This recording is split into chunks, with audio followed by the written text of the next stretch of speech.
3-0, Vitality, and MOUZ. Okay. We've seen that before. Don't you think Spirit is in a good form? I also, Oh yeah, did you see Spirits? Did you see Spirit Stage 2? That Yes. was... Spirit is in a good form. Yeah. I think just they have the best coach in the game right now. Has to be. How are you supposed to compete with adorable stuffed animals? That's the real question. Yeah, I'm out of words for that. actually, I also put my pick'ems like this. It's a Okay. win-win situation, so Right. if we qualify 3-0, that's good. Yes, but worst case, you can still go through on the 3-1. Exactly. And you don't want to put like the I most... will give the what explain to Explanation. us, you know, the explanation. Because of you. Okay, next up. I think you put Navi in C1 as well. Navi, Yeah, that makes Falcons. Okay. Falcons, you sure? sure about Let's put them aside at the moment. We'll think about it. Okay, we're going to think about it. Yeah. Okay, I think G2 will make it. Yeah, was it their performance in the previous stages or just the pedigree of the team?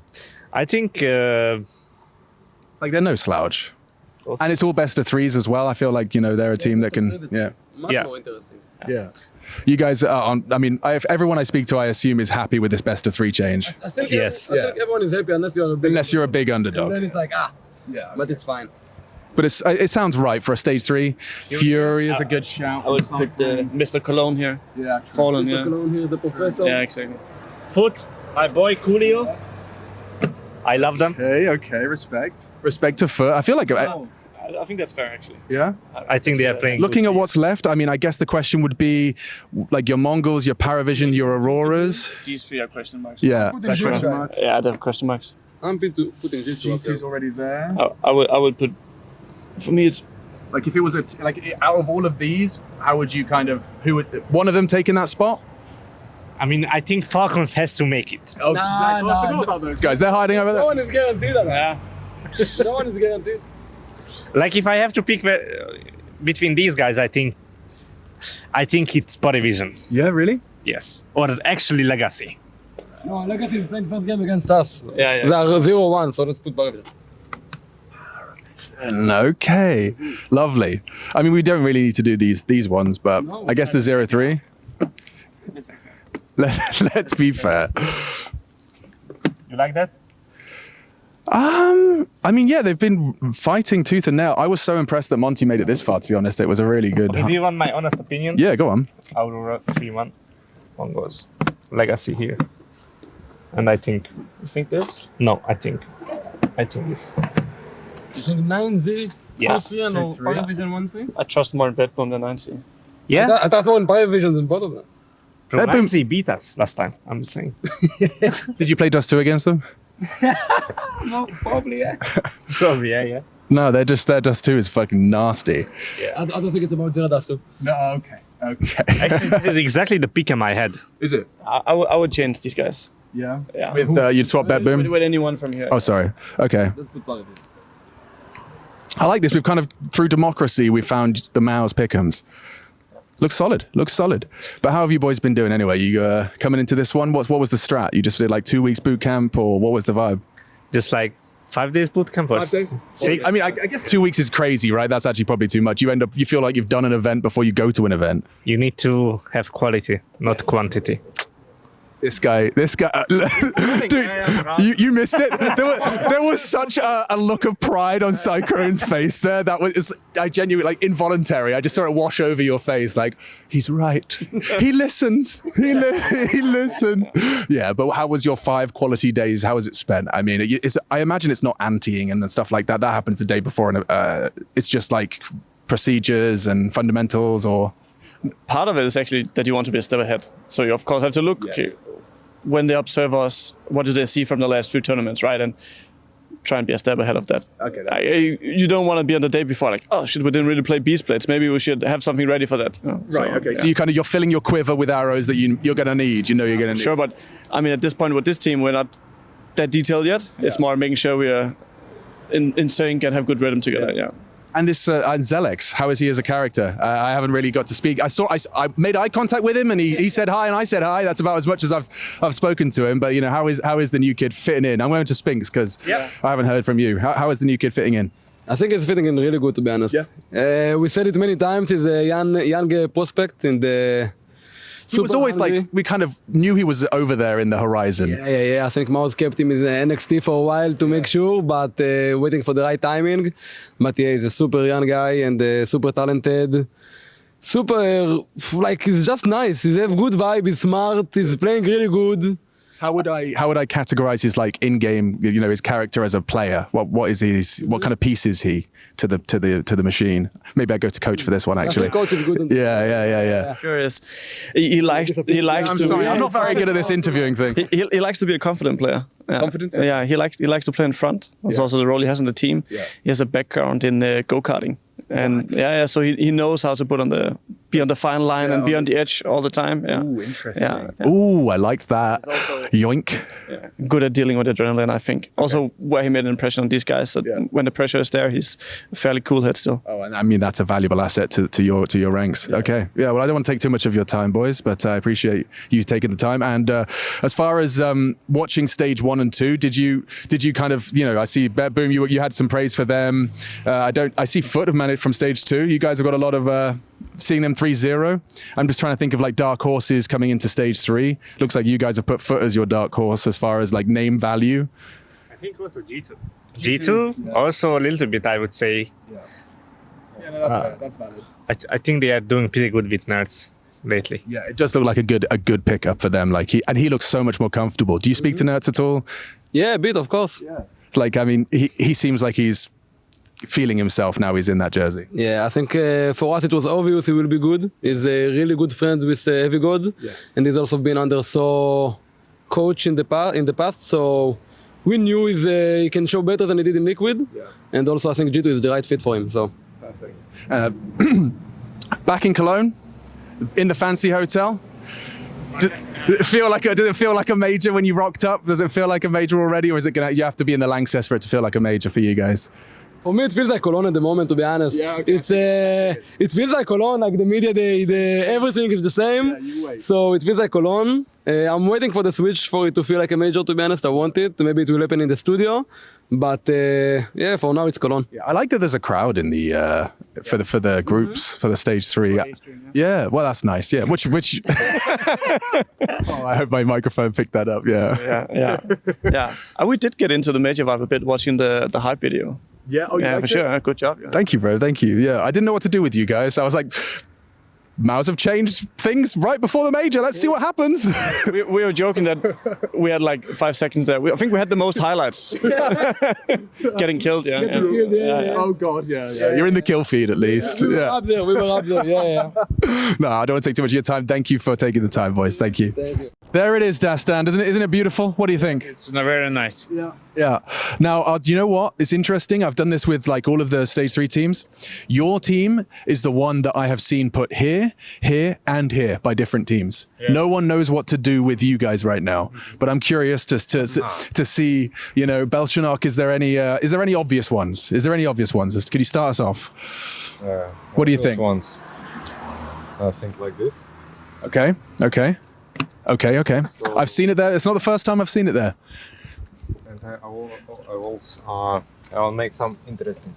Like this. Ooh, okay. So someone's going to be knocking down some top dogs in the best of 3s.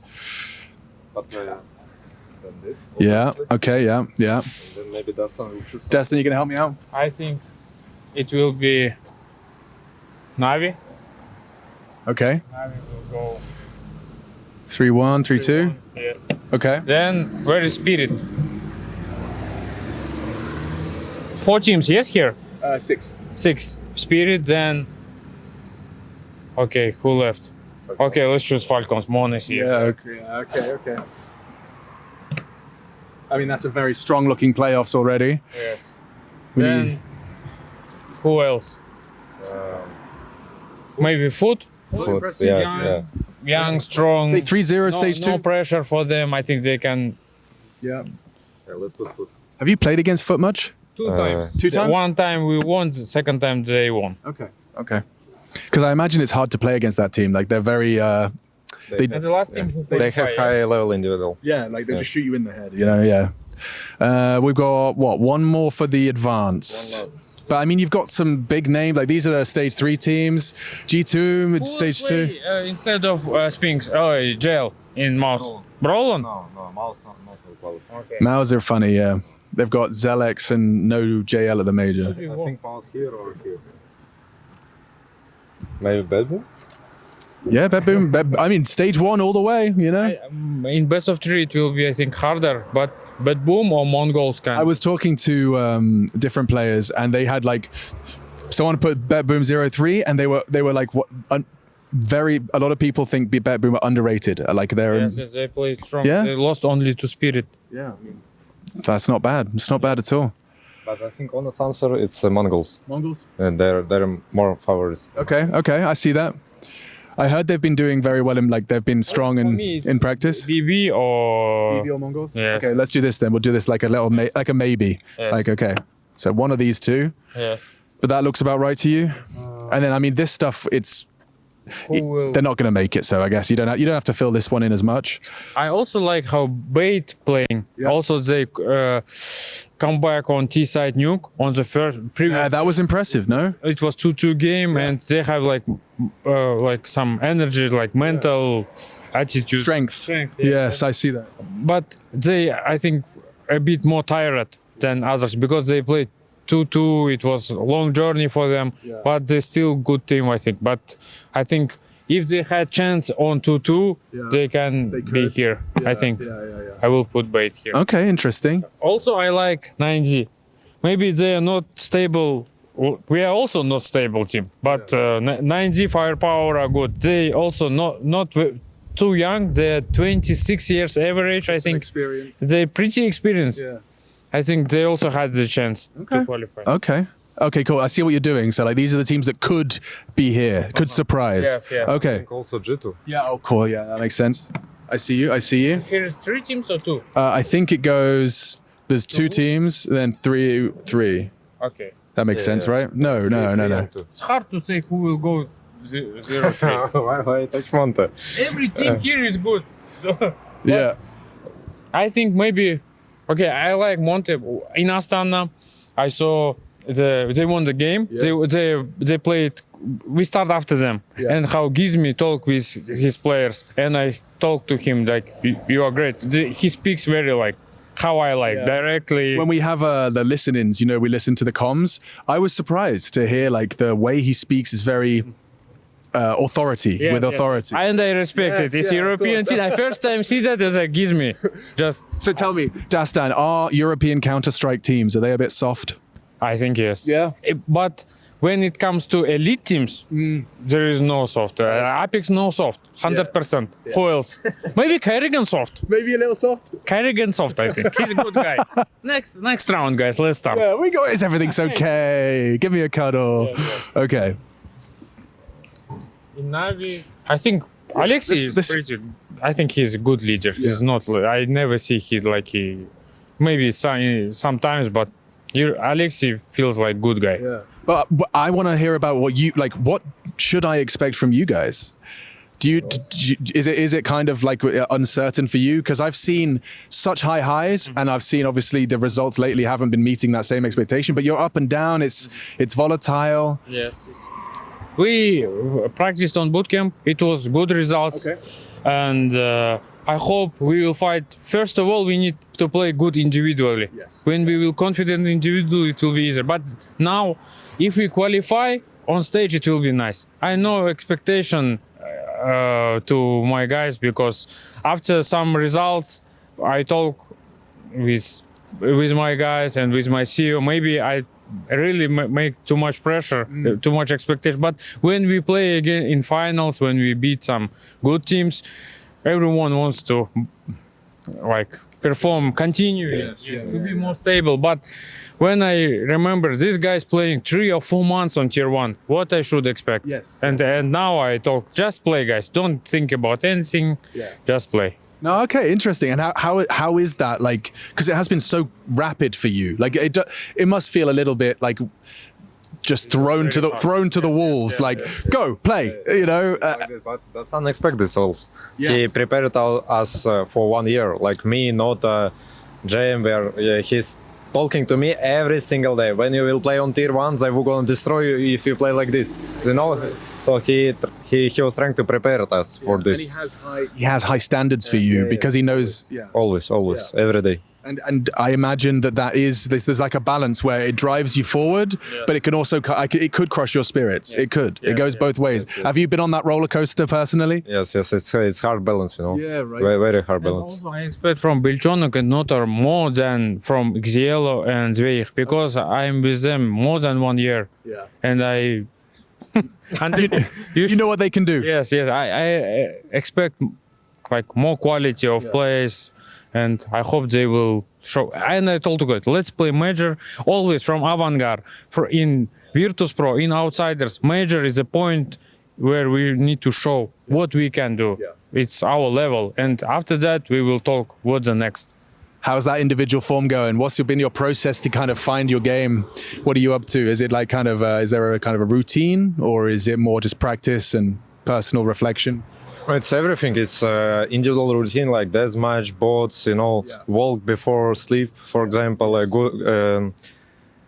good food. Yeah, you know, it's everything is important. It's also we are practicing a lot like a team. Yes. So we have pracs, a lot of theory, something like this, you know. So it's everything together, and you're just doing it every day, and you are trying to balance to not burn out, you know. Also, what I can add. In this bootcamp, it was Chef Power who was cooking. You had a chef at the bootcamp? Yes. It's not every time, but before the big tournaments, he comes and he's really saving our time because we are in one place, seven guys in one place, everyone ordering. The ring on the door, it's it's unbelievable. First, so annoying, you know, every time this sound and no one going, and you sit, please, someone open the door, you know. By sleep schedule, we also ready because we expect that we can. Tomorrow we play early game. You give your boys a bedtime? No bedtime. No. I mean, we start our day started in bootcamp at 10 a.m. That seems reasonable. You know, like you've had your breakfast, you've woken up, and you start fragging. And about individual level, at the evening they had time to play more. There was issues when we talked with each player, what's happening. Some of issues in mind, some of the other things. It's really all about skill. If you're a skilled person, you play good, you always will play good. Sometimes in your mind, some things, everyone is different. I mean, confidence, I feel, for everyone, even the best, I feel like they probably lose confidence at times. No, I think no one is immune. It's possible. No? Yes, and always maybe I see from my perspective, I'm 10 years coaching already. Yeah. For them, it's maybe hard. Some situations are really hard to. Yes, and at least we are in stage 3. It was our goal, and we will play until the end. The last question: are you excited to play at the Cologne Major?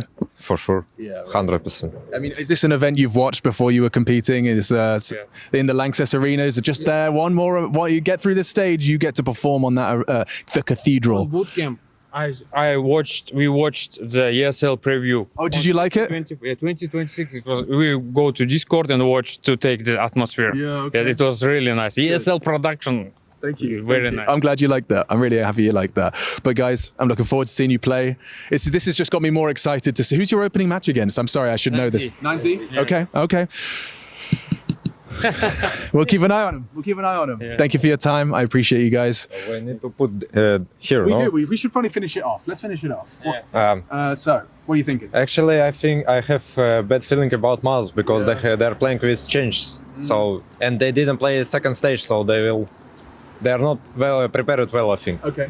Maybe they will go. So it could be. Yeah. Okay. Like this. I think Brazilian guys will at least win one map. So Monte there and Aurora will take one. There we go. And of course we have this kind of, it's one or the other, but Boom and Mongols, one here, maybe one here. Yeah. Thank you for your time, guys. Take a look at the PARIVISON pick'ems if you need some inspiration, but that is the lobby, that is PARIVISON.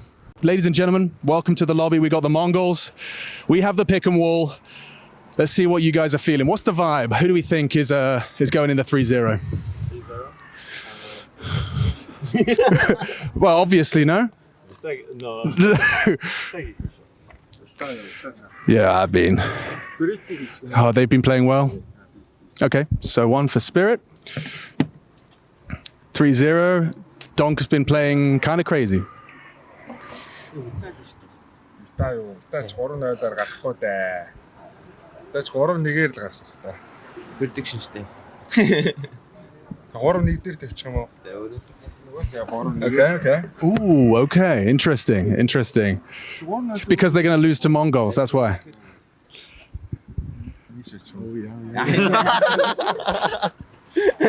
Yeah. Энийг ч юм уу 3-0 дээр. 3-0 дээр үү? Ер нь басна. 99-ийг яах юм шиг. 99 энэ үү? I don't know why I'm putting the microphone. What do you think, Furia? That's яах юм? Ooh, interesting. So Carrigan plus 4 Falcons? Okay. Нави гарах юм. Oh, yeah. I probably have to do Navi. Okay. It's looking good. Yeah. Who? PARIVISON? Yeah. I have no idea.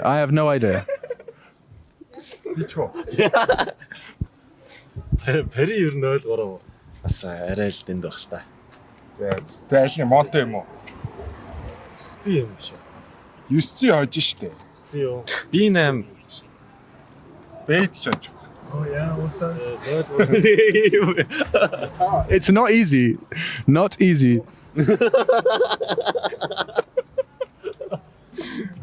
Someone's got to be in the 0-3. Okay. We got one. Таныг байгаа. Нүд наач яг.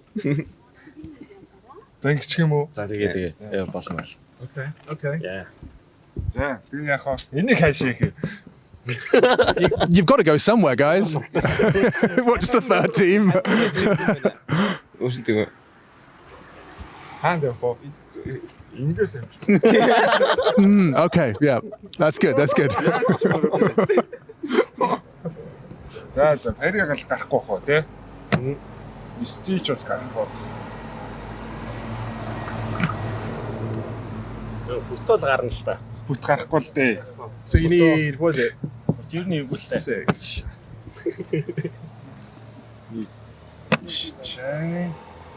Чинч 3 баг үү? 1, 2, 3, 4, 5, 6, 7, 8. Yeah, we need 4 more. 4 more? 4 more here. Yeah, right. Fury is good. Wow, to see it down. Yeah. It's good. Okay. G2. Yeah, not sure. Okay. A good understanding. Yeah, it's good. Yeah, these guys are quite good though, maybe. Foot impressive? No, just Mongols. I'm just going to put them here. There we go. Thank you for your help, guys. Thank you. That's the Mongols pick 'em, boys. You heard it here first. And they had a lot of fun. We should do this every time. Thank you. Perfect. So like kind of they're saying that Foot maybe get a second best of 3, but a lot of faith in the kind of name value, you know? I feel like I've seen a lot of these guys in playoffs. I guess they're just going off of history. But this is an interesting one. We haven't seen people put Aurora 0-3. So maybe there's like a Mongols Aurora beef brewing.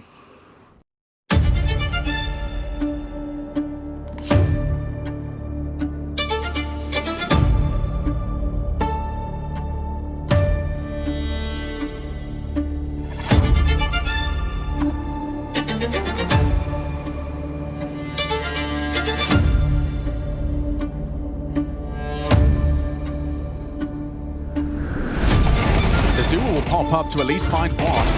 Wow, this flash did catch Snow. Azuma for the ace.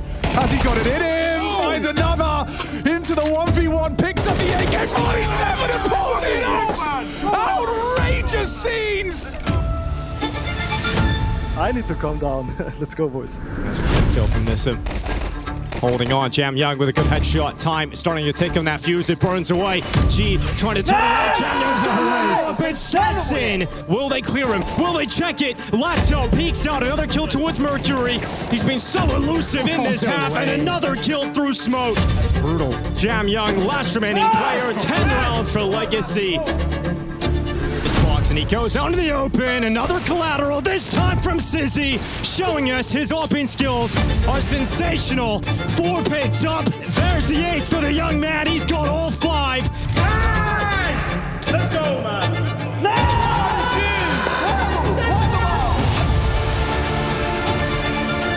Monte advance, charging through a clean 2-0.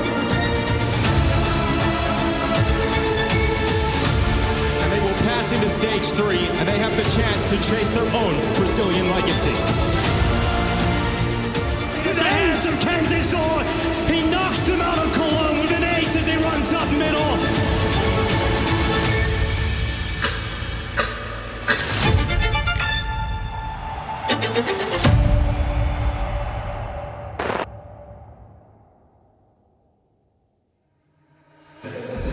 First day of stage 3 is here, and that means we're blessed with a lot of Counter-Strike on the menu because absolute 16 best teams are going to be battling it out. But one team, as usual, stands out. Despite their recent fumble at IEM Atlanta, Vitality come in as heavy favorite to grab the trophy here in Cologne. And they also look to kickstart their new Grand Slam run as they clinched the last one at IEM Rio. But it's safe to say they have target on their back. As Apex said, winning this one would end the debate who is the GOAT team in CS and perhaps even GOAT player.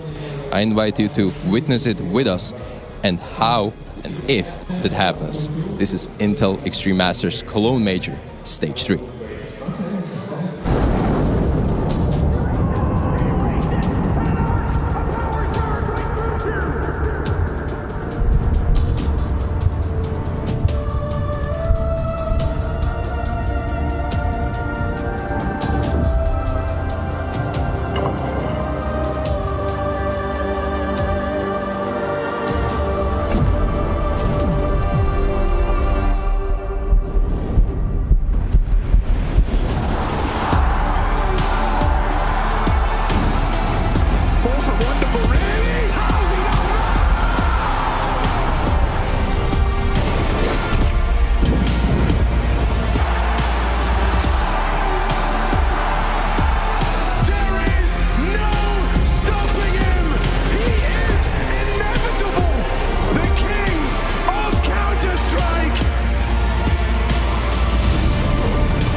Well, it is a new day and a new stage here in Cologne at the Major. My goodness, my name is Trace Stunnasaranthis, and alongside of me, I've got some legendary folks. I can tell you one is a 5-time Major champion here in the middle.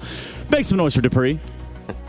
Oh, okay, yeah, they love you. They love you. It's because you held the pub quiz last night. It's because you tried to hold that for what it was. And then down on the end, of course, Janko Paunovic joining us all the way from Serbia. How you doing this morning, Janko? Yeah, I was hoping like you weren't going to go for that. I had the whole intro plan. Like, I'm so happy you were here and not Freya, because she would have some smart-ass intro about a 5-time major champion and then Stanislaus' brother, right? But in reality, it's just 2 guys who've never won Cologne. So I'm happy to be here. That's actually true. That's not bad. Yep. And you guys aren't even the end of the list of teams and people that aren't winning Cologne. In fact, we had a whole stage of teams that got kind of nixed from that idea right away. So let's kind of talk a little bit about stage 2 to get this one started, guys. What's sticking out off the page to you? I think stage 2 obviously was where everything got a little bit more interesting with a lot of the teams that, you know, have been showing good Counter-Strike through the year that is trying to make it into stage 3, where we have, you know, the best teams in the world waiting. And obviously I think the big names is the fact that Spirit, you made it through. They didn't even break a sweat, and also Foot looked like phenomenal. I think it's a team that everyone could be, you know, very excited about. But even like, you know, making it through, like 9C was, in my books, one of the big surprises alongside Bedboom. But I guess if you look at the other pool, you know, the most impressive team team, in my opinion, looking outside of the big dogs here, I think it's Monte making it through. That wasn't really on my picking cards. Yeah, looking like a very well polished squad, right? Some lack of firepower, and they're making up for it with great team play.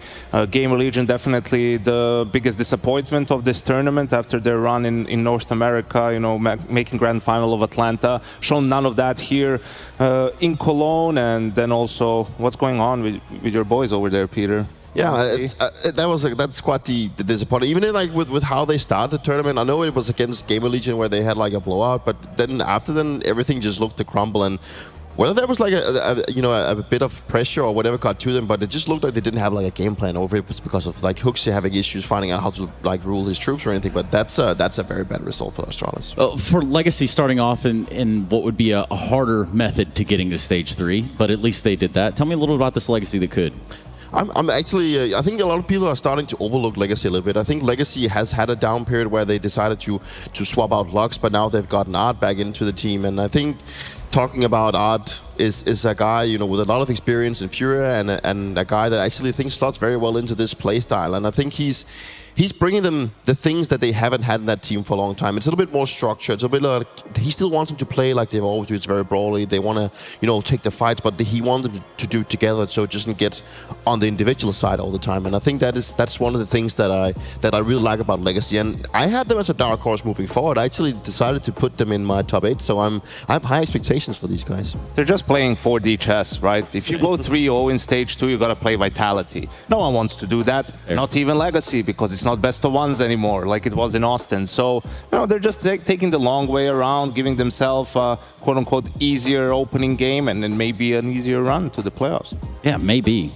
Because really nobody wants to play Vitality first, let's be real. I mean, that's not really where you want to start your journey in this stage at the very minimum. So what I do want to talk about in our journeys is our pick'ems, because I know mine's just pretty much screwed. Like, at this point, I know I've pretty much taken the L hardcore on this one. But Yanko, perhaps Dupree, what do you think? What do your pick'ems look like? Well, unfortunately, I'm 1 point off of getting the diamond coin as of right now, but I'm still going to be like putting in an effort to try and get this one right. So if we want to move into my stage 3 pick'ems, I think it would be an idea to just go from the bottom up and just look at what teams I think is going to be my O3s. I decided to. We don't want to do that now. Well, I think we should bring in Stiko. At least let him play at some point. But for the time being, here's our stage 3 pick'em. Right. Yeah, this is, as you can tell, like I have Monte and Bait looking as a teams that I'm not gonna, even though I just talk very well about Monte, I think it's gonna be too much for them to chew. I think it's gonna be too much of a hustle here. But as everyone is saying, the big favorite here is clearly gonna be the Vitality and Spirit, and to a big surprise to a lot of people, maybe you didn't put FURIA there as well. So I don't have FURIA moving forward together with Harry. So yeah, I think that's I hope it's gonna be a pleasant surprise that we do get to see FURIA in top 8. But right now I have my concerns. Concerns. A bit concerns. Yeah, fair enough. Let's bring Stiko in and continue this conversation around the pick'ems, as it is the thing to talk about within the Counter-Strike realms, especially on a day like today where if you haven't locked them in, I don't think Valve's going to let you guys sleep at the wheel anymore and put those in any later this time around, right, guys? They must have someone. Surely there's someone's awake now, right? It's your watch, brother. Like, you need to be up at whatever it is, 3 a.m., lock those bad boys in. But these are the most unethical pick'ems of. Yeah, you're absolutely right, guys. Bring in Stiko. Where is the man? Where is Stiko at? I'm here. Hey, Can you hear me? There he is. Hey, everyone. There he is. I got demoted from doing the pick'ems because I already failed my stage, so I will just be placing yours. Let's hear it. I'm down to hear some opinions on this. Okay, let's just get off from the bottom up. Let's go with the O3s to begin with, and let's just use my pick'ems because so far it's been working okay. I'm just 1 point off, so I'm just gonna be hopefully doing a bit of a show off here. So let's start with putting Monte in there. We talked about Monte. It's a team that surprised everyone in stage 2, but at this time I think it's gonna be too much for them. I think it's gonna be too difficult, even though they have actually shown some pretty good counter-strikes. So I have them going out. I want to put Bait in there as well. I think Bait is a team that have had struggles throughout both stages. But they, in some sense, decided to, still show up regardless of how they've been looking and make it to stage 3. But I don't think it's going to make the cut here. let's go for the 3-0 Stico, because that's our favorites. And I guess everyone would be thinking that I don't know what I'm talking about if I don't put Vitality right there. So you can put both Spirit and Vitality in there. Spirit, Vitality, all right. I think that's also so funny. So many people are like, oh, how can you put Vitality and Spirit? They play each other in the 1-0 game. They might not. Exactly. Like, they might. There will be one upset in this opening round of games. And then even if they do, who's going to beat them in the 2-0 game? That's what I mean, right? Right? Like, so I think that's like the way to go. I did the mistake. I was wilding too much in stage 2. I'm vanilla picking in stage 3. Vanilla picking. I think I'm hitting the shuffle button. I think that's where we are. This just all random. Hey, you look. can actually do that. I'm going to try that one major just to see how it pans out. Well, the crazy part is I still got the same picks that you did for this stage. Ooh. Oh. Wow. I got mine same as well. Yeah. Well, okay, so we've got the 0-3 done, and we're at the 3-0s done. So, Yanko, you're on board with all this so far? Yes, these are my pick'ems exactly so far. Okay, let's switch it up. That's not a good sign for you, Peter. I know, right. Let's start talking about the teams that is that's not going to be making it. I think you should be putting Aurora in the 1-3 pool. All right. I think there's a lot of disturbance happening inside the team. I think there's a lot going on, and I just haven't really been impressed with what they've shown the last couple of months, so I think they deserve to go there.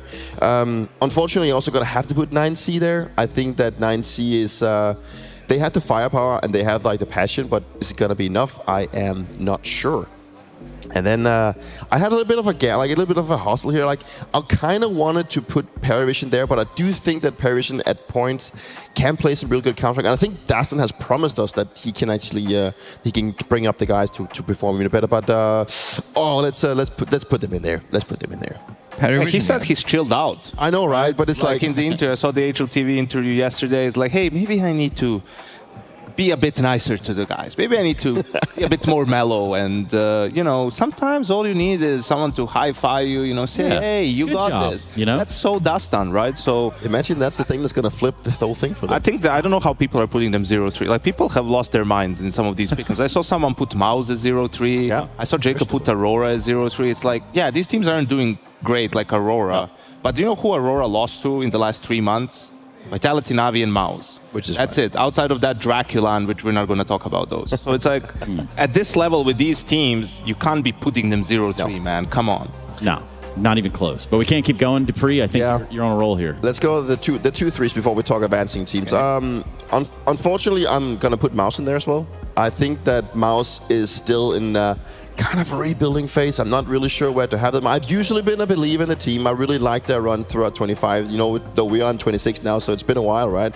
But the changes is not really right now seems to be doing them that well. So they go in that pool. I think I'm gonna be putting. Who else am I gonna be putting? FURIA there, obviously, as the one that I have not advancing either, which is probably a bit of a surprise. But I'm gonna put it in there to do a little bit of a Hail Mary to hope that they actually make it through. You have Mongols, Bedboom, and Legacy over FURIA and MOUZ. Okay. Yeah. That's crazy, but bold predictions right there.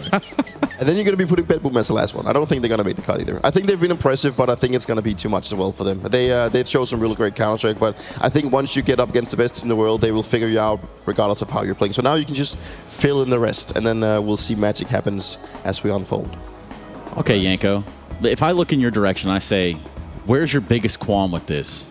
What is it? I think it's probably MOUZ and FURIA, although I think FURIA is really reliant on how they start this tournament. I think if they start strong, they can make a deep run. I think if the first game goes horribly wrong, like, they might be in trouble because they need that confidence to play in the way they play. I think they look better in Astana. But MOUZ, like, we keep underestimating them. I mean, this is the team that throughout last year we're saying they have the highest floor. Like, their structure is really sound. It's all people in there that know how to play in the system. And then Exertion is the best fragging IGL in the world in group stages, right? So this is where he does his best work. So I don't think that's going to be a problem either. And you put them against some of these other teams, like, they're just so much better at Counter-Strike. Like, their understanding and the depth that they have is better. So, yeah, they have Brolan now back, but he's just going to play. People forget about Brolan, that he was this, young prospect playing for Fnatic from Sweden, rotten away in NIP for a while, but I think he'll surprise people with just his individual level, too. The state of MOUZ. I think the state of MOUZ is I think Exertion has impressed me with how he's taken over the reins and how he's leading the squad, but more so that he's just putting in so much firepower, right? I think, promoting Selex from the academy team has also been something they've been looking to do. I think they've been impressed with what he's bringing to the table, but he's still very new. And I got to catch up with Sibek yesterday throughout the day when they got here, and I talked a little bit about like, how do you guys feel about the roster? How was it to play with JL? And, they really enjoyed it and everything, but now, bringing Brolin back is more like, Brolin is not, out of the team looking like, I think a lot of people looking at MOUZ thinking that Brolin has been out of the team, he's been benched, he's not going to be coming back, but it's more so that they try and bring him back, and he's still in sort of a trial inside the team with this new role that he's going to be playing now that he's not going to in-game lead anymore. So I think the team actually believe in what he can do on the server, just not in the in-game leading role. So I think it's an interesting swap up, but I'm not sure that this is the roster that they're going to be moving forward with. And you might actually be onto something right there. And, only time will tell us that. Also, it is time for us to say one last time hello and goodbye to Stiko. Are you over there, Stiko? Yeah, I'm here. I'm just going to say Legacy in the playoffs, I don't believe it, personally. Come on, Martin. Just for the context, 1 year ago, they weren't even supposed to be at the major, at the Austin. They replaced Bestia, right? And right now, what a glow up, by the way, that you were putting them in the top 8. So, pretty good pick'ems nonetheless. I wonder how this one will go, and well, good luck to everyone who can still grab the diamond coin.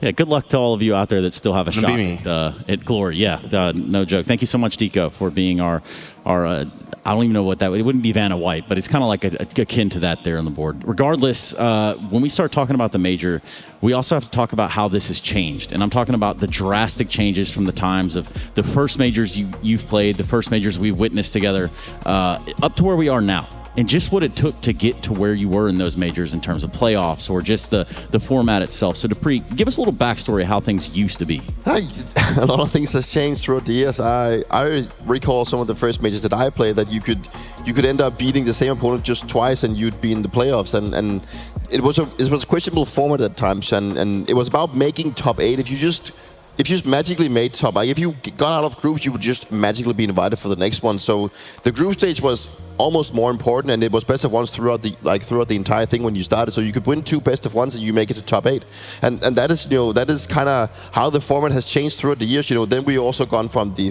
whole the RMRs and the minors and everything, and now we're in a place now with we have more stages, and I think it's turned out more competitive. It's also being dragged out a little bit more, but I think we do get the best quality of teams so far. Sorry, go ahead. This change with best of 3s in stage 3 is the single most important change to the format in Counter-Strike major history. Like, there's been nothing quite like it. If you look at it here, just best of 1s route. In 2017, you had only best of 1s. So you could win 3 best of 1s and go through. That was the PGL Krakow major, where Gambit and Big were the 2 teams going 3-0, right? You look at all the majors where there's been upsets in terms of teams that are in the playoffs, in terms who ended up lifting the trophy. It's been a lot of the favorites sort of going 0-2, 1-2, right, and being down in the dumps. So I think looking back, that's why for a while Cologne, just as an IEM Cologne, was more difficult to win than a major, because you had to go all the way through best of 3s. You would have a best of 5 grand final, right? You never had a team from the outside sort of be in the grand final. You go back the last 10 years since the Cologne was a major grand final, it's always the best teams in the world competing for that trophy. And you talk about format changes, and I just want to recall a time where we had randomly decided maps. What's the worst? Just a crazy concept that is around the edges now. You think about your qualifying game, looks like you're playing Cobble again. Yeah, I mean, I've conveniently for NIP. Yeah, I know, right? But that was a mess. I don't even know how that ever got into the fray. That's going to be a great idea to have competitively be random picked. I think that was an interesting time, and I've gone through it all. Well, this is probably my team. It is my team, right? We have Sonic sitting here, and that was probably from all of the times that we played a major. And damn, that's an old astrology. Yeah, well, I think it was when you hurt your little appendix. Yeah, my little appendix. It is from it's 10 years ago. It's in 2016. I remember recalling playing this, maybe not this specific game, but throughout the group stage, I had severe stomach pains. I was like, what is going on? And then we decided to go to the doctor, and apparently my appendix decided to not really be on my side anymore, so I had to get that one removed. So that means I was sidelined, and as you can tell, we beat Dignitas in the beginning, and then we lost to Gambit. I think it was throughout the Gambit game I actually started feeling worse. Then we beat Dignitas once more, and then decided again. against Dignitas. No, sorry, Dignitas again for the decider, where I did not play. That was crazy though, because that's when Astralis sort of subbed Cajun for Kirby, but because Kirby played for Dignitas at the minor, they couldn't use him. Dignitas could use Cajun because Astralis didn't have to play the minor. So now they have Glaive. Yes, Glaive was a stand-in at that tournament, hadn't played the major in a year and a half. He's just standing in. Zonic has to sub in for Dupree, and they're playing against their other, the other Danish team with MSL and Cajun and all those guys, and they eliminate them with 2 stand-ins. Their coach playing in a best of 3, they beat them to make the playoffs. That was really shocking. But one big one was, look at that Group D. Kind of stands out somewhat, right? The SK, obviously the major champion, Fnatic, one of the best teams in the world still, and G2 was like a top 5 team at the time. So you had 3 top 5 teams in the same group, and also FaZe, who were no slouches. They were in the FaZe that we saw later on, but that was just crazy because we didn't have proper seeding. You had FaZe and G2 come from the qualifier, and SK and Fnatic had a slot already, so they could be put in the same group. And if you think about the year 2016, even looking at Group C, a VP that was the plow at one point. I mean, you look Envious. They were having some tears during the summer times back then. Yeah, for sure. I mean, I think Envious was always a team to be reckoned with, and the French guys, I guess that was yielding of Apex and Kenny, the big stars in that team, right? Obviously, with looking at all these groups, it kind of throws me back to how competitive the game was at that time, and I mean, Group D is by far, like in my books, the group of death. But it's funny how things has changed throughout the years with the whole system and everything. And I think we've gotten the better out of everything. And it's nice to be at a point now where we have best of 3s, and I think that the crying from the fans and from the players and everything, it has finally paid off, that we don't want this best of 1 bracket thing to be happening, because it just feels like it's too random. And I think it's for the better quality of the game and also for the tournament that we can get the best possible teams in the playoffs. And there's only one thing left. Yeah. Just the seeding, right? Like, VRS did a great job. We have really good seeding in that sense coming into the tournament. We just need to stop with this number 1 seed playing the number 9 seed. Yep. Like, that's ridiculous, because the reward for going 3-0 in stage 2 is you play the number 1 seeded team. So that's why we get, Spirit versus Navi in the opening game, and we get Foot versus Vitality, G2 versus Falcons, those sorts of games, and then you have some of the other matchups on the other side of it, like Mongols Bad Boom. So I think that's the one last step that we need to make this tournament, once it gets to stage 3, really a celebration of professional Counter-Strike and the format matching the prestige that the tournament is supposed to have. And Dupree, dare I say that some of that compromise, and I say compromise in a way that now that we're on the MR, or the max rounds that we are, and we are in the best of 3 territory, time constraints, things to think about when you run into these big, long series.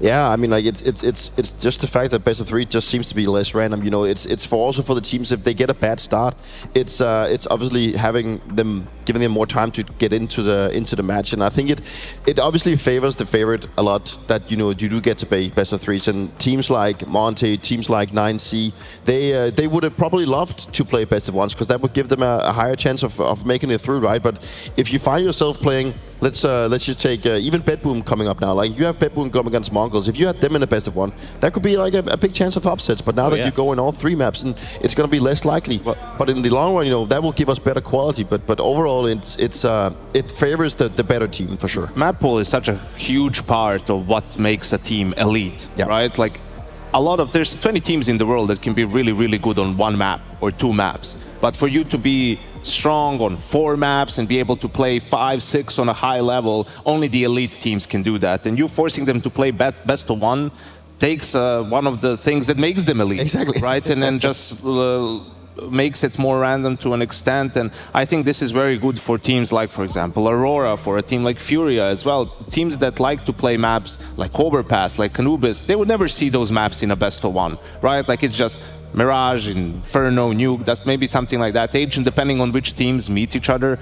So I think this makes it more fair in a way, right? Like to determine who the best teams are, because now you'll have to play your 4th map in a game. You have to play your 5th best map depending on the matchup, and I think that's what we want to see at the end of the day. It's like you took that one thing, that one upper hand that the less good teams that had, like the underdogs, that thing they had to potentially cause upsets. You took that away from them. Well, even for the teams coming from stage 2, or perhaps you even came from stage 1 at some point, you're from a long time ago in a place far, far away. today, then you've kind of got some reps going into this stage 3. So you kind of have that in your pocket as well, albeit this could be a different caliber of teams overall is what we're expecting.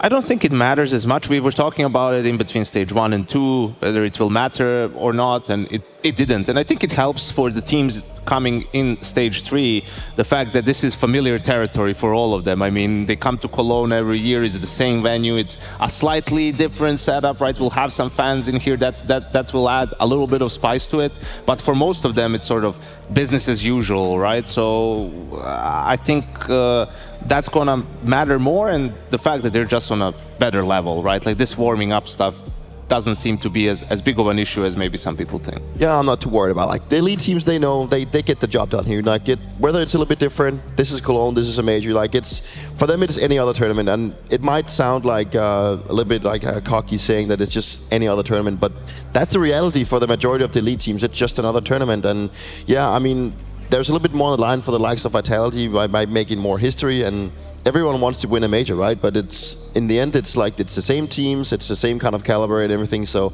that's also what plays into their mind. In the end, only 2 people can potentially have 5 majors under their belt at this given time. You're one of them, and the other one is on the team Vitality, which we will be seeing at some point later today. So for the time being, we do have in front of us a quick break. We can get this major stage 3 started right here, right now at the Intel Extreme Masters in Cologne in 2026. We're starting this one off on B Stream, a little bit of PARIVISON versus 9Z. Now, we did talk about the struggles, a little bit of 9Z coming in against the PARIVISON, who looks ready to trot, but again, that is over on the B Stream. If we do switch up a tone just a little bit to the A side, we were talking about Mongols and Bet Boom, and we will continue that party on the way back. We're gonna go to a quick break, and when we come back, let the games begin.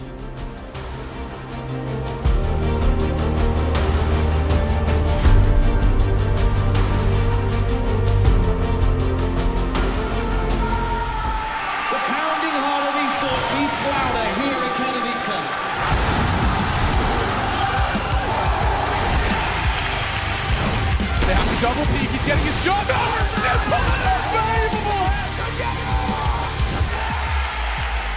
Something special to throw this decoy, and that's exactly what happens. Katowice! We are back!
I'm very grateful to be here, to have the team I have.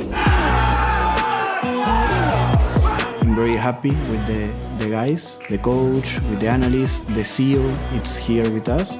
So yeah, a lot of people from Argentina, it's cheering for us and wait this moment for 4 years because our last major was in 2022. So yeah, I'm very excited to be here. The best moment in my career, it was definitely my qualification to the Antwerp Major. That was legendary for South America team because never beside us a team from South America, not Brazil one, like Uruguay, Argentina, Chile and the rest of South America, qualify for the Major. So yeah, it was historic for all the region. So yeah, that will be with me all my life. I think the person who inspires me more, I will say Fallen, and is the obviously one, but I want to say another one, and he's with me in the team right now, who is Bit, who is a legendary player from Brazil, and now is our coach again. So yeah, I'm very happy to work with him. I want to achieve a lot of more majors, but I will say a playoff major. Yeah, that's my goal, my real goal, because yeah, I want to win a major, but I want to be realistic at the same time. So I will say, yeah, playoff of a major. Yeah.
Can I grab you, Mr. Zwei, for a second? Yeah, come here.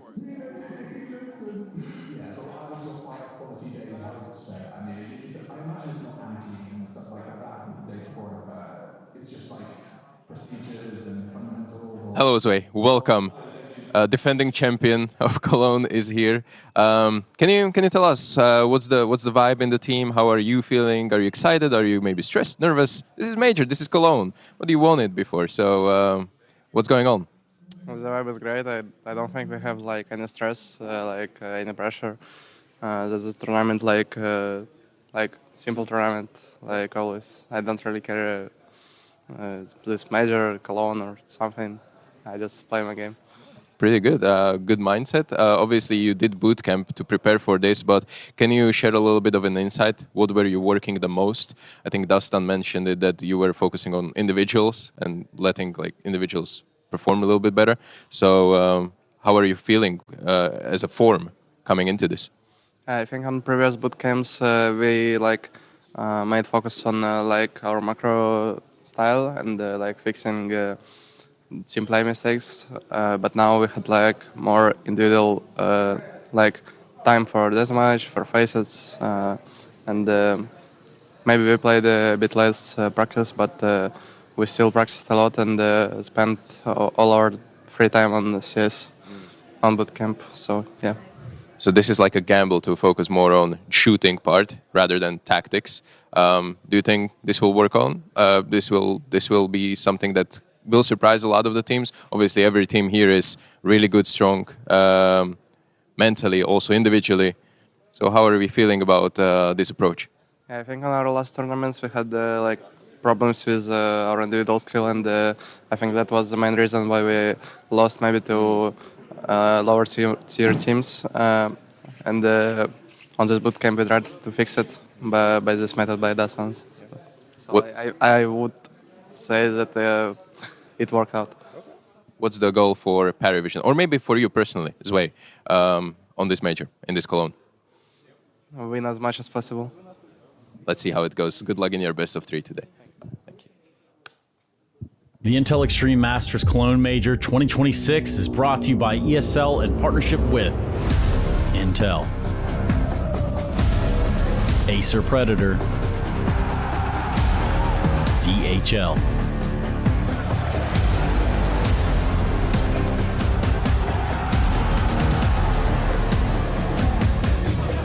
and Zoe.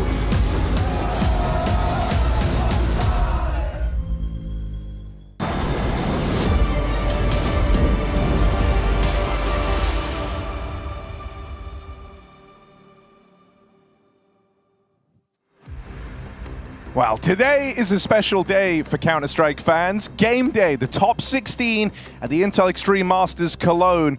Not just the most iconic trophy in Counter-Strike, but now major status again after the first time in a decade.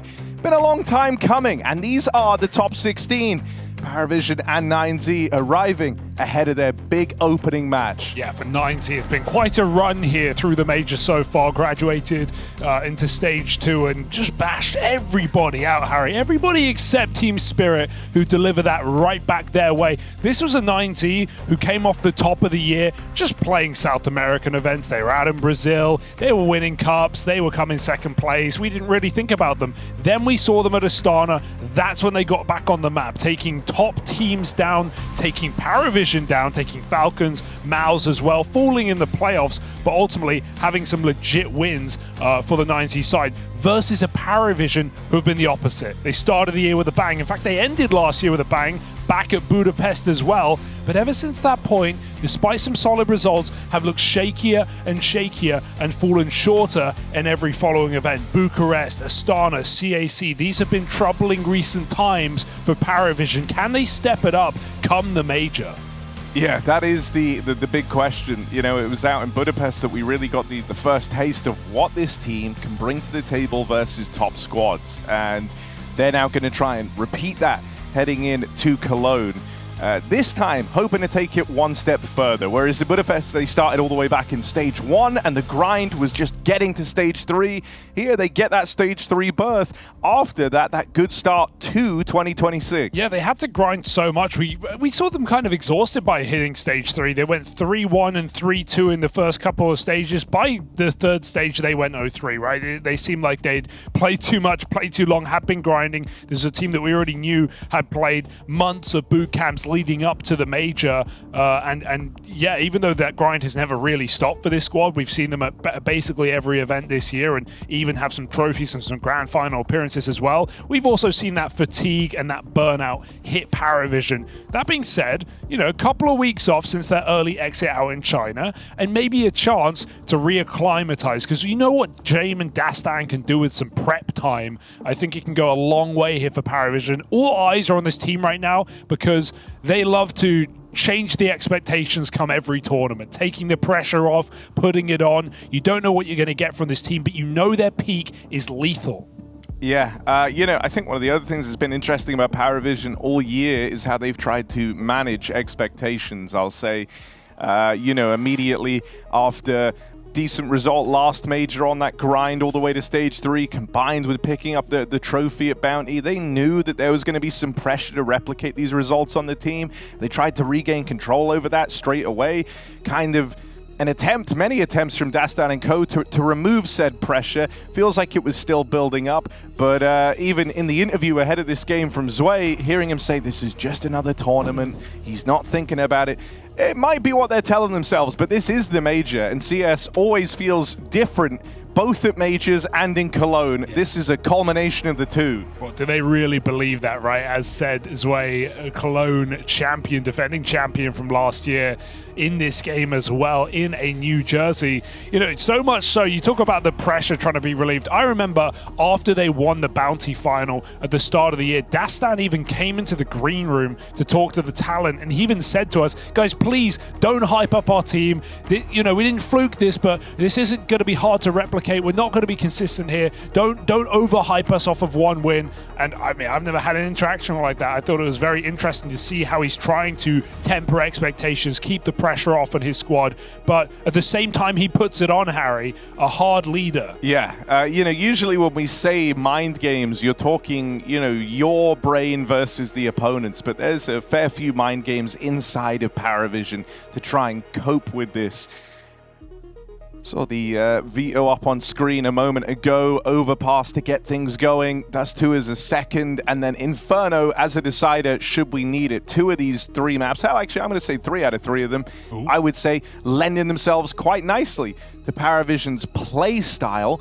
But I'm not going to pretend the results have been super pretty for them here on Overpass. Overpass is interesting because they haven't played it, Harry, in 4 months. That's a lot of time to get ready. That is a lot of time to get ready. It's also not a lot of recent experience, and maybe there's a reason they stopped playing it. They found a 4-loss streak at the top of the year from Bounty onwards, falling to Spirit, a couple of dominant losses. Sure, legitimate losses in there to Vitality and to Spirit, but still, yeah, it's been a bit of a struggle for what was kind of a classic Jame map back in the day. It was also not part of their Budapest run all too much, playing 3 games there, winning 2 of them, falling to MOUZ. And those wins were pretty close as well. So this is, you know, a good punish pick, I'd say, for 9Z.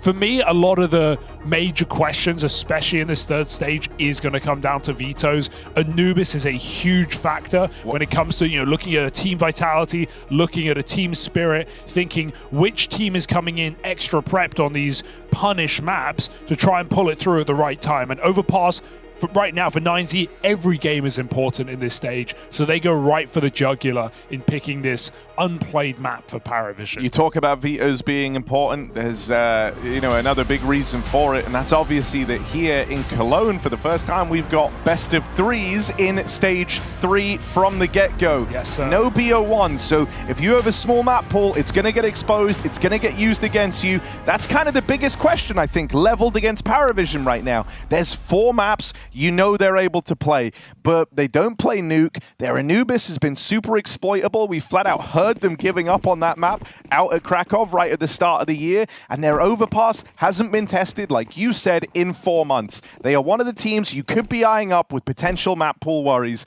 and this is the time where they've got to show us that they've been putting in the work. And so on this BO3, the best team often wins. Let's find out at the dawn of stage 3 who is the better team, PARIVISON, 9Z, and it's all going down here at B Short. An aggressive move to try and get things going, but trades back for DGT, keeps it even. PARIVISON going to scramble, rotates, but if you're 9Z, you're not feeling a pressure to commit here. You get 2 clean trades out towards short. Oh, Jame, he saw something there. I think he just saw the leg of them walking back to Monster. You wouldn't be doing that unless you're recommitting to B, and so that's going to keep this stack here. PARIVISON with all 3 players on this B bomb site. And 9Z don't know they were spotted either. They had their back turned. They can't even use that info.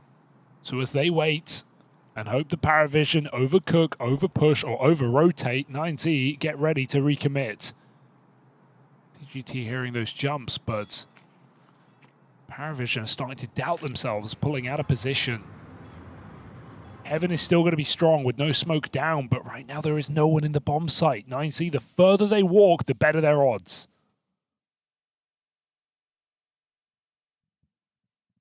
PARIVISON were almost there, and now they've evaporated. Difficult retake, and a molly in that post plant. Yeah, even the fact you've crossed out with DGT, it just makes that Molotov so tricky to contend with. Mayan and Luchov were looking for fights here, but they lose the man pit side, and so now they're going to tuck on in. Damage done to Yellow and Jame. And Molotov ready to go down at the first tap. This is done. Oh, whoa, what a spot. But the molly lands anywhere. I don't think you would have gotten away with it. And so PARIVISON just have to push forward. 90 have stolen that pistol with a nice recommit to the B-bomb site. Slow and steady, definitely winning this race. PARIVISON save nothing. Big pistol round. Surprising to see PARIVISON get the wrong read there. It seemed on the money. Had that triple stack or the info on short, but it's that doubt, Harry, easy to judge with the X-ray.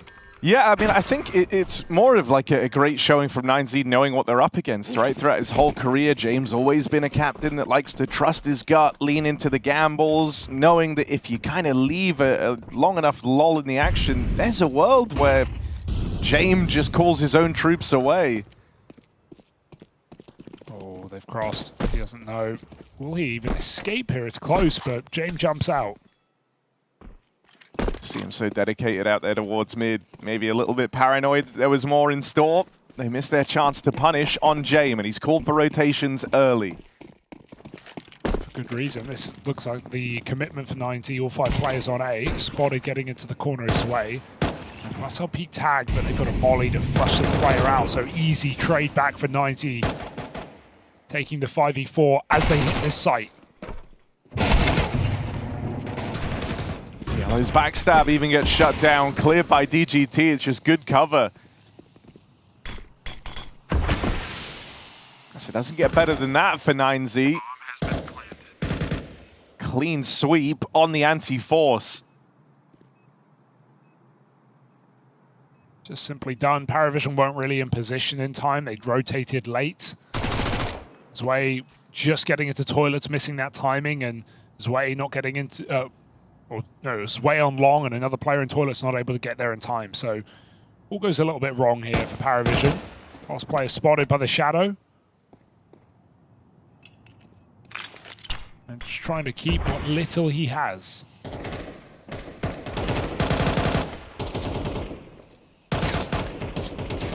'90 will allow that. Pressure is not on them right now. 2-0 start on the T side of Overpass, and the chance to get a third before guns come out. In a strong position at the dawn of this series. It's their map pick. We know Dust 2 is PARIVISON's. A lot of discussion on the veto. It's also a map 90 are more than comfortable on. Very map of Astana that we saw them 13-1 the Falcons. It was an absolute trouncing. Luchov with a life game. I mean, you know, for the longest time, there's always been this discussion about Dust 2 being a tricky map to have as your kind of go-to pick. And it's because a lot of teams are going to feel comfortable on it. It can be very spawn-dependent. If you're not feeling it on the day, Dust 2 is really not where you want to find yourself. And this series could prove to be a potent example of that. PARIVISON's pick, but as you say, still a solid map for 9Z. PARIVISON getting scared of B-nades. I think back to that final against Vitality where they just couldn't catch a break. Every player was getting dunked by utility in Cluj. Getting entries with HEs and mollies round after round. That's something 9Z have got planned for us. But a missed Molotov will leave PARIVISON alive. That could have been a kill. It would have flushed Nota into this peak. So 9Z just walk out monster together.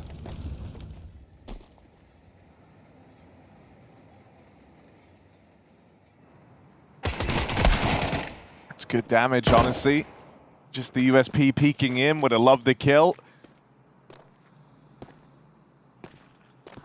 PARIVISON of a flash on Zwei. Maybe going to use that to try and pull something off here with the pistols. Flash goes in, but no kills on the back of it.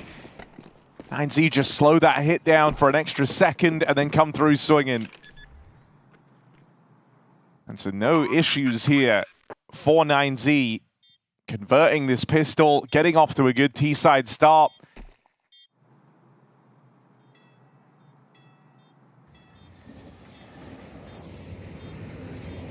May as well stay here. They're going to exit definitely, so James gets a chance to take some guns away. Can't pick up that Mac 10, so this should be traded. Flash over the top, Jim swings in, and 9Z nice and clean here on these anti-ecos. Not getting over the ahead of themselves here on this T side. They know the job has just begun. And as PARIVISON get guns out, Jame will have his AWP. That's when things get real.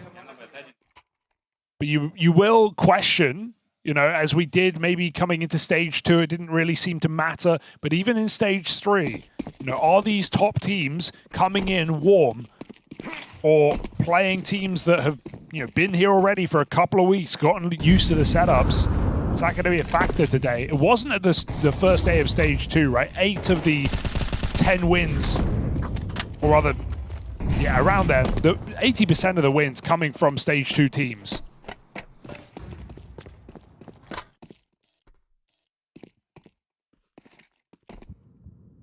5v4 found off the boost.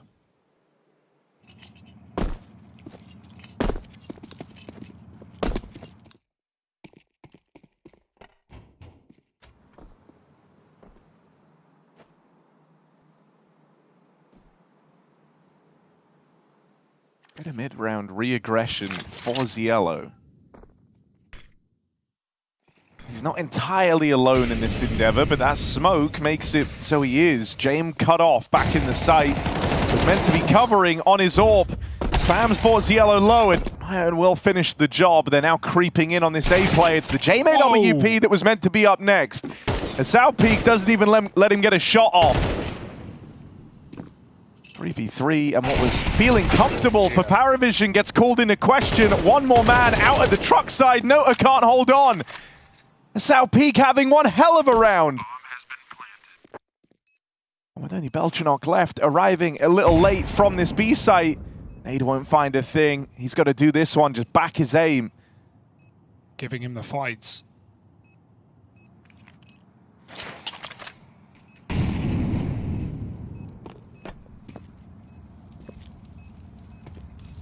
Looking to make that first incision, but so much time off this bomb. Player still in at the bomb site. South Peak, stellar 4K, and what a turnaround, man. That's the advantage for PARIVISON. Ziello doesn't even get punished straight away on that aggressive move out towards the toilets. And it doesn't come to matter. James' first AWP of the match didn't even get to fire a bullet. That was such a sharp shot on Jame. I'm shocked that Ziello even gets one, to be honest. He got wallbang down to 30 before he even got that fight in. South Peak, excellent combo. And that's nice. That's PARIVISON who make a nice call in the 3v3. They go 3-2-1. They swing off truck. They catch players with knives out and nades out. But they don't get the kills they were looking for. South Peak bails out his team with that round. Now, triple boosting is dead, but jumping MP9 is an Astralis classic, so PARIVISON will give it a go. They even push short off the back of it. A lot of damage on that second player. To chase down for Belchanok, punish, and Jame just gets burst fired again. You heard that. Luchov smashes the captain. It's been a rough start to the game for Jame, I bet, and Luchov is not done either. 2 kills coming through. Third tap connect. Luchov is here. 9D looking for this big upset to open this stage, and they are 5 to the good on T-side Overpass. Look, man, PARIVISON are very, very aware of what this Luchov guy is capable of, right? You think back to Astana, kind of a disappointing finish for PARIVISON, one where 9Z managed to make it all the way into the quarters. And, you know, Luchov was an absolutely massive part of this. His opening game of the tournament was versus this PARIVISON team. He went 44-22. 30-9 on Inferno. Well, that's our third map. But will PARIVISON be able to get us there? Yet to start in this series. Nice position, but any deeper and the AWP is on this line. Ziello hang out here. Spotted. No escaping that. I mean, you're not ready for the AWP sitting back in T-spawn like that, so 9Z's patience pays dividends. Jame has to fall back with a missed shot, and it is just feeling a little shaky for PARIVISON off the rip.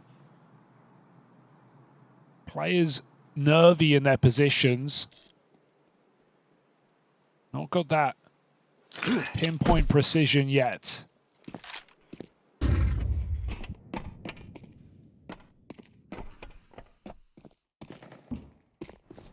I'm just hearing burst shots on Luchov, and he's finding headshots, so 90, 40 seconds. You can still lose these rounds if you take too long. Got to get grouped.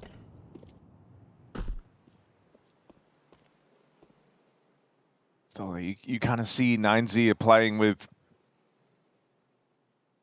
this idea that they are a bit of a battle-hardened team coming from that previous stage. They know to not take rounds for granted. Leaving this one late in the day. That is the bomb dropped by Jame out in the open. 15 seconds left for the captain of PARIVISON to try and recover this round. Bomb dropped again. And this is now a big problem in amidst the chaos. Note has found another, but it's all about this Jame AWP. He doesn't miss anything, and that round falls apart for 9Z. They spend so much time getting everything in order that James Orp is ready to rip it from them. A 2v5 with bomb being the problem. We said it was losable, and 9Z find a way. That is a devastating round to give away to PARIVISON. Let them taste victory and recover guns. 9Z, disaster strikes in the form of James Orp. Hits every single shot he has to. And that was poor spacing, sure. But 9Z never thought it'd be a problem. Yeah, these slow rounds have been treating them well thus far, right? Giving Jame enough time to kind of make the wrong reads in a bunch of these situations. But here, you see what happens when he's in the right place at the right time. And no nades thrown either. One Molotov on that execute. I don't think they have the flashes to make it work. Needed to get Jame off the line. Well, that is one way to make up for a couple of missed chances here for Jame on the CT side.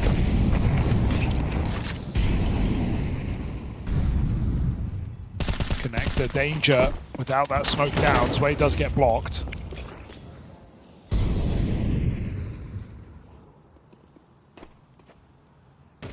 now acutely aware of that jumping MP9 potential.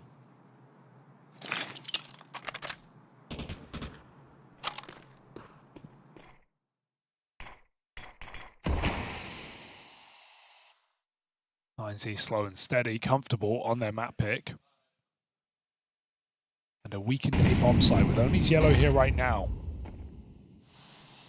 He's in the position he got wallbanged before. He doesn't seem to care. Yeah, been very dedicated to trying to play this spot. Is Yellow. Here's everything. Wants the best he's been able to muster. This time it's nothing. Jame close up next in the toilets, and this time there's multiple players ready to trade and collapse upon him. Luchov leads the way with entries aplenty. This guy's a monster right now. Good pick up for Belchanok, catching Luchov, getting aggressive over towards Bank, but is there really any hope for him? This was a 1v4 as he gets the first. Swinging over, seeing two players ready to meet him there. Changes the direction for Belchanok. Still showing a bit of interest here, but this round feels too far gone. Planted for toilets, two players back there to watch the bomb. And DGT even hunting just to deny a save, knowing that the only way out here is through this B bomb site. Yeah, he's got to run, and by the time he gets far enough from the bomb, he's got a new threat to worry about. DGT has this in the bag. Great luck from DGT, guaranteeing the damage, because this is a team that we know will play with the money. And 9Z are not letting them have anything. That was awkward for Yellow. I like the play. Jame flashing him in while they're teeing up nades. But the issue is he has to fall off the bench. And that makes noise. That also just puts his aim off for that extra half a second. That does make a difference. If he's tucked in the corner, probably gets at least one there. Jame as well, caught in toilet. Everybody round the corner. 9Z gets so deep before PARIVISON get a speck of info. They don't know there are 4 players ready to hit A. So 9Z, you learn from their late round. I mean, the idea that you're already sitting 6-1 up, chance to sweeten the deal here up against this partial, this almost just couldn't be better for 9Z. We're 8 rounds into the game. There's 1 on the board for PARIVISON. This is CT side of Overpass, the favored half. And you wouldn't know it. Belchenok in trouble. And haven't they just avoided the stack so well in this game as they go into this B-bomb site?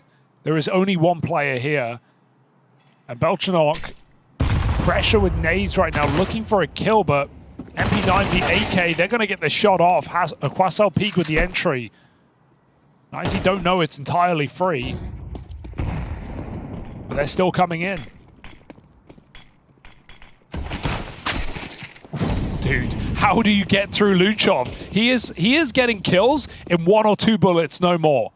This guy is not sprayed all game. He is 14 and 5. We're going to need to watch the POV demo back. It is absolutely remarkable what Luchov is doing in this half of Overpass. No signs of slowing down. Look at him smile on his face because that is a 7th T round on the most CT-sided map of the game. Yeah, heard Nancy talk about how they had eyes on him for a little while. They wanted him in the roster sooner. It's really not hard to see why, right? There's no doubt what this guy brings to the table. Feel like even at some of his lower moments, it's still a real helping of firepower, and at his best, he is a rifler that just takes control over games. And can you believe he's not even the highest rated player of this team's major run? DGT is well and above him. He is second. But he's been the star of this squad. And DGT has also been showing up here in Cologne, which only adds intrigue to the 9Z run. Don't want to get ahead of myself in the first half of Stage 3, but if they play like this, a team that we've already seen take down Falcons and MOUZ and PARIVISON on LAN, who's to say this couldn't be a playoff-bound squad? Right now, they've got wind in their sails. I also just think, based on our limited run of exposure from 9Z versus top squads, and with him doing this at the opening game of Stage 3, you start to build this idea. Is Luchov just the type of player that likes punching up? Right? Playing versus top squads, and that's where he delivers his best. Tell you what, there are a lot of squads out there who would kill for that type of player. Absolutely, and what a team to play against. PARIVISON, the king of being underdogs, right? Winning events when they're not expected, making runs when they're not expected, and then when all eyes were on them, that's when they struggled, when everyone's prepping for you. That's a sick little run boost to get the mid-molly out. It's a very hard bit of util to hit, but they actually miss it. They throw a smoke all the way to T-spawn. That was not the goal here for PARIVISON. Things really are going wrong. Nice kill for Nota. Even evades, but Max walks right in. They don't realize he's got the headshot. Halfway through the spray, Max takes a trade. Great grenade, but Max is not done. Luchov by his side. One more man in pit, unsuspected. His way is to go early, though, as a result of that molly, and Max with an instant trade back. Molly missed. So yeah, we're going to try and come through this. Cover meant to be there, but Wesao Peak can't manage it. Plant now, and it's 2 of the quieter players left in this for 9Z. This is where PARIVISON, if they do want to have a chance on Overpass, have to look to course correct. So Yellow going to try come round this corner. Myern on it with his orb. And a little disjointed there. James doesn't go for the trade, leaves it later, and that lets the orb sit ready to go. 9Z and the runaway T-side, 8-1 up. Oh, why wouldn't James swing there? He's perhaps trying to play the fact that he's not there. That's why he wouldn't trade. He's up in heaven, get the player looking the wrong way. But that was an orb out for the count. He had a free kill on the bolt pull, and James doesn't take it. Disaster here for PARIVISON. 8-1 up for 9Z. And it is not even close. That's one of the closer rounds. And at no point did PARIVISON feel like they were going to win it. So Jamon pistol saving for orb, and well, there's a rifle available. Max has just dropped it. And so maybe you say quieter players, but that's because there's not enough kills to go around. Everyone on 9Z holding their own at this point in the game. James comes in for that gun. B-stack still up. 9Z retrieved that bomb. And as this game's gone on, you kind of see up for PARIVISON, things are really tightening up on the CT side. And I don't mean that in a good way. I mean like they're playing a lot more within the bomb sites, a lot more restricted, maybe lacking the the confidence to feel like they can risk going for these early fights. But that puts a lot of stress on your read of the game. And as we have said throughout this, 9Z have done a great job of avoiding the gambles, avoiding the stacks. You know, it's not been your strongest quality here for PARIVISON, is putting these gamble stacks in the right place. Now, this could be one of the rounds where they've correctly positioned this CT side. That's the bomb. Dead monster on its first swing. I can't wait forever for this flank, though. There's 20 seconds. 9Z are going to have to go soon. Nice shots. Sway swings into the orb. Quasel Peak too far away, going to start to run. The flank is found. There's one more in the bomb site. James trying to play the time. Can't do it, can't hang on. Yellow 1v3, and he just runs in. But that's a gun retrieval and a save as 9Z shut the door in his face. The flank not even required. Quasel Peaks in CT spawn. They don't need him. He now's go hunting. Don't have a solid leg to stand on here if you're PARIVISON. Nothing's really worked. Hell, even they finally come walking right into the gamble. They walk into your most stacked bomb site on low time. Like you say, the flank wasn't even a part of it. Right? It's not even a play PARIVISON were aware of. And still, it's enough for 9Z. Save even got cleaned up at the end. So Ziello doesn't get out with that gun, leaving PARIVISON with a limp bye here in round 11. Yeah, every save has been punished here from 9Z. They finally find him escaping long at the end of the round. Only 2 of these rounds have PARIVISON actually kept guns in the lost rounds. Disaster to disaster.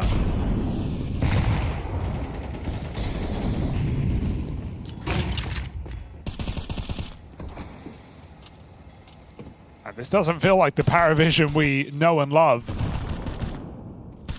But it definitely feels like 9Z punching up. Individuals playing very, very strong, and just trades have been excellent as well. There's 4 players down here on B. You wouldn't hate, what would the James cover? You know, one of these rifles, maybe even both of them walking out towards short, because then that frees up players to go and rotate. Right now, you're still dedicated to this 4-man B hold. It's the same setup every time Yellow in this position. They've cleared him twice before.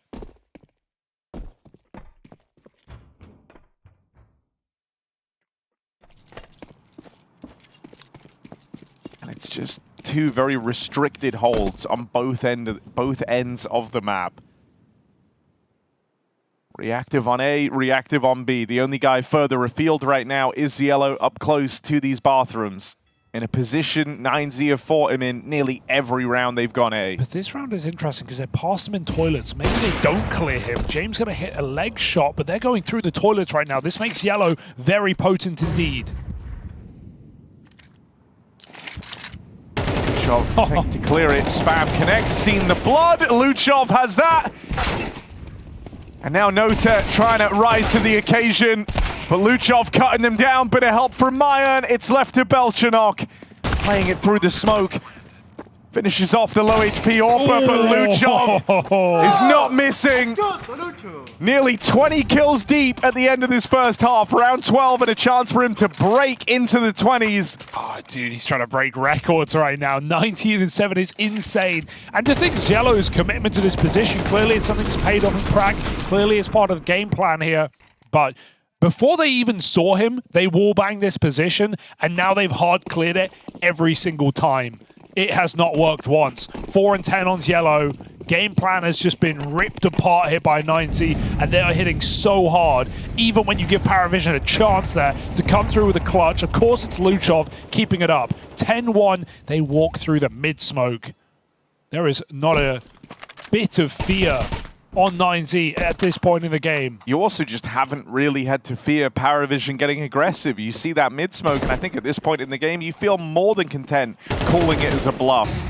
Nearly even the punishment there onto Ziello as he repositions. Bomb still back in T-spawn here for 9Z, so even though they have all this ground, they have to kind of taper off a little bit. Well, they know it's going to take resources, so Rotate comes out. GGT walks through B, and Belchanok has no idea that kill would have won the round, and it still might, because Nota is low, stuck in this corner. They're coming from both sides.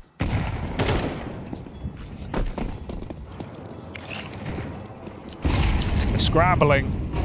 1 health, and not for long. Flashed into the molly. Overlook Zwei in this same position, just used all that util to try and clear out the pit.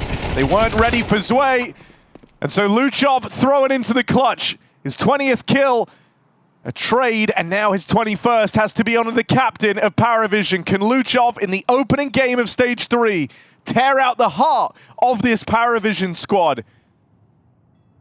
James buys his time. Now towards heaven, waits for that plant, and no swing on the back of it. Luchov allowed to get out of there, now has a bomb to play around. James sees that bomb ticking down and realizes he could have punished and won this already for his squad. Luchov nails it! Clutch going his way. 9Z absolutely destroying PARIVISON on this opening map.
9Z have come through with a statement game. Luchov is showing up here at the major. If stage 2 wasn't already impressive, well, this one will be one to remember. 11-1 on their map pick on the T side of Overpass as they blitz through PARIVISON. This is quite the game out of Luchov and the gang, and it has no signs of slowing down. It might have signs of ending soon, as this pistol could submerge PARIVISON a map down in this series.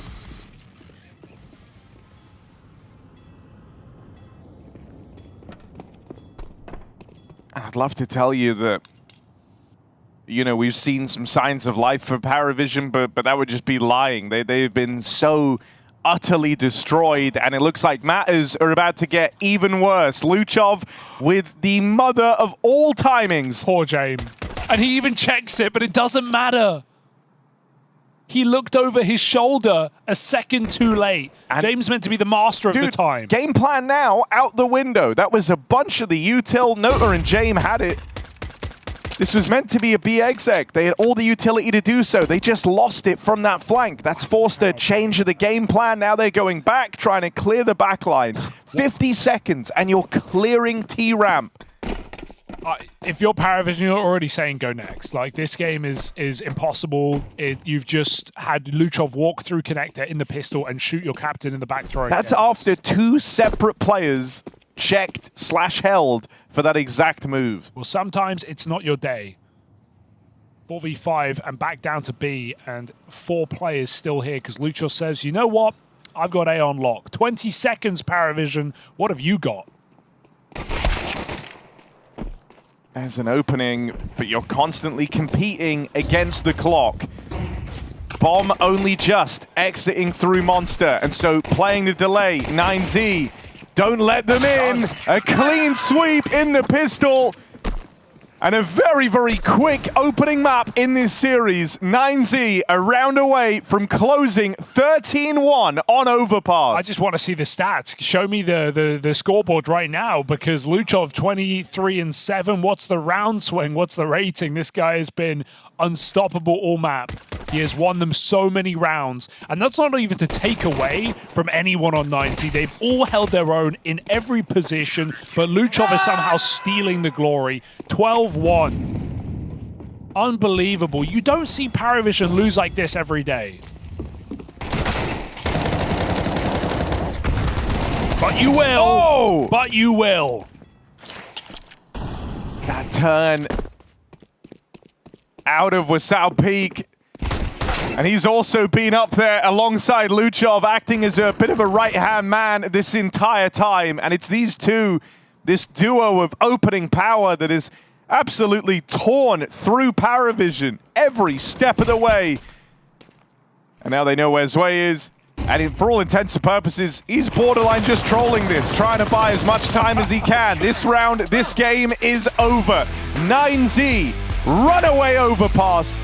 Doesn't get better than that. 13-1, Luchov 23-7, Wasau Peak in behind him. These two stars shining for 9Z in their debut game at Stage 3. Yeah, if you already liked Stage 2, it's only going to go up here for 9Z. PARIVISON have to bounce back. It's Dust 2, it's their map pick, but it's also one that 9Z are no stranger to. That's coming up next, and we'll see if PARIVISON have anything left in this series.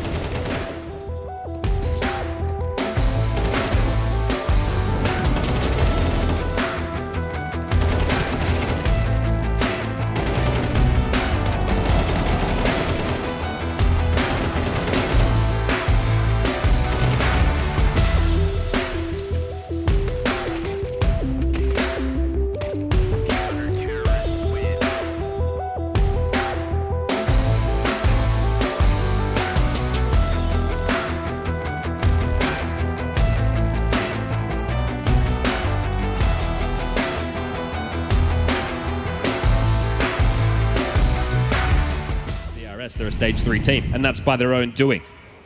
But the fact that this squad has been in a major grand final, this time last year back in Austin. Most successful team from the region ever, and there's a reason for it. It's the default spread, going through the motions, a bit more conviction than what we saw from Betboon, but you've got a whole lot of rounds to play with, so you can understand why. It's Beppo who are going to constantly be responding to this. You can see it there with the block util.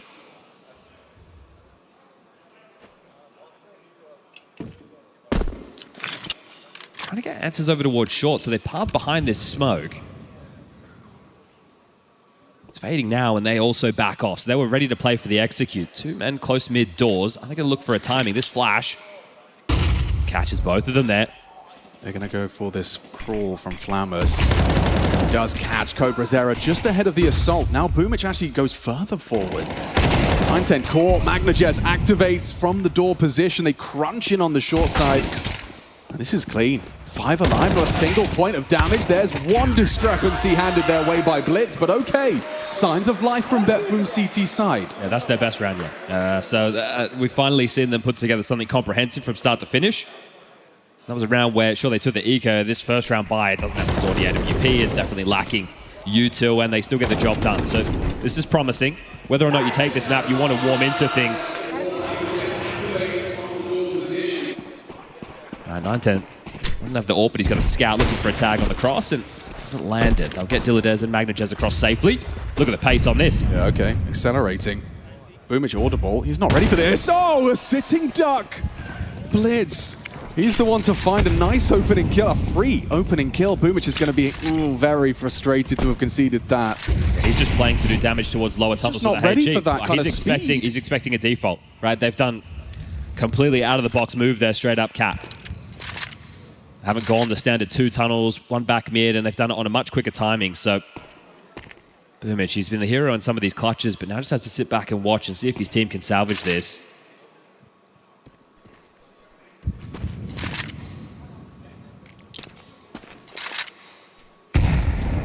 Flammers gets answers back short. This is a very favorable fight if Techno does get caught. If he remains tucked, though, there's a chance they get close enough that this Tech-9 is overlooked! Okay, nearly 2. Cobra Zero ensures they both die after all, but Techno, great output with his forward position, and now Zorti's a dead man. Nice shooting from Mzinho.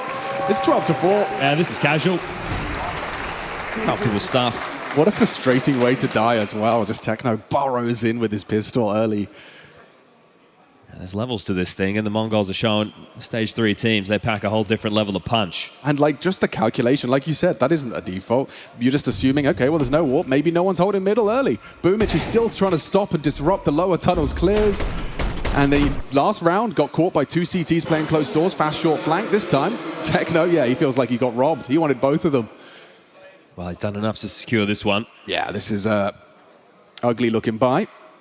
Round 17. Yeah, some contact was taken long there. Mzinho was spamming through the smoke, so knows that they started heavy long. Just walking quietly up cap for the fight, and there you have it, Zorti with the opener. Yeah, wasn't ready for the off angle of Flammers. He'll drop down, and ooh, in combination with the HE, another body drops. Looking for something back, and yeah, Boomich will catch him, so information flows. I think I just heard Flammers screaming. Yeah, he 100% was. Techno's been noted now. Diladez should be able to cut him off at the pass, if not Magnajez. So this round is another one, an extension of play, unless Techno can do something absolutely nutty. Diladez says no. And they can find themselves some upgrades to continue this one. So just stalled out on short. No way forward, no way back, and that'll be another one.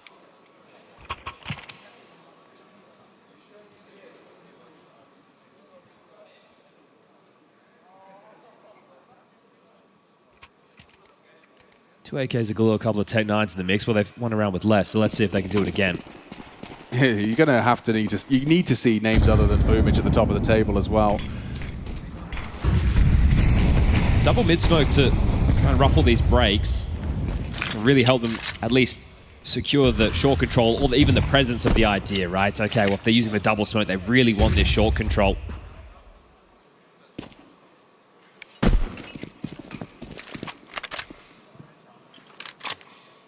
If they put it straight into a mid to B off of this, Magnajez has already responded. Zorti and Diladez on the side. So the question is, can Magnajez get across, or does he just want to defend and stay in close proximity to help out a potential A play? Util's in the air. Oh, he got spotted for by the flash, and they did spot Magnajez. Underhand flash. Oh, it catches Diladez, but he still removes Blitz's head. They're accelerating into B. The flashes do work, but Zorti, in combination with Dilladez, are defending solid. Last man through the smoke. Dilladez closes it down with 5 frags combined. Zorti and Dilladez deliver. All right, well, their easiest round yet is coming up now. It will be the eco for the Mongols. Hard to justify any investments at this point at all. Everyone just sitting around that 1900 loss bonus mark.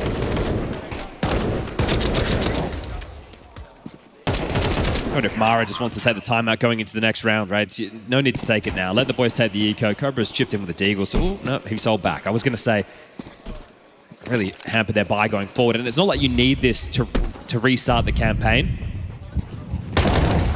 That's just the in-game body language for, can we win soon?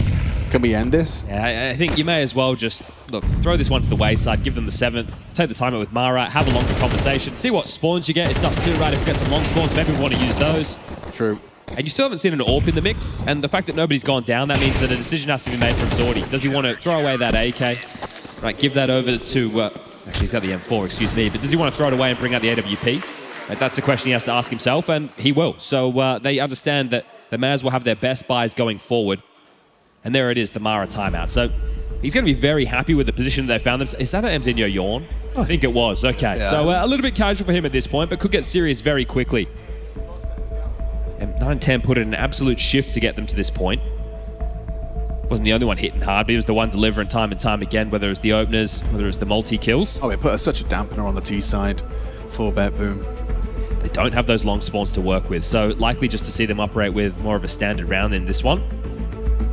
Now that Zorti has brought out the AWP, we'll see if those double smokes come into the mid doors again. Just eliminate the options for the AWP to find picks, just see if you can force him to be over towards Game Helper or Cars, just doing standard stuff, and that's where the flashes come into play. But with this type of buy, it is lacking key pieces of utility. So Mongols will have a few options less in terms of how they want to get this map control or finish. It's one of the two. There'll be a trade-off there. Boom is just swinging. Doesn't want to get caught by that fast cat play again. So clears his corner, then drops his nade. Won't catch them on the timing. All Boomish's job is right now is to slow down this default, right? That's $600 investment of smokes towards the mid doors. If he can slow you down, force you to use another because you're scared of the AWP presence, his job is done. He's just rifling through these nades.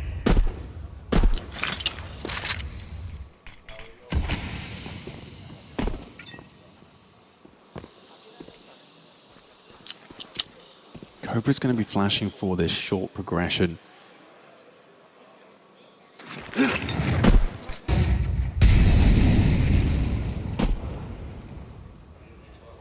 Hoping to bait out a block smoke, but Zorti would rather sweep through and confirm it's clear off his own AWP. Save your nades. Now pressure applied to that B duo. Kept at bay by the incendiary as the crisscross smokes are down. You're trying to act like you're going one way. Time's going to be the problem. If they don't get out cleanly against Flammus, the time constraints will cost them here. Flammus is still there. Responsible for an awful lot. Here's the flashes coming. A test for Flammus, and he stands his ground for a quick tap. Takes the head off of Techno. The swing easily handled. Flammus gets support for the third. It's clean in defense of long. Cobra Zera just going to try and take a couple with him, and he has done very well. A missed shot from Zorti. There's no time. Okay. Could have been if you gave him that one. Ooh, Magnagez is not scared, and they're making this a whole lot more competitive. At least the scoreline looks as such. What's it for now on the trot from the CT side? Yeah, and will need to be another partial coming in from the Mongols now. So Eco into buy, into partial. Not getting the bomb down in this string is starting to hurt them.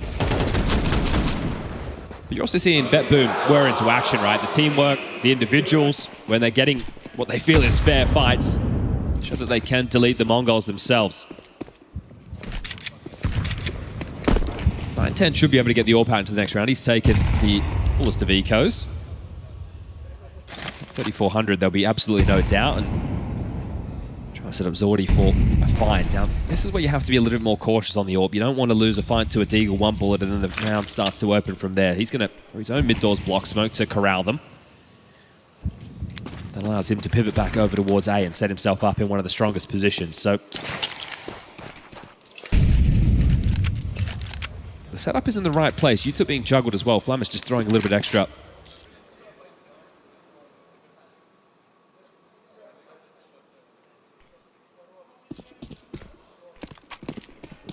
This is just a bait U2. You can see none of the bodies moving off of the Mongols from that, so they just drop it. They're trying to siphon through more of these nades, so if they do want to find the follow-through here, that hopefully there's less resistance. And that looks to be the case. It just flashes over towards A for now, so they should be able to get some room to move without Util slowing them down. Yeah, it's just Desert Eagle, P250.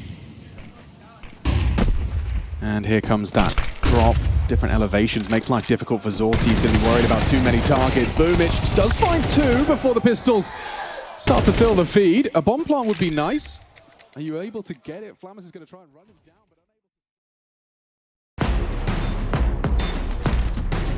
There's the flash, that's going to catch Crims out, they're going to push on through, MBK gets one, but Crims with a spray down, he gets himself the triple, and Fnatic are not done yet. Can you believe it?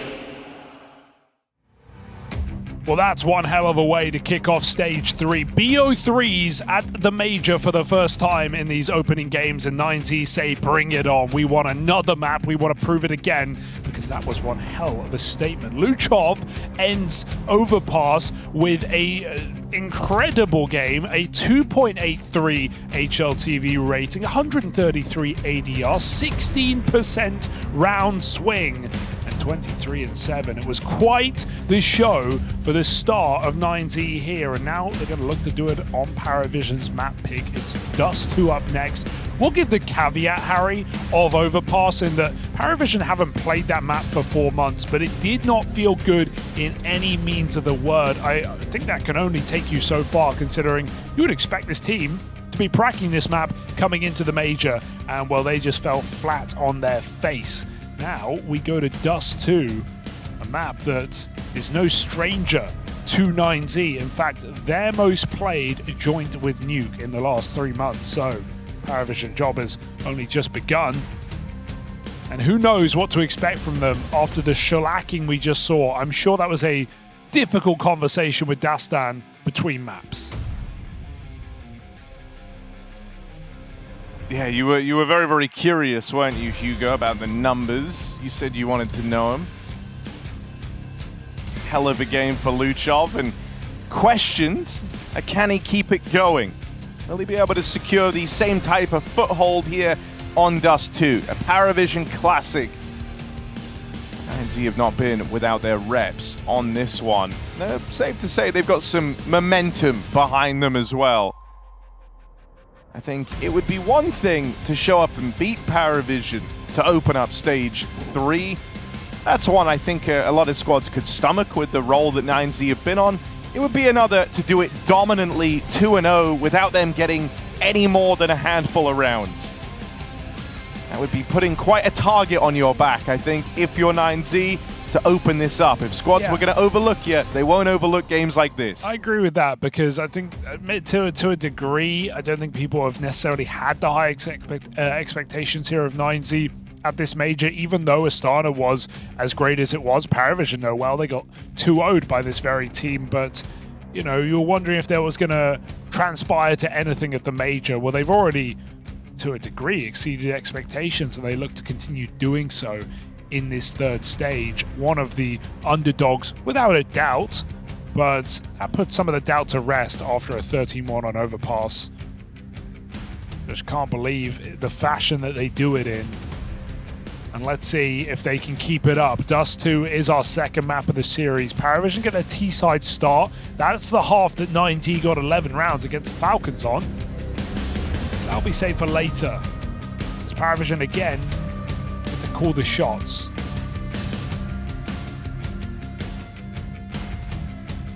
Maybe it'll feel nicer this time, because their T-side only lasted 2 rounds back last map.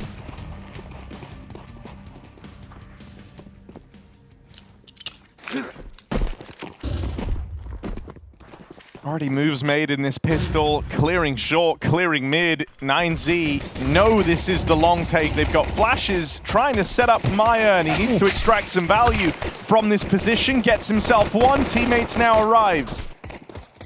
James has just killed Felchenok. Oh no, he was already having a tough time. That's gonna make it worse. Got to cross in now with the flash, but missed chance for Nota, and the aim just looks off, doesn't it, for PARIVISON? Can't really connect the shots, only onto their teammates. James 1v3. Low health, this is a single bullet and they'll deliver it. Nicely done here by 9Z, pistol locked in. And yeah, I mean, even just the eye test on these fights here for PARIVISON, just really struggling to convert what should be simple kills. Maybe a bit of a write-off day. Hey, the benefit of the BO3s, Harry, is you don't play 2 BO1s on a bad day in the office and go down 0-2. So you lose today, you still get a whole day to reset. But still, we're expecting more from PARIVISON in this second map.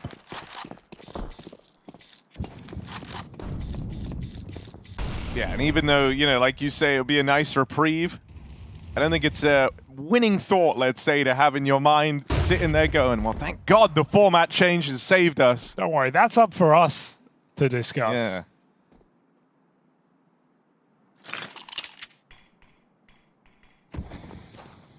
Oh, it is sick, though, having BO3s in this third stage. Very nice. We know all our games for the day. We have 8 best of 3s. We have some incredibly tense matchups coming. Na'Vi Spirit, we know how favorable that is for Spirit.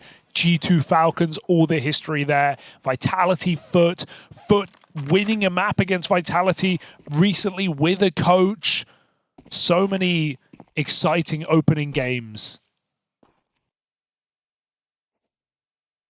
And of course, a crowd as well on the A stream in that Mongols Bet Boom game right now. Got 500 people showing up here in Cologne for every game this stage. Oh, Luchov had to square that one away, right? They get out past the MP9. Still, he is not going to depart for free. You know that about Luchov. He'll finish the job, rounding it out with 4, matching Wasau Peak up towards top of the board. It was those 2 map 1 that took control over the game, and they're hoping they can run it back again on Dust 2. All right. Here's the gun round for PARIVISON. That's what we've been waiting for. Dastan still in his seat. Nothing to stand up for yet in this game. Yeah, you know, I think, Dastan, you've just had a time to speak to the guys in between the maps. You're going to trust Jame and the gang in this first round. I think they get 1 round to execute the game plan, the vision. Well, talk of trust, Luchov after 4 has just dropped Maya and the AWP into this first gun round, so got a lot of faith in his AWP. He will fall on that lower push. DGT's committed, and the AWP, it crumbles as well. Nice double entry for Nota. That is more like it. Now, don't get too ahead of yourselves here, though, boys. It's a 5v2. You feel like you've already won the round. Wasau Peak, not able to convert on a second. Nice try. That could have made something happen. Now it should be impossible.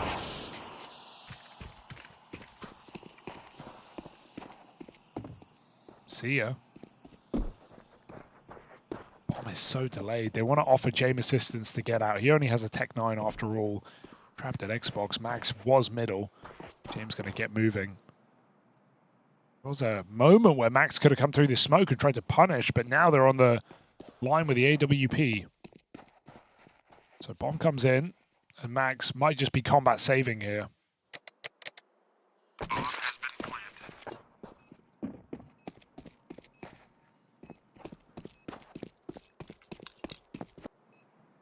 They seem to think he's in B.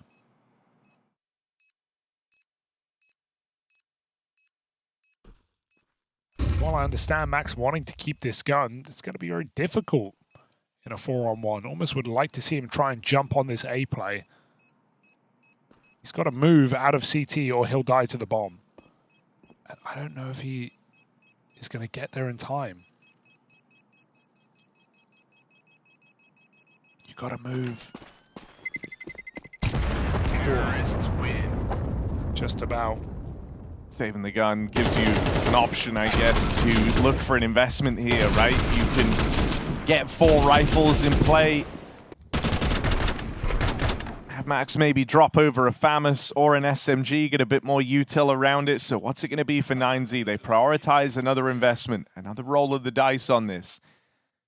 I can tell you it's not going to be perfect. Seeing a lot of limitations here in this gun round for 9Z. PARIVISON gonna go looking for that early control. It's Yellow running it down mid with the cover from James Orb. So he is in position out on the catwalk very, very quickly. No one here for 9Z facing early on. They played an anti-long rush setup.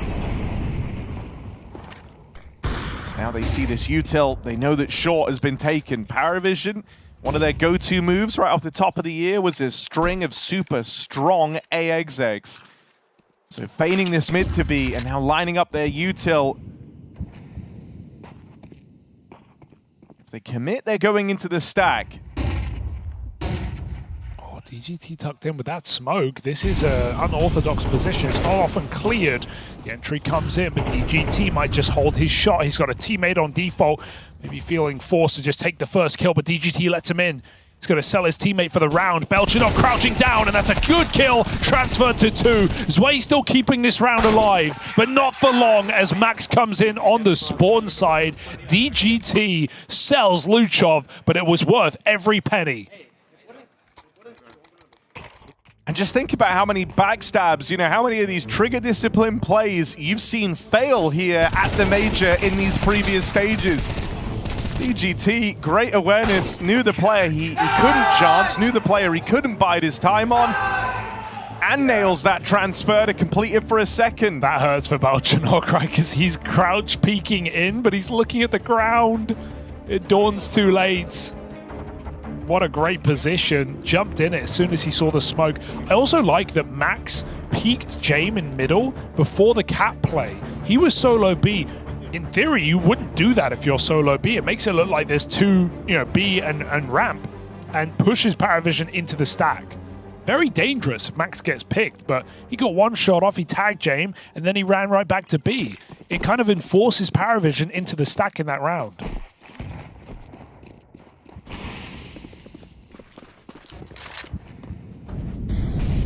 There's method to the madness. It's not just aim.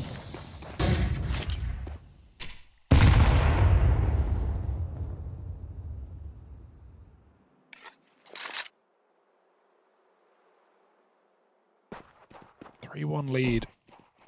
And while it was 9Z on the force buy, now it's PARIVISON's money on the line. Yeah, they're looking for a B finish here. How long does Luchov hold on to this smoke for? Because Max doesn't have one. And they're actually just starting to walk on out. Luchov going for info peaks, gets that spot. Max springs the trap. Only good for the first. Lineup for Luchov does big damage, but he doesn't convert on those kills. Jame, notice out of there. He got a mid pick, so he just runs away. Oh, nade could be real nice. You need this to try and create a way in, but missed the timing on that. James been able to cross close. Gets himself set up right under the window. And I really don't think you can justify this if you're 9Z. A man down, infamously hard bomb site to retake. And so they head for the hills. That's why the pistol goes first, right? Max, you know, wastes 30 or 20 bullets on the Tech 9, giving PARIVISON an easy trade. If he could have held his shot a little longer, might have dropped a rifle, had two players backstabbed. Player in the site's not able to line up more than just damage on the second and third. And that molly on the retake comes in a second too quick. It lands in the tunnel smoke and extinguishes, cutting 9Z out of a chance. So those two guns saved and another go. Does PARIVISON keep themselves above water in this map?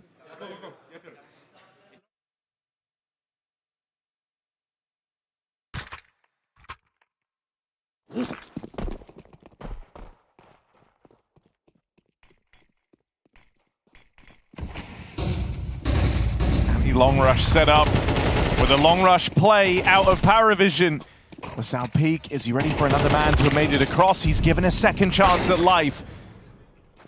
Belchinov quick to rip it away, and attention now at Aziello. Must-win fight as he skirmishes through that Molotov. They were hoping the bomb could join him. But a quick trade for Luchov leaves this one wide open. Bomb moving back to link up with Belchinov on long. Yeah, DGT expected this. He has not moved from the car. This is a powerful position to be in late in the round. Long cross smoke comes in. PARIVISON if they check this lazily, it's going to cost them the round. DGT needs to not move a muscle as PARIVISON do fake this out and play slow. Spam on the smoke. DGT waiting. James clears a corner, but DGT walks into the fight.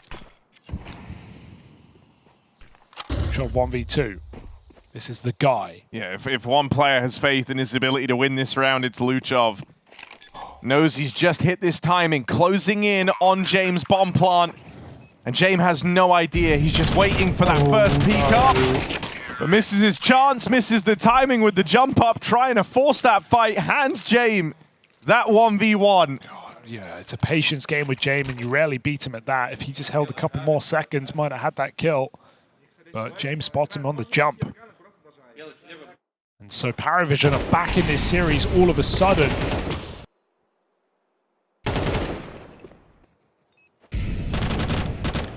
This was an opportunity for 9Z to run away again. Instead, PARIVISON money control, looking to take the lead right back.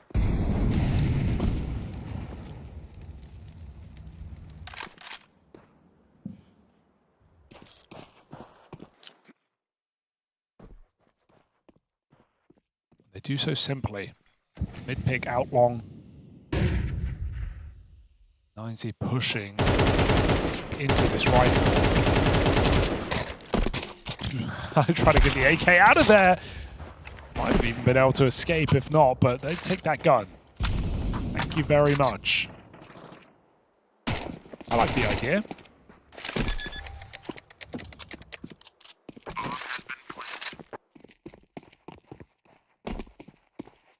So Bodyguard Mayan and DGT with an AK. PARIVISON do indeed go up to the 4th round. Yeah, lead taken, right? And PARIVISON, not uncommon to see them on Dust 2 kind of have these strong T-sides as a bit of a backbone.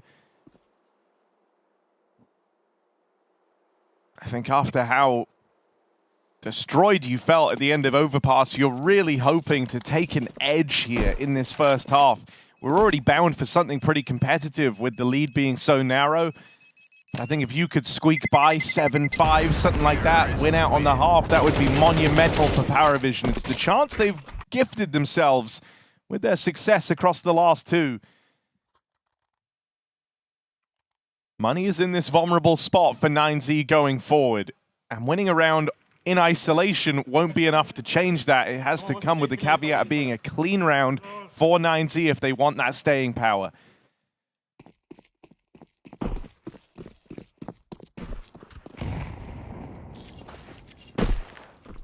think it can feel hard knowing how to play these early rounds too. You've seen 9Z trying to force a bit of control. You touched on it earlier, James, and by extension, PARIVISON are down to be patient, down to wait for you to make these opening moves, try and use them against you. The double catwalk set up in this round, and a great catch for DGT on that saved AK, already showing the value there. Could have just been a dink to Ziello, and then a shot of redemption, but the AK deals with him straight away. Staying active. Oh, good catch out middle. They realize that someone's throwing that flash, and so no CT player. Nota jumps in. Finds Wasal Peak, moving into position. Really nice jump out there for PARIVISON. And that's a familiarity with the map paying off. Realizing who is out of position, which player they can exploit. Dust 2 is all about avoiding this gamble stack and finding the weaker site. Now PARIVISON finding an A player. Looking to go back up catwalk. Nine can't sit here forever. As that smoke fades, he is in danger. Ollie does come down, buying time. Precious time with 30 seconds on the clock. The move from DGT is massive, isn't it? Because up until now, you've been flying blind. You've been playing a guessing game. This push in through the tunnels. DGT nets him a kill, and now he's got to prepare himself for this B assault. It's coming in. Luchov, dead out towards mid, has created a window. DGT, one might not cut it here. Ideally looking for that multi-kill. It's big damage, but it's Nota trickling through the window with a triple. Whoa, what a shot. Now needs the ace clutch. Trades off onto the AWP, and Nota's hit a blinder. 1 away from his ace. And it's on to the captain to try and stop him. Note went from being a non-factor in this series to a very big threat indeed, but out through the window, Max drops in, they get shut down. Nota with all 5. Not today, 9Z. 5 kills and 2 health remaining on Nota. A thing of beauty in that B bomb site. Those are some sharp shots. Nota on the board here in a big way. When it felt like everything was going wrong for PARIVISON. The last second rotates, Way knife out court. Nota does it all, and Jame, with that orb, puts it to use. 9Z have had opportunity to start this game very strong, but look at PARIVISON shut it out. It's a great grenade, but it comes at the cost of the opening kill. Danger, but missed chance for Myern. Well, he'd love to stay mobile and reposition this AWP. He's alone on this side of the map. Left locking down tunnels that Zwei won't be re-peeking into. PARIVISON go up cat. It feels like they've got the read on this. Knowing that Myern won't have rotated out. You even saw that, right, with just the decision to run across mid. That was the big threat, that the AWP could have been there, and PARIVISON didn't care. So they feel like he isn't budging, and they are right in their assessment. Luchov, hell of a tap on this 5-7, but he's got to have a couple more just like that. Whoa. Damage done onto Ziello. Panic. And they're going to try and change their mind now. They got that kill onto Myern, crossing in mid. That's the AWP away. And so Round looking to get recovered here. They dodge the stack, find that kill to open up this change of direction.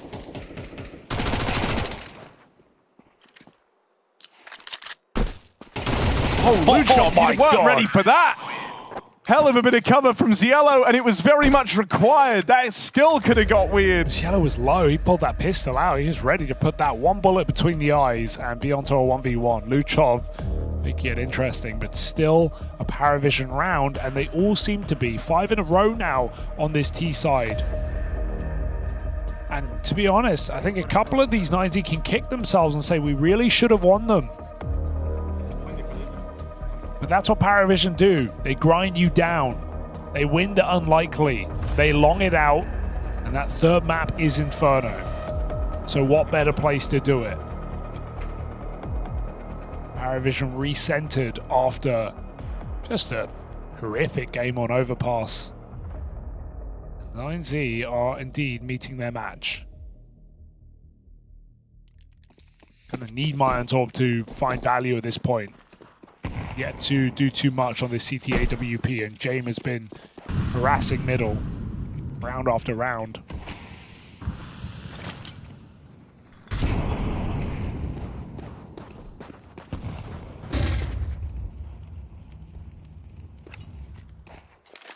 PARIVISON very much a team that looked to punish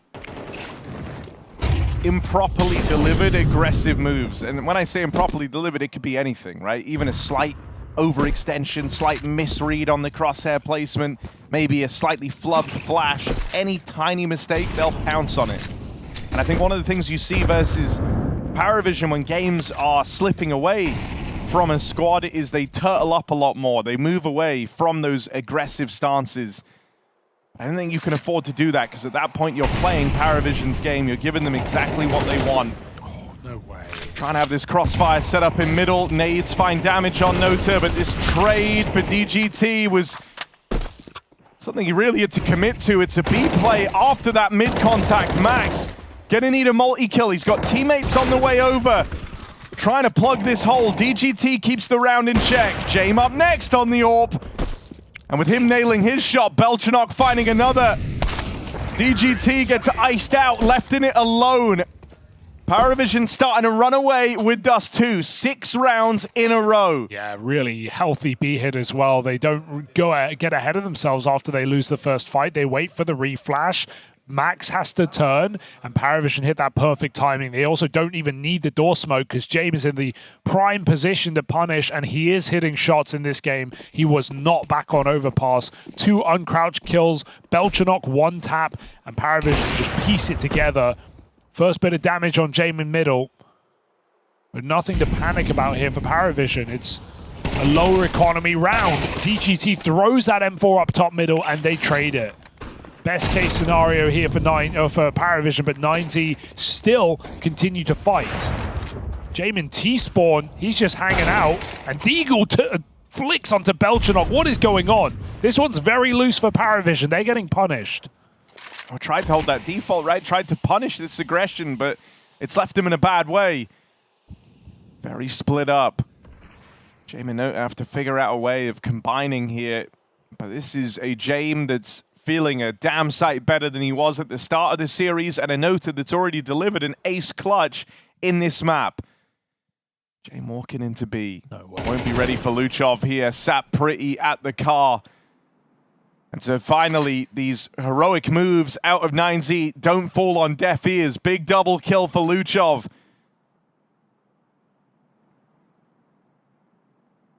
Nota goes walking in, 2 teammates nearby, ready to assist, out in middle.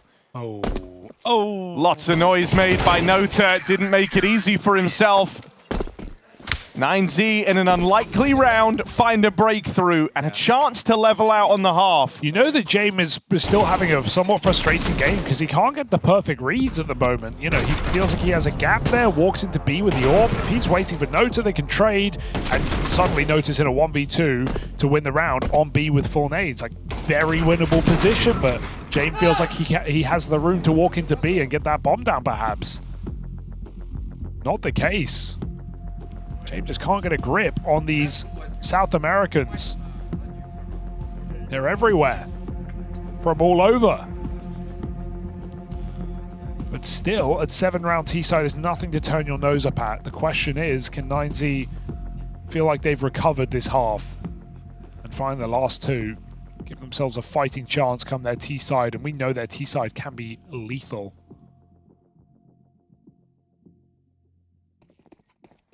So let's see. James has happily gone for this peak every round of the game. And they are not willing to take him on with the AWP. Mayan knows what he's up against. Unless... Boom. It's one way to do it. Last round of the half, Mayan finally wins that fight. Yeah, one he's largely looked to avoid.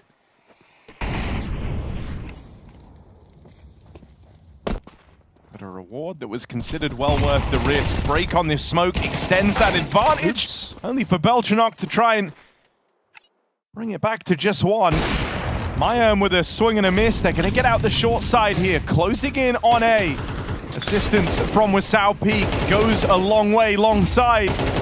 Cielo up next, ripping heads off. And now his teammate moves in to join him. Awkward team flash means they're not able to punish on Luchov.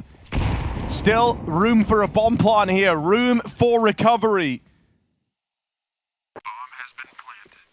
Manzi closing in. Belchanok next contact. Spot out towards CT. Cielo hoping to help him, and that jump from Max gets punished. It's a turnaround for Luchov that gets quickly dealt with. PARIVISON faring far better on their pick of Dust 2. Deliver us a stunning 8-4 half.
9Z learning the hard way that when it comes to PARIVISON, success is very much a map-to-map thing. This squad, one that we've often praised for resilience, keeping themselves in the series in the debut game of Stage 3.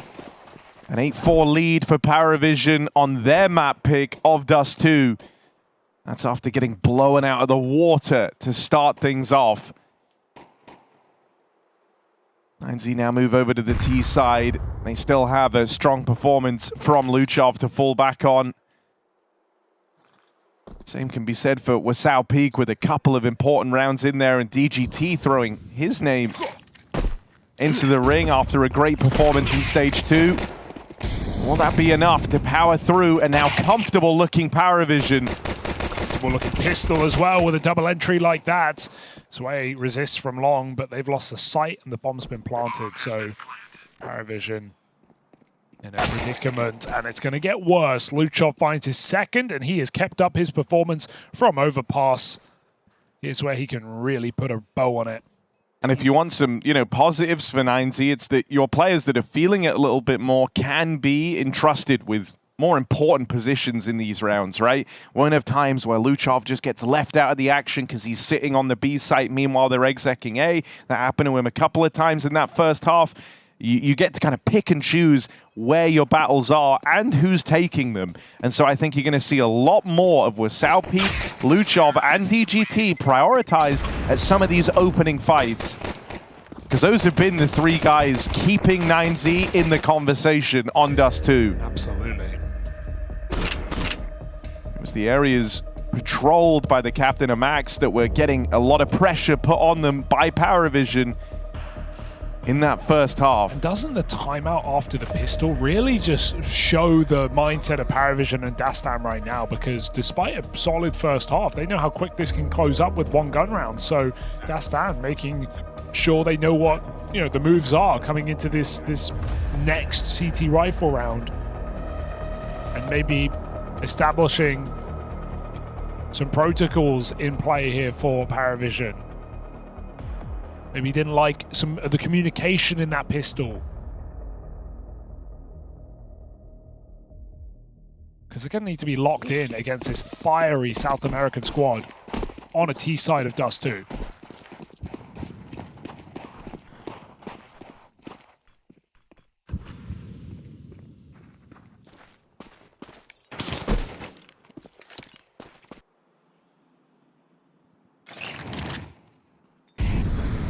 Resistance in this round.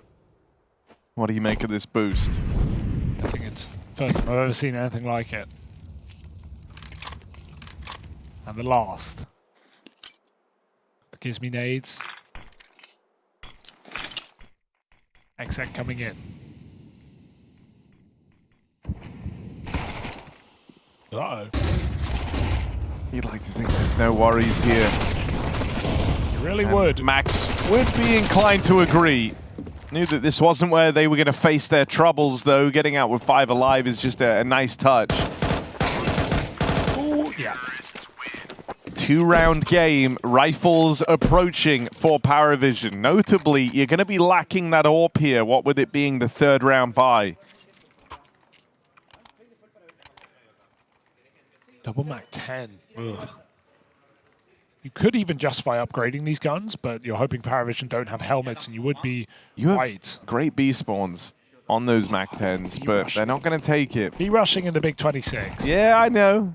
But you got to admit, when you see you got 3 players, B spawns, all Mac 10'd up, it must have crossed their mind. Sure. They've got a game plan to deliver on. Usually you have a bit of a plan outlined for these first 4, 5, 6 rounds of the game. And so ideas for 9Z, the B rush was not a part of it. However, a B finish. Now we might be talking. B rush, I sleep. B hit, real stuff. Here they go. 3 players here, though. Important to bear that in mind. Belchanok up close. Damage minimized with him only getting 1. It's yellow that they're not able to deal with, and this mid-to-B component gets shut down. Myern so quickly left as the only guy in it, and he also matches the same fate as the rest of his team, charging into a Patience Yellow who farms up 3. Yeah, monster hold here for his Yellow. It's just what PARIVISON needed to keep 9Z humbled in this second half. The B hit completely denied by one player. Triple kill on the hold, and still the timeout. Look at Dastan just purging these timeouts. Because if things go to plan right now, 9Z will never get a chance in this T side. They can break the money again, beyond to double digits. It's interesting too, right? Because, you know, we were looking in that first half and he was quite reluctant to use them, had faith in James across the first streak of rounds. But you also think if you're PARIVISON, the idea is you could almost win this game here and now. You win this one, you break 9Z this late in the day, the map should be right there and up for the taking. And so, you know, I guess it's just different schools of thought. You can hold on to that pause, debate the idea that you might need it if they start coming back, or you remove that option for the comeback very early on. And they've gone for the latter. Let's also give them a bit of time to talk. Coming into this integral gun round, all the money relying on the success of this for 9Z. And they have walked up Cat silently with no mollies thrown. This is early. He's got nades out still, but he is safe enough. He won't get punished. Molly's going to block any scale. And it forces him to dump nades to not lose the round immediately. But he still held his smoke. So good resistance here from Noto. Max doesn't fire off the flash, not wanting to reveal the long lurk as they make it look like a mid to B. This surely will not be a B hit. Are they really going to drop off this late? No, it's back to long. So Zwei, bottom of his team, committed. Out in the open, anything more than one would be massive, but Wasao P going to put it down. I do like this idea from 9Z though, right? Showing present short. You know, PARIVISON now have blocked short, so they have nowhere to go in this site. Look how claustrophobic that's feeling. They're paranoid about that short control. They saw it earlier. In reality, it's all four players up through long.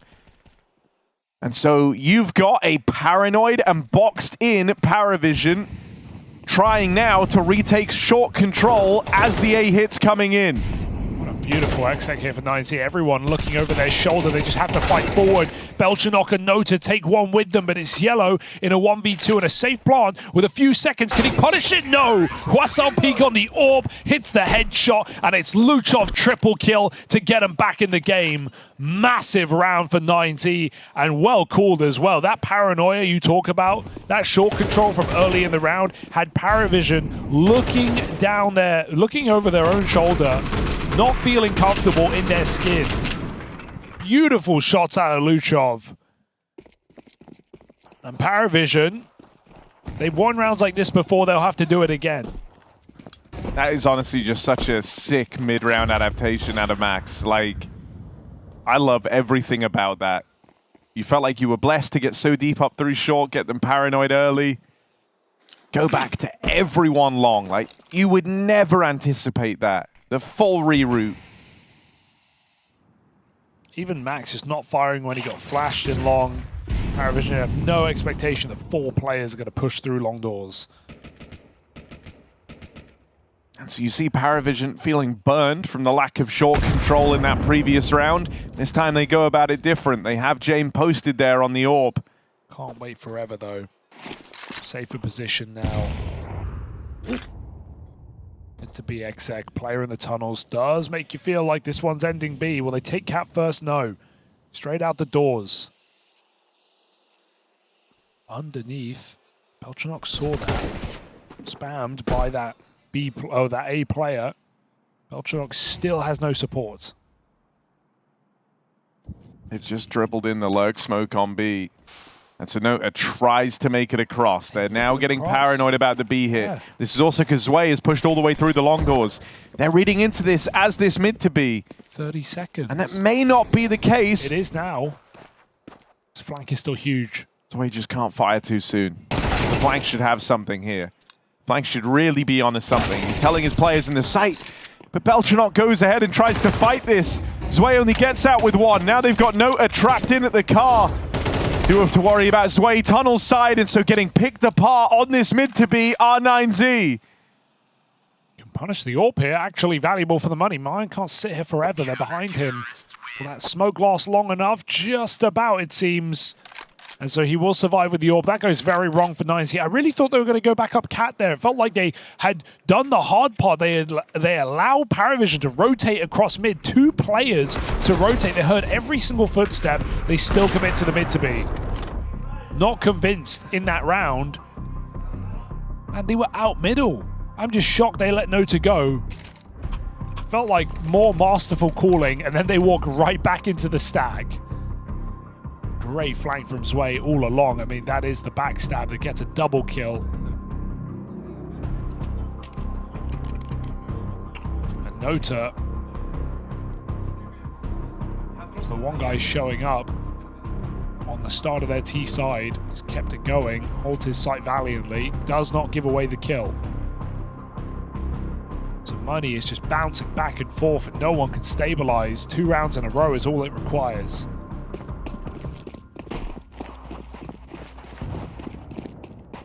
Long spawn for Mayan, but no one here to face him. It's a passive hold.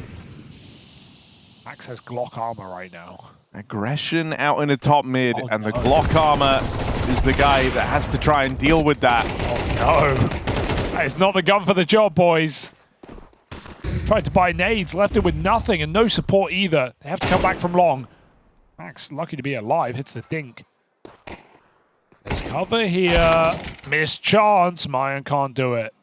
So this whole round just gets thrown away by the top mid push of PARIVISON. Stellar long defense from Zwei as well. It's all getting a little bit too chaotic here for 90. Finally losing money this late in the game might leave them out of a chance here on Dust 2. You might have had PARIVISON doubting some of their reads briefly after that first map, but not anymore. And Jaime, a voice that's always commanded a great deal of respect. You hinge on his every word when you're in his squads. And so as his kind of read over the flow of Dust 2's gotten better, it feels like PARIVISON have started hitting even harder. And with aggression in this round, you have put yourself on that finish line, really, breaking the money of 9Z this late in the day.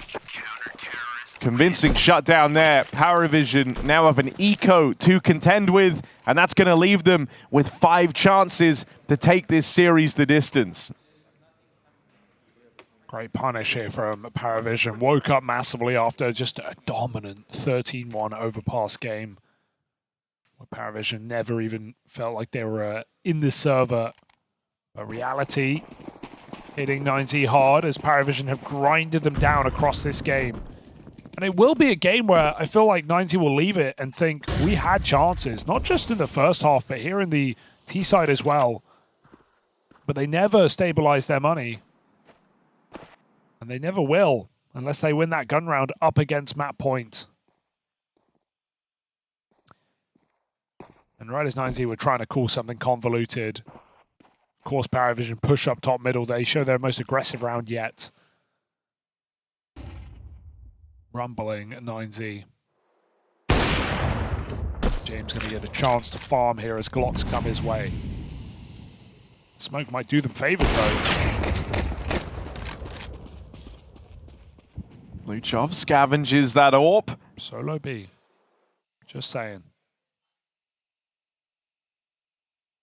You know, Jaime is a guy who was trying to pinch every penny, didn't have head armor to deal with this.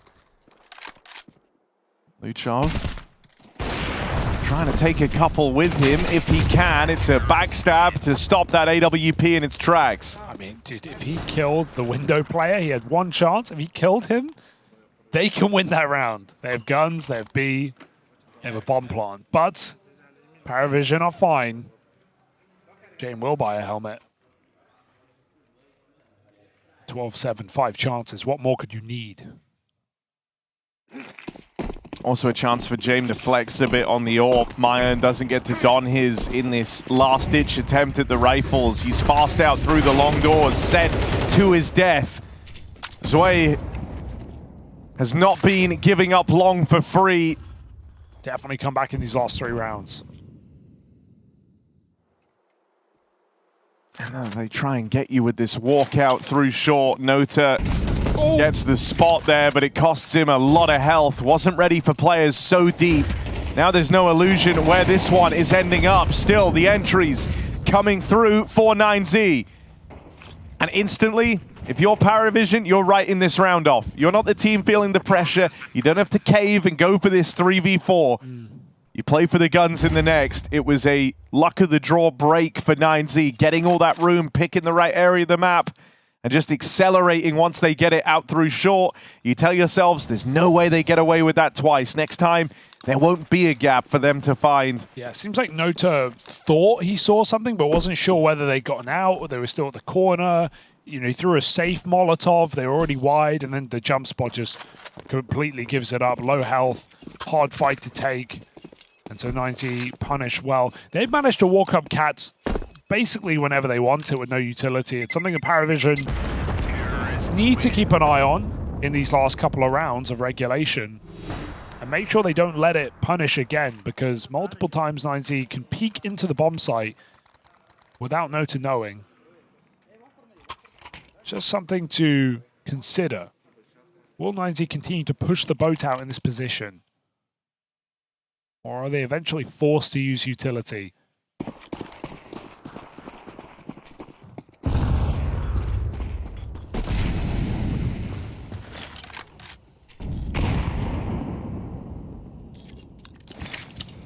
We'll see Nota get more active over towards short.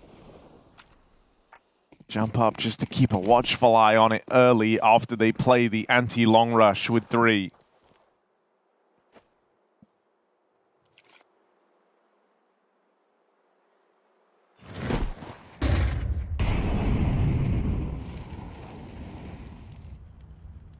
It's a heavier lean out towards mid and A for PARIVISON. With no one in the tunnels right now for 9Z, that's feeling like the right move.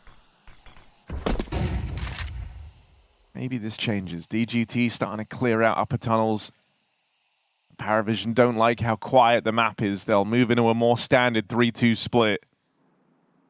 You could go anywhere with this, but with the double smokes in mid, 9Z look to just walk through the doors.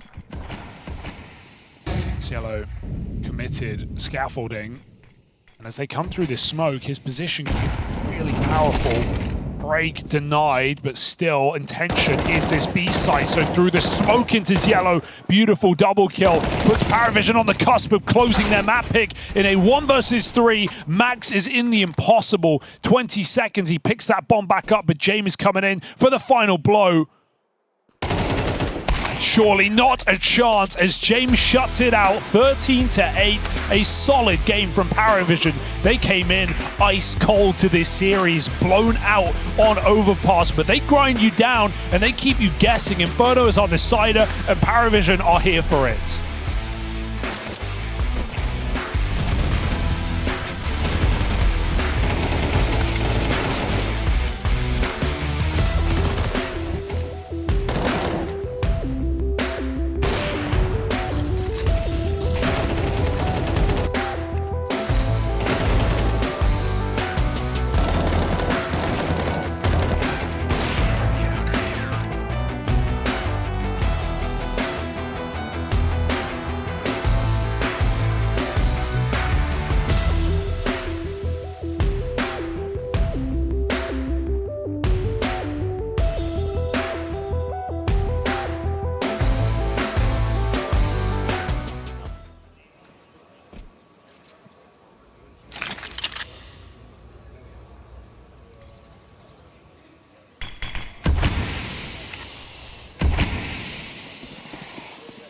No one's saying it's just Cobra on B. Oh, he's blocked it.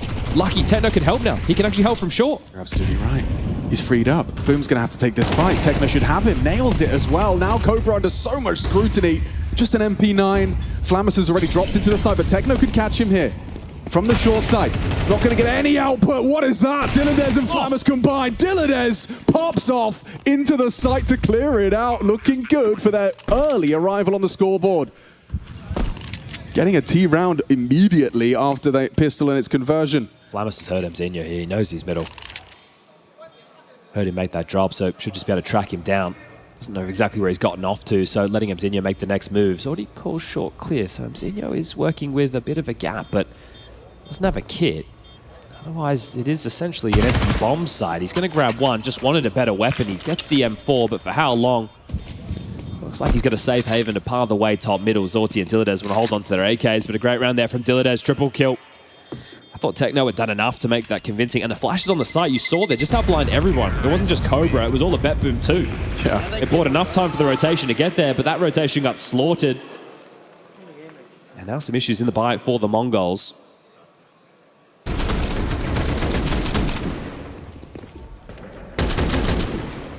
Good shooting.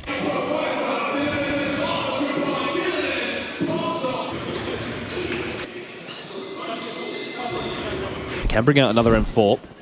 And a famous for Techno. 5-7 for Cobra and Deagle for 9-10. Blitz. The upper rope of short. Actually wants to play forward for a fight. Yeah, he's looking for that opening. He wants to provide his boys that value. Tag up Boomich and he'll scalper away. Yeah, they don't really have the util to flush him out if like it was a full gun round. So Boomich fortunate to be alive in this one. This time they want to turn their attention towards A. Techno and 9-10 here. Mzinho not far away from window. It's not an easy fight for a Desert Eagle, no one's saying that. And yeah, caught by Flamus, just creeps out, nails his timing. Now the pressure applied to Techno. He's forced to find it extinguished, gets booked by a flying Mag-10. It's taken shape. Flamus will find Mzinho before things can spiral, and a long-range good spray. Dilladez has removed Blitz. Yeah, Blitz having a bit of a mare this map, only 4 kills to his name. And that one right there is going to force Mongols onto an eco, so that's a huge round for Bet Boom. Keeping it simple. Yeah, I think just the fact that they put up such a blue wall on the CT side. And it was a bit of a shutout, wasn't it? Just opening kill after opening kill. Zorti great on the AWP for openers, kind of doing his best 9-10 impression for the first map of play. But a good call. Simple stuff. And this should be 11, as it is just a Deagle and a P250 that they have to get past.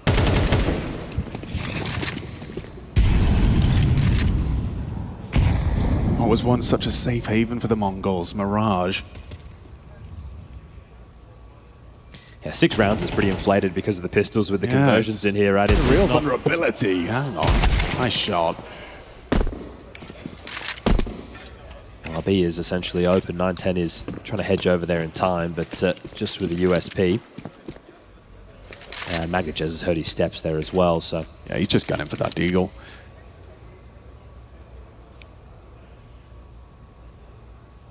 Well, he's got the upgrade. What can he do with it? Magnachez and Dilladez starting to par back. Boomich top middle, joined by Zorti. I suppose if they do blindly execute in towards A, that's where the stack finds itself right now. They're starting to get a little bit mobile themselves.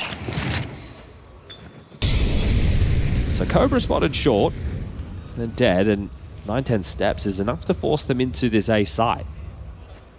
I mean, still going to be a lot of hard work. Techno unable to find anything. Spotted default. 9-10 backing his aim and does deliver, but looked for more. Anticipated the ramp explode. Makes it easy for Magnachez, as does that. Blitz just sitting at the top of Balk. Be extremely diligent looking for Mzinho right now. This is your traditional A defender, so everyone should be on high alert. He's got another for his troubles. Not bad output. 3 kills, you'll take it considering the investment, but you are running out of chances. You can see there we've got Vitality and Foot taking to the stage for the game coming up next. They're just plugging in, getting ready for their opening game. We've got to see if Mongols can bring this back and get it done in 2. It's going to be a long way up. Second tactical timeout called from Mara. 9-10 can buy the AWP. It does mean he will be glass cannon, so it's a big choice to make. Zorti has his on the other side.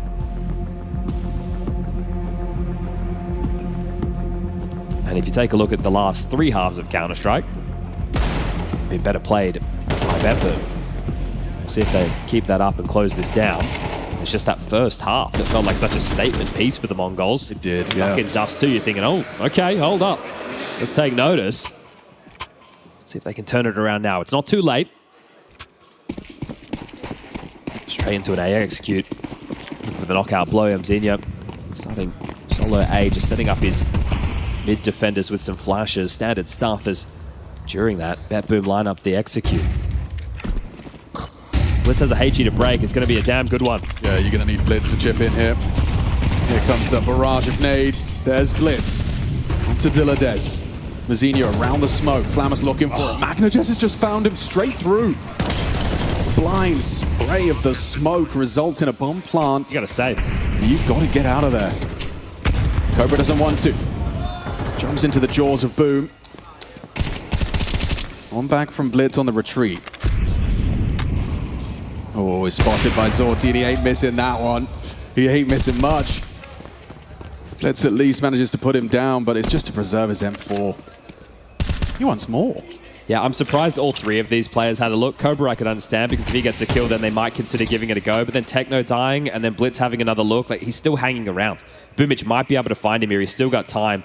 And if that happens, they have very limited going into the... That's not going to happen. It's just, if three of them saved, they had the 2900 loss. It meant that they could drop 2 more M4s. It would have still been a pretty tough situation. You were down 6 rounds, but you've limited your chances now. Blitz can drop 1. 9-10 gets that, understandably so. This is a good look for Betboom. Looking fierce right now, and that's not the coach.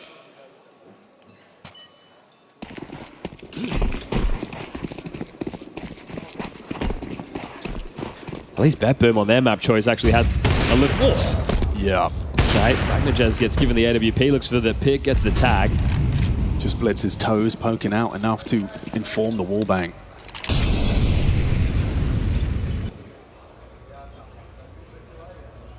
These type of rounds, when you know you've got the opponent on the ropes with the money, let them make the first move. Right, sit back, have the default net, see if they go for any desperation pushes. And then once you've identified the map control is yours, just group up for this finish. Straight on the nade so far from Mongol, so playing a block. Now that the mid U2 comes in, they'll dump some of their own to constrict Connector's movements, but it's back towards A with the bomb. Flammer's caught a good timing last time. This time, 9-10, perfect. Removes Palace. Provides an opening. Second wave this mid-util. Top con smoked, and Diladez is starting to probe.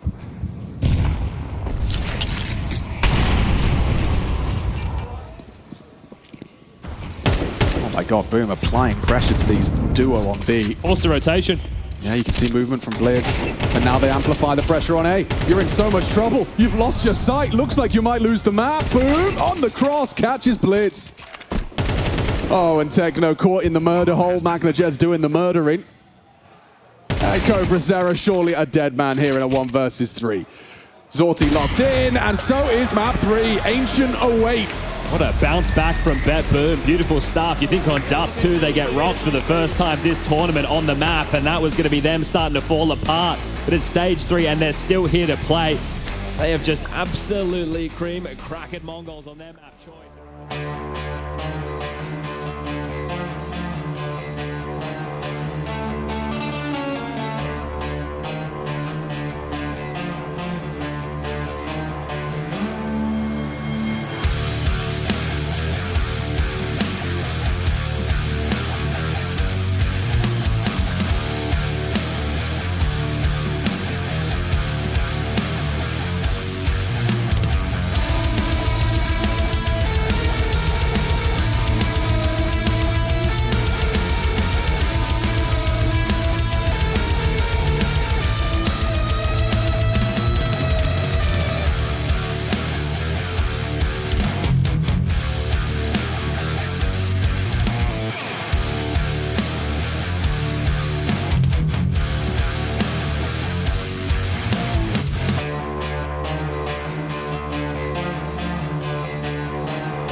on his own, but look at the time! Look at the time, there's 7 seconds to got the bomb! They're trying to build pyramids, but there's no more play! Stewie's on the round, we go to overtime! 9Z thought they had them right where they wanted them after a blistering start. But now we've got to say the iconic thing about this PARIVISON squad. They are an annoyingly hard team to put away. That's a lesson that 9Z learn on Dust 2, where their fortunes changed. Nota came through with an ace clutch in there. And the rest of the gang started to find their form. This has carried us the distance, Hugo. We're on to Inferno, the decider. One that might just lend itself well to PARIVISON's slow style of play. One about minimizing risks, punishing aggression. For the 9Z squad, you're thinking about one name in particular, and that name is Luchov. The guy's been having a phenomenal series. Started off in fantastic fashion on Overpass. He kept up appearances on Dust 2, but it wasn't enough to secure the win. Yeah, well, 9Z have played this map once at the Major. They beat Tyloo, a solid Inferno team with all things considered. PARIVISON's last game on this map was against 9Z. They lost it after a 10-round CT side goes 9Z's way. They closed it 13-6. Well, PARIVISON will start on CT this time, so we're going to get a different flavor in this game, a flavor that James is liking the taste of. Comeback in this series.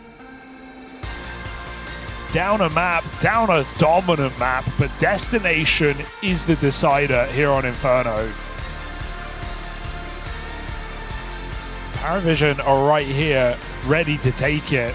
Start off their major in strong fashion against a team that have already upset their way to this stage. It wasn't just the Astana run, they just made mincemeat of every opponent they played, except for Spirit back at the previous stage of the major. But this is when heat turns up and the pressure rises. Can 9Z keep this glory run going?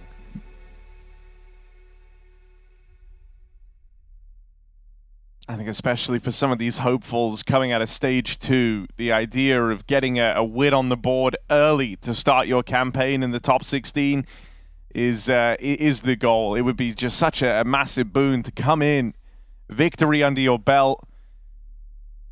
That's where you feel like you really hit a flow state, where the goal of trying to make it into those playoffs becomes that much more real. And that's the challenge in front of 9Z right now. PARIVISON have always been interesting, a squad that I would say, you know, they don't really think about maps. They think about the series as a whole. It's not the first time you've seen them almost give up hope on a map, calling it too soon. And I think usually you'd say that as a bad thing for squads, but with the way that James played across his whole career, with the way that his teams have always been hard to put away, you know, some squads would have tilted at the end of Overpass. They would have been in their heads already bound for defeat.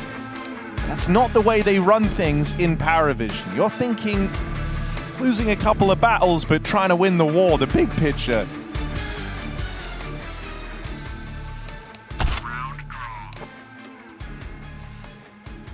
The big picture ends on the fiery blaze of Inferno. CT side for PARIVISON, T side for 9Z, and nades coming in.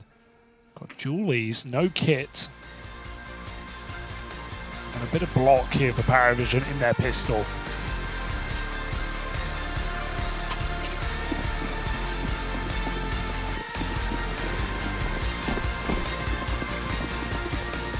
Two teams that are not at the tip of your tongue when it comes to playoff qualification. And so making this opening BO3 all the more important.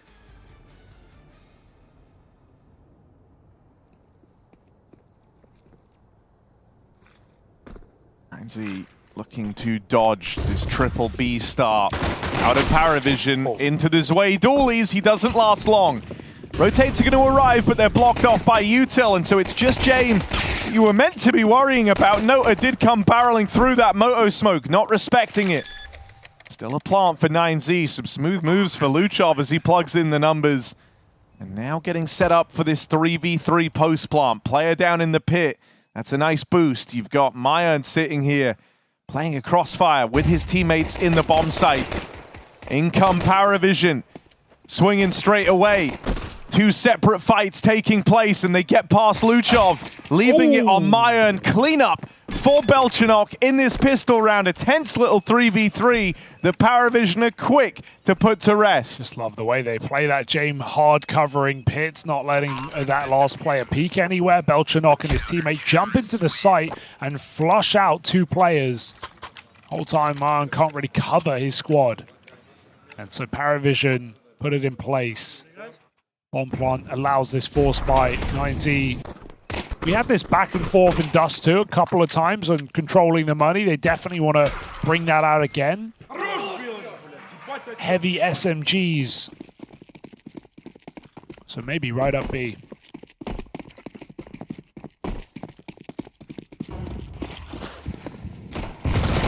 Oh, Ziello trying to meet them there. Has support from Nota. And they get out with an advantage here, but in doing so, sacrifice this B bomb site. Rotate's already arriving. There will be a plant though, and there's nothing you can do about that. It's down to a retake. Oh, that's shocking. Would have banked on Jane winning that every time. Not like he caught herself peek out of position, but low health hits a headshot. Two rifles sit at the back of the site. Molly's could straight up win you this round right now. If PARIVISON get this util in, they can win off of utility. Molly, HE, low player. Zway clears out Mayo. They go for it together. One man left up, not for long. PARIVISON are going to get this one under their thumb. It is very close, but it looks good. Whoa. Rifles scavenged, and PARIVISON save themselves from a very scary lost B site. I almost feel like it might feel kind of tempting to buy again here if you're 9Z. Do you want to start that tricky way of thinking this early on Inferno, and the two players got out of the round for PARIVISON? You got a bomb plant. Not entirely against just taking the partial here, right? Still with a chance to do some damage. Just digs you such a grave. If you buy again, you lose it. You're down 4-0 before you get your full rifle round. So they're eyeing up different options. Huasel Peak drops over Luchov and AK. So don't count them out of an entry here. We know what that can lead to on Inferno. Pistols, armor, utility. INC still believing in this low econ round.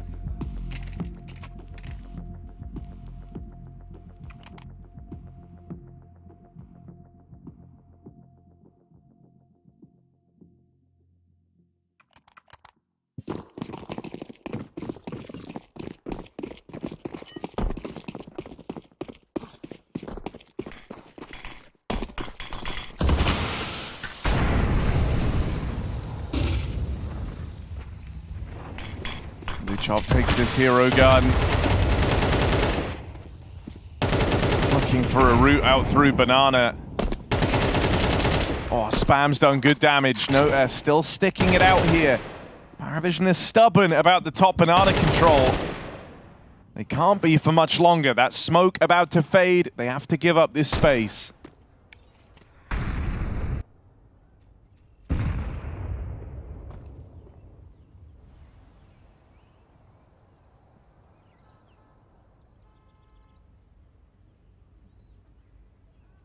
BXX very potent right now.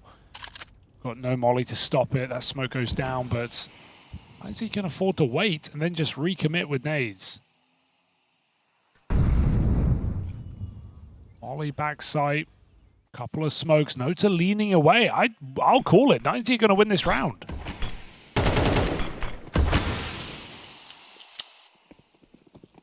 Flash to try and set up Ziello.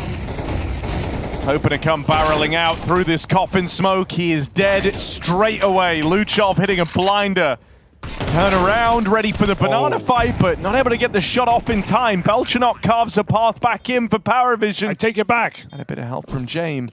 Suddenly that advantage is flipped on round. Smokes now fade and this orb gets potent. It's kept you trapped in these positions at the back of the site. Gonna go quick up and above this AK. Oh, falls off. That goes very wrong for DGT. Tries to take an angle, falls off the box. Backside Mayan. Gotta be quick. And so to PARIVISON. Clock against them. Belchnok with the kit. He's dropped it as well. Clock in his favor. Mayan tucks in and James back of the side trying to find this connection. It's not the kill. 9Z pick it up on the eco. Massive win. Never in doubt. Mayan triple kill. Takes that AWP out of the round. Been far and away the quietest player in this series for 9Z. And he's just secured them a clutch round, getting them on the board early and breaking PARIVISON's money. From 0 to hero, Mayan very, very quickly gets 9Z off to a good start. Oh, that shot from Luchov to open though. That was Yellow getting double flashed in. He had to get something there. Instead, he gives him the gun that wins the entire round. Well, we were talking about how these two teams squared off in Astana, an event that went to be a position on the podium position finish for 9Z, making it through into the playoffs. For PARIVISON, it was a bit of a disaster event, right? 9Z just a footnote there in their string of losses. And in that match, Luchov went absolutely huge. 44 kills, 22 deaths. He's actually outdoing that in this series, even with the map loss. And his best performing map in that head-to-head, what map was it? Inferno. So the idea that the best may still be to come for Luchov is crazy to think about. Just would be unimaginable after Overpass.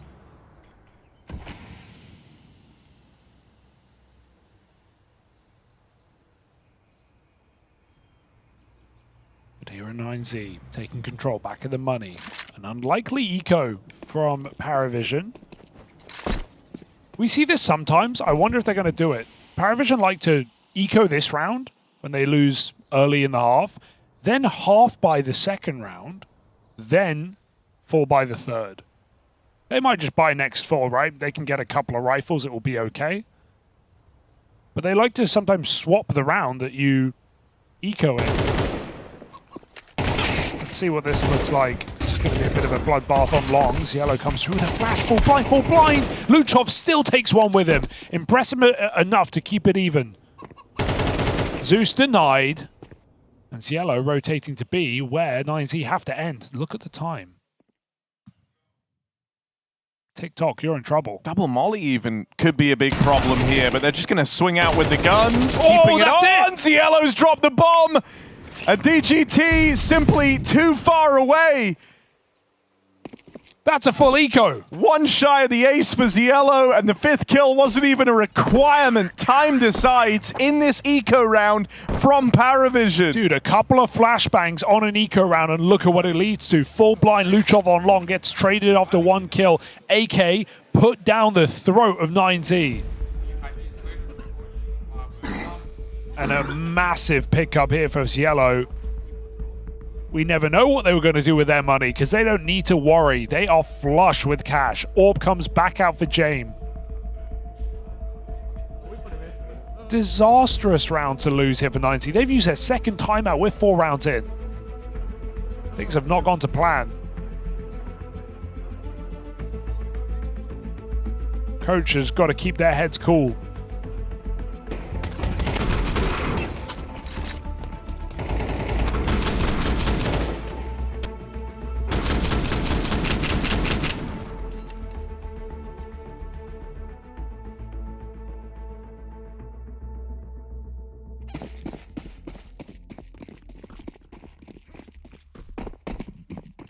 Pistols here, but as we've already learned, a threatening enough amount of guns. One was enough last time for 9Z. Ahead of that Molotov, Nota does not know until it's too late. They're just going to pounce.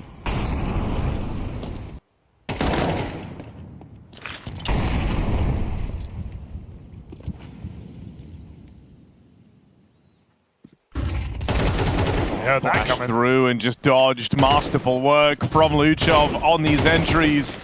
Bloodlusting a little. He's done some damage to Max. You're hoping that that won't prove to be a difference maker. It's Yellow, the highwayman of the eco round, still in the picture at B. He's thinking about it, but looking at the ground, Max has bought a lot of time here. Oh my God, and he's whiffed it. He's absolutely whiffed it. He did the hard part, hide out long enough. They still can pounce on this site. Sway gets back into position. Needs something though, falling with nothing done, won't be enough. Teammates out of position on this one, and a man down. Nothing presented to Jame. And so the save is called for PARIVISON. Back and forth we go at the start of Inferno. To be honest, 90 should have won both site hits, but they'll take the second. That B play looked really, really nice, but Ziello holds very strong from backside. And even though he considered that clear, it comes down to a max whiff. Makes the round harder than it had to be, but not hard enough to stop 90 from trading rounds again with PARIVISON. Very exciting game of Inferno right now.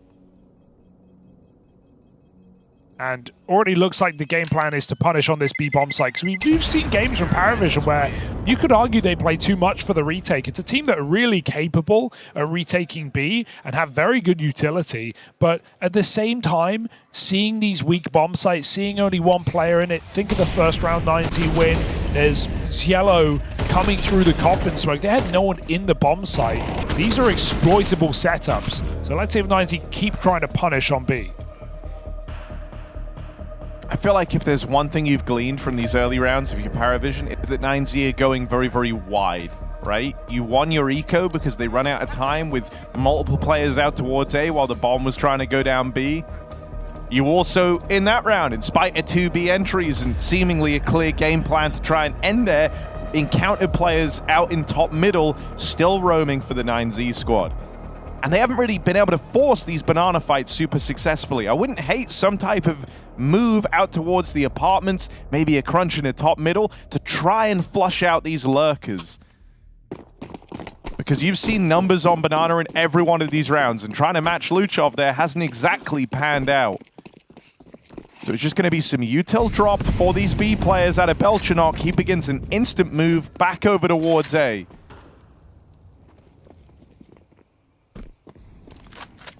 So 3 strong here. A 4th guy on the way over. A stack taking shape at this A bomb site. They're gonna go for it. Punch this ticket into the orb. If there's no strong flash here, James gonna get a free kill. No flash even arrives. Follow up for Jame. Stopping the spillover, teammate down in the pit. Zwei dealt with after one. Belchanok won't get anything done. I know I thought about coming through that. He was the 4th man over towards this A site, but locked out by the util. His teammates die before he can help him. Now reblocked, hoping to take attention away from Ziello. Break on that smoke, very well timed. Gets DGT repositioning. And now they link up. But with Zhao Peak, this has been a great series for him. Been the right-hand man of Luchov up at the top of the board. Can he pull this one off? 2 players in front of him. With Zhao Peak round the corner, gets the info, and that's all he needed. Stellar 1v2. 9Z keeping it competitive.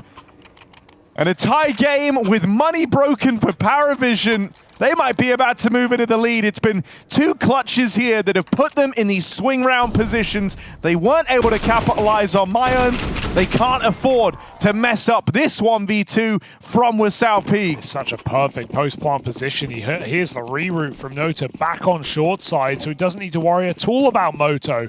PARIVISON are banking on him being scared of that spot. In the open, both players looking the wrong way. And so, hey, 90 have lost to an eco before, but this one should not be the same. Full B stack coming out for PARIVISON. 90 slow and steady in the apartments. Scary position on anti-eco, but one where you know your nades will get more value. PARIVISON have no one here. Sway on balcony, another 4-1. They love a 4-1 to this team, but dice roll not in their favor. And Zwei dead means this should be all said and done here for 9Z.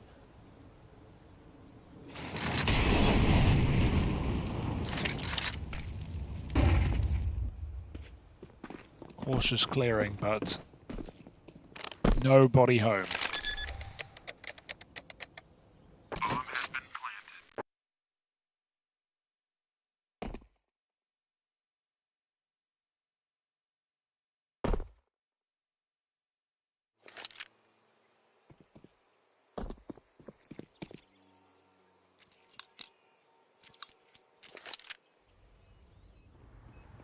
Luchov wants his ecos as soon as that bomb was planted. Just went and held on for this banana fallback.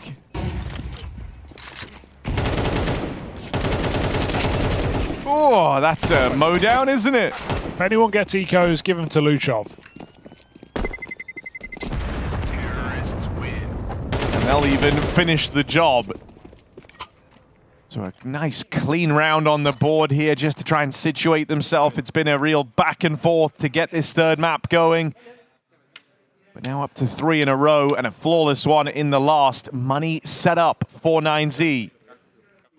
Buyback for PARIVISON here, still coming with some limitations. They want all this util, they want kits in play. With that comes some downgrades.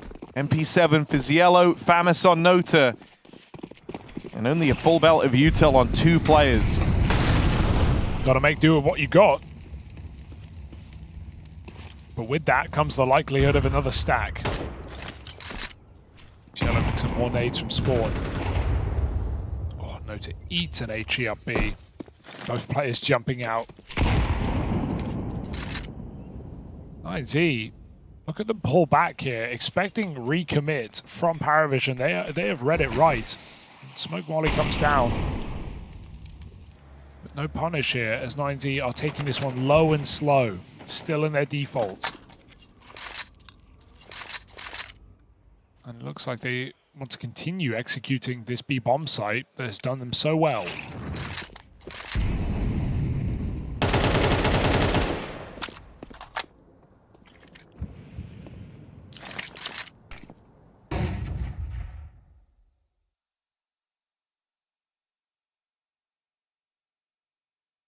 Jamin Belchanot crossfire over at long because you're doing this contact. That flash is all you have to try and get Jame off the line. He should have a kill here. No! It's Sal Peak with the turnaround. And that's how the entry falls. A 180 required from the entry. What? Luchov follows up, and it's just these two acting as the figureheads of 9Z. Dude, that clear on Zwei, that's not a position, that's not a spot. He's back up behind the truck on the lip of pit. And Luchov just perfect pre-aim. Like he knew. Luchov is showing up here at the major. Phenomenal double entry kill.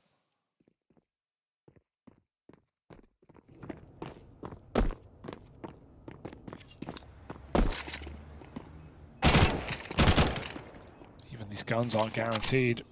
Made to blow the AK over.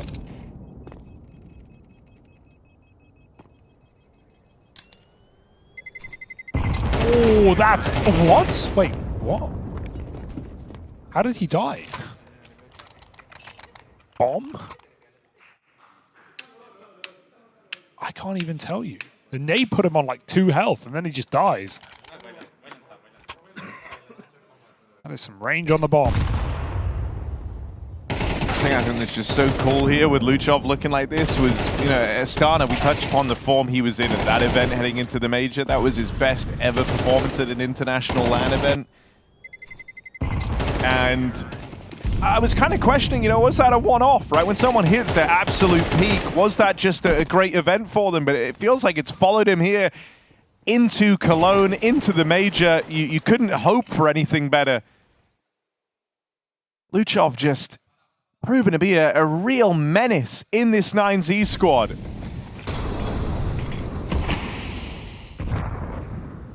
They've got PARIVISON on the ropes. Look at how aggressive 9Z are off the start of the round. They're out long, out brackets, peeking A.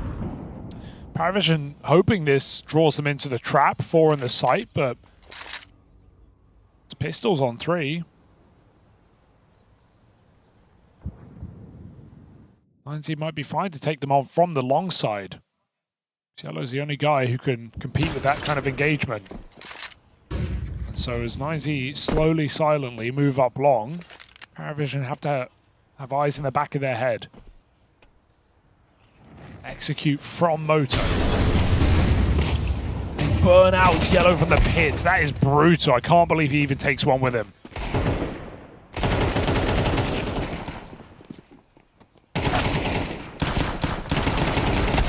No, dead. Luchov, another multi-kill. He's just running it back time after time. What a sick anti-eco call, though. Double smoke on long. That's maybe what they were trying to do earlier when they lost to the USPs. Double smoke on long. They get full moto control. They get to throw pit molly, which is the only position PARIVISON couldn't really kill them from. Cielo does still get a kill. That's just a dirty execute here from MOUZ. Still finding a lot of comfort on this T side. PARIVISON now have to show up in this CT half. They could get blown out if they lose this gun round.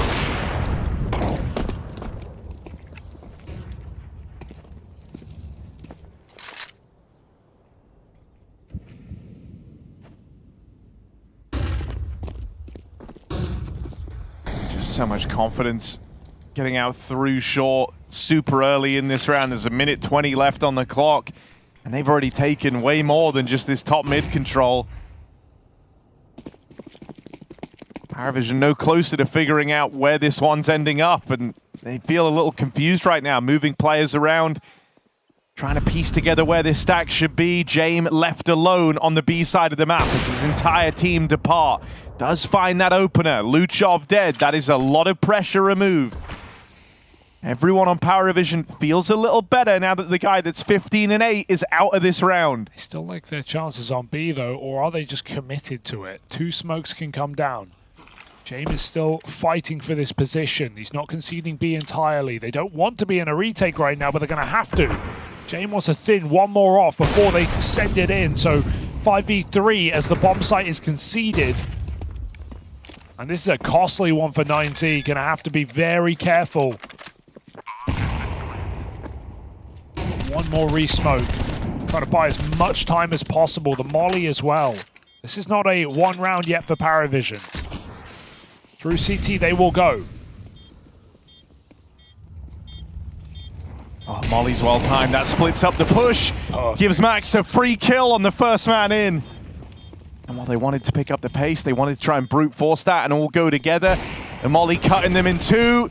Cuts this retake in half. Nota can't find his entry, and this one goes nowhere. James gonna get a consolation kill, but that's all it is. MOUZ, at bare minimum, have 1 out on this T side. Yeah, it's so hard to retake on this B-bomb site, as we know, but you'd still like to think a 5v3 forced by James Orb and surviving has got to be enough to win that round.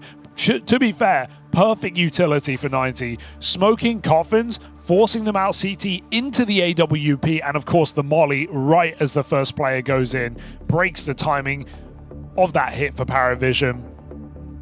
And that's why we see, these early B-side weak site holds with only 1 player in, why they're so tempting to execute on. Because sure, he can get a multi-kill, and you can still win that round with the bomb down. This streak is just not stopping. 6 in a row for MOUZ. Yeah, that's rough.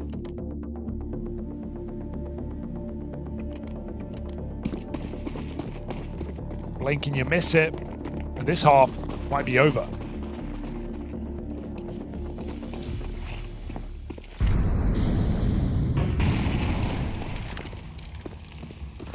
Been clinical, against PARIVISON on Inferno. When they've had multiple gun rounds, they've won a near full eco in this game. The fact that MOUZ is 7-3 up is extremely impressive.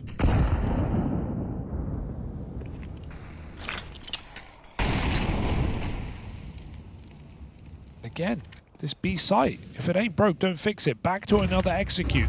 Puffing up their chest in middle, keeps the 3rd player here. PARIVISON is shuffling on the site, swapping nades, and 90 are walking in. Luchov just contact the whole way. Tip of the spear, whole team in behind him. Meant to find their breakthrough, but the nades whittle them down. A little bit of fear here as they slow in the top of Banana, and that allows Balchanok to make the next incision. Finally, kill stolen back. That's 2 for Max. And Myon's on this line, ready for a swing. Shot sailed past, and Zielo's been given a second chance. You can still recover this. Smoke gonna fade. Jane beginning his rotation on the backstab. Does Zielo even need help? He'll hold on single-handedly. And so PARIVISON able to wrestle back control over that B site after all. Yeah, it was again first 2 kills on the B hold, and still 90 made that so interesting. Looking a little lost behind the smoke, no one wanting to make a move, walk up and take space. They get full flashed out CT. And Zielo has been the rock in this game. Another big double kill at the back of Dark. That will keep PARIVISON in this, fighting for survival in this map. Just trying to get out with a decent enough CT side. And as said, remember the CT side last time of 90, it was 10 rounds at Astana over this team.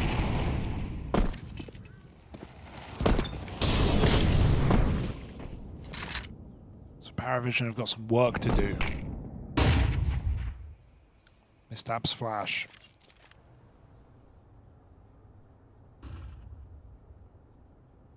EGT got to clear it alone.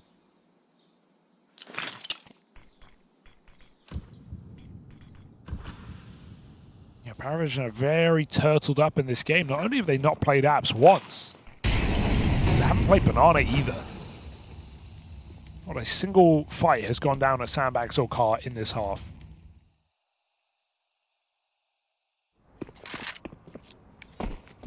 So if you give 90 all this room, don't be surprised when they take it.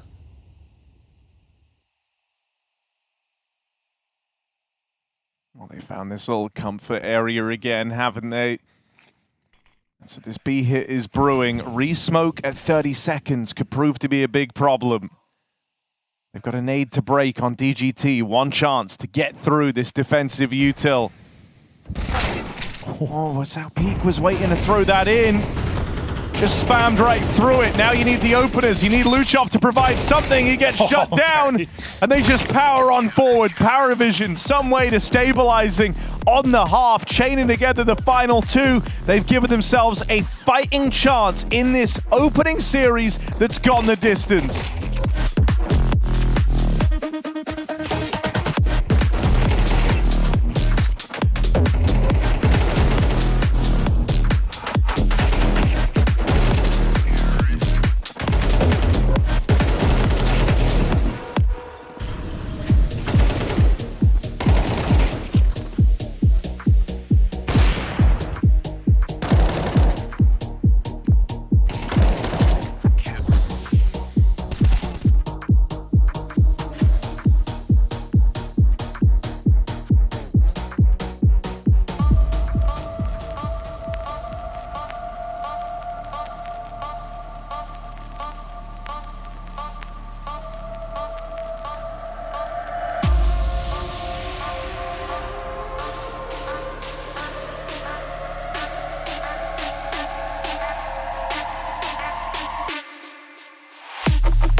once again. The first base is a Dren. He's going to hit the ground there. Cole. Oh! What a jumping double from Cole! What is going on right now? How does he do this? Cole is save Luminosity with the all-play. PARIVISON having to dig deep in this series, lagging behind here, but giving themselves a fighting chance with a few more down the stretch of their CT side. Luchov is still topping the charts for 9Z, showing no signs of slowing down. PARIVISON were pretty targeted at their efforts back on Dust, looking to get in the head of Max. Max is feeling like a silly goose there. He just got decoy faked and forced his smoke out on this B site.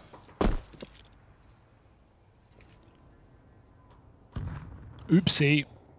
Now the 3B has to push. They can't stay static. The map is too quiet. Lasso Peak and Myern out towards pit. Back turn on the first man in, trying to clear out the mini pit. They will get past this double hold pretty convincingly. 1 for 1, you'll take that. Get into a post plant now. Great position here for PARIVISON and no kit. 90 coming up with nothing but these Julies and some Kevlar. Luchov has had a phenomenal series. Can he keep it up in this pistol? Player's not looking. Zwei trying to change position. Fade away shot connects. And now Zwei in a strong spot to finish the job. Maybe all three. James helps him out though. And DGT must walk away and save that Kevlar because we know PARIVISON have put the pistol back on the board.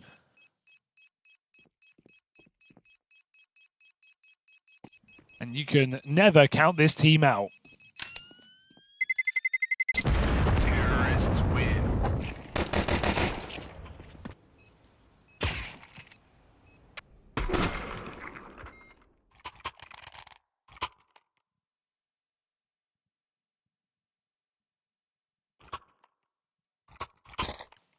Lots of HEs on this force. Wonder what the pace will be like for PARIVISON's T side. Got to be very careful in Banana here.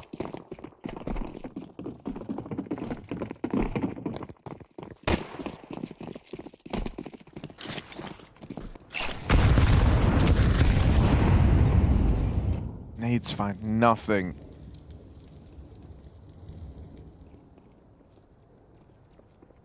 Now PARIVISON moving pretty quickly out here into the top of middle. All the noise is made on B, all the attention is in the wrong place. Nice. Jane brings him in.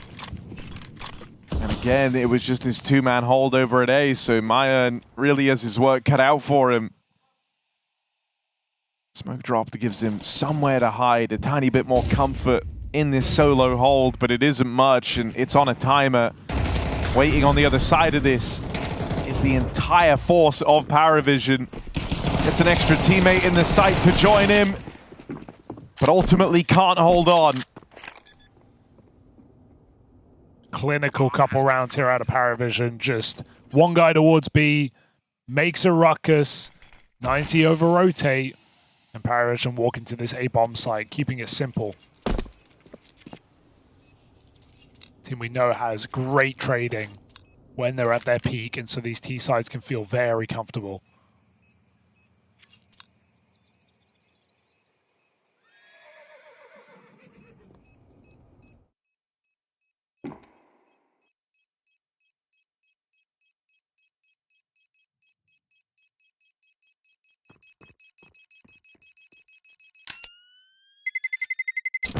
Terrorists win. One more eco here from 90. Team that managed 6 straight rounds of the T side.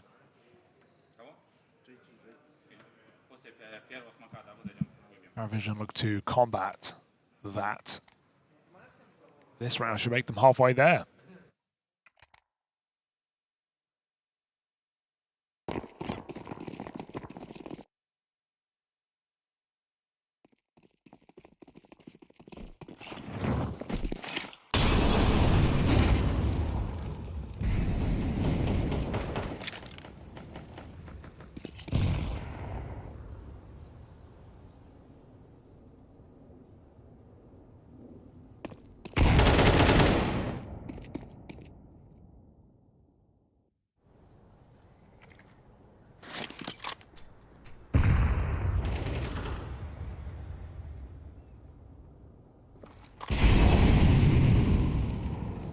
these squads squared off against each other in Astana.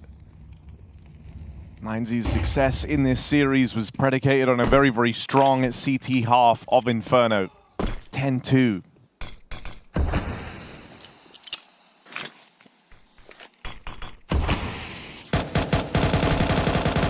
Is the pressure of an early game out in that Astana tournament comparable to the opener at stage 3 at the major? Yeah, especially when I said earlier, you know, both these teams kind of lower expectations, PARIVISON on the way down, 90 on the way up, and so, you know, winning this game puts you, it's one of the easier games each team are going to get in this stage. So take it while you can. There are bigger fish to fry. PARIVISON got the skillet out. 3 rounds deep into this T side and absolutely no cause for concern.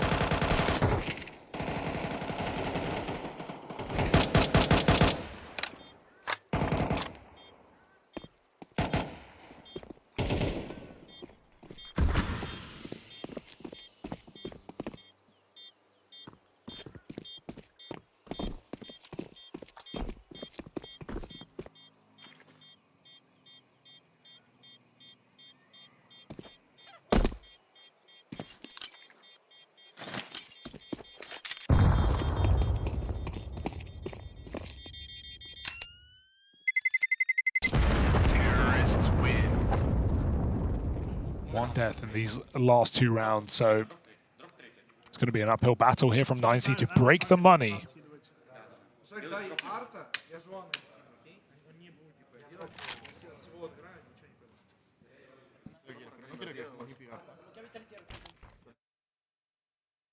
And Zorb into play.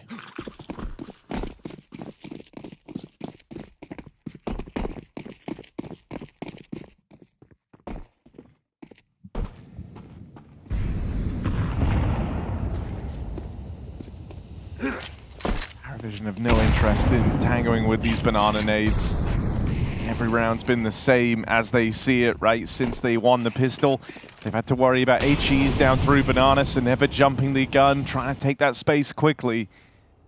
It's slow defaulting, the order of the day for PARIVISON.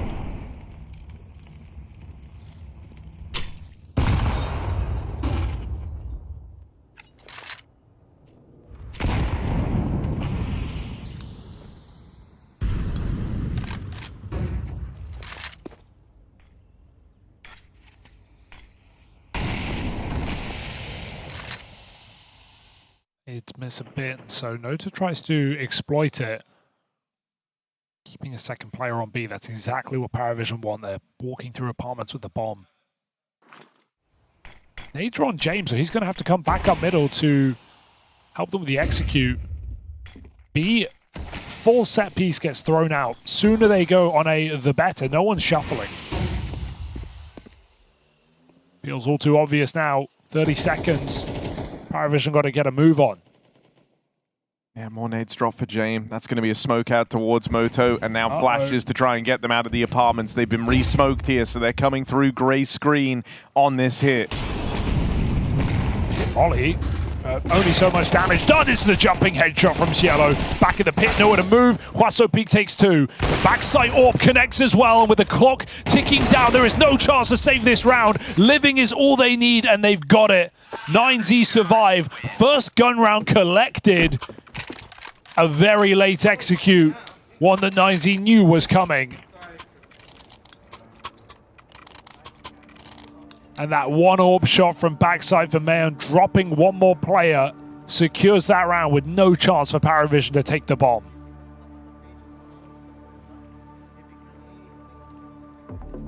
Tight round. And final timeout.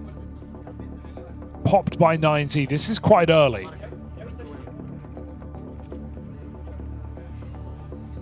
Coaches are now out of the count.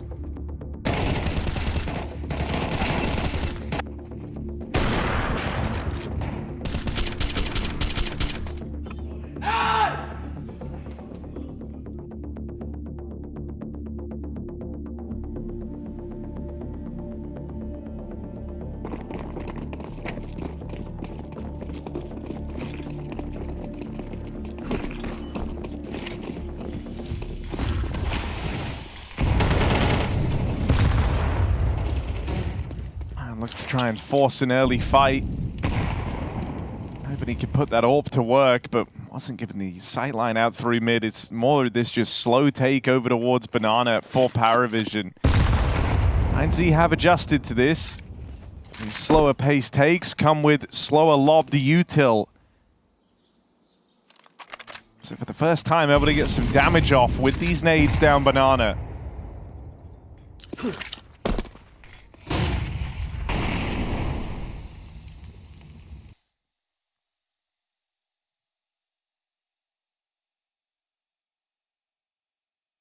Hearing a lot of talking from James in the building. Going to micro the next moves. Next holding a molly. Luchov committed. Are they going to leave him here? He gets nades from spawn, but it seems like he's checking CT for a second. Uncertain. Luchov doesn't need support. Phenomenal kill. Again, forcing PARIVISON's hand into another stacked site. Oh, couldn't stomach a miss there. Mayan hits it. Smoke walk for DGT, and with all his teammates finding success, this one just peters out for PARIVISON. Kill here. Oh. He wants to save his gun. An understandable, very one-sided round. And nothing saved either. Punish on the hunt here from 9Z. Back-to-back gun rounds. Still going to have a bit of money left for PARIVISON, but some tough decisions to make this late in the game. The smoke, fearless move, and this top balcony position, this time not punished. The whole game's been kind of set up around these slow banana takes. We've been looking at that, right? The idea that PARIVISON have yet to try and explode with this space. Low ecom round. Wonder if that pace changes at all, because you saw 9Z holding on to their util in that previous round. They're worried about the same thing. This time they've done a full banana take off the rip. Deep smoke, nades in early. Not allowing this force from PARIVISON to get any free map control. Again with the grouping out towards the apartments. Is it just going to be another one of these A plays? They've struggled breaking through the defensive line every time they've looked at A. It's been multi-kills for 9Z. Oh, then every time through this smoke, yeah, they're going to cancel. They wanted to go right there, but blocked. Back banana. PARIVISON can't get a grip on these setups at the moment. Luchov alone just pulls back to the side, but this util will not be respected. They are way up past it. Luchov are going to get caught off guard. He hears them running in, overwhelmed by pistols, can't find his bearings on the second, and so AK handed over 2 guns in this site one way or another. PARIVISON putting the bomb down. Despite some tags, we know how difficult these rounds are. Flashes making their way over smoke for top banana, but no one from PARIVISON occupying that position yet. Ziello goes back, but I don't think he's keen on being trapped on one side of the smoke. He's hiding in it, ready to come through if his teammates need him. Got a flash to try and get this whole thing going. Mayan gonna lob that in now, and as they turn from it, Max is dealt with on that first push. Now Jane with the cover. Oh, and what a follow-up it is! The captain putting his best foot forward, and a tie game again. That's a low econ round out of PARIVISON, snatched away. Yeah, nice walk back up banana. The last thing Luchov expected, he thought he had way more time for how close they were. Gets his flash out, buys a few seconds, but getting a 1-for-1 there against the Glocks, not ideal. And look at what it does. Post-plant for PARIVISON. And first round in a couple. PARIVISON have won 2 very difficult ecos in this game. So CT side, they won a USP round. And now that one with just a Hero AK and Tech 9s and Glocks. And it's rough to say, but you know, if they go on to close, those are the rounds you're going to think about if you're 9Z. Yeah. They would have been in such a strong position right now if those 2 kind of must-haves had gone your way. Luchov is just a beast. The fact that he re-peeks there and gets away with a kill, testament to his ability. James dry peek AWP. He's not wide enough, and the rifle walks out in front of him. Jake needs his trade, only a tag. Max lines them up, and they get turned to dust. Triple kill with the Molotov to boot. 9Z shut out the dry peak on B. You don't expect two CTs facing like that. PARIVISON aren't out of this though, right? With that previous low econ round coming in, they've got a bit of residual cash sitting on them. And so 3 rifles purchased up, good chunky util. They're going to go for another one of these surprise wins. 9Z have let a bunch of these through. Yeah. They can't afford to let this one in. The issue is, every time PARIVISON win them, they lose a follow-up round. They win that full eco in the first half, then they lose 6 rounds in a row. They win the Glock AK round previously, then they walk into B and they get massacred. PARIVISON can't reap the reward of any of these just crazy individual rounds. Ooh, it's not great. Dodge on the flash. Luchov playing this angle really well last round. He's still hanging out. And he hits the headshot with the M4. So he has to swap off. Brutal. Luchov having one hell of a series here. You're going to be hesitant, but I think PARIVISON are likely to roam a little with these AKs, see if they can find anything. If nothing comes up, though, save might actually become their best option. You don't feel out of it yet because you still have 3 full HP AKs in this after juggling the guns around. But with this buy, you know, you lose it, you come up short, you're broke at 11-9. Go back out of Banana eventually, but Flash is getting set up here for Luchov. As long as they hit this timing, it could be perfect. A second too soon. Blinds PARIVISON 30 seconds. They don't realize that everybody's round this corner, and Max gets caught off with an ugly spray. Can Luchov save the day? Yeah, one and done wasn't enough. How's Luchov gonna fare? A lot of damage done to these PARIVISON players on the push, but now you got to stop them. DGT's burnt out his yellow, and Luchov came barreling through that smoke. This is a put down of this B play. And with Belchanok brushed aside, the killing blow out of 9Z dealt in that round. And Luchov puffs up his chest like he's 3 players in that B-bomb site. He is all on his own, pushing through the smoke, spamming through the wall, keeping 9Z in it. He has been doing so all series long. More impact than the numbers suggest, and he is still top of the server. An absolute rock at this B site. One blemish on the record, that eco win. Otherwise, B is closed, PARIVISON. And that was their rebuy. So this is what it comes down to. PARIVISON on pistols, having to play up against match point. James even full forced. He had nothing. So desperate times.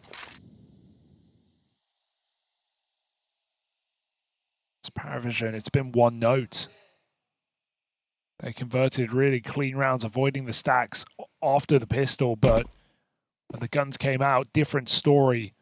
9Z holding their bomb sites.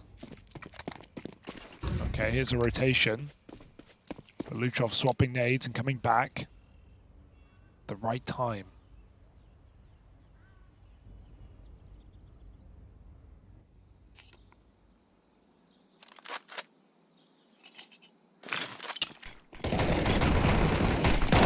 Luchov gun on!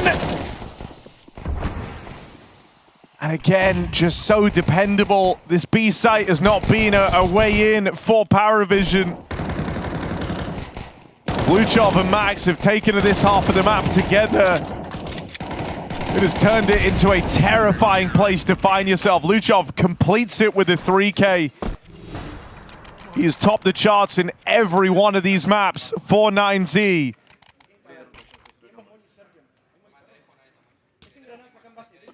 And now they have 3 opportunities to close.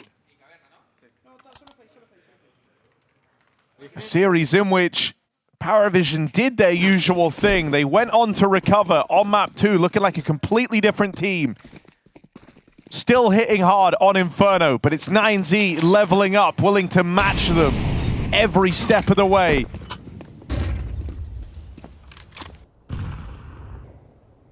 And the whole thing's just been tied together by these Luchov top performances. PARIVISON going to be so stubborn that they hit B again, I wonder. Have they learned their lesson yet? Still cowering back at ramp, waiting out this utility. Full control, down banana for Luchov. More nades getting brought over to back up this hold.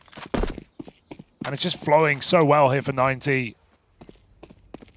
PARIVISON come back through.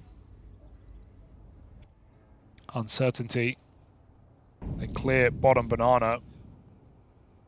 They go back for an A hit. So Peak on the boost. Belchanok, a lot of work to do here. Well, they just disassemble it. That's fine. Play crossfire, play the bomb site, use your util. But don't rotate. Do not rotate. Luchov's just clear B. They stay 3A. Timing on that clear is perfect. Third player rejoining the ranks of this A-hole, but he's dealt with straight away. It's Myern alone, back at the site, trying to buy time. Oh, and he's doing a lot more than that right now. Myern hits 3 blinders. That keeps 9Z in this retake, in for a chance to close it here and now. And it's these 2 stalwart B-site defenders walking this smoke, charging them down. 9Z get it done at the first time of asking. And this is while Luchov puts on an absolute clinic after missing out all the way back at Austin here in his debut major. Luchov opens in stage 3 with a stunning performance. Yeah, what a statement from the whole team here. Luchov helming this shit, but Huaso Peak, Mayan, Luchov, first major for all these 3, and they are making a fuss. It was a clean run through stage 2, only falling to Team Spirit, who felt overqualified, and now 9Z adding accomplishments, taking down PARIVISON again, as they did in Astana at the dawn of this 3rd stage. There is more to do, and this team believes they can make it to playoffs. If they keep playing like that, why doubt them? Just an unreal start to stage 3. This is where the going is supposed to get tough. 9Z, a team that were doing nothing but winning back in stage 2, with the exception of that Spirit game, kind of the only team that matched the level of the stage 3 competition that they went up against. But then they get this on the board, a clean 2-1 finish. No struggles, no having to bounce back. Inferno dealt with first time of asking, and that's versus a PARIVISON that were doing what they're famed for, that were coming back, that were having a resurgence. This was the dream start to stage 3 for this 9Z squad. It's an excellent recovery, right? PARIVISON, you know, well, actually, we have Luchov standing by. Let's throw over to him. I want to hear what this guy has to say. Congratulations, Luchov. 9Z are taking this in stage 3 with a win. Congratulations, because 2 out of your best rated maps, 3 best rated maps are against PARIVISON. What's up with that? Like, you always play so well against them. You showed it in all 3 maps today. Anything you want to say about that? Any specific preparation? No, I don't know. I want to say that I changed my mouse yesterday because I changed it before a stake, and I didn't feel good, I didn't feel confidence, and so I decided to come to the old mouse. Okay. And I think it gave me a lot of confidence, and also we prepared a lot the maps. We knew they will. We knew we played those maps, so we prepared a lot, and I know the team feels good, and the communication was very high, so I think that's the most important thing. What the hell is this mouse that you're using right now? Because this is insane. This is really good. It's the same I use in Astana. I think I never had to change it. Which is funny, because in Astana you had another insane performance just against PARIVISON, right? Yes, it was my best map, and I think the best first half in the CS2. So no, I don't know. I think the way they play is more comfortable for me. So that's all. I want to talk about this Inferno specifically because it started really weird. It was a lot of strange rounds. You had a lot of post plants in pistol round in second round, but you lost these post plants. And then finally, I think it was Mayern with the 1v3 clutch, and everything changed after that. Yes. So can you walk us through the map a little bit? Yes, it was a tough start. We also lost eco round, yes. Full eco. Yeah. And I think the thing I have to say that the team never lose the hope. after losing that round, and I think we won the next. So I think, I don't know. Everything was good, yeah? The best start you could hope for in stage 3. We will see, obviously, you in more best of 3s, but that is for tomorrow. And yeah, good job today, and good luck moving forward. Thank you.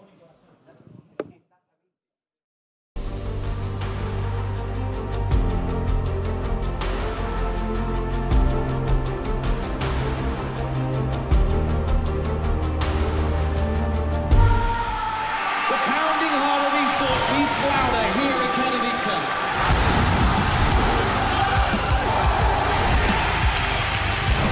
They have to double peek. He's getting his shot. No, unbelievable! Something special to throw this decoy, and that's exactly what happens. Katowice! We are back!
Okay, so where do we start? 0-3? Yeah. Okay. No, let's start 3-0. It's easier. 3-0, Vitality, and MOUZ. Okay. We've seen that before. Don't you think Spirit is in a good form? Oh yeah, did you see Spirits? Did you see Spirit stage 2? That was Spirit is in a good form. Yeah. I think just they have the best coach in the game right now. Has to be. How are you supposed to compete with adorable stuffed animals? That's the real question. Yeah, I'm out of words for that. Actually, I also put my pick'ems like this. It's a Okay. win-win situation, so Right. if we qualify 3-0, that's good. Yes, but worst case, you can still go through on the 3-1. Exactly. And you don't want to put like the most. I'm gonna give what explain to Explanation. us, the explanation. Because 3-0. Okay, next up. I think you put Navi in 3-1 as well. Navi, Yeah, that makes Falcons. Okay. Falcons, you sure? Let's put them aside at the moment. We will think about it. Okay, we're going to think about it. Okay, I think G2 will make it. Yeah, was it their performance in the previous stages or just the pedigree of the team? Fury is a good shout. I would put Mr. Cologne here. Yeah, Fallen, Mr. yeah. Cologne here, the professor. Yeah, exactly. Foot, my boy Coolio. I love them. Okay, respect. Respect to Foot. I feel like. I think that's fair, actually. Yeah? I think they are playing. Looking good at what's left, I mean, I guess the question would be like your Mongols, your PARIVISON, your Auroras. These three are question marks. Yeah. Question marks. Yeah, they have question marks. I'm putting G2 up there. G2's already there. I would put. For me, it's Like if it was like out of all of these, how would you kind of one of them taking that spot? I mean, I think Falcons has to make it. Oh, exactly. I forgot about those guys. They're hiding over there. No one is guaranteed. Yeah. No one is guaranteed. Like if I have to pick between these guys, I think it's PARIVISON. Yeah, really? Yes, or actually Legacy. No, Legacy is playing first game against us. Yeah. They are 0-1, so let's put PARIVISON. Okay, lovely. I mean, we don't really need to do these ones, but I guess the 0-3. Let's be fair. You like that? I mean, yeah, they've been fighting tooth and nail. I was so impressed that Monte made it this far, to be honest. It was a really good... Okay, do you want my honest opinion? Yeah, go on. Aurora 3-1. One goes Legacy here. And I think... You think this? No, I think this. You think 9-0? Yes. No, PARIVISON 1-0? I trust more in Bedbone than 9C. Yeah? I thought more in PARIVISON than both of them. Actually, this is exactly the pick in my head. Is it? I would change these guys. Yeah? Yeah. With, you'd swap Bet Boom? With anyone from here. Oh, sorry. Okay. Let's put PARIVISON. I like this. We've kind of, through democracy, we found the MOUZ pick'ems. Looks solid. Looks solid.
My first major was in Austin 1 year ago. This is my third, but first major I got very nervous.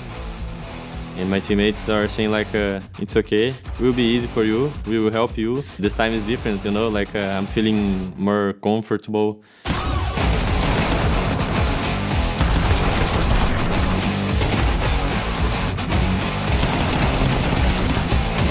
I didn't play in that time, but it was the Cologne. It was the first time that I see Fallen, first time that I got the inspiration. When I saw the play on train that he does against FaZe, but he killed the fuse and killed the guys trying to kill him, so that round always get me goosebumps. They really teach me everything that I know. Like when I come in Legacy, I was just repicking and doing crazy plays. I always remember our CEO. He was always in the practice behind me, and he is always like, bro, you are offer, you cannot repick like that, you know. So yeah, he teach me a lot, and watching me like, let me see if you're gonna play right now. So yeah.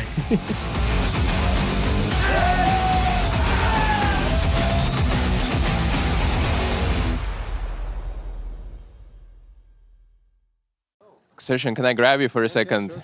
Welcome, first of all. This is the major, home major for MOUZ.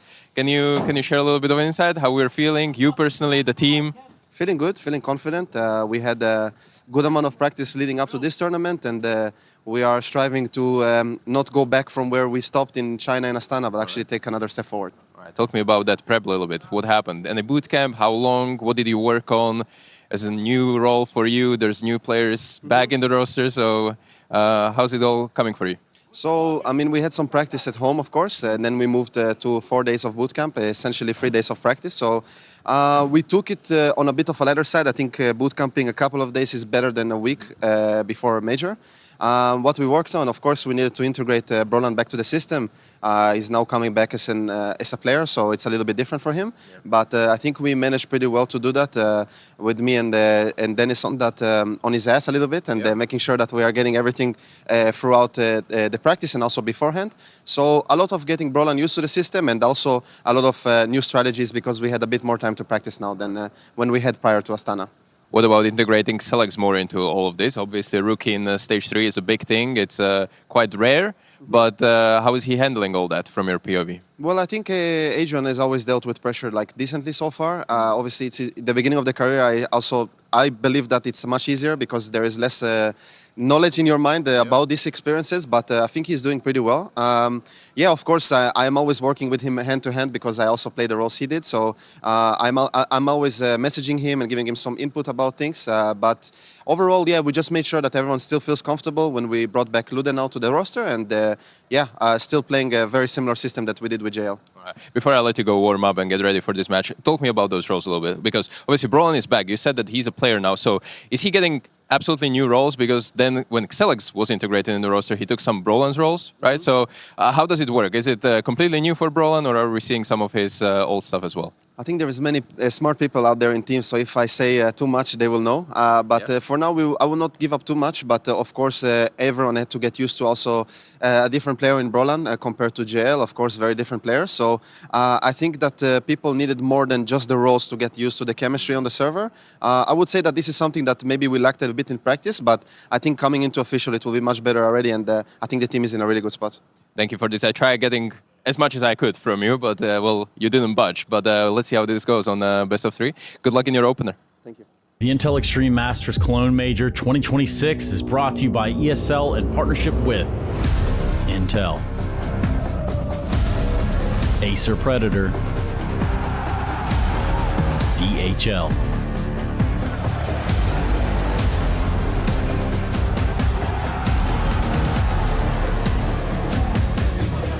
and Zoe.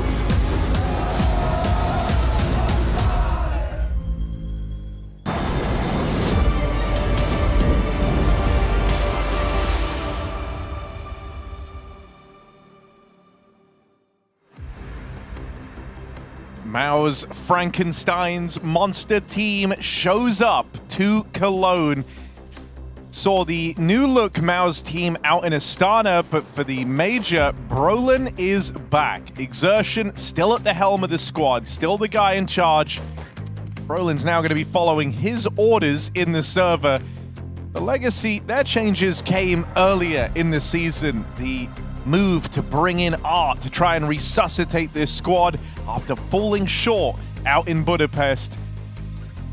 It's 2 new captains for this new season squaring off against each other to open Stage 3. Yeah, sure, what a run it's been for Legacy, not just at this very major, but coming into it as well. You know, back at Atlanta, getting 3rd place, winning back-to-back CACs, and of course, at this very major, making it through Stage 2 by the skin of their teeth against Tyloo in that final day of play. But we're all here to see what MOUZ are going to look like, because keep in mind, while Brolin's back, that's not the goal, that's not the expectation for MOUZ. They had to have it. They couldn't make 2 changes coming in.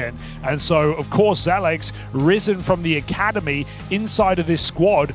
But for the meantime, while MOUZ find a new 5th, Brolin will be back in and not calling the shot. So what is this going to look like, Harry? It's hard to know when we see MOUZ look as good as they did in Astana. They also went to CAC, the one that Legacy won, and fell to Falcons in the semi-final, but otherwise had another strong event. So a couple of lands in a row for MOUZ to rely on.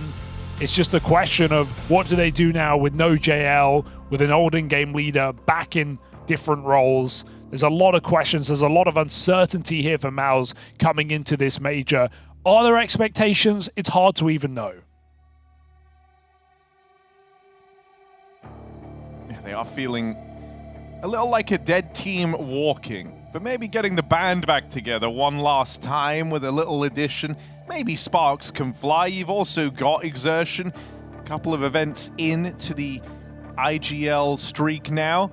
You can call it a dead team, but I think it's a team that their heart still has potential, Harry. I still think we just need a defibrillator on this team to bring them back to life, and that will happen post-major, right? There are inevitable changes, whether that is JL joining this roster on a full-time basis or someone else for MOUZ. It seems from the outside clear that Brolin is not going to be part of this project long-term. He was cut initially with Jimmy anyway, and so we'll have to see how the major goes firstly to see what MOUZ want to do with it.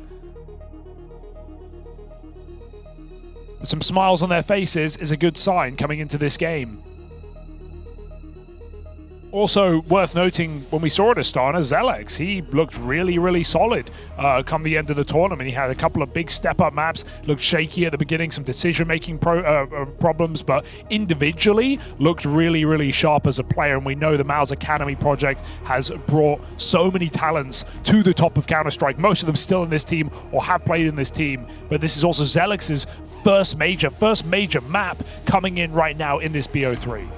Yeah, I think there were also some clear things to have to work on, right? The first couple of outings with this squad, Zelex having some hits and misses on Dust 2, we'll call it. Yeah. He wasn't alone. It was also Spinks, right? Yeah, I mean, it's these two, right, that have undergone some changes. Spinks swapping up positions on a couple of maps. Ancient being another one where he encountered a bunch of struggles in that tournament. I think for teams early on after the change, for MOUZ, it was just a case of finding who has new positions, exploit the hell out of them, make them have a really bad time. And to an extent, you could say that that worked in Astana. They still made it to the playoffs. They still made a good run happen there.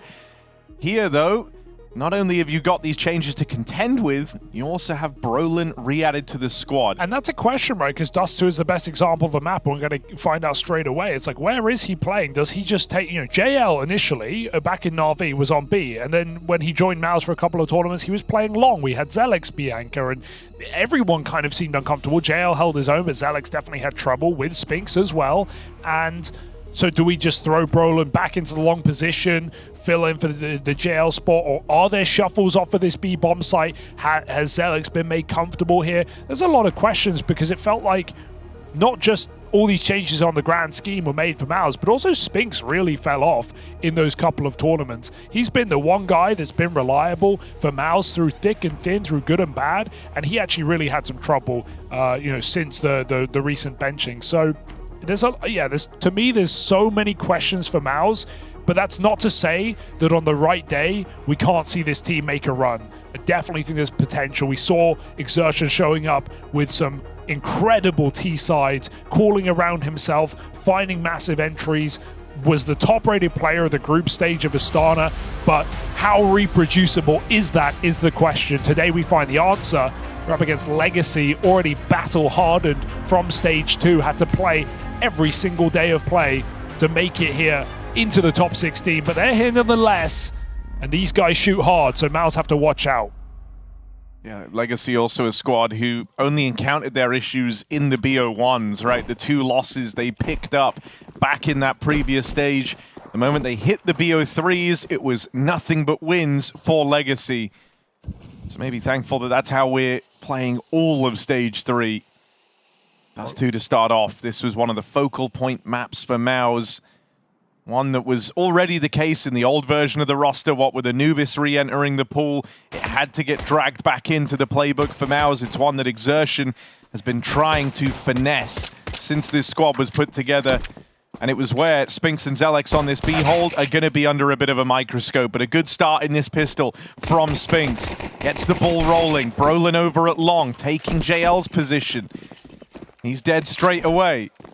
And Legacy set their sights on this A play, but all of MOUZ are ready to respond. Flash in for Zelex. Torshi peeking with him, and a shutdown of this long approach. Legacy only have one man left.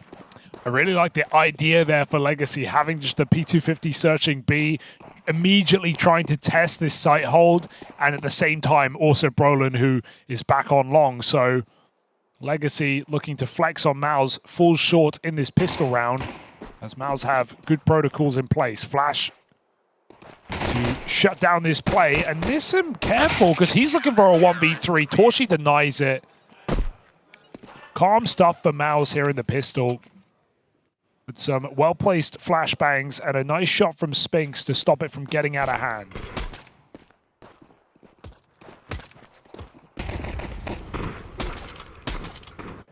Force up here from Legacy, but only on 2. MOUZ sells the stack. And then he rebuys it. Not certain here.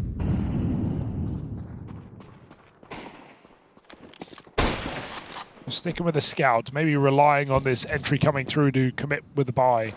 Sadin will have a scout in the 3rd as well. So Glocks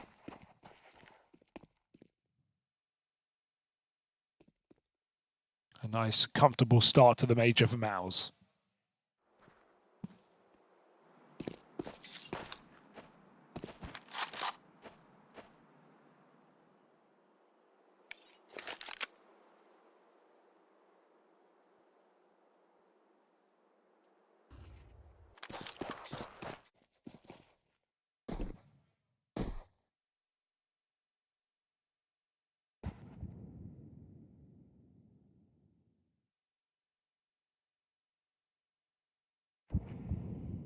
They're about to be handed a B play. Scout trying to open. They get blocked. Zelex held on to that util for exactly this. And Legacy decide they don't want to go through it. Looking for a way out now with only 30 seconds left. And mainly Glocks in this round. You got one flash for Art to try and send the pistols in. And they're going to head over towards Torshi. He still has a Molotov to block this. And as they spot players getting up through short, he might look to get that in. Instead, just gun on. Aim of the game for Torshi. Shut it down before they even get out. And with a bit of help from Brolin, this one is laid to rest quickly and concisely. MOUZ get out with 4 standing. No bomb plant for Legacy. No worries. Those guns are coming, though. And so this one's the real test.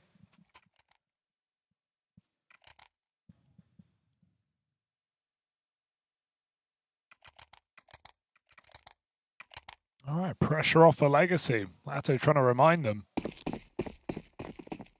But these are where the games get tough.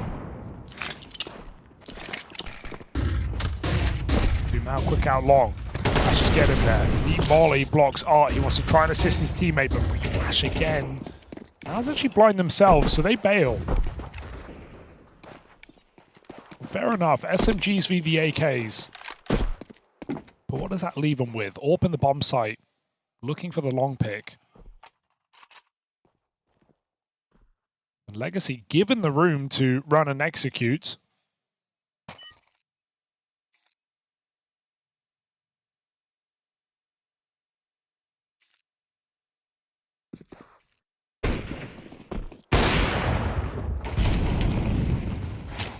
Session and Spinks were doing a lot in the background of this round, just keeping eyes on mid, clearing it out, clearing the lower tunnels, and that's really narrowed down where Legacy are. Usually, you kind of want MOUZ to be falling into that short position. The idea that you're about to have, 4 players just looking at long, dialed in on this cross, could be a problem.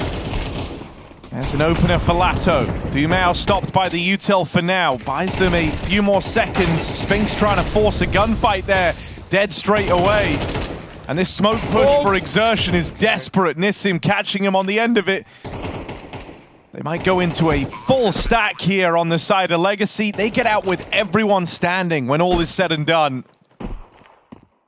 We've seen some comfortable Dust 2 games as of late for Legacy, where when they get into these strong positions, they don't rush, they don't hurry, they don't overplay it. They have players cross on the ramp, they let the fight come to them, MOUZ swing into their crosshairs. And so Legacy, 2 clinical wins already at the major, but this is a new level of opposition, yet they still look comfortable. This round just falls into their lap.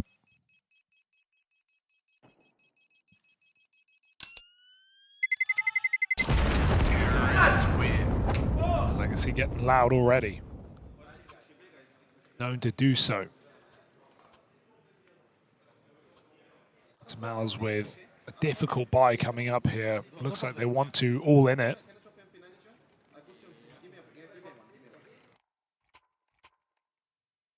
Zelex ends up with an SMG and only 1 kit.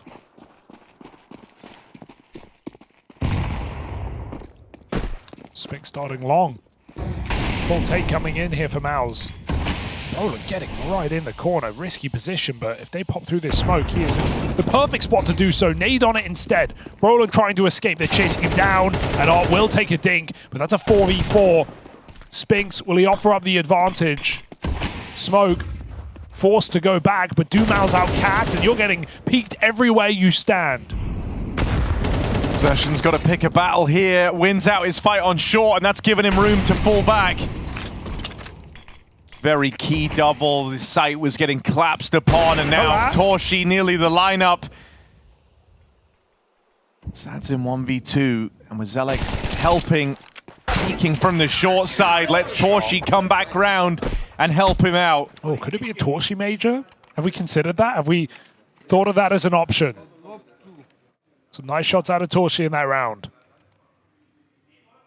Would definitely fill some of the worries of MOUZ if this AWP stepped up big.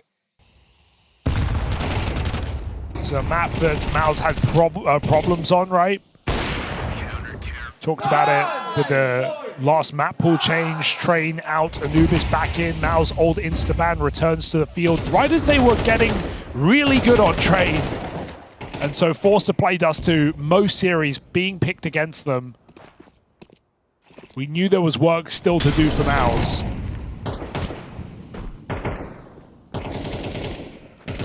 Right now, answering all the problems. Oh, full flash and zero cover here. Trade is something at least. Torshi hits that tag. They're still walking in. Oh, not ready was Torshi, trying to drop that smoke to play around, buy himself a bit more time, but left to Nissim, handed off. MOUZ caused as much chaos as possible. Nissim not able to match up to it. MOUZ with the put down, stopping these long rushes in their tracks. Yeah, a lot of long takes out of this game for Legacy. And MOUZ are jumping the gun at trying to force too many engagements coming through CT smoke. This is trades out down to the 2v2. And MOUZ just happy to fight in the open. Legacy had no nades left. 4-1 lead here for MOUZ on Dust 2. Legacy just throwing another try out long. Roland 5v4 and out of there. I mean, maybe the game plan early was just, you know, exploit Brolin. He's the guy who's had the least time in this squad since rejoining. Yeah, it's so funny when you say that, but you're right. You know, the guy who in theory should be the most uncomfortable, try and exploit his part of the map. Yes and no, because, you know, he was in this core before he was an in-game leader anyway. You know, he was part of the core before he was an in-game leader anyway, and now he's being put back in without the pressure of having to worry about, you know, what the big picture is, what his team are doing. And it is one of the things I'm excited about this major. On the topic of this MOUZ squad, I know this decision, the timing of the roster move left a sour taste in a lot of folks' mouths, but I do think it's going to be cool to see Brolin unshackled. Okay. Yeah, I like it. I mean, it's not impossible that he could make a case for himself staying on the roster with a great tournament. And that's a great start. Third kill in the round for Brolin. And we wish him well.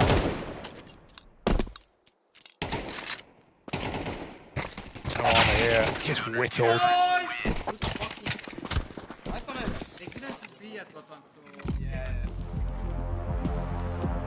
that's the thing. If you're Brolin here, you're still young, 23 years old. Which is crazy when you think about the fact it was 2018 when he joined Fnatic, right? He was 16 years old, had basically just turned 16 when he got his call up to play alongside legends all those years ago.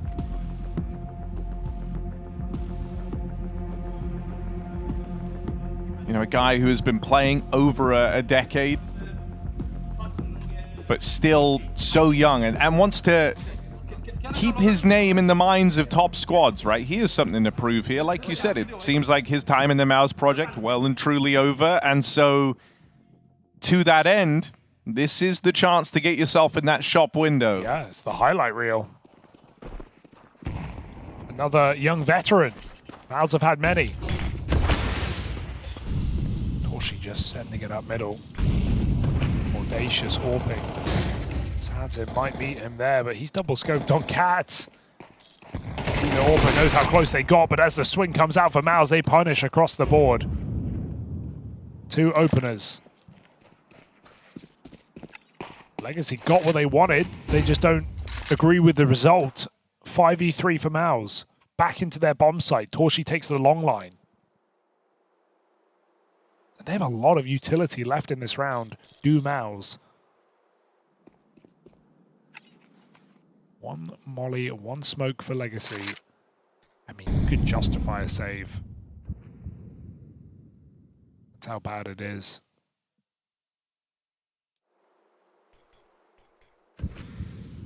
But a mid to B is right there. Oh, second flash is gnarly. And Spinks, sick double. Lato alone.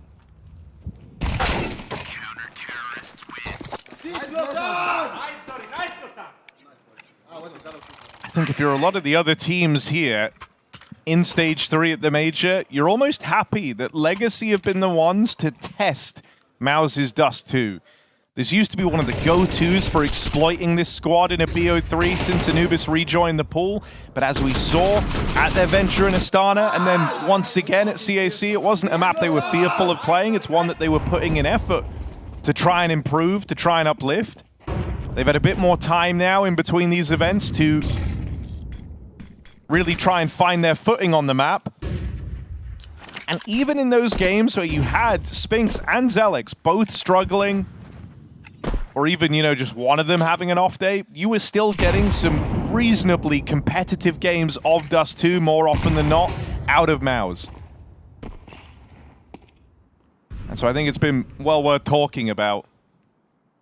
Legacy were the first ones to try and challenge them on what is supposed to be a problem map for this team. And we're already seeing the results of the homework they've done in between these events. 6-1 up. And in theory, should be about to grow even wider with just this partial bye for Legacy.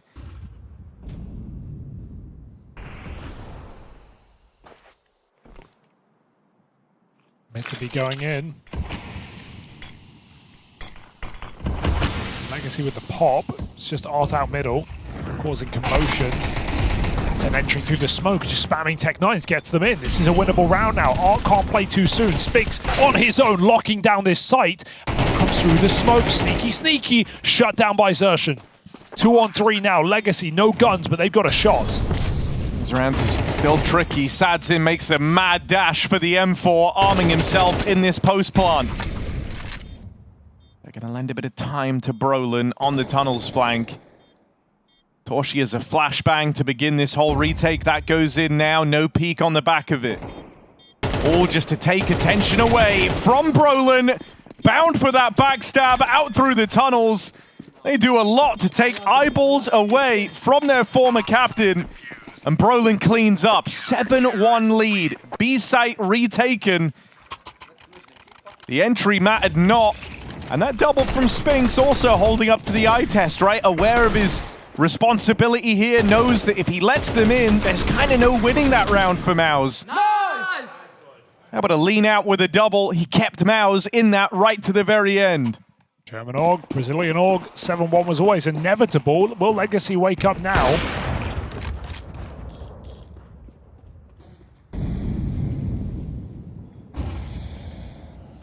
It's a standoff in middle. Torshi, no. Okay, yeah, goes in, looks for the top mid kill, and that Sadzin with a 5v4, so that's better. Legacy will take that. Torshi looking miffed.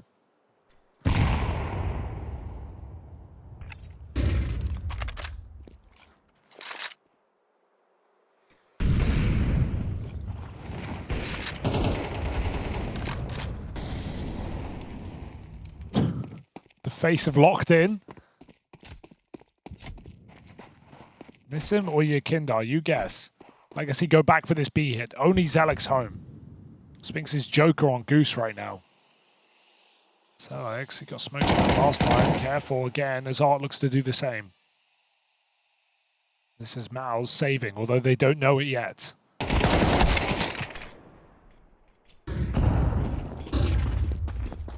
Nice to see Legacy moving away from these long hits.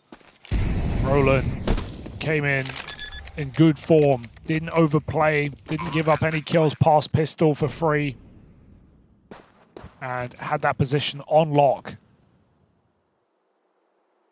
Legacy threw themselves at long for 4 rounds in a row, but Finding a way in on this B bomb site now.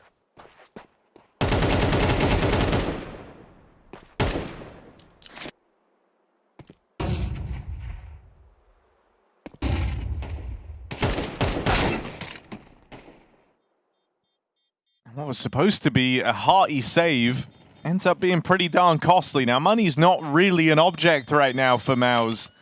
You're a long way off of being worried about getting reset. You got 2 players with over $10,000 in the bank account.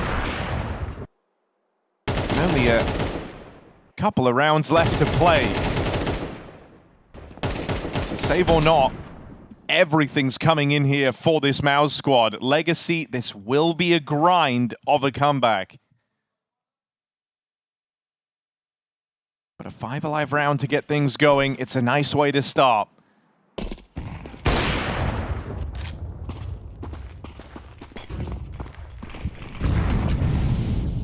Lower tunnels aggression. Torshi on this line. Orc delivers an opening for MOUZ. Been trying to be involved in a lot of these opening fights. Saw what happens when it doesn't work in that previous.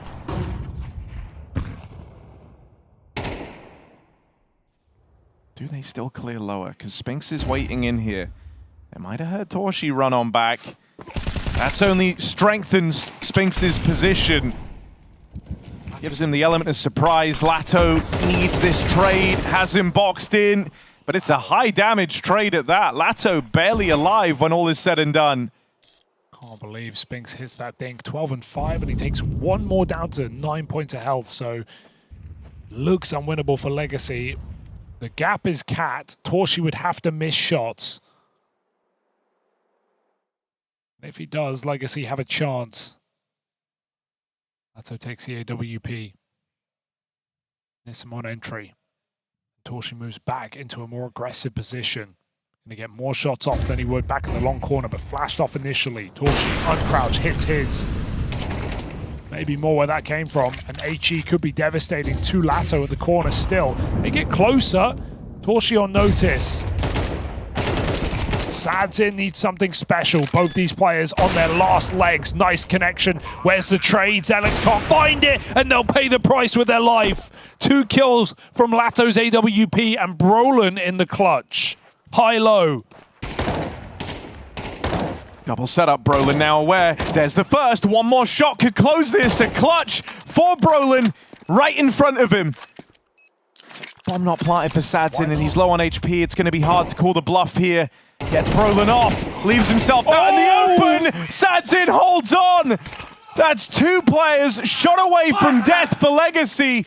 Clawing back a massive disadvantage. The stick was right there. It felt too easy. It felt right for Brolin. Doesn't want to go for it. Knows he's low health. Feels like the fight is the best option, but jumping over that lip. Sadzin has that headshot. And Brolin, awkward way to lose the round. This could have led to be a stomp for MOUZ if they win that. That would have been a money breaker. And an 8-round CT side on Dust 2. Instead, Legacy are still in with a shot at their half. Cyclone calling a pause to calm them down, because I'm sure that was a frustrating round to lose. With everything Spinks did in lower, that opening kill from the Orc. 2 versus 4 when all is said and done into that A-bomb site.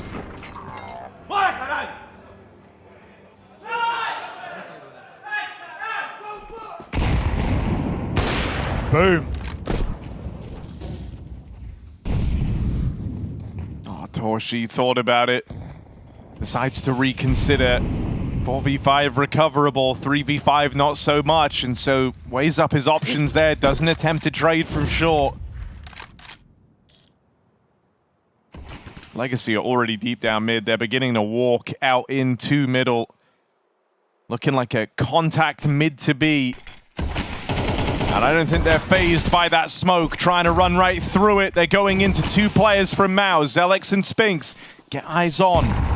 In this downtime, though, it's left a gap at B, and look who's taken the space away. Nissim is already in the bomb site. Do they realize, though? Oh, they're getting careful. Flash to check it, and what a shot from Spinks. He is in form today.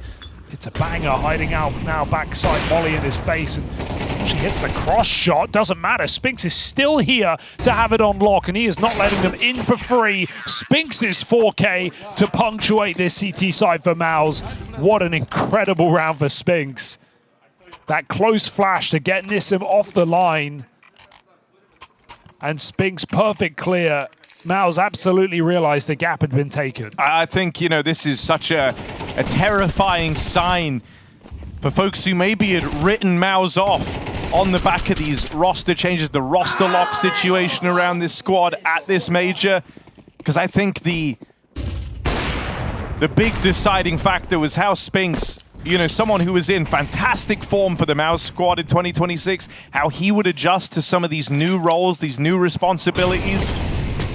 If this is a sign of things to come, MOUZ actually get pretty darn scary. Because out of everyone, it looked like he was faring the worst with the changes. Yeah, for those first couple of events, definitely. That's a great sequence on this CT side. He's had multiple high-impact rounds. Even rounds that haven't been capitalized upon. Sure, he takes resources, but right now he's using them well. Flash in middle, wallbang by Sadzin. There's a chance there for Zersh, and Sadzin does not let him get away with much. And this kill from Zelex, if given away, opens up the round for Legacy for free.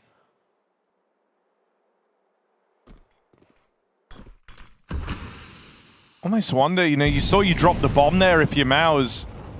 As you try and extrapolate a bit more info from this, wonder if there will be temptation to try play and fight for this bomb. MOUZ still roaming out towards middle, and they do relinquish the mid control, so bomb gets picked back up, but they catch MOUZ on that CT push. Just kind of out in the open in no man's land. Now a last-ditch attempt to try and break through in a B. Zelex gave up his position to drop in this molly. Will it prove to be worth it? It slowed the roll for even a second, buying time for his teammates to join him. And Sadzin might have started it with that sick double. The rest is in vain. MOUZ are running away with Dust 2.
Oh wow, there's the first bomb frag. Hiku gets a double. There's still 2 players left. They got no health on them. 13 and 3. Oh my goodness, how does he do this? How does Hiku do it again?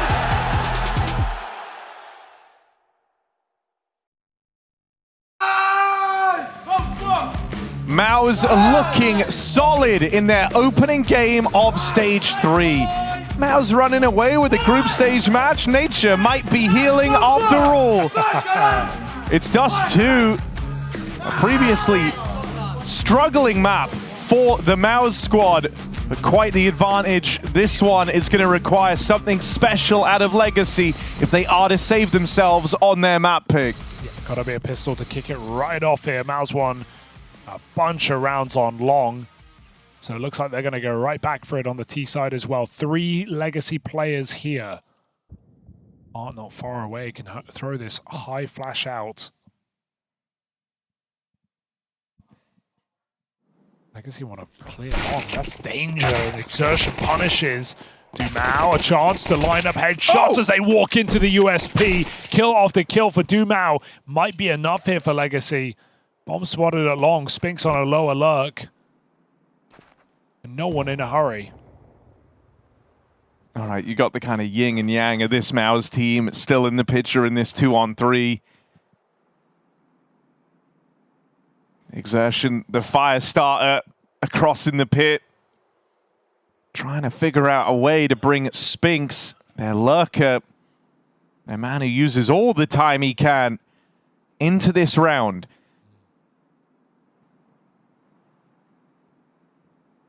Crossing mid is dangerous. Lato is holding doors. Wants exactly this. Sees it. Full info. Xerxes throwing his long nade. Spinks up Cat. Puts pressure on Art. 2 and 10. They're trying to chase Spinks right now, and they're going to get past him straight away. So Exertion, task just got that much harder. Art comes through, gives one away. But this would have to be an ace clutch in the 1v3 for Exertion. He's got a long flank he's not aware of. Lato, that was the chance to stop this. Now you've got to earn it. Dink down range from Exertion. And he tries to give chase onto this long fight. Does damage back onto the short player. Lato had to hit that, or else this was rapidly slipping through their fingers. A lot of shots getting thrown out there by Xerxen, and enough of them connecting to make it interesting. But Legacy able to piece it together and close on Dumao's triple at long. First step in a long journey back into this map. Their pick in the series. Meant to be their home. Let's see why. Beautiful sequence from Dumao.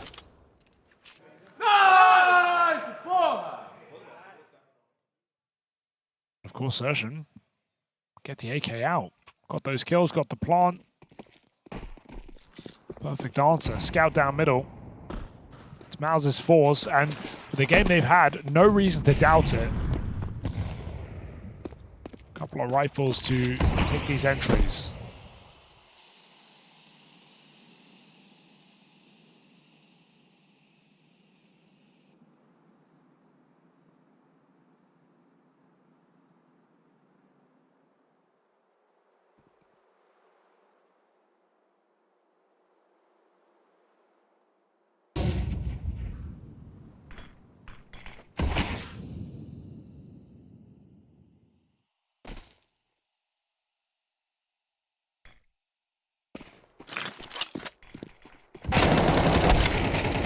Zelix and Exertion striking in tandem.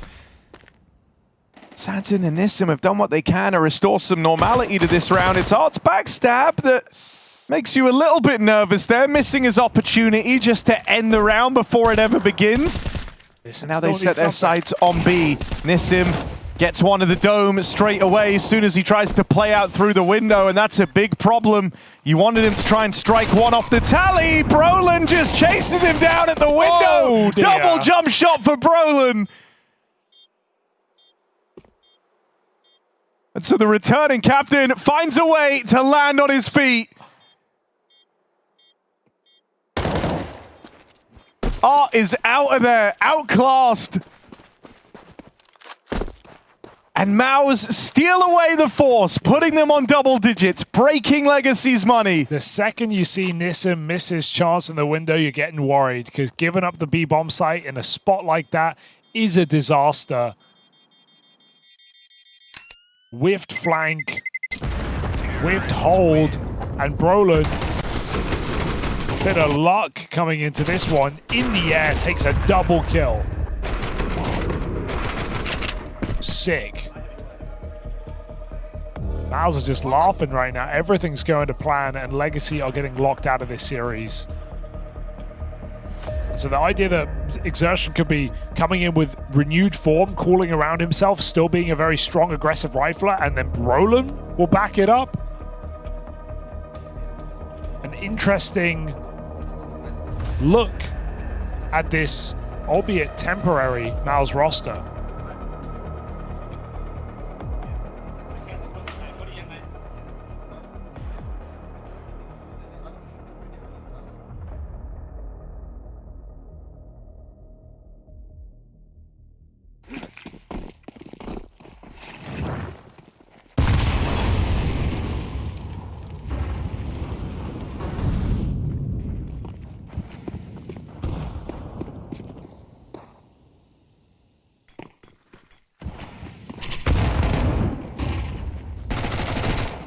Oh, Lato.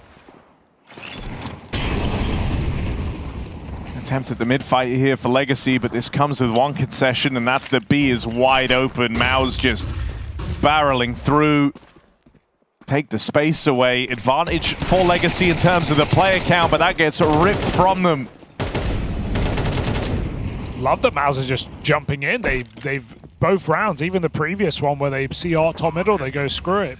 We can just take B right now. We know it's a weak hold. In this round, they see a lot of presence in middle on Catwalk. They know even if Legacy are nearby B, they're on the ramp. Let's get out there.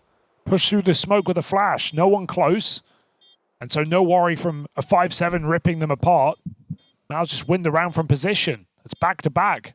When you compare to Legacy, with the amount of long control, so much has to go right. You're not, if you're doing long hits, you're not really forcing saves. You have to win the fights. You have to stop the retake. MOUZ keeping it very basic on the T side and very punishing. Legacy saving. MOUZ 11-4 up. Just trying to make this one clinical.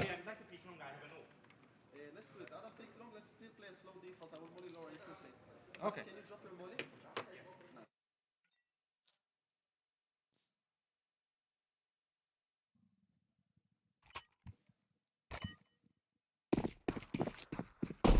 Not getting anything from Legacy in this series, sadly.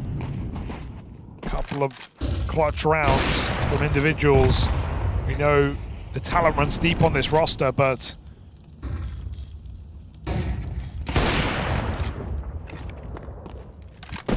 can only get you so far.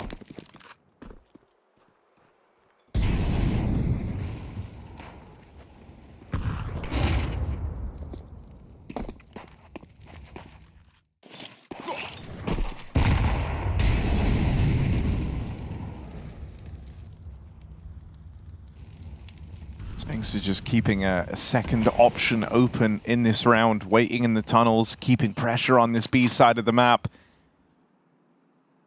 And he thought about giving it up. But MOUZ is still uncertain as to the setup of Legacy here. So fanning out, trying to piece together, where is this stack? They've dodged it up until now. This time on their short walk, Art gonna open on his 5-7. There's a follow-up from Art, the captain. Keen double kill on that short push, and this booster Sadzin should net you one more. You're fully in the driver's seat now for Brolin and Spinks. A tricky round in front of them. Brolin's getting pressured from all sides and can't survive out in middle. That leaves Spinks alone, 1v3. Barreling out. Art will not miss on that 5-7. His pocket rifle, it feels like, pulled out for the fourth. We got to nerf it. It's enough. We've had enough. Great round from Art. That gun is busted. 4 fantastic kills to keep Legacy in this map. Can't even see the first guy. Beautiful.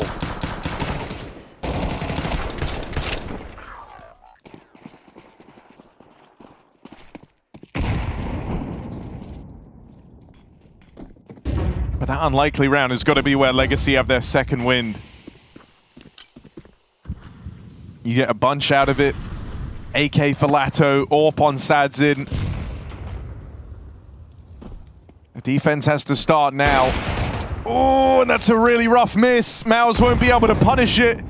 They still get the space. Lato hot on their heels with a backstab. That is a hell of a transfer, but he can't keep it going.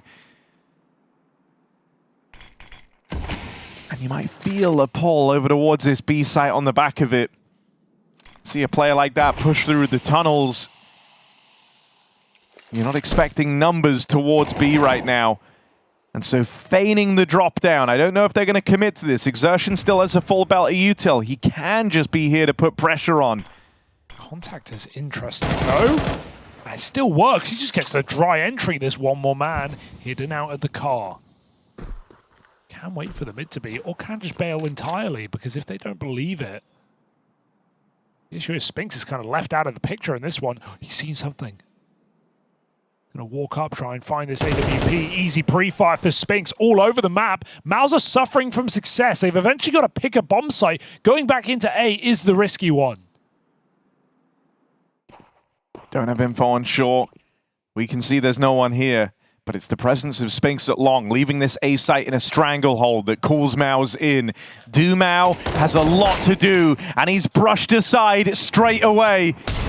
Nowhere left to run for Nissim, has to battle forward and open along. Spinks collects on that lurk. Just what a beautiful mid-round for MOUZ. It looks like there's so many ways it can go wrong. Exertion not putting pressure on B, them not hitting the empty bomb site, committing to Spinks, but he had his entry. He calls them back in, and MOUZ a dangerous mid-round. They walk out entirely unscathed. Spinks is 21-8.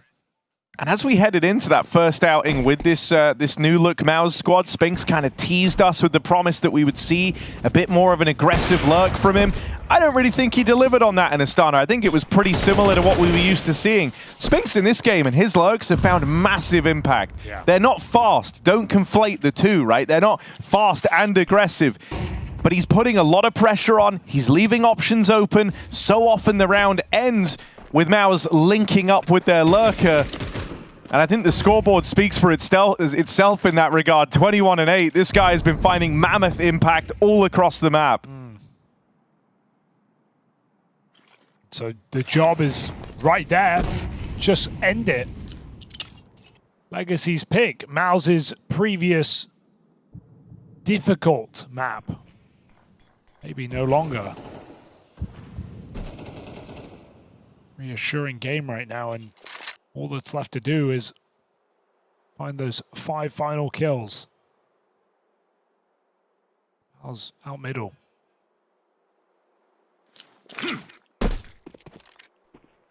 But only one of the 3 rifles in this site. Not ready for Dumau. Quick trade for Zelex. It's the clampdown of all 3 players looking to battle in mid that throws MOUZ through a bit of a loop. Nissim's kept it even. Exertion's walk through this smoke, gets all the way out in a B. Torshi holding for this cross, had one chance to connect that, but it's a catch for Exertion. Can the captain close it here and now? He's got Torshi moving in to help him out, and the AWP bearing down upon Nissim seals the deal on Dust 2. For MOUZ, there were a lot of questions around this squad. How would Brolin fare with limited time to practice? How are they going to cope with a limited map pool straight into the best of 3s? Well, Dust 2 certainly passes the eye test. They used to struggle here. Brolin has a fantastic game. Spinks firing on all cylinders. MOUZ sitting a map up in their debut series.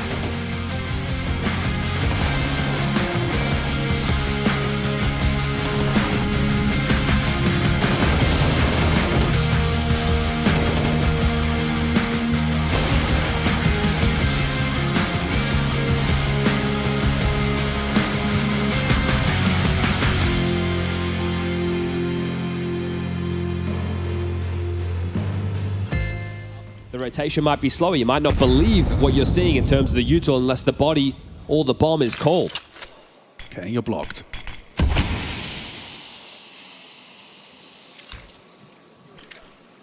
And now you're going to die.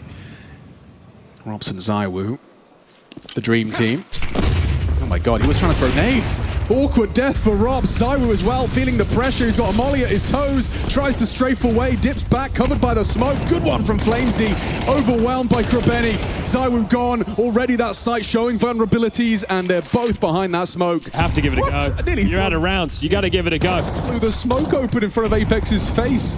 Krabeni's low, should be easy pickings, but actually dips into the smoke. They've walked past him. Cemetery unawares. They have no idea they're already out. But Krabeni surely won the round. He's got 2 Vitality members with no idea that he's in camera. Cemetery, now the penny drops. Who plays next?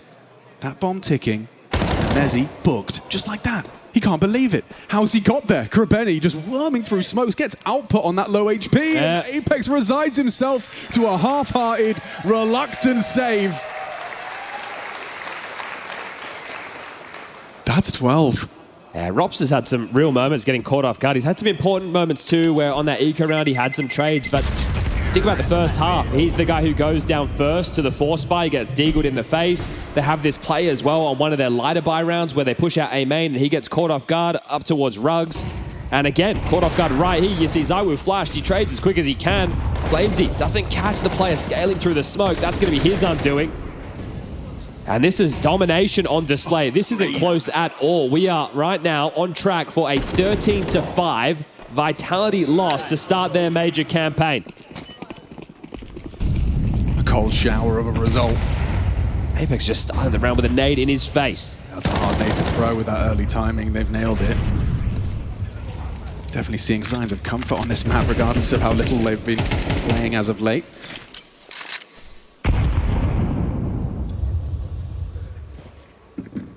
Sometimes the 13th can be the hardest one to find. Fine margins for Apex here. The fact he's already low, I don't think you can be playing the same jiggle util games you usually would. I like this from Foot. Just slow, default crawl. Let Vitality make the mistake. God, yeah, got team flash jokes down. It was Flamesy, excuse me.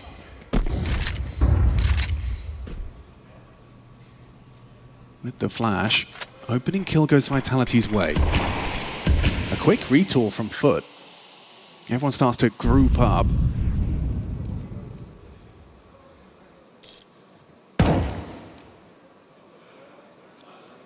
Robs gets more than he bargained for. That's an easy shot. That's the clawback kill. Longs has taken him down as ZywOo relays that they are accelerating A. Tucked on Cake has support as well with Flamesy. Orb trying to punish anyone crossing, and he's absolutely nailed it onto Flamesy. ZywOo, will he go overlooked? Lots of bodies on his screen, can't even find one!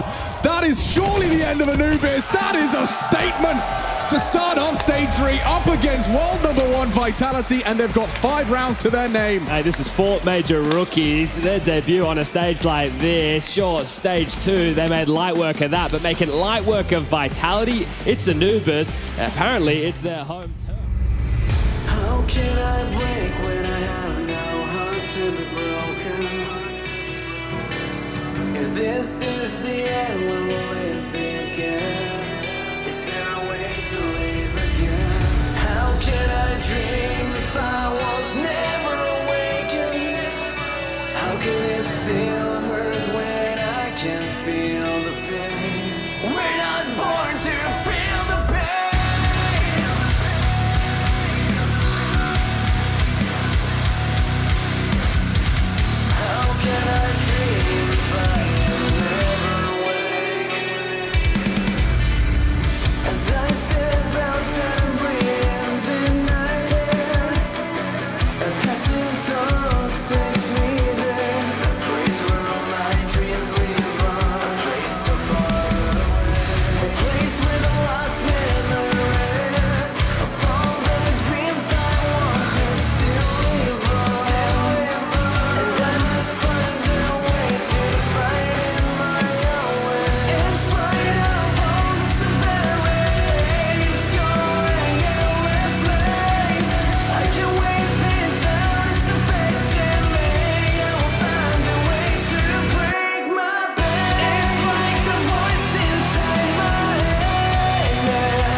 coming into this one? What was the strat? You just did like 2 weeks boot camp, or what was the vibe? Just like 5 days boot camp or 5 days? 6. I mean, I guess 2 weeks is crazy, right? That's actually probably too much. You feel like you've done an event before you go to an event. You need to have quality, not quantity. This guy, dude, you missed it. There was such a look of pride on Cyclone's face there. I genuinely, like, involuntary. I just saw it wash over your face. Like, he's right. He listens. He listens. Yeah, but how was your 5 quality days? How was it spent? I mean, I imagine it's not anteing and stuff like that. That happens the day before, and it's just like procedures and fundamentals, or. Part of it is actually that you want to be a step ahead. So you of course have to look when they observe us, what do they see from the last few tournaments, right? And try and be a step ahead of that. Okay. You don't want to be on the day before like, oh shit, we didn't really play B splits. Maybe we should have something ready for that. Right. Okay. So you're filling your quiver with arrows that you're going to need. You know you're going to need. Sure, but I mean at this point with this team we're not that detailed yet. Yeah. It's more making sure we are in sync and have good rhythm together. Yeah. And this Zelex, how is he as a character? I haven't really got to speak. I made eye contact with him, and he said hi, and I said hi. That's about as much as I've spoken to him. But you know, how is the new kid fitting in? I'm going to Spinks because I haven't heard from you. How is the new kid fitting in? I think he's fitting in really good, to be honest. Yeah. We said it many times. He's a young prospect in the. He was always hungry. Like, we kind of knew he was over there in the horizon. Yeah. I think MOUZ kept him in NXT for a while to make sure, but waiting for the right timing. But yeah, he's a super young guy and super talented. Super, like, he's just nice. He has good vibe, he's smart, he's playing really good. How would I categorize his like in-game, you know, his character as a player? What kind of piece is he to the machine? Maybe I go to coach for this one actually. Coach is good. Yeah. Sure is. He likes I'm to. sorry, I'm not very good at this interviewing thing. He likes to be a confident player. Yeah. Confidence? Yeah, he likes to play in front. That's also the role he has in the team. Yeah. He has a background in go-karting. And so he knows how to be on the fine line and be on the edge all the time. Yeah. Ooh, interesting. Yeah. Ooh, I liked that. Yoink. Yeah. Good at dealing with adrenaline, I think. Also, where he made an impression on these guys, that when the pressure is there, he's a fairly cool head still. Oh, and I mean that's a valuable asset to your ranks. Yeah. Okay. As far as watching stage 1 and 2, did you kind of, you know, I see Boom, you had some praise for them. I see Foot have managed from stage 2. You guys have got a lot of seeing them 3-0. I'm just trying to think of like dark horses coming into stage 3. Looks like you guys have put Foot as your dark horse as far as like name value. I think also G2. G2 also a little bit, I would say. Yeah, no, that's valid. I think they are doing pretty good with Nerds lately. Yeah, it does look like a good pickup for them. Like he looks so much more comfortable. Do you speak to Nerds at all? Yeah, a bit, of course. Yeah. Like, I mean, he seems like he's feeling himself now he's in that jersey. Yeah, I think for us it was obvious he will be good. He's a really good friend with Heavy God. Yes. And he's also been under coach in the past, so we knew he can show better than he did in Liquid. Yeah. And also I think G2 is the right fit for him. So perfect. Back in Cologne, in the fancy hotel. Does it feel like a major when you rocked up? Does it feel like a major already, or is it you have to be in the Lanxess for it to feel like a major for you guys? For me, it feels like Cologne at the moment, to be honest. Yeah, okay. It feels like Cologne, like the media, everything is the same. Yeah, so it feels like Cologne. I'm waiting for the switch for it to feel like a major, to be honest. I want it. Maybe it will happen in the studio. But yeah, for now it's Cologne. Yeah, I like that there's a crowd in the for the groups for the stage 3. Yeah, well that's nice. Yeah, which oh, I hope my microphone picked that up. Yeah. We did get into the major vibe a bit watching the hype video. Yeah, for sure. Good job. Yeah. Thank you, bro. Thank you. Yeah, I didn't know what to do with you guys. I was like, MOUZ have changed things right before the major. Let's see what happens. we were joking that we had like 5 seconds there. I think we had the most highlights. Getting killed, yeah. Oh God, yeah. You're in the kill feed at least. We were up there. Yeah. No, I don't want to take too much of your time. Thank you for taking the time, boys. Thank you. Thank you.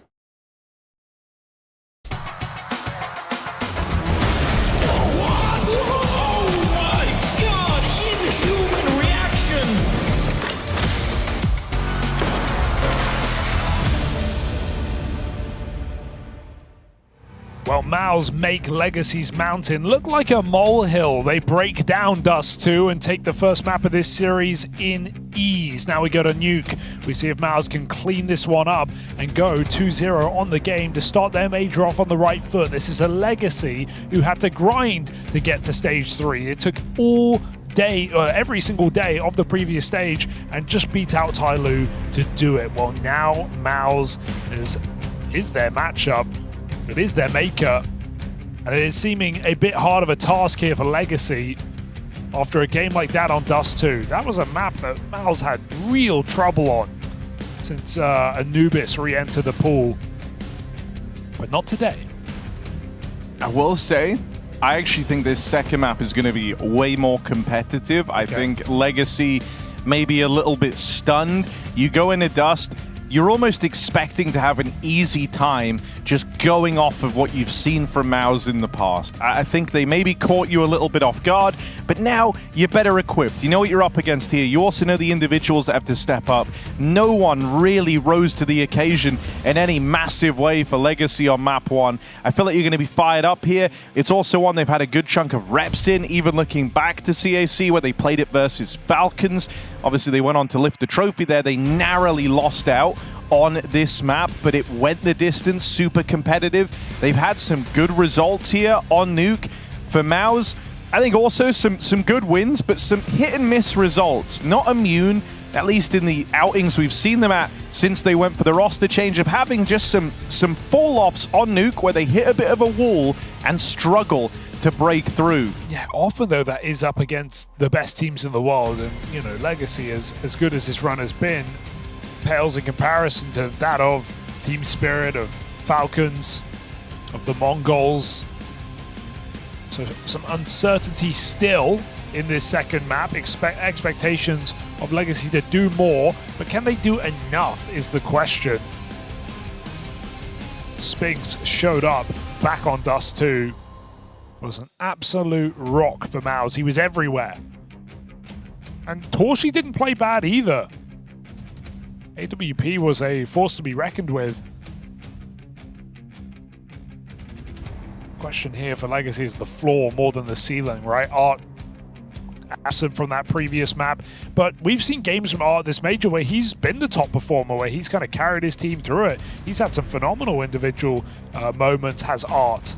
And one of the things he said, you know, around about the time of CAC was the idea that he's kind of got to work on something in this team that he felt like maybe he was lacking, and that's not so much being a captain or the strategist of the team, but being a leader. And what that means, obviously, a disparity in just the playing experience, the levels he's reached throughout his career under the FURIA banner, and what these young players in Legacy have achieved, even though they've always been a threat, always been a force to be reckoned with since they made it into Austin. Really, that was where you sat up and took note. Yeah. Art's gone further, he's been higher, and he's got a lot to teach. This is a test, though. He said he's been working on his abilities as a leader. If you want to inspire the troops, this is us putting him under a bit of a microscope and seeing, can he bring the best out of Legacy after a slow start? Brolin, they know he's here. They definitely heard the drop. So Satin on this line, what a clear for Brolin. That's just when Art repositions. He's not there to trade. Down the vent goes Zershan. They're everywhere. They tried to go ramp initially, coming back down into this B-bomb site. Brolin provides a space for them to do it. He will die, though. But as MOUZ put the bomb down, Legacy have to regroup to retake.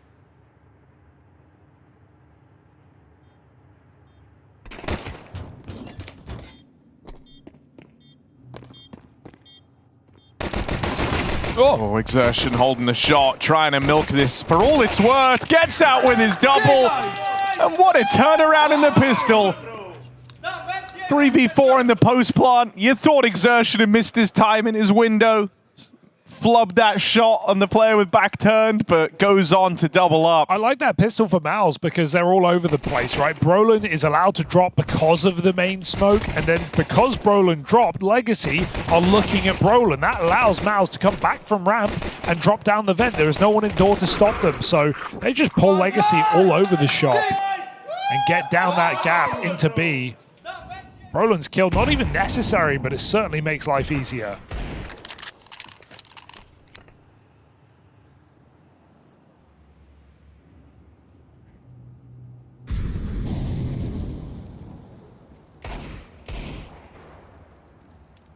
It's also just cool because, like, you know, we saw it play out like that, but you have a lot of possibility to change that pistol, right? If Brolin catches players trying to run either into the lobby or through secret for like that rotation, suddenly you can just fly back up the vent and oh, it's an A hit now.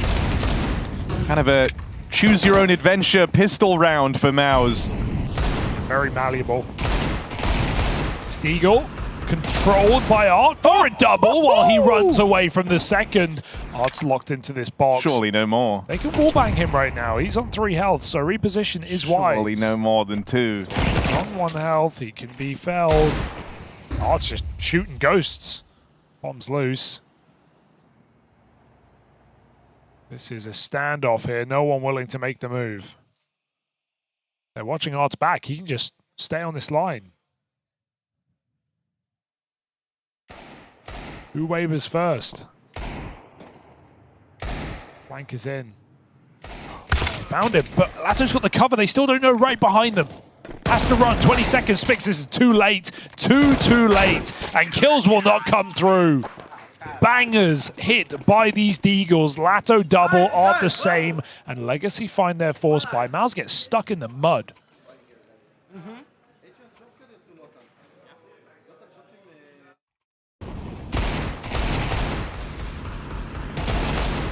That's crazy. Full running. Spinks walks all this way only to run at the end and give it up. MOUZ will be kicking themselves. The way Art was using that Eagle looked like he was playing a different game, man. Like, just running and shooting and finding headshots. All right, Nissim. Nothing. They're out ramp, but he's out of there, just playing to dodge.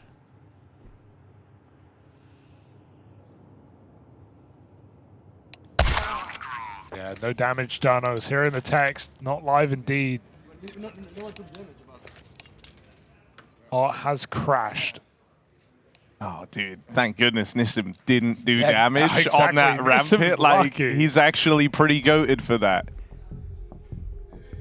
Just in case it's your first time tuning in, there's a whole thing at play. There's a whole rule book you're meant to digest, but if damage is done, you can't call the tech pause. And so we're celebrating Nissim's lack of ramp damage for allowing this to come through.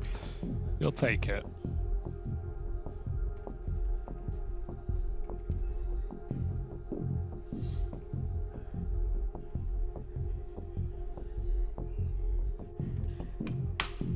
Art's like, I've got a tech problem. My running Deagle hit. We gotta patch that up. That ain't a 5-7.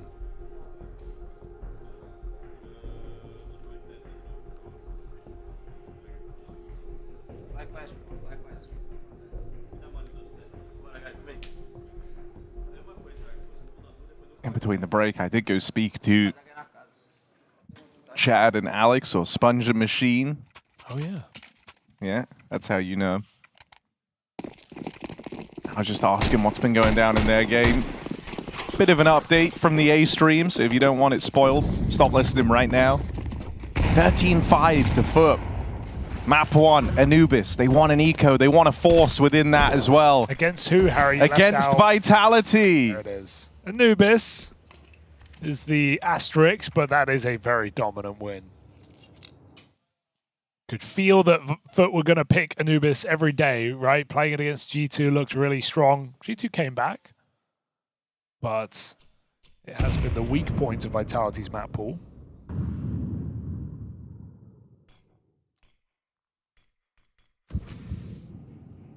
Exploited on day 1 of stage 3 of the major. Meanwhile, MOUZ, their day's going a lot better, and that dink will add to it. Ooh, careful. Brolin just missed that shot. Lato coming through the smoke. So Legacy make up for their lost ground with a first kill. Insertion out, Hut back in. MOUZ scale heaven. It's a lot of control here for Zelex. No one's looking. They just got eyes on. Dumao is thinking about it. He's timing. checking on timing. So there is still a window here for Zelex. It's just one that could get closed in an instant if Dumao hits the right timing.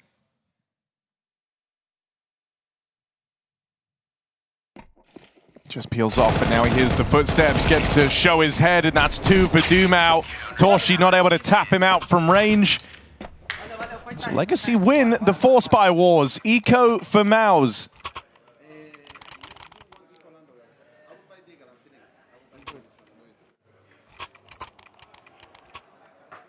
Exertion gets a deagle. Maybe one of the perks of being the captain. He's just listening to the call. He actually sold it back. And Zelex bought one anyway, so ignore that whole point.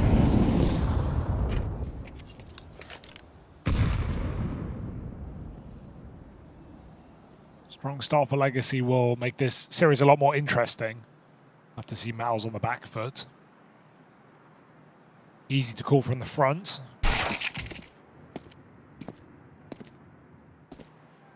Less so on T-side Nuke from 3-1 down, so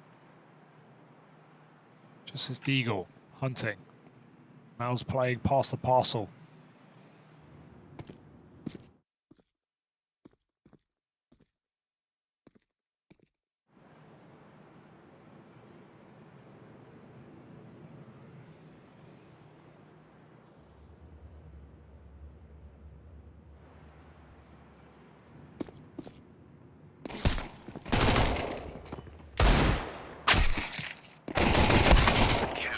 Play.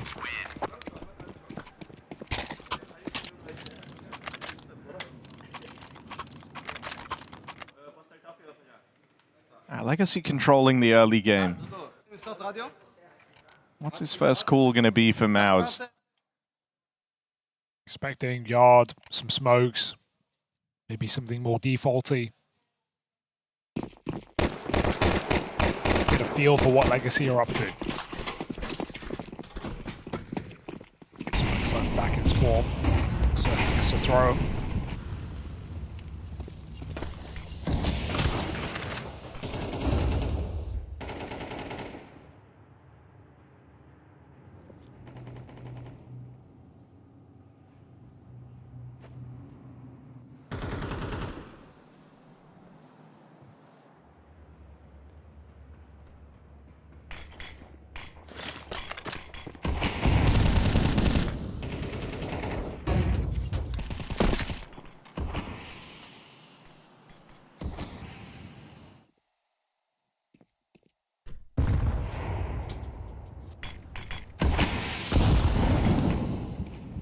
Wasted, but second wall gets MOUZ down.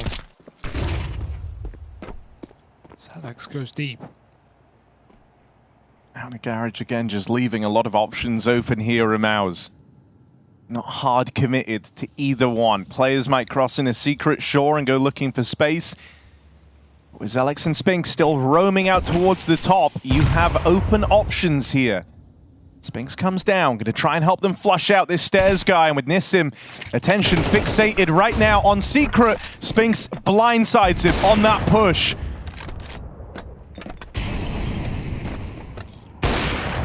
Maybe it's a save. Oh, but Zelex did give away the kill out in yard.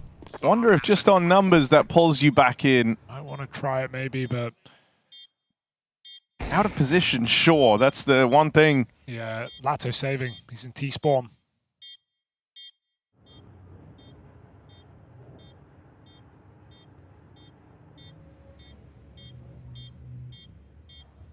You have smoke kit on Art.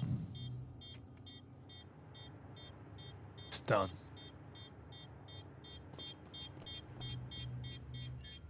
Or is it? Oh my god. No way. Oh, this is so cheeky. It's so close. The smoke falls. Is it too late? Oh, just seconds off. He gave it a try. Art was down, even if everyone else had thrown in the towel. Exertion looks up, glances over, little smile there. Maybe a bit of respect for the captain sitting opposite him for even giving that a try. It was close. It wasn't that close, but it was pretty damn close. My goodness. Where were they? They were ramp. They were definitely ramp. Too much runtime.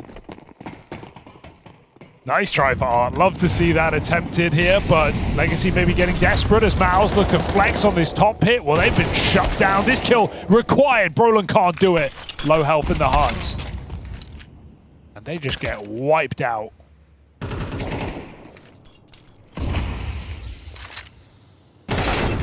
Oof, through your own smoke. No respect from Legacy in this game. If you could have got out with a few guns, I think you would have looked to save here, but the lobby crunch actually coming in on that timing is really nice. It kind of, you almost don't want to save on Zelex. 3 guns, Spinks gets some extra money, suddenly you're buying in the next round and all's good. This is just going to throw your money off and leave you with a hero Galil in that next round. It's a save they'd already committed to the idea of, so you're going to see him try and follow through with it.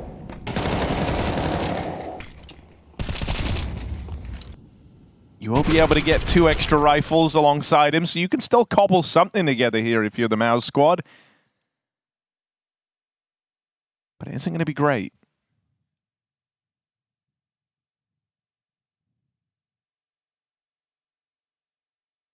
It's also just a move that kind of saps the energy out of a squad, right? Having a right around off that quickly, you go for the fast topside play, you lose every single gunfight, and then you have the next minute and a half to sit there and think about it.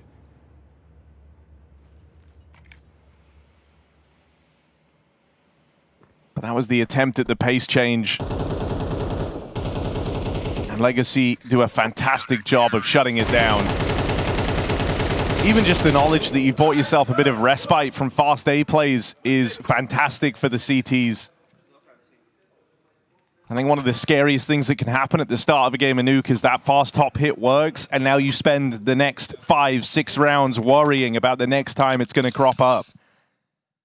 Legacy are now telling themselves there's no way they go back to that. We shut it down so convincingly.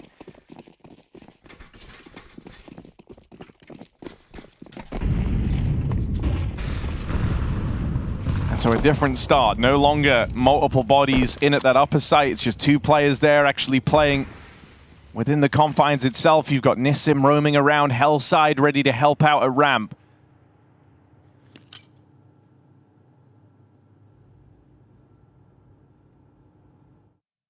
Gonna need to help. This pop is coming. Full smoke's outside to draw the AWP back, but it is tunneled in on this angle. In. Oh, miss. They're going to get closer. Watch out. These pistols overwhelming all of a sudden. They drop in on the AWP. Brolin's picked it up. This is a big problem. MOUZ not only have control, but now they have weaponry. Straight into the window. Bomb can get planted as we speak. They had the, oh my god, jump shot. Brolin followed up. Art's chasing. He needs his second. He's found it. Maybe there's a chance. Torsi fighting with a bomb. Comes down to the pistol, and Art does not prevail. Lato 1v3 locked out. And MOUZ, it's a bit of a messy one on the B side, but they've made it work. They're still waiting for Zertian to clear vent and come down on single door. That gives timing for Lato.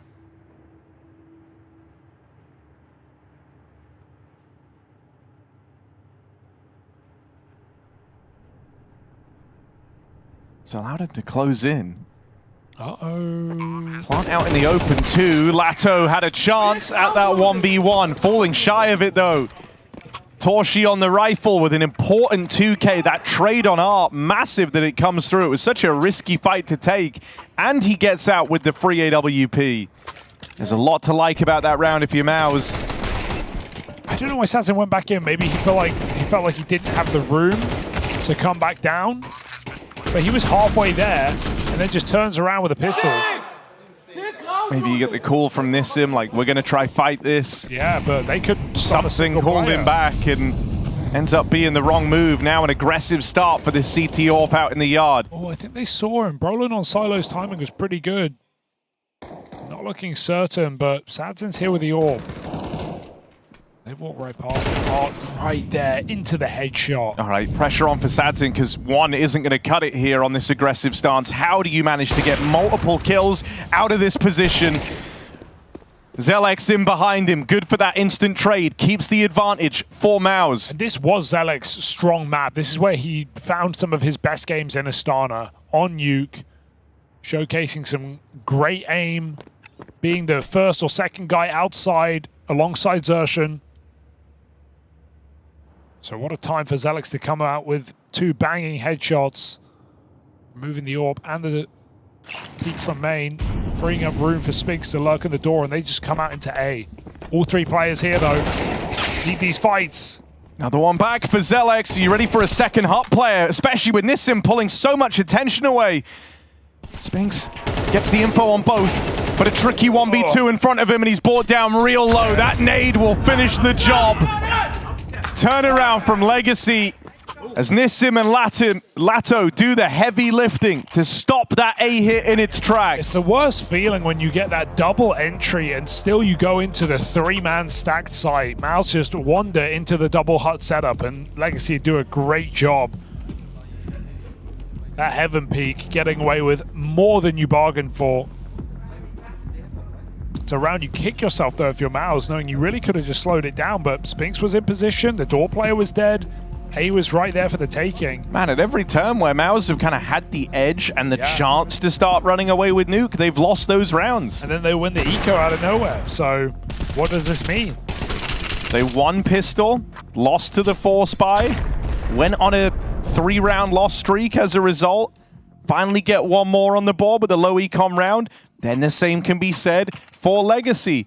MOUZ then dig deep, do it all over again. Had the chance to break them here. Round wrestled back by Legacy. All of these kind of breakpoint scorelines where MOUZ could have propelled themselves into the lead, they've fallen shy. 5 rounds with no 2 in a row from either team. So Legacy absolutely have to seize this opportunity. They need it right now. Win this CT money, break MOUZ, and start streaking. Art is quick down that vent for good reason there at red.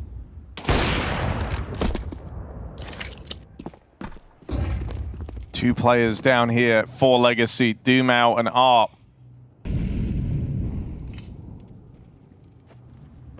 And Art just playing a bait and switch here, right? Hoping that if they spot him, they'll be so tunnel visioned, it will allow Doomau to help him vent side. Meanwhile, though, Xertion and Spinks have opened up into the top site. And as they try and come back up the vent, they walk right in to the lower split. That's a disaster for Legacy. MOUZ keep it going. How are we trading rounds like this late in the half? How do they win that, though? There's two lurking pistols walk out A and find double entries, Tech 9 and P250 back sight. You can't be losing those fights if you're Legacy. You have every advantage. You have the weaponry. They had MOUZ blocked at secret. MOUZ walked through the smoke and shoot players in the back of the head. This is crazy, but the follow-up is shocking. Orpa dead back sight. And MOUZ just laugh it off. That's a ridiculous round to win. Now surely they're favored to run away with this half. But we've seen Legacy break back in as much as MOUZ have. But that is the most shocking round yet. I feel like this time, surely you just look for kind of a power position on the map. And when I say that, I'm talking if you get entries yard, maybe it's worth going and getting that heaven scale up, right? Spending the extra 15, 20 seconds, securing the post plant, getting the perfect info, and then making your move. Yeah, don't jump the gun. They've not been quick in how they've finished, but that's not to say that they've been super diligent either, right? They've been grouped, they've been playing together, but they have just meandered in blind in a bunch of these situations. I like this. So 4 players shift down secret and no rotates for Legacy because they don't have the resources to dedicate. They can't be sure. There's no sound. There's no flank. If MOUZ walk into B, the round is over. And why wouldn't they? 4 players in secret. Spinks very late to yard, can take their flank now. It's just vent you've got to worry about, and that gets Molly to MOUZ. Looks like a lock-in to me.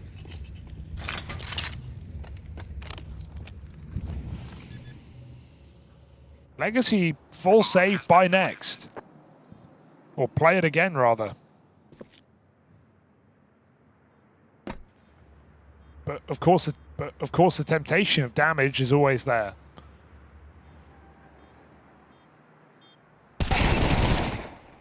Damage to who?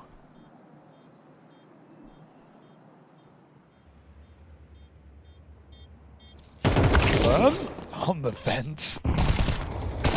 And maybe all the kills for MOUZ when all is said and done. So you couldn't get yourself in a better position now, could MOUZ, not just breaking that 7-round streak of different round winners, but taking everything with them.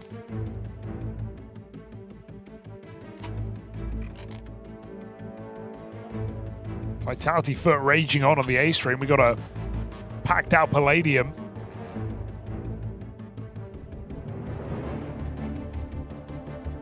Vitality v Foot.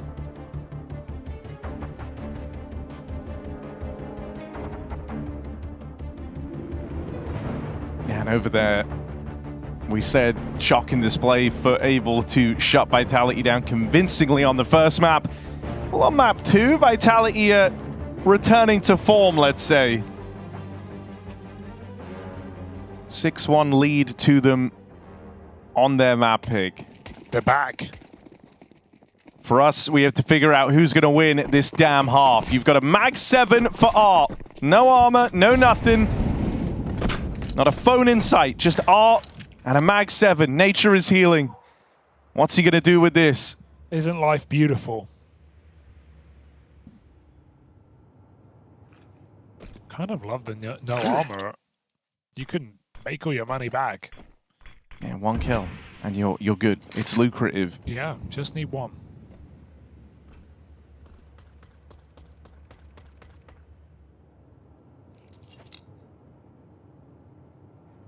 And that one might be coming in. A tag and wall banged. The audacity. It's a Gladiator Mag 7. Everyone gets a turn. Doomau picks it up next. Run! Double volley! And they all get burnt very, very low. Him and Nissim side by side, shot away from certain death. All players trapped at the back of the bomb site. Another dink. What can the Mag 7 do? No. Doomau's trying all the moves, but none of them are working. That's a sick eco strat for Legacy, but it amounts to nothing. They needed one of those kills to come in. Without it, MOUZ just wander forward, looking for a 7-round half. After such a contested first half of play, like that first quarter, so back and forth, really couldn't pick a winner with both teams winning in low econ positions. But in the last 3, MOUZ have only lost 1 player each round. It's become very easy to stomach, and they could look to run away with Nuke on the T side, narrowly winning out on the half. Considering it felt like they missed all their big breakthrough opportunities, this is a huge push. So a bit of aggression out of Legacy, not wanting to be at the whim of whatever MOUZ call. They try and pressure Spinks back here in the lobby, but he's traded places, getting himself into the hut. Strong position, double kill from Spinks. Rest of the team getting activated, taking space away out towards this top side. Just love the reactions here from MOUZ to all the info. They hear the crunch. Spinks gets himself into the lobby. Brolin takes the A side. MOUZ are fast to react to every single move, and they earn their 7 rounds. Back and forth and back again goes the money, but it's MOUZ laughing when all is said and done. 4 straight rounds at the end of their T side.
Nothing meant. They are saving. I'm running, guys. I'm 1 HP. You can trade me. Yeah, They go. Botan is dead, I guess. Yeah, maybe. Maybe bomb is far away. He's defusing. Fuck. He doesn't have it, no? Yeah. Nice, he doesn't have it. Oh my god. Where were they, bro? Nice, boys. What the fuck? He came from Overpass. Yeah, okay. Nice, boys, nice.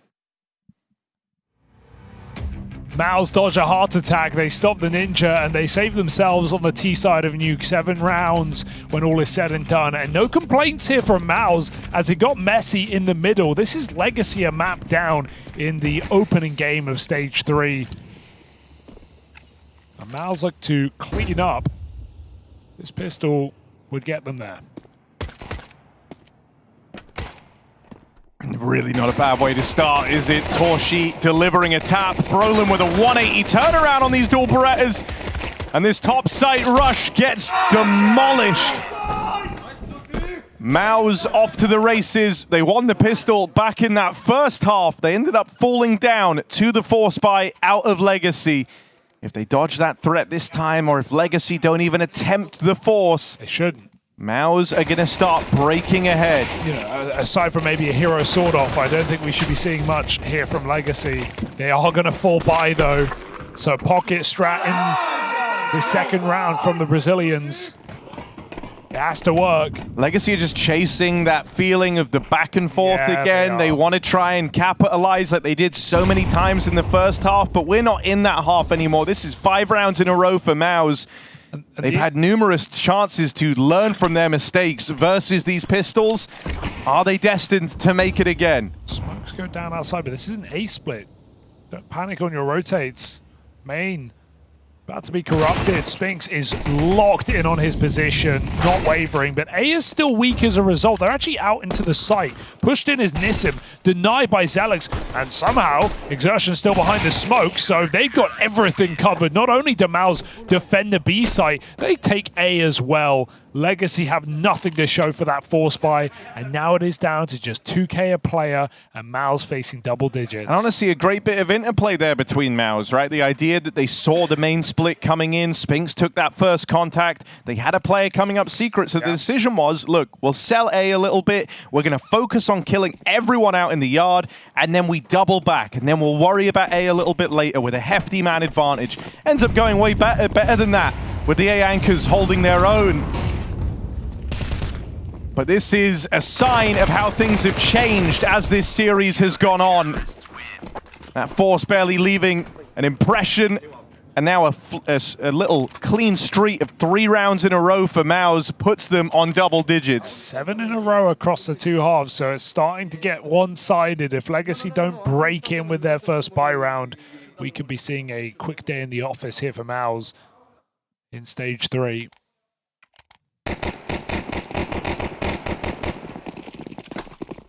Yeah, this is the rifle round that really decides just how much time Legacy have left. You buy yourself a couple more chances of keeping Nuke alive if you win this one. Without it, you're broke up against 11 and faced with that horrible decision. Do you force or do you play for the overtime? Neither feeling particularly great.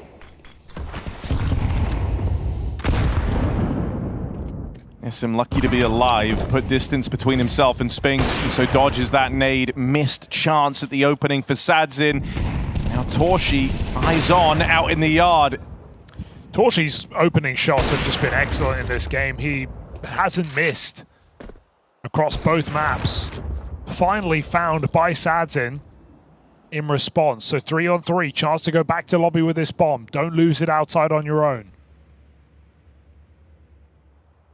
Ramp is still locked down. But all 3 players ready to jump on this A site. Right now, only Zelix in position, but what a position it is. Pushing this low player in the hut might be the answer. Lots of damage done. Nade is perfect. Nade will do it.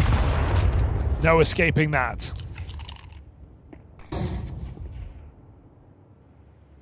Up next. While Sadzin tries to get out the door. This MP9 on Zelix, man, is showing no mercy. And Sadzin cut down as soon as he rounds the corner. That must-win rifle round quickly forgotten about.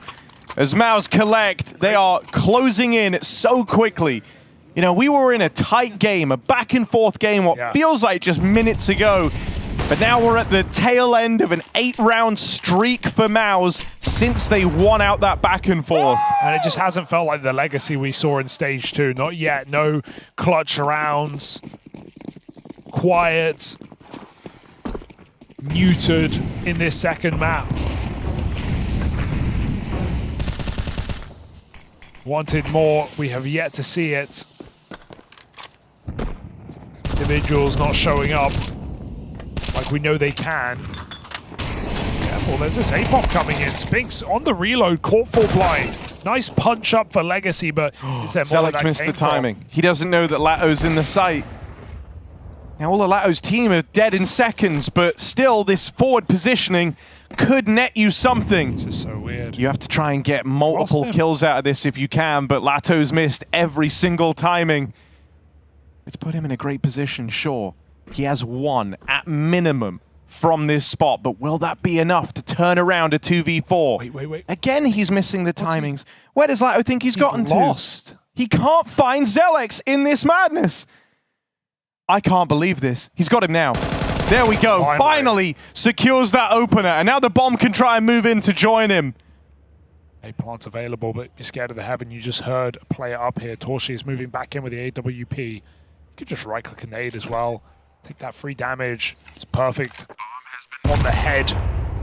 And now 2 versus 3, where Legacy feel like they have to move out of position away from this plant. Roland coming up the vent. Exertion plucks one more, and this one feels impossible for Lato. They know exactly where he is. 3-on-1, boxed in, and the first man knocks him down. This is a MOUZ onto match point, and they have barely broken a sweat in this second. What a game out of Zelix as well. Last round MP9 triple. Little does he know it, how long he dodged death in this A play. Said Nuke was a more comfortable map for this young player at his first major. Right now putting on a great game. 16-7. Top of his team.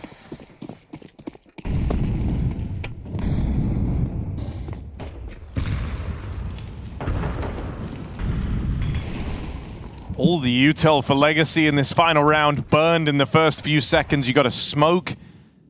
A couple of flashes left on Sadzin to try and make your move. Is this where they finally come through with the ramp hit? They've largely neglected this part of the map. So Brolin, his time to get tested, his time under the microscope as they try and take his space away. Oof, bang a shot from Nissim on response, so a chance to dance down on this B site, but Torchi's coming in, and he has been good for it, hasn't he? Chased down by Flash. Legacy keeping themselves in this game, kill by kill, but there's already 2 players on this lower site. Spinks in the open. Sertian won't be cleared. He surely will not be cleared. Why would he be here? So he holds a shot. 1 kill, another trade. Legacy upper man. As Alex is throwing flashes at walls, he's just going to swing on his own and give it to Legacy. Patiently waiting. They will get 1 round before all is said and done. I mean, that's one where at the end of it, right, Zelix left in that clutch. It kind of just feels like everyone on MOUZ tells him, screw it, man, go for it. You know, he's been playing good in this game. I think in a closer match, you don't even consider this out of position, awkward spot. They know where you are because of your flashbang. Yeah, I'm not sure what happened there. Like maybe he thought door was off, trying to flash through. They're just running at them when they cut noise. But it seemed like a round where the comms were very chaotic. MOUZ were traded the entire way down to the 2v1. No reason to get too stressed now. MOUZ have 6 chances to close this game. But a pause from Legacy, probably well received by MOUZ to get a chance to catch their breath.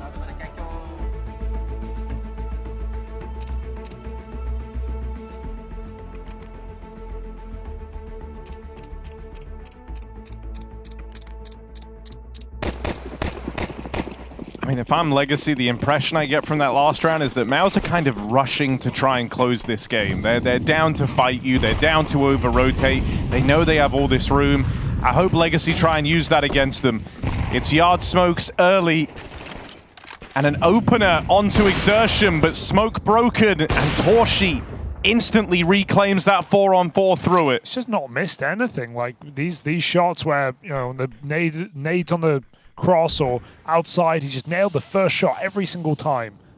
Down the vent comes one player, Spinks, kind of offered up his life last attempt on this B site. This time he'll fall back.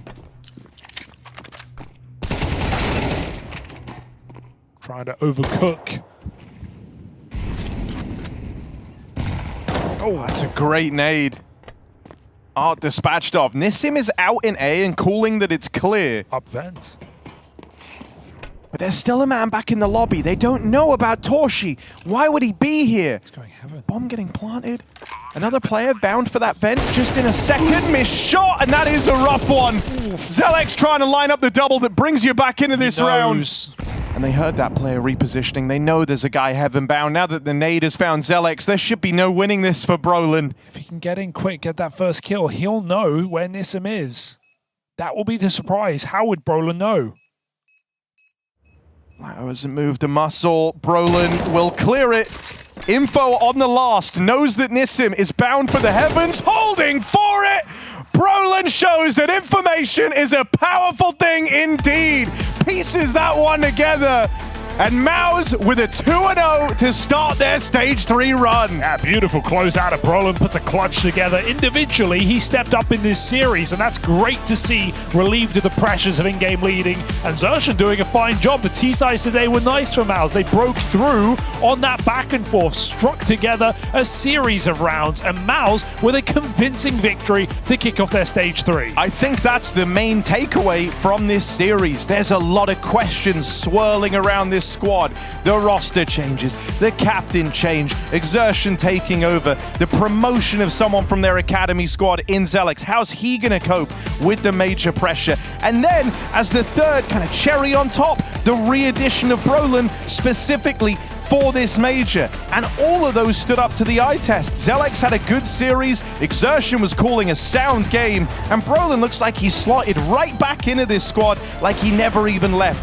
This series ticks a lot of boxes, and the threat assessment of MOUZ maybe just went up another notch at the end of this 2-0 finish. Yeah, not sure what to make about Legacy not having the same bites, not having the same tenacity in this series today, but it was a MOUZ that are very hungry to right their wrongs and run into this major on a high, and frankly, after a game like that, it's hard to deny it. 13-6 here, 13-5 on Dust 2, domination across the board, solid day in the office, and MOUZ are 1-0 up. So, let's hear from Brolin after a great series. He's down on the floor.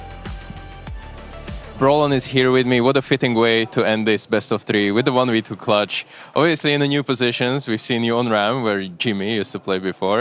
Can you talk us a little bit through that? How's the new spots? How are you feeling? What's going on?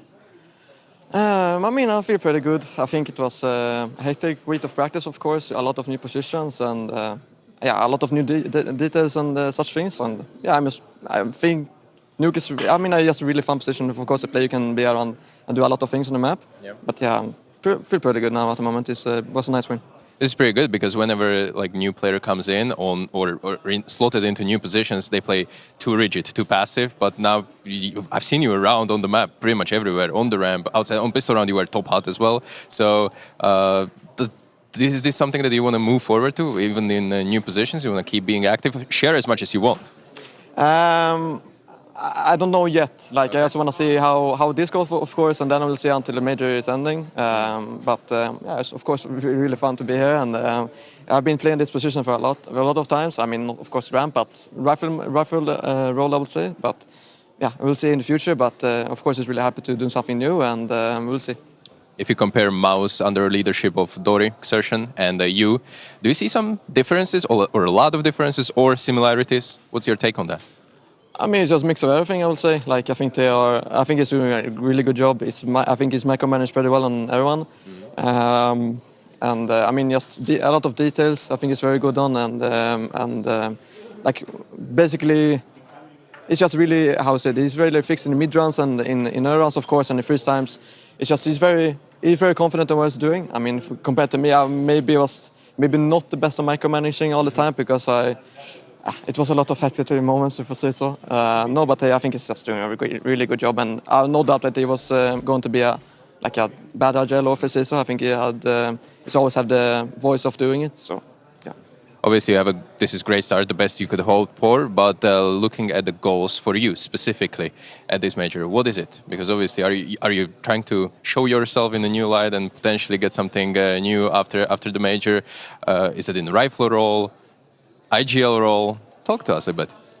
Yeah, I mean, rifle IGL role, I don't really know yet. Of course, I said that I wanted to play the major and see how it goes and see what's up on the market, basically. I mean, of course, my contract is going out after the major, so we'll see how it goes with that.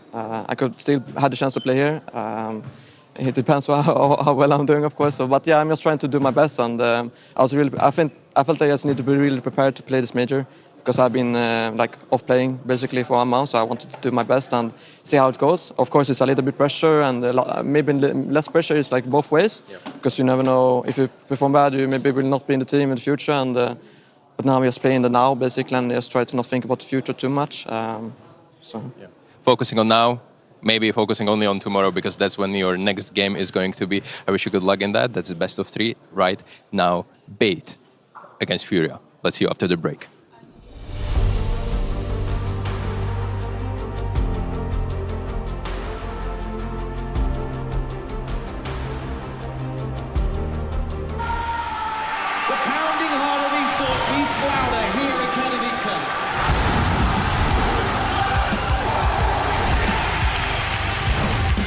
Double peek, he's getting his shot. Unbelievable! Something special to pull this deagle, and that's exactly what happens. Katowice! We are back!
But how has the preparation been? The vibes good in the tribe? Everyone's cool? Vibes are awful. We're playing like CS of our lives. Yeah, maybe we're CS of our lives. Okay, cool. But that's what matters because good boot camps normally equals bad results. Exactly. So we're very happy that our boot camp went very bad. You need to lose now? Yeah. Okay. Yeah. And so practice has gone terribly. Form is terrible. Anything else to add? Individual very bad. Oh, individuals Yeah, are very bad. Yeah. Aim not good. Aim's not good. Okay, right. And lastly, Mr. Fallen, you know this place very well. I'm sure getting to the Lanxess would be extra special. Definitely. It's great to play here. I was able to play for SK, which is based on the city in the past. Alex, all the guys from SK. You planted the Brazilian flag at the top of Counter-Strike in that arena. Yeah. True. You know, It was amazing. That was it. We are, I think, the only team to win back-to-back as well here in Cologne, right? Who won the last one? Great question. Because Spirit. Yeah. Maybe they can do it again. But if it's up to us, we won't let you do it. Okay, well, we'll leave it there. Thank you very much. Thank you. Master, where we start? We're getting the 3-0 right. We're getting the old 3 right. What do you think, Chris? What do we do? Okay, 3-0. Yeah. Vitality Falcons. Vitality Falcons. He has a method. Yeah. Trust him. Who's Falcons playing first? Yeah, who's Falcons playing first? G2. G2? G2, yeah. I know all the matchups by heart. Okay. Falcons, okay. Full put 0-3. 0-3 now, Chris. 9Z. Z? Somehow. Okay. And Imagine he says us. Legacy. Hey, thanks God it didn't put us there. Whoa.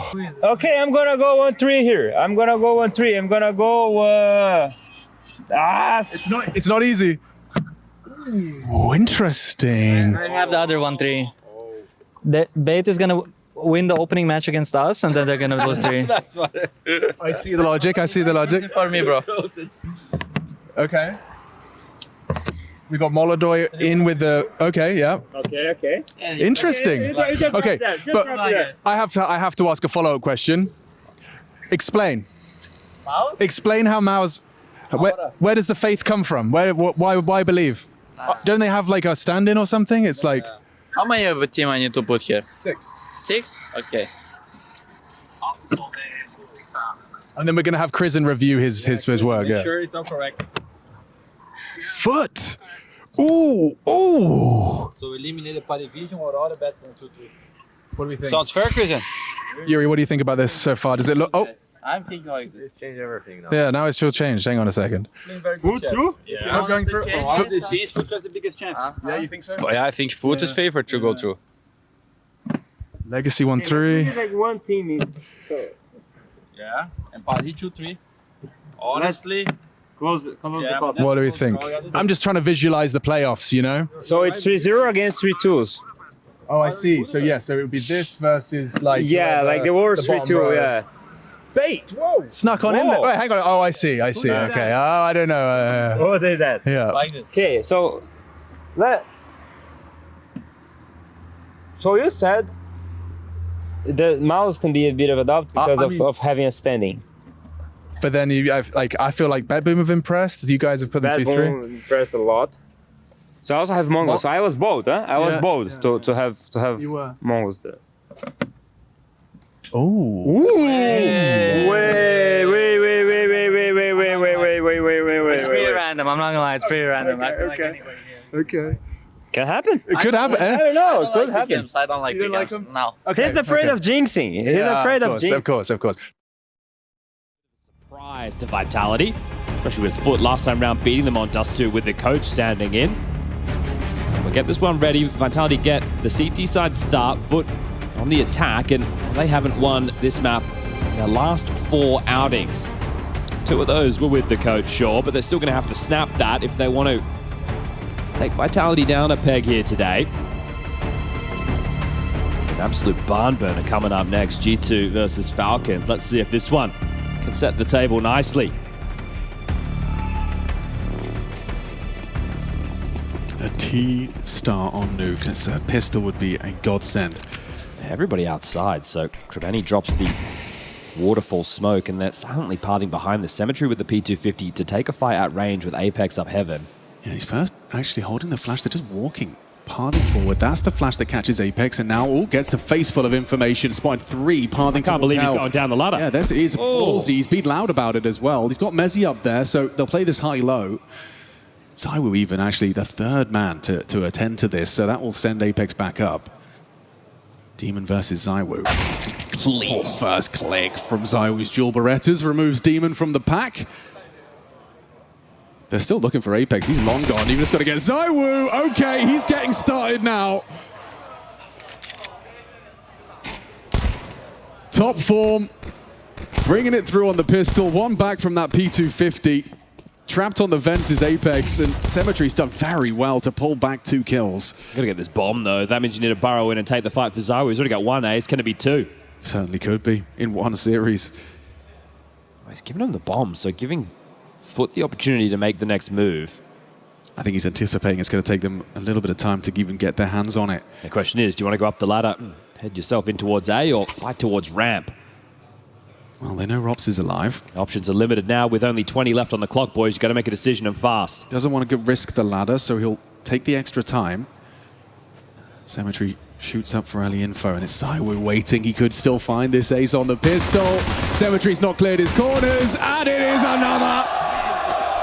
First series, ZywOo's presence announced on this third map with his second ace of the major. Yeah, I think he was sitting at home watching Donk do some destruction throughout stage 2, thinking, hold up, let me get in the server. Anubis, it was just the ring rust. This man is back with a vengeance. Those two are so quick in succession.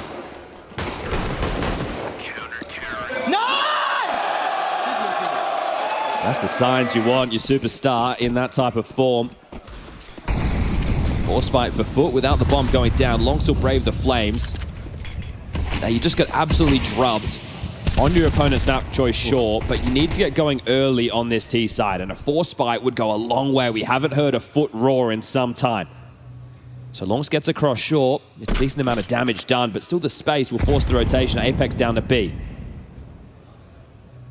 Yeah, no over-rotation, though. It was only the one they spotted. Yeah, so ZywOo up in the heavens. Mezzy, backside, and Flamesy starting to trickle around. He's going to drop down to support Apex. So top side slightly lightened up here. Redeploy of the squeaky smoke. ZywOo with multiple problems to concern himself with. Really, this is on Mezzy. He's a very solid anchor on this site. Usually good for the multi when they test him. Yeah, they're waiting for this squeaky smoke to fade. As soon as this is gone, that'll be the go. Top Heart Molly's not going to do anything. Here comes the commitment. They're trying to fence. Down the vent now. Fence, and that's a catastrophe. Jugs, low HP with the bomb. Doesn't look like he's going to even stand a chance at getting that planted. And Symmetry just hoping for an overextension from the heart. Mezzy's patience rewarded for 1. Oh, this is tough for Jugs now. 20 seconds, the window's open. He will be able to jump out at least without announcing the presence, but low on HP. Should just go down to a slight breeze, and Rops will confirm it. But well done. Flamesy in the vent, just stalling him out there. I think that was a team ace.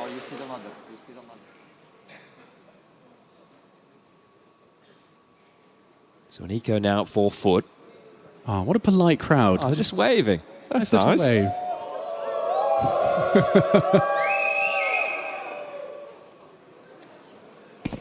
We haven't had crowds have bits before, you know, now the crowd have got a bit. The waving bit. The waving bit. All right. 4 deagles and a Glock. Is this a bit? Yeah, start of a joke. One for Foot. You would love to see them put up some resistance. Gabriel, can I take you for a second? Hey, Fallen, welcome. Welcome to the major. I want to talk a little bit about the recent form of FURIA before we head into this. What are your thoughts on that? The season, quite rocky, right? Honestly, it's been looking pretty good in last games. We had a very close game against Falcons, I think, on the last quarterfinals. Felt like the game kind of slipped through our hands, but it was a great game. And I think we have been performing better and better with the games we've been playing, so I'm excited for this major.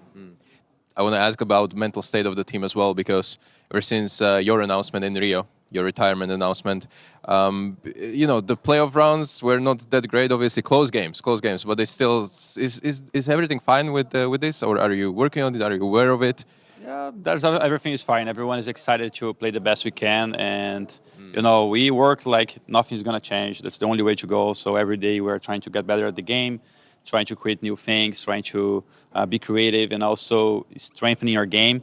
So for us, it's just something that's gonna happen in the future. So on the daily basis, it doesn't change anything. It's just a phase. What do you think about the matchup that you're about to have against Bait? A lot of people, it's even a surprise they're making stage 3. Are you one of those people? What do you expect from this game?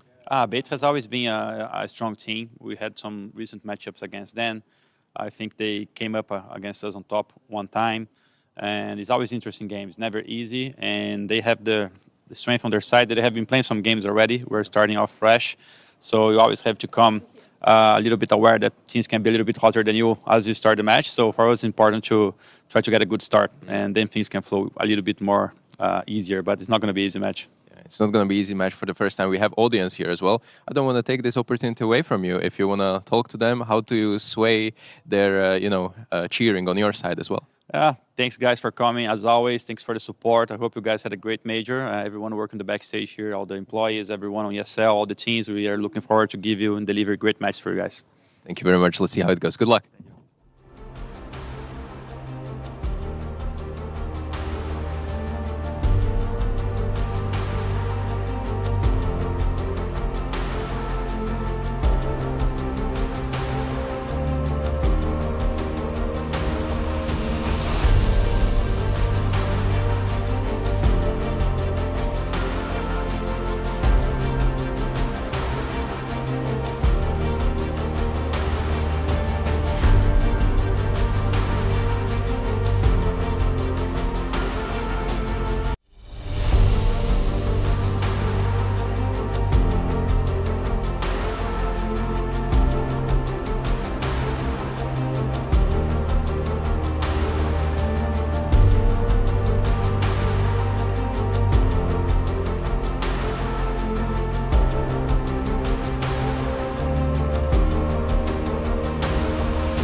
The Intel Extreme Masters Cologne Major 2026 is brought to you by ESL in partnership with Intel, Acer Predator, DHL,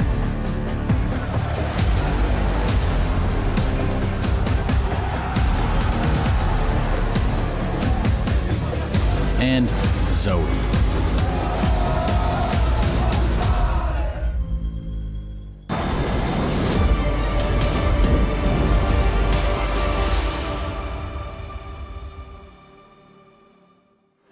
Welcome back to the B stream for stage 3 of the IEM Cologne Major, where it's best of threes all day long from start to finish across both broadcasts. Over here on the B stream, it's Scrawny and Launders to take you guys through FURIA and Bait, Mo. And we don't have a lot of time before this one goes live, so tell me your thoughts on this head-to-head, please. FURIA and Bait, it's fate that these two play against each other. Now today with the best of threes, there will be a few, and we've seen a couple that need the full series to really show us who will actually be the better team. In this matchup, again, it's another strong contender from the last stage. We didn't really get the story last stage of the strong contenders from the stage before, you know, providing as much of a challenge.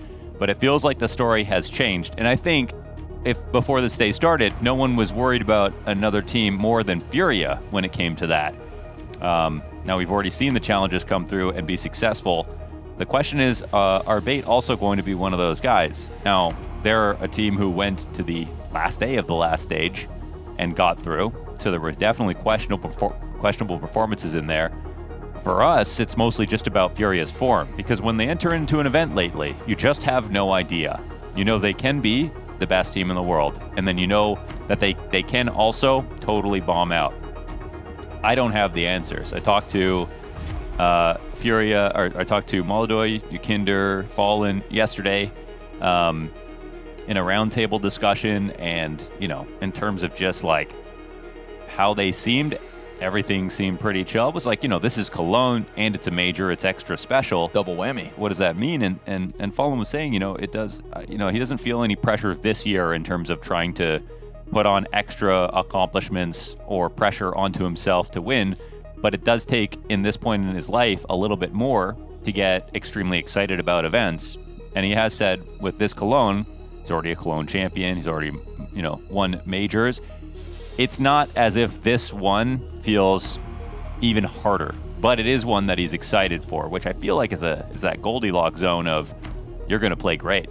Right. So you'd hope for his sake that he's able to, because at the same time as maybe, you know, having all these accolades and accomplishments, I always just wonder in his headspace, this is his last chance to win one more IEM Cologne. We will never see Fallen compete in another IEM Cologne as a player. This is it. I did tell him if he changes his mind at the end of the year, no one would be upset. He's not allowed to. Yukinder said, yep, we told him that too.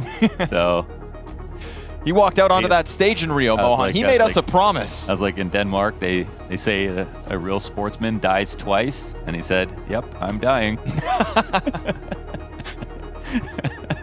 Well, at the hands of Bait, that's also a possibility on a round-to-round basis, on a best-of-3 basis. We talk about Bait and the fact that they had to play that last day of Stage 2. But when I talk about Bait nowadays, I think of a team that once upon a time was just bogged down by close losses. So many moments that could have been in the 2 years prior to them finally qualifying to a major, advancing in a major, etc. That kind of a team, born in that sort of a fire, has now turned into what is becoming a very stable roster in their ability to close these 13-11s. 3-map series, going down after losing opening maps, and still Bait 13-11. 13-11, 13-11, over and over again to fuel that run from a 0-2 Stage 2 to now top 16 at the major. This is a team as well that was a single map away from making playoffs back at Budapest. To tap back into it, to now have an incredible prospect in Sizzy, youngest player in major history, who was a driving force in that nitty-gritty, nail-biter, map 3 that got them here to play this game today. That's a big question as to whether or not he could do it again, because the pressure's going to keep on mounting. But again, kind of born in that difficult spot, a player like him kind of learning the ropes from a bunch of guys who can keep their heads calm under the, you know, heat of that extra pressure. Yeah. I think it's a very cool story for this Bait to take a swing at FURIA, who, like you said, can come into events a little shaky. Yeah, I do think he's actually shown that he's not one of the reasons that games get close under pressure, that he's actually one of the better players in those moments. And, you know, we saw Bait sort of force M80 to show that they were the ones who get nervous, but then when Bait went to the next stage, they had their own troubles. So it's a mixed bag, but I think Sizzy doesn't have enough scar tissue right now to really, I think, to be a victim of that pressure as much. And I think he's starting to believe in himself more and more as we see him play. So I feel like they could almost rely on him as some kind of rock for this lineup. Obviously, tough challenge in this matchup with, you know, Moldoy on the other side, and just like the, you know, quality of team that they're being upgraded into. Bait were not one of the rosters who had to feel Spirit's wrath last stage, and that really colored our expectations coming into this one, because the teams that Spirit beat have been very successful today. So A matchup that, you might think you know who the winner is going to be, but the major power-up has been real for a lot of this competition. Let's see if Bait are tired or excited. 3 consecutive 3-map best of 3s for Bait to get here. Today they try to begin with a clean sweep. We've got Fallen first up, over towards the B site, plays with Quesarado tucked along the wall on bench. Very clear what Bait want here. 4 players strong and the 5th one in the back end, chucking over utility. Molidoy missed shots, Quesarado's dead, Fallen's not recovered this. Kenzizor triple! That's a 3-site player hold on B, totally destroyed. Ooh, and Kenzizor loses to get the 4th kill. And it just still feels like a 1% chance at this retake, but Yuri's walking in. Nice swing. Both make sure to go wide at the same time, take the chance of Yakindar away. Yuri's dual Berettas never even given a chance to fire off, and it's going to be Furia bonked upside the head by a bat out of Bait. Our first glimpse, we get a little shaky aim out of Fallen, and it's a good setup, which is nice for Furia. They were right that it was going to be a B play.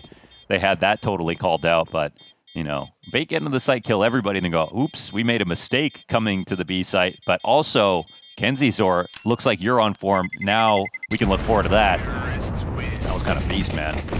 First guy out of the window, perfect movement.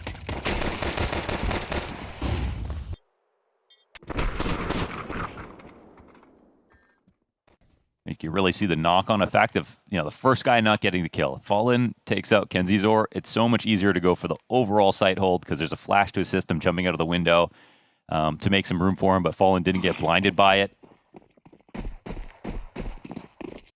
It's really mechanics that save the day here for Bait, and that's the one thing that you expect the most for the teams that have been here already for a week or two.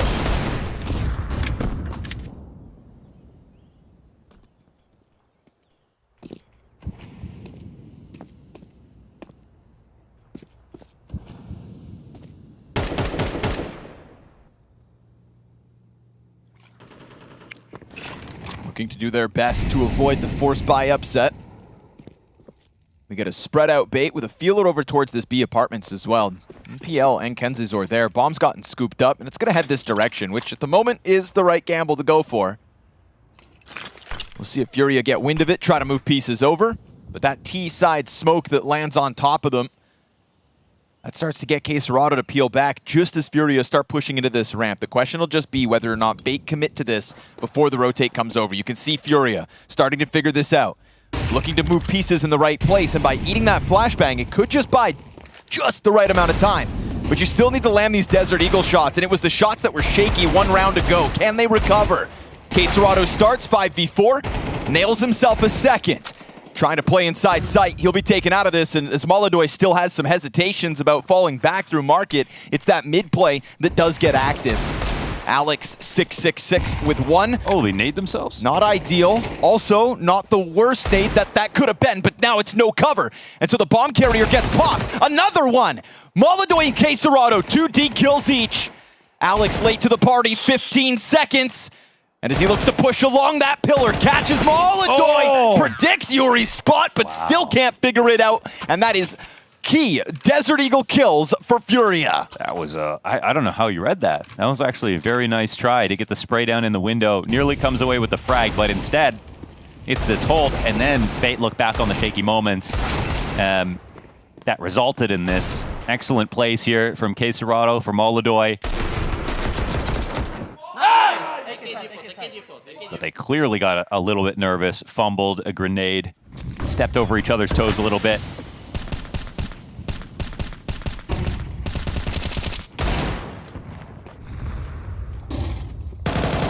Oh, man. Cut through too quick. No flash this in the kill feed, but he was blind as a bat.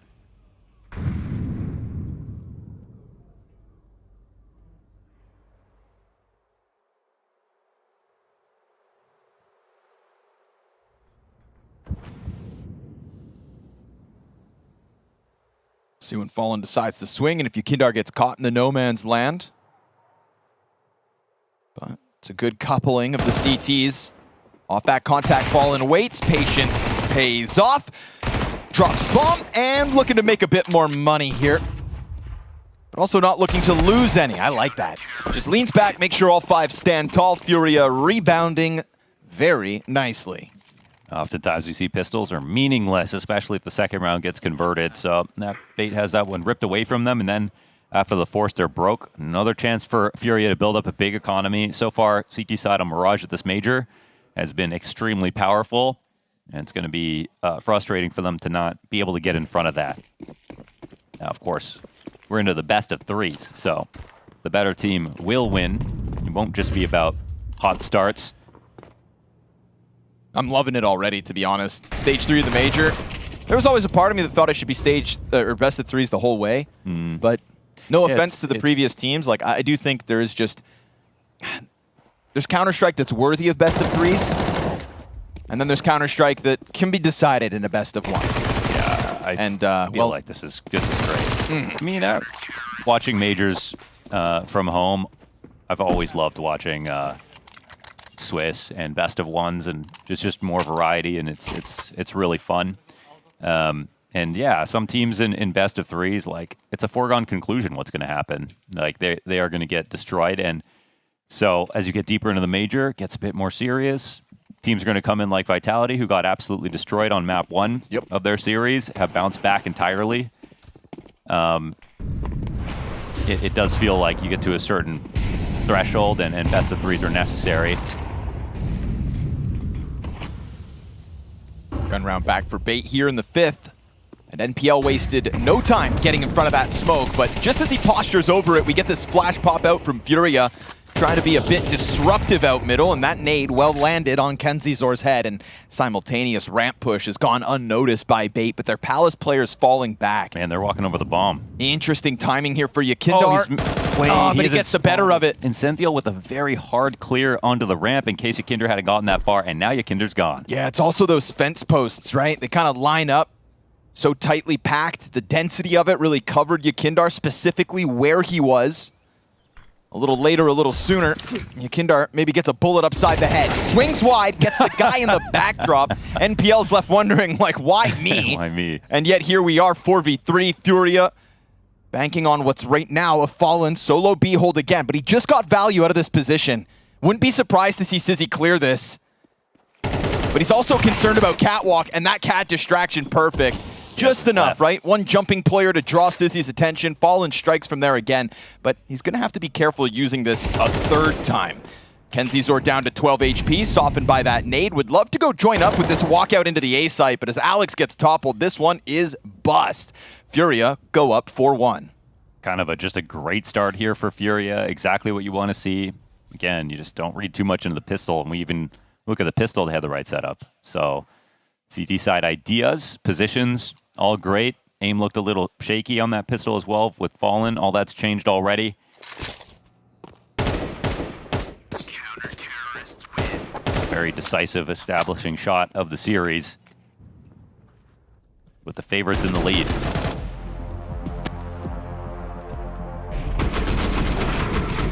If he doesn't crouch in front, feels like Yakindar gets all 3 there. So we get Bait's first timeout called. Maybe a chance to try to get Sizzy into the game. Currently 0 frags on the 16-year-old. 20 years between the youngest and oldest player here at IEM Cologne. I mean, Fallen's also 34, so he's 2 times his age.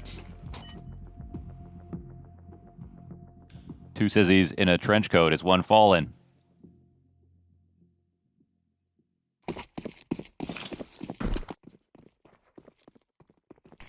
Just kidding, he's not that short. By comes in around the Tech 9s and Deagle, and they'll go boosting this one AK. Single rifle, and this is a very welcoming spam by Molodoy. Do it one too many times. Kenzizor tries to walk out, but just as he looks to extend for it is when we get that bit of a challenge out of Connector, and that's enough to convince them to dismantle said boost. Sizzy's going to be used for utility here. Smoke and Incendiary, no Kevlar. The only player without armor, in fact, for Bait on this one. They go towards middle. They spam that AK. Now they look to throw it over towards apartments with 2 players in front of it. Yuri's had enough. He starts to extend. Catching Sizzy just as he pulls the nade out. Frag grenade softens and stuffs them back. Now it's a bit disjointed. Ramp players are going to walk out a little too late as Yuri has gotten into the cover of under Balk. NPL will at least get that one. So they get a plant, man. That's what they're looking for. Hanging on by a thread. Not even that's guaranteed. Here we go. Nice push. That's really interesting. I mean, NPL's getting a lot of information, but Caseroto's actually looking towards B. That's 2 players. Wait, no, he's going to walk by. He doesn't know Caseroto's here. Oh my goodness, that is so unlucky, I want to say. What? Ooh, Sizzy, picked up that AK in the middle of all that. This is a 9 health 1v3, knowing that Caserato's deep towards market. And that both were over towards CT spawn. He's got the right picture painted before this bomb goes down. But again, such a health disadvantage, and Molodoi afforded a creep up. Caserato's kind of looking down the line like, what? Yeah. But at the same time, I remember the desk. You know, NPL has been doing these kinds of active murder hole pushes, and his timings have been pretty incredible in those close games. Like, he's somebody who definitely doesn't shy away from those 2v3 kind of one-off moves away from his teammates. It is a little lucky that Caserato's tucked in there and finds him. Yeah, I remember Shiro playing that spot last week to hold for a push, but he knew it was coming. Caserato is just a weird guy. He's always in a spot you'd never expect.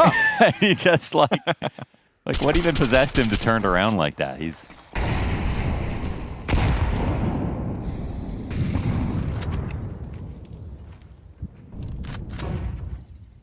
Palace push coming through with 2.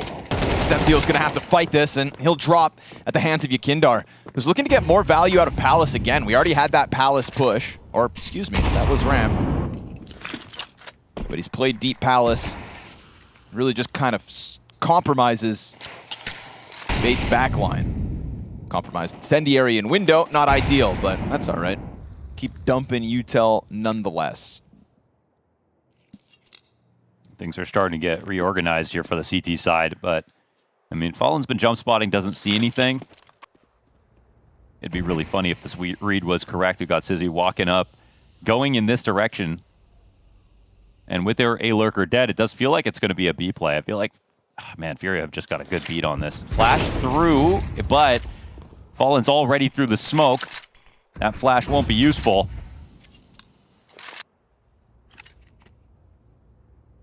But now what? I mean, Bait, it feels like they are just going to continue just setting up again to make sure everyone's in the positions for their utility. But there are 2 CTs here on full alert. Kindar and Caserato tasked with the defense, and Molodoi also starting to inch over through market. It's the right pieces in the right place. Just a matter of delivering here at 20 seconds, and Molodoi's down. Oh, you better clear this. Now you're really lean back. Caserato only dropping 1. Uh-oh. He's going to go unnoticed. Yakindar trying to play it to perfection will do exactly that. Oh, my goodness. Oh, closes with the triple as he finds the headshot. Quad kill on the round, and Yakindar just tearing him up. That was actually amazing from Yakindar. I mean, the first 2, he set it up so well. That was, you know, more brains than aim even, but to make sure he gets the 3rd kill, if he dies, that's still a T-favored 1v1. So he cleans up the job entirely himself. Absolutely beautiful play to bring FURIA to 6-1. Send Bait spiraling back into the pistols again. Unfortunately for them, they did go forward with a B play that they, you know, FURIA lost a player flashing into the B apartments to go and search for, and you can see that they were maybe considering, do we want to cancel this idea, but they didn't go for it.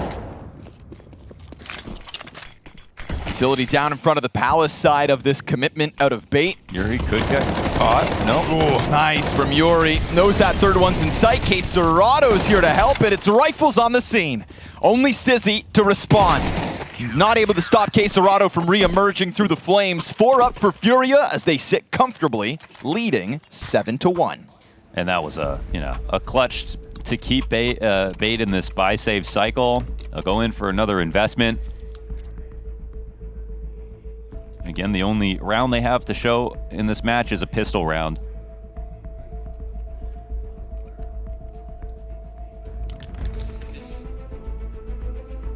Oh boy, how many contenders are we going to have at this major? It already I look at the stage, and another thing I was talking to Fallen, I was like, man, you know, watched every major in history, and this feels like the strongest Legend stage, stage 3, or whatever that we've seen.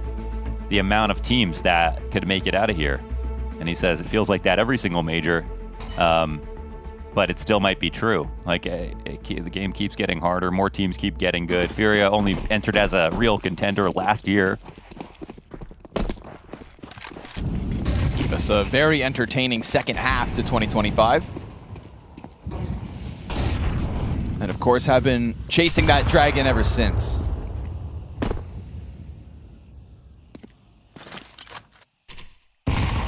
Nade goes beyond NPL. Ooh, this is the first time Fallen's really pushed off the apartments. It's nice to see FURIA trying to keep it fresh. No, they actually tried it last round, but he died when they flashed him through. Well, so it's pretty brave to make that move. But they know it's A now. Molidoy in the top of connector draws them in. It's Molidoy to get that shot and drop bomb. Nade out as he tries to fall back over. He wouldn't have the bravery to go back through that, would he? And Fallen's flanking Sizzy right now on that. That's a free frag. And a quick reposition, back around through the murder hole for 1. This won't be an easy retake. They don't know where Yakinder is, though. Fallen stomping. NPL's got the right move. But Fallen's looking to actively avoid him. It's going to be easy to forget about NPL here. Bomb is planted, open sight for both him and Essential inside of the sandwich. It's nobody over towards the ramp. We're talking Tetris, sandwich, and this NPL connector commitment. Gotta watch the smoke. Bomb's fast as well, so gotta get it going. NPL, he's gonna reveal himself. CT's on the site, threaten the defuse still, but you can see they're gearing up for the save, and this is bait to break through the A site, up and through connector. This is really a round led by NPL, and one that he performs well within as well. 2 kills to his name, and he's gonna get Bait's second round win. Yeah, 2 for him, 2 for Kenzie Zor. Look at that. And man, I gotta say though, I know it's a moment to talk about Bait, but the rotations from FURIA look very strong. There were lots of chances to fight back. They got the info on the upper B push, which was a brave and correct move to make, especially after attempting it and failing last round. So, like, as a team, again, in the 2 rounds they won, I would say FURIA, I would have, before the kills came down, I would have taken their position over Bait's. Then maybe just an extra bit of credit to Bait for being able to pull it off. But a warning sign that these won't be easy to come by. And there we have it, another opening gambit for FURIA. This time NPL will not have a chance to cut through this defense. First man down in round number 10. And FURIA, who remain on the quest for a double-digit CT side.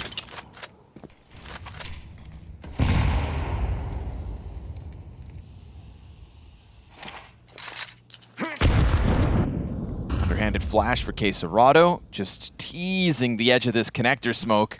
He's got a molly. There we go, finds the pocket. Well done by Quesarado. Now he's got his incendiary out to drop underneath the window, but it does get extinguished.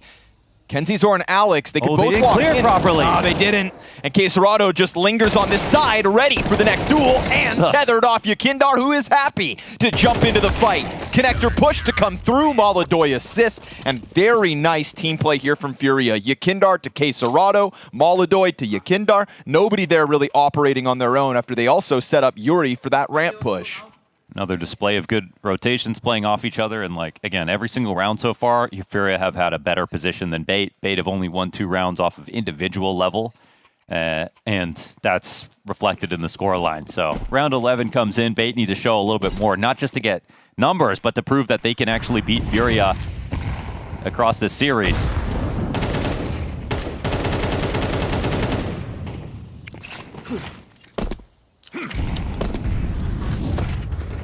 Same opening move this time, but nobody home.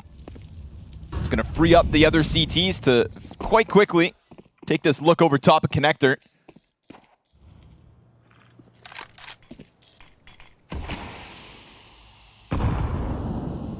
Molidoy freed up to walk right into that Kenzie Zor line.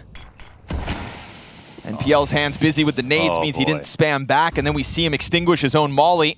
Fallen's just going to go through this dry, not going to get away from it. It's his third push that he's made. He's 1 for 3. Quick bit of a scramble over up the catwalk and at the B site. They're already here. Fast moves. They give themselves this front side plumy smoke to work around. If Alex dies here, that's bomb dropped. So good on him to win this duel. That should free up the plant. Every time. What's he gonna do? Fall back to catwalk? Because now that you're losing your A player, knowing Yuri's there, you've got numbers advantage within this. Nice. And you do sniff out Yakindar's commitment behind that bench. There's been damage dealt to the two.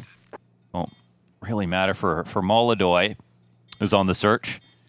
But it looks like Sizzy hasn't cut off anyway. Yuri wants to get into this. They're watching it. If they're too passive, he'll have a chance, but no.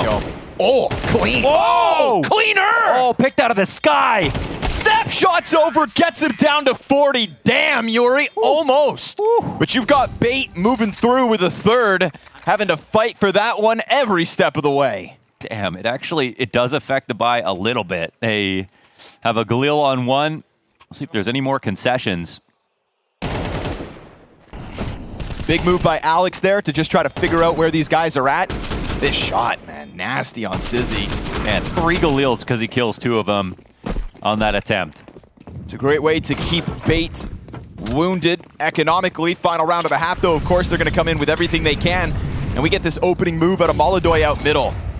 Just playing between the two pieces of util, this double op changeup from FURIA. He goes for 3 apartments walks and then switches to the sniper. Yeah. Fallen taking his 5th. There's the activation of Molodoi, a second chance out middle, as they really didn't do much to pressure him away from bottom con. They pulled on so many different levers to get kills in this game. Looking like the Wizard of Oz there behind the curtain. Whew, it's all ops here in the final round of the half. There was questions around the form FURIA were going to bring to the major. I think you've already got some early answers. Very fluid CT side, constantly active, constantly testing Bait's perimeter. And across the board, all individuals bring it to the table. Fallen on a couple of stuffed pushes, still then gets his in this final outing. 9-3 FURIA on the CT side, and that's with Bait having won the pistol.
there's the flash. That's going to catch Crims out. They're going to push on through. MBK gets one, but Crims with a spray down. He gets himself the triple. And Fnatic are not done yet. Can you believe it? One short late. Across in Picking. Sides in short. Right side, Edward. He's right side, Nice. Short less. Wait. Almost 100% sure. Survive here. Yeah. Side. Survive. Minus 50. Nice! Take default. Big kills, guys. What the fuck? Big kills, guys. Oh, Damn. Nice. I'm smoking beans the first round. Damn, bro. What a shot. Yeah, big kills indeed out of FURIA for the round 2 force buy victory. And from that point on, it was one-off round wins out of bait. That's it, that's all. They'll take over to the CT side. Their map pick, of course, of Mirage. And we'll see whether their defense can get this game back in a controllable state. Because for the moment, it's felt like the FURIA runaway. First pistol round was that B stack that worked out so beautifully for Bait with KenzieZor getting 3 kills. But still, credit to FURIA for the team setup. Let's see if they can find the weaker site as they switch over to the attack.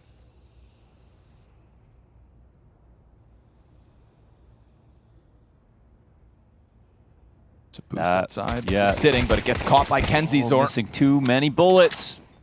Is that window smoke going to fade in time for Sizzy to get in? Yeah, he'll execute Yakindar. And a second on Molotov. Nice. Clean sweep of the pistol thus far out of Bait. And we're going to get this Hail Mary scramble now from Fallen and Yuri. And it's not looking good for FURIA. Not one kill until Yuri's the last man up. So clean shooting out of mid. And I think that just cap pressure really had them writing off the thought that Sizzy would be on that side of window with an angle down through smoke. Well, it also killed the time left on the smoke that was in the window. And it looked like Yurkinder was going to get in there if he didn't see anything. Because he would have made noise coming down.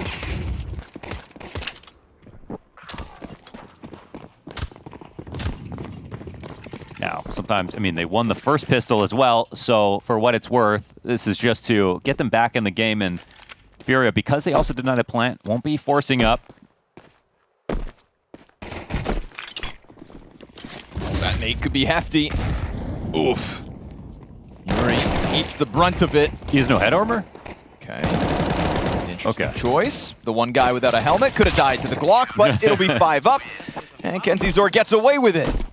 He'll be finding a helmet in the next round, surely. We get Bates up to the 5-9 scoreline, but the first gun round, well, mind you, they have AKs, so to hell with a helmet, Mohan. Some guys are just too cool to wear their helmets. Cool guys die all the time. Yeah. That's why I'm going to be here forever. Ruling over the ashes. Ooh. Nice, Sizzy. Opening immediate with that op out through the window. And then they mantle the boost, put KenzieZor up into the ladder room, and we'll watch as FURIA scratch their heads in a way to recover this 4v5. This might be refreshing for Molotov to go up against, you know, Sizzy in his early years. Full of confidence. It does make you wonder kind of like what is the next generation Simple versus ZywOo. Obviously, Donk's doing his own thing as a rifler, but... Yeah, we saw a great performance from Klim, you know, despite MIBR not great being... Tier 1. That good. I'll say it.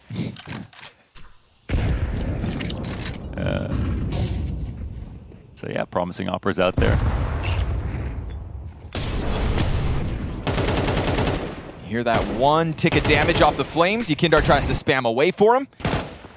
Yuri was given a chance at a duel, but also doesn't really hard commit to it. You see why? Utility is dropped in response to that presence, and the bomb starts to move over towards apartments where we get that fallback out of Yakindar. Or does it? It's actually going to shuffle back and forth here. Fallen, because he still has utility, is going to stick around as the A player, let everybody else move over towards apps instead. 30 seconds, though, for Fallen to try to piece together a fake. You know, half the fake's already in place because there's such a heavy A lean. I think, you know, I feel like in the worst case, they just don't move. And that's actually pretty... Oh, they're actually all leaving? Yep. Uh-oh. Senthiel back behind the pillar. Puts the flash high. Gets blinded himself. We're at 7 seconds. That bomb's going to have to go for the plant. Senthiel, he kills Caserado, drops the bomb, and stops what was looking like a well-timed, well-executed hit. Now, Yuri, it's a matter of just hanging on for dear life. CTs don't push it, and so that one gun goes through, but not being able to get a Senthiel off the column, that's what drops Caserado when he was forced to plant, and that's what gets Bait within 3 rounds now of Furia. Oh, Bait, I mean, they're going to be so grateful they survived this round's a 4v5, a great opening kill here for Sizzy. And yeah, if they had it, man, they made a really rough move. That is the minimum fake that fallen through. Just a couple of pieces of utility and everyone was willing to leave B. That's how you know that they were scared. Maybe could have been seeing Yuri and Palace, but even that was the bomb quite a bit earlier. So it makes it feel like a very light presence from falling outside A site. No, generally speaking, you don't see the bomb, your anchor doesn't move. But getting a little jumpy. Yeah. But they survived it, so it's instead just a good lesson. And hey, at least Senthiel, as he's leaving that B site for a second, ends up getting into the position he wins the round from. That pillar is still good to stop the bomb plant attempt.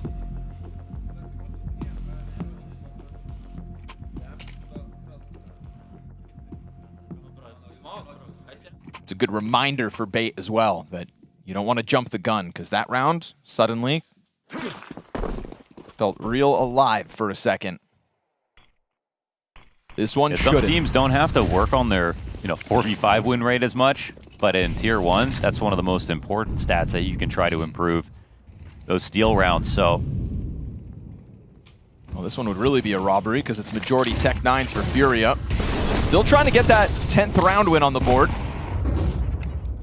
Senthiel made uncomfortable by the utility, drops out with half health. MPL eyes on Murder Hole for now. This is one of the 2 AKs being put into position to just try and stop any possible movement. That's such a crazy position for Yuri to get in this early.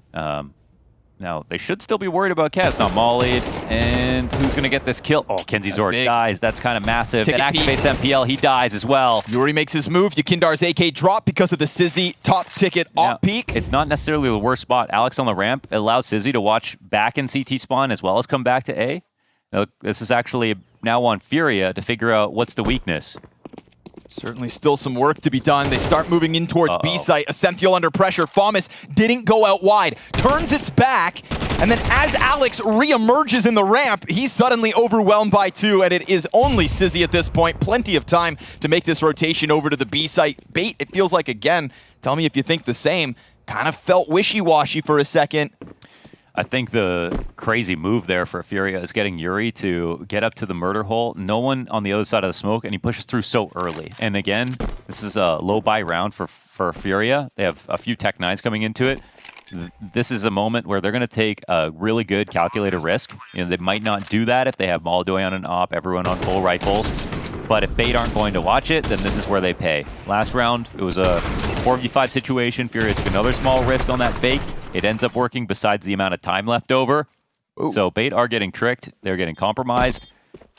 And yeah, it's basically just like the full strength of Furia in these losing spots. And that's now catching off Bait. As we saw with Kenzizor's reaction, Bait now also getting a little bit flustered. He was the player that died to the Yakindar connector duel. We saw that could have gone both ways, but Yakindar just reverts back to the taps, gets that top of the head over the edge of the catwalk. And it is indeed enough to put Furia up to the double digits.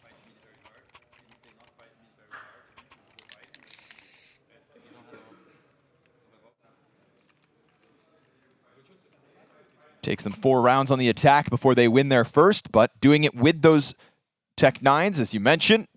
We get this quick boon to the economy of Furia. Rifles all in hand. We'll see if they are still that tricky, right? Willing to run those early risks with everybody now on guns. Yeah. Pretty key round, at least. I mean, it's for both teams. Everyone's spending a lot of their money, but Bait, this could be a real last chance to get this game back under control.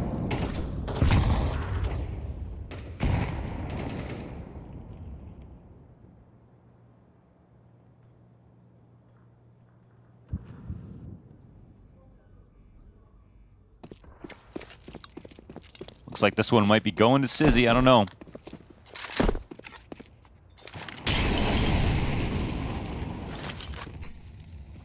might rely on Kenzizor again. Yeah, Kinder takes some damage, but oh, as long as he's still alive, it's a problem versus Cat. Barely. Makes a loud step as well. That would have been heard by the window player. Any other nades and Yakindar's done for. Let's see if they give him the kill. Sizzy Paulian's ready his flash. And again, Fallen's dead. Sizzy strikes K-Serrato off that commitment, and the bomb is right behind him. It's a Molodoy Yuri walk-up, and this little bit of HP Yakinder still has to work with. Turning this into a save now. Yakinder's low. They've already used their utility to try to come forward with this attack. It was read correctly. Sizzy was in the perfect spot. And Bait do win a round confidently with 3 saved here for FURIA. It's going to put them in a situation where they're going to have, you know, maybe a couple of Tech 9s again. Which might be a blessing in disguise for Bait, who can see their money's frozen.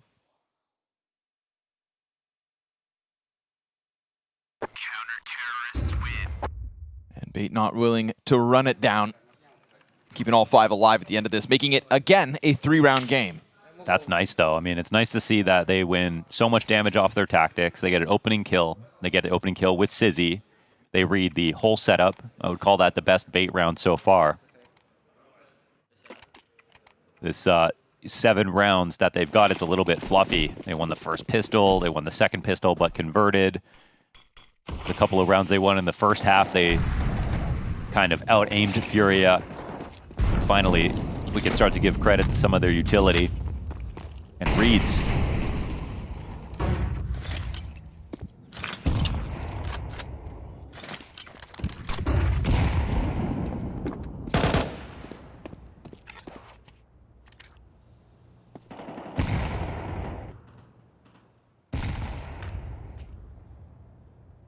Alex has got a ramp push, but they are super concerned about it for some reason. I don't know if he made a step, but yeah, Alex walking right into this. Oh, and the trade is close. He does so much damage on Molodoy. Down to 18. I still don't know why they knew he was pushing. I don't know if Alex made a mistake and made some noise, but he's honestly lucky to have gotten anything there.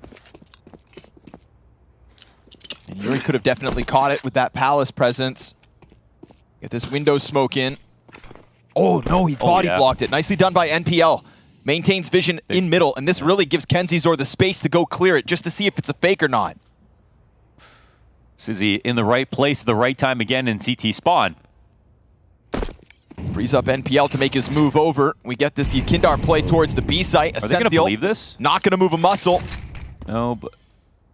Starts to run back. Sizzy still on the line. Sees the head over the bricks and lands it. That's Molodoy dead. But NPL gets caught out inside a jungle. That's the bomb confirmed. We've got this fast top mid move. They try to get Sizzy off the line, and he only misses the 3rd shot. So still some footwork here for K-Serrato, who's going to kill the Opper, but doesn't know that Kenzizor had that early timing, nor that Ascenthiel could call out the B departure, rotate over with confidence, and sure enough, Bait close in on FURIA. Now a 2-round game, and this time a clean sweep of all 5 FURIA players. It's another good test passed, and FURIA's money is in a terrible place. They had $0 on the last round after saving their guns. They really wanted to make this one happen. It says he was very prude to stay in CT. His teammates can move around. He had to be an anchor and a rock for them.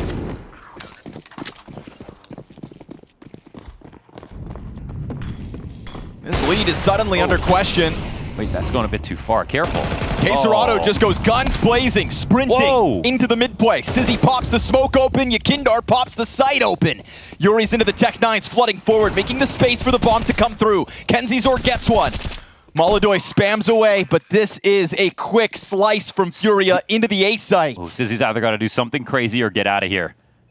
He's got all the utility in the world, both him and Ascenthiel, who's going to take his time with this wrap back around through the T-spawn.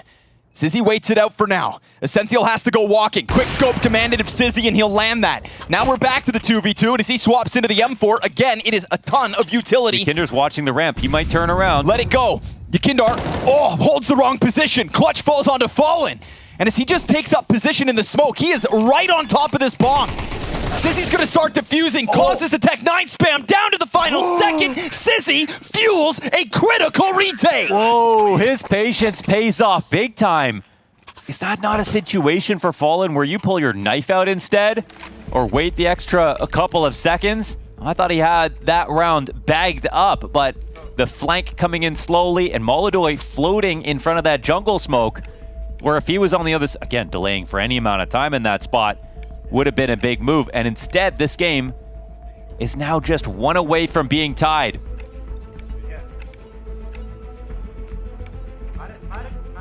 Excellent 2 versus 2 made possible by Sizzy staying alive, keeping eyes on jungle, getting that time for Essential.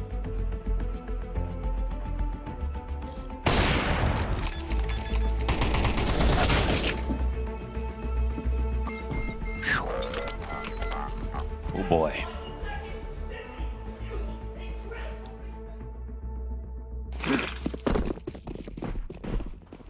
The first time we see FURIA make a real series of mistakes.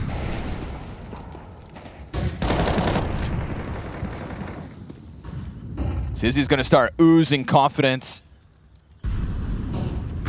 14 and 13 off that last round. Now the top performer for Bait yet again when they need him.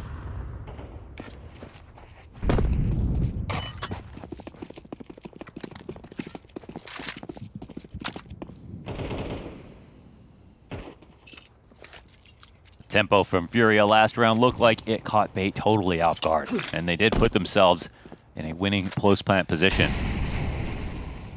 But they couldn't close.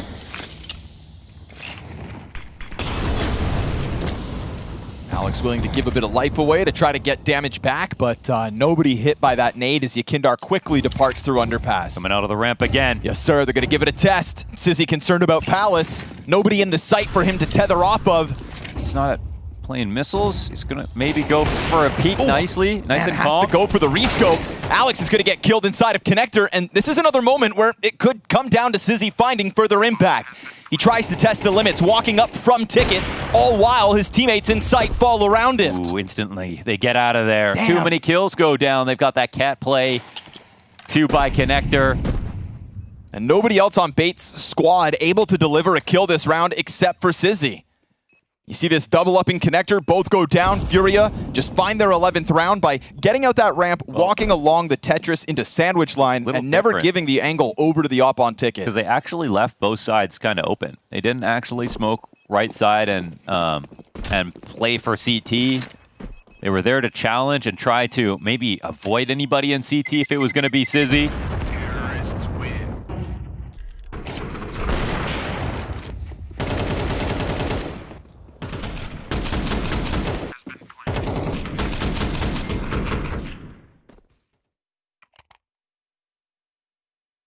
Playing ready to take fights, ended up working out very well here for FURIA. An opportunity to tie the game has been lost for Bait, but they still have lots of money and they deserve it because they played some good rounds to get this close. Fast move out the window and over top. It's a fresh position of Sizzy.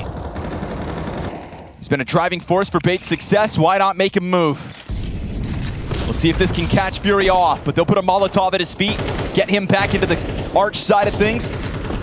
And obviously with bomb down, this is a no-rush round out of FURIA.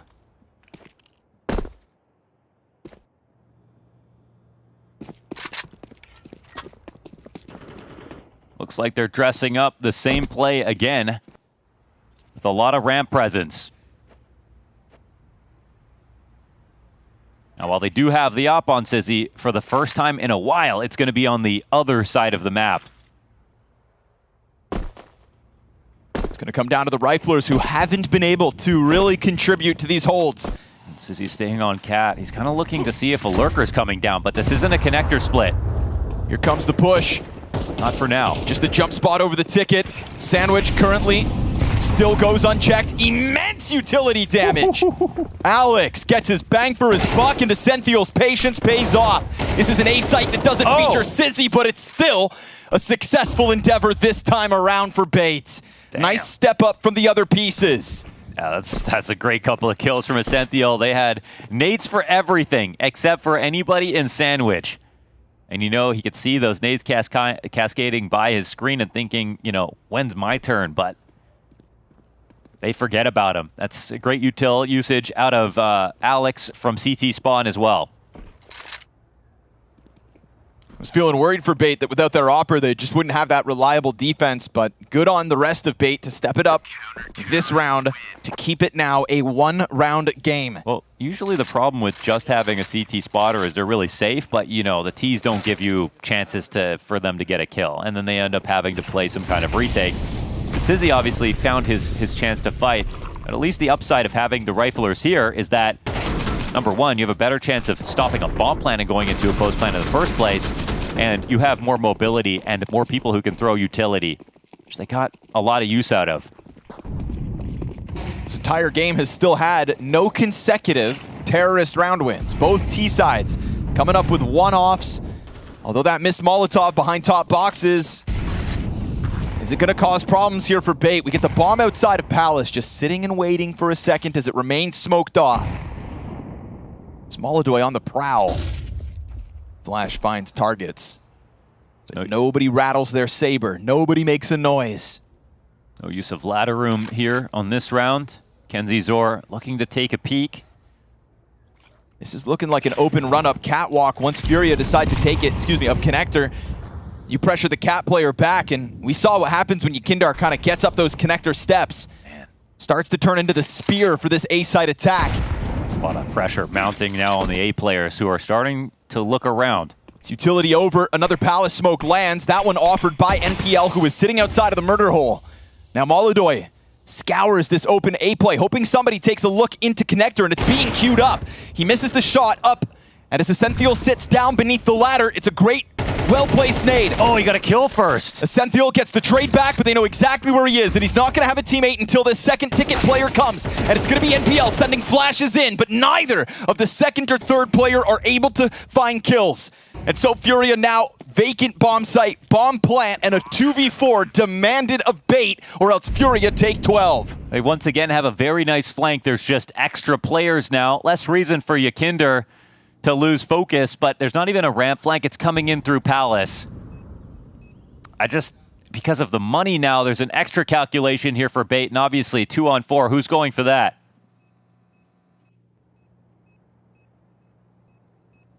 Now, Furia did a really great job of putting so much pressure on players who couldn't see them when they were setting up for the A play. They kind of knew it was coming, but I honestly think some of the conditioning Furia have done in this half has gone unnoticed, but they've thrown in fakes whether or not they've worked. And so it makes it harder to read as a CT, do I rotate or do I not? Or when I see these first tier of utility coming over my site, do I believe it? And they didn't want to go for the stack, and they didn't want to pull Sizzy out from B because they didn't want to fall for anything.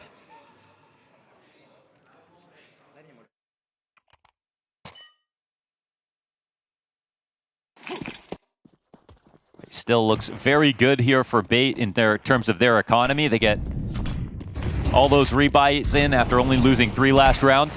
Oh, Molodoy with a kill on NPL through the smoke. The window frags go both ways. 6 out of the 14 games Bait have played at this major have come down to overtime or 13-11 finishes. Is all of that practice going to pay off in this 4v5 versus a Furia that didn't keep their foot on Bait's throat when they had the chance?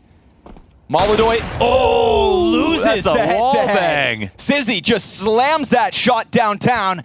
And now Fallen's going to try to make it past that same angle. We get a smoke in front of Queserato. Essential pushing in, but the smoke spam distracts him. Are they going to forget about this? Kenzie Zor sits stagnant behind that bench, just looking to keep his head tucked down. Sizzy's on the scramble over. Yekindar's deep spot's got him. Kenzie Zor with one, and catching hands busy, but it's Fallen with a headshot instead. Alex's position, unbeknownst to Furia, in this critical 1v3.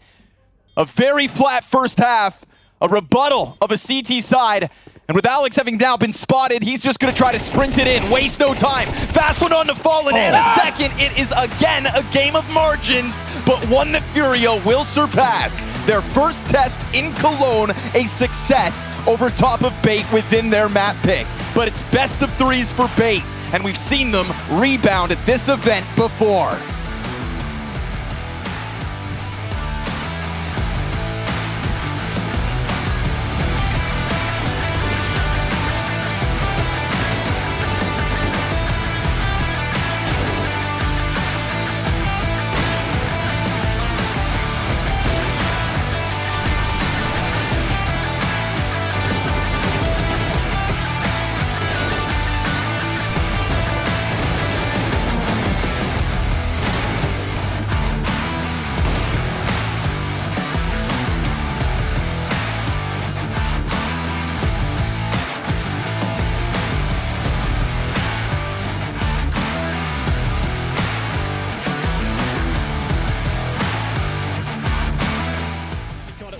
battering through as G2 have both of the B defenders dead within seconds, and that's a bomb plant taken and a 3v3 post plant. Yeah, maybe a little bit too much from Kyosuke trying to push through the smoke. Heavy God's now got a very deep territory.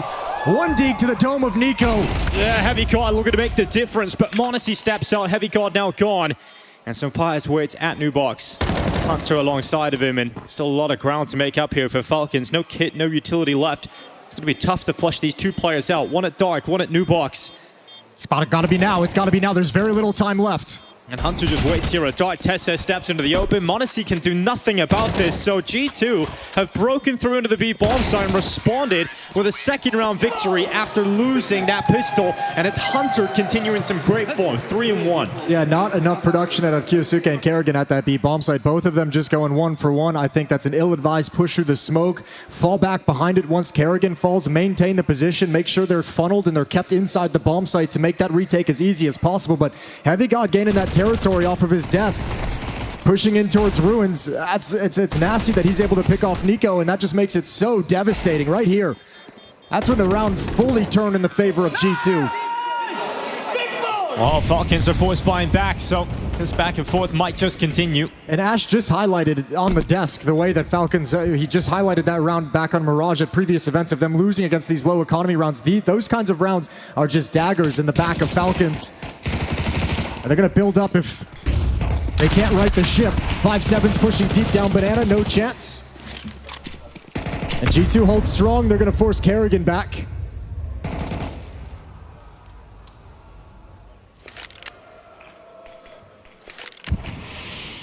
So a 5-on-4 in the favor of G2, still playing it very chill.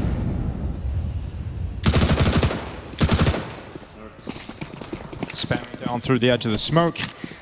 And no one going to be connected to. Under a minute left on that clock, and G2 just one trap laid for them. It's inside a Banana right now between Nico and Kerrigan. There's no reason to go. I mean, their teammates have control, so they're just going to come back, burn some people out into the open. Actually now committing nerds. He wants to fight. Monte still not peeking. They want to lure them deeper into this play towards the B bomb site, but Sampai's with the bomb is never going to move forward. So 1 kill, now time to bail out. And an easy round win for G2.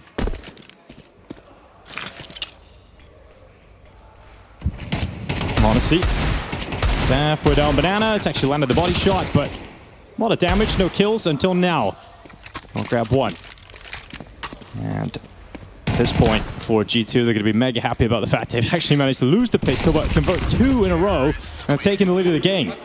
Oh yeah, and if you're Falcons, that's the disaster that you don't want to have, right? Because that's also kind of one of the things that Kerrigan's talked about. He gave an interview after the CAC of saying basically like, I could have unleashed Monte. He was having a hot game, but I controlled him back in because I want this team. We have to be able to win as a team, and sometimes the only way we can lose is by giving up some of those individual plays. So for Kerrigan, it's kind of going to be a balancing act, but especially when you start seeing the mistakes that caused the second round loss, that cost losses against low buys, you probably want to take a firmer grip as an IGL.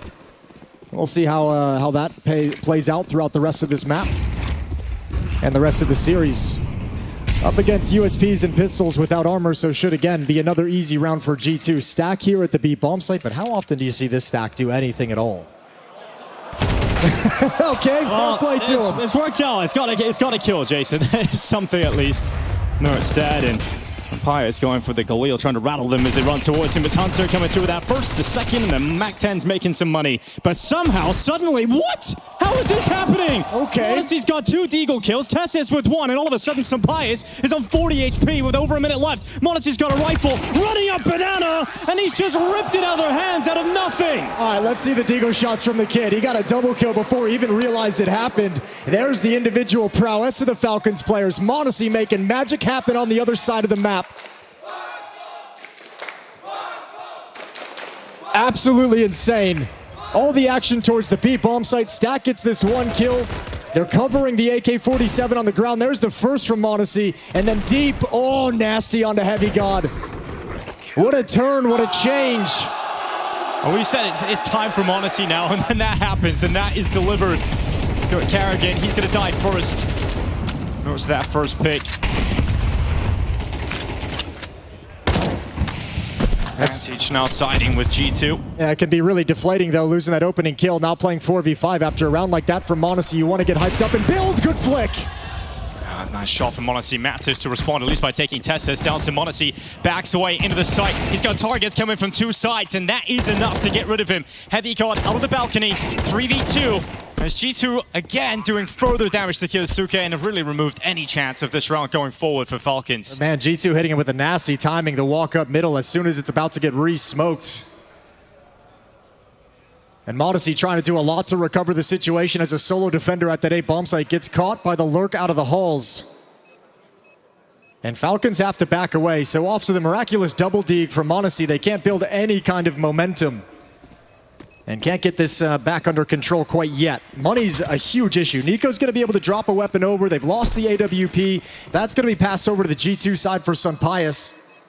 No slouch with the op himself. So the task is going to get more difficult for Falcons now, 2-3.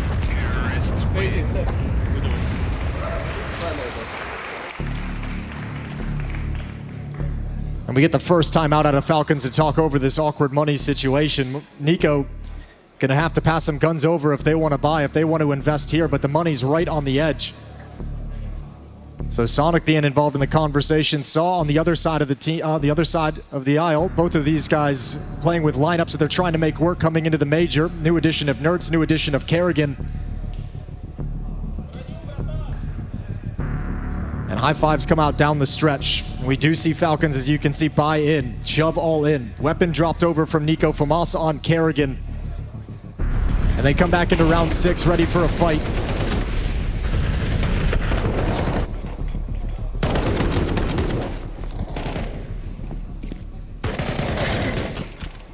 And you think Monacy's starting to put himself in a position to actually somehow get impact out of that, and then the balcony push comes in just at the right time to alleviate G2. But let's see if this forced buy pays off for Falcons again, throwing what they've got into it.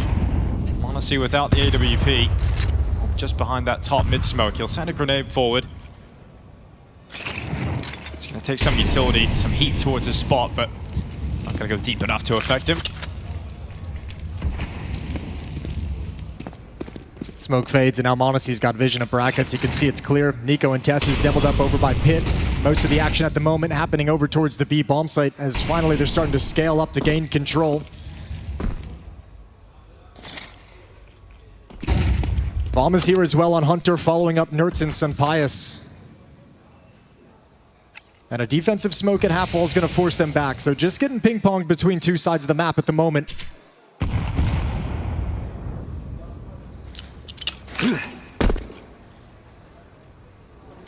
And a very passive defense over towards the A bomb site. They won't spot the exact timing of G2 moving up to take brackets control.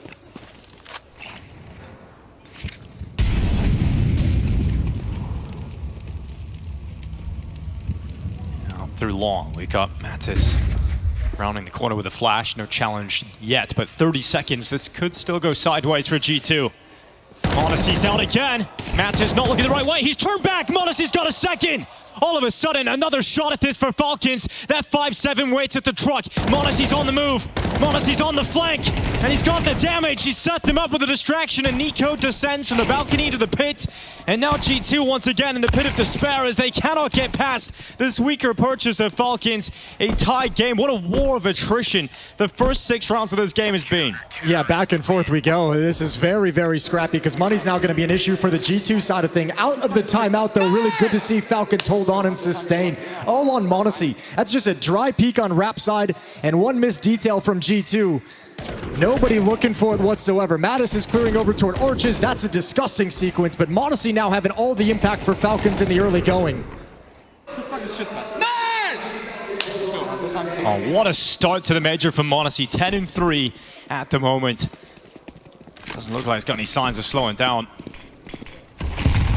Sapai still with the AWP, looking up through Banana, but utility's going to come down towards him. Smoke and fire. It's a very busted buy as well from G2. You have the AWP on Sunpius, Tech9, Deagle, Galil on Mattis, couple players missing utility. And just really trying to wrestle for control of this game. Both of these squads not settling into it, not getting that comfortable economic break. And Falcons reading the kind of busted economy situation, knowing that G2 is going to be scraping something together just in case. They've brought a third player, Nico, over to the B bomb site on timing. Double nade right on the head of Nertz, and that's the AK-47 on the ground. Yeah, Suke taking up position. And behind Car is going to send some shots down towards Sunpius. And they're going going to start shifting that bomb away from B. A nice, great shot, in fact, from Heavy God. As Tess says, going to be gone off the balcony. Now, Nico's moved forward, still covered off by those default boxes, and Heavy God does not want to venture out and try and pick up that AK-47. This is dangerous, though, because of that kill. That's a huge kill out of Heavy God, because the defense is now a little bit nervous, scrambling over to the A bomb site due to the weakness, due to Monte being smoked off, but the attack is going to come towards the B bomb site. They're on the wrong side of the map, Falcons, and it's a 1v3 here for Kyosuke. Smoke comes down just at the right time. And they still don't have vision in brackets, so nobody's budged. And think about how many times we've said Kyosuke needs to improve on Inferno. Think when he first started with Falcons, he looked like a fish out of water, but he's grown into it, and now he's all on his own. His teammate's coming over now. Karrigan's going to assist him with utility and send him forward. Kyosuke gets nothing on the initial defense forward into the site. Now with 13 seconds left, you've got Hunter putting that bomb down, Monte making the rotation, but Heavy God stepping through the smoke. Heavy God making the difference for G2 again. Hunter's on the follow-up, and Nico can do nothing.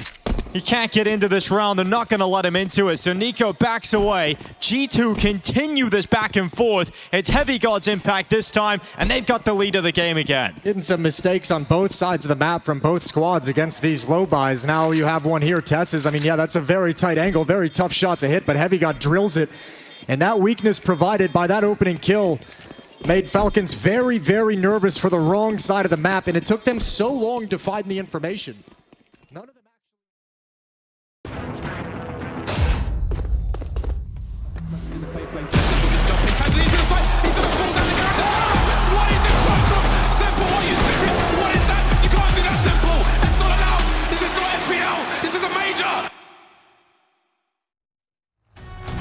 FURIA shut down a comeback attempt out of Bait's stellar looking CT side there on Mirage. It's another Sizzy-fueled attempt at victory here today by Bait.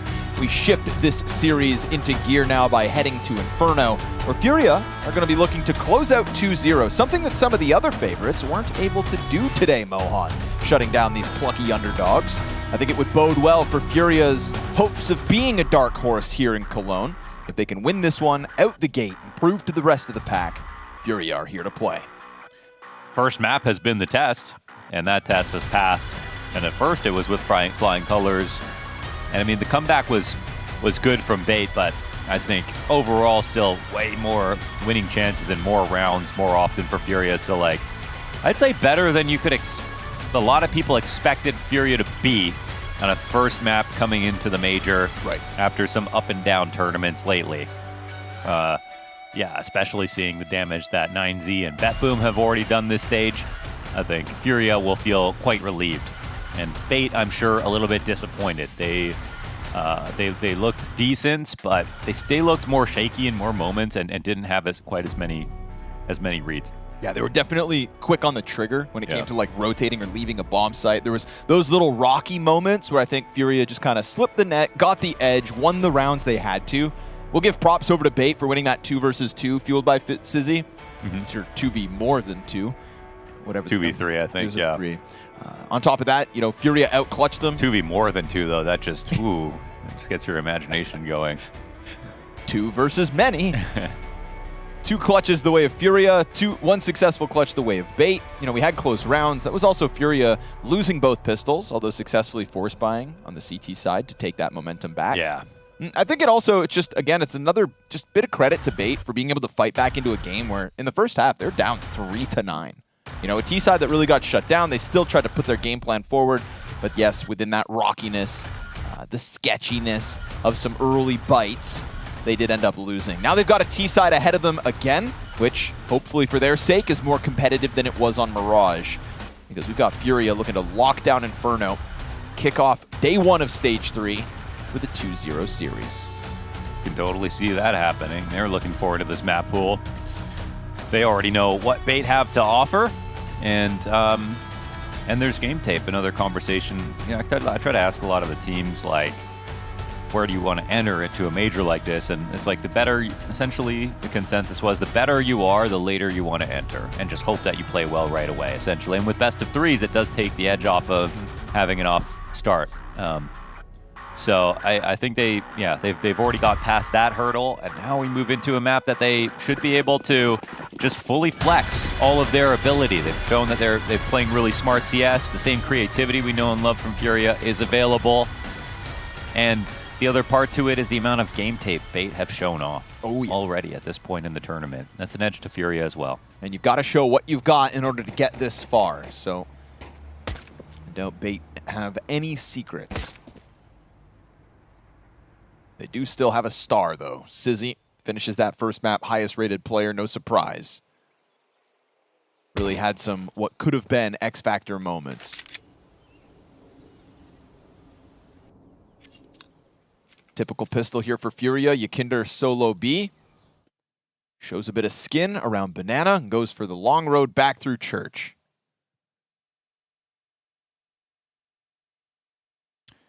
I would definitely rather be Bait in this spot.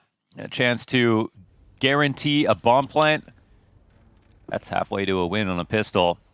And the CTs are not in a heroic retake setup to look down mid, so. Right at, oh man, that's such a clean clip off. Perfect way to do it, and then force them to come to you. You can buy all the time in the world, Yakindar, unless they come pushing. One more. And as they fight him, he's going to draw him as far in as possible. Finds the headshot to Ascenthiel. And still has a player to deal with from inside of the Church. There's two here. Oh, we got nice. NPL with a hell of a recovery underway. It's going to be Yuri and Queserado. NPL to the right side gets headshot. You've got a player over towards Orange in a moment to gain vision. Yeah, that P250, but it takes damage. Sizzy wounded. Alex now at bat. He gets taken aback. And as Yuri has chopped this down to the 1v1, he's also got the kit. He's got Sizzy in the corner, just needs the kill, and he'll get there. But is it with? Yes, it is. I think so. Just enough time. They whittle this down step by step. That's such a great clutch from Yuri. I mean, if he didn't turn around in that moment to get the kit or participate in that fight too soon, obviously the comms, I think, helped him out as he was swinging and peeking, but the switch of the gun, hunting down those moments, and obviously they could have taken him out. It was body shots to do the remaining damage, but also Yakinder stayed alive for so long, got a second kill, and a lot of turning points in this round. You know, can't give too much credit to any one player except for Yuri, who gets the final word. Man, they win that with Yakinder playing retake on B, and 4 CTs who are not in mid, ready to run down and go for a full flank.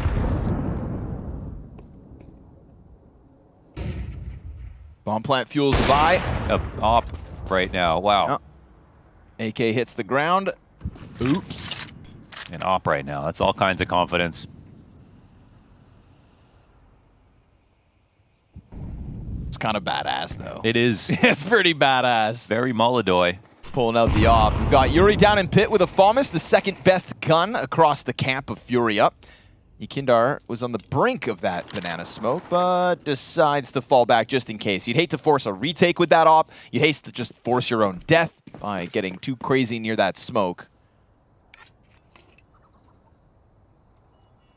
This is making them, I think, almost regret forcing back into this, already losing a kill, going, oh, what, there's an op now already? Really, Molodoy? But if we win, we can maybe get that from him. And you hope your smokes are placed in the right position, which they are. Molodoy's going to have to come through this begrudgingly, but still ready for Kenzizor. Lands that. Ascenthiel surviving the wall bang as these MP7s are now just so fueled up to spray them down. Bit of extra cash made. It is 5 up here for FURIA. I think you're dead on. The moment that op fires off, they're just thinking, damn it. Like, and sure, you actually put the smoke in the right spot, but Molodoy is so confident that his teammates have the sight that he tests it on the side of Moto, catching the guy up in apartments. Easy shot for him and an easy conversion as far as FURIA are concerned. Yeah, and then it's like the one downside is the $100 kills on a round like this, and also the chance that you lose it, but it just such greatly increases your chances of winning the round overall, and again, they don't lose any players at all.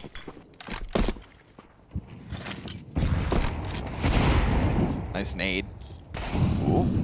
But a dangerous game to play here. It's like you flex the op, you got what you needed to. You gonna go do it versus unarmored Deagles that have nothing to lose? I remember talked to Molodoy and I was like, you know, obviously you re-peek a lot and that's a style that's fallen out of favor and it's a confidence, you know, based thing. And he's like, yeah, that's, you know, that's what he's been doing. And sometime once in a while you get an off tournament, but I was like, also, you still have to, that's who you are. Like, you kind of have to keep doing that as long as it's working. That's the edge that FURIA get when Molodoi is on form. Right. And he's on form a lot. Even, was it Astana, where it wasn't real, it was Molodoi was going crazy, I feel like. Fallen feeling nuts. Goes flash through the smoke. Says he's going to shoot him in the back of the head to get the MP9 at least. But this also kind of plays into FURIA's hands. They've got the 2 MP9s to get rid of this round so that they can full upgrade.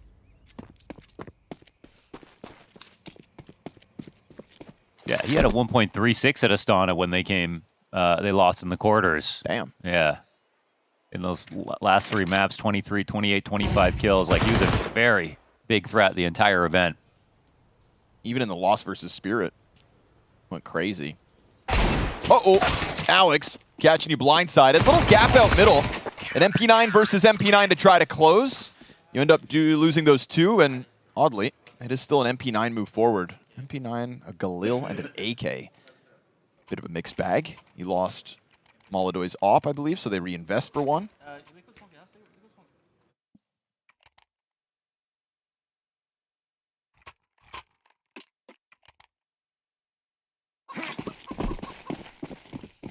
Sorry, I'm playing the blame game right now to figure out why they even lost. We've got a but gun to be round. honest, their core was overall quite good between Caserado, Yukinder, and Molodoi. Good bit of smoke spam down to Essential. Give him a nade to think about as well. 0 on 3 on 19 HP on round 4. Having fun, buddy. Still has grenades to throw, so he'll chuck 1 up towards top banana.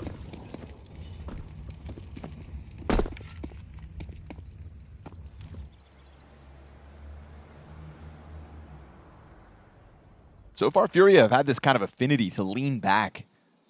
Happy to just play in the sight. We saw Yukindar on the pistol, very passive. We saw last round, them just chuck some util, throw Fallen through, and then Yukindar fall back solo. Now this time, too, at a minute, they're already both here. Trying to drop their guard a little bit, just shooting in the background, but I don't know if they'll really fall for it. Bomb's also coming back now to A.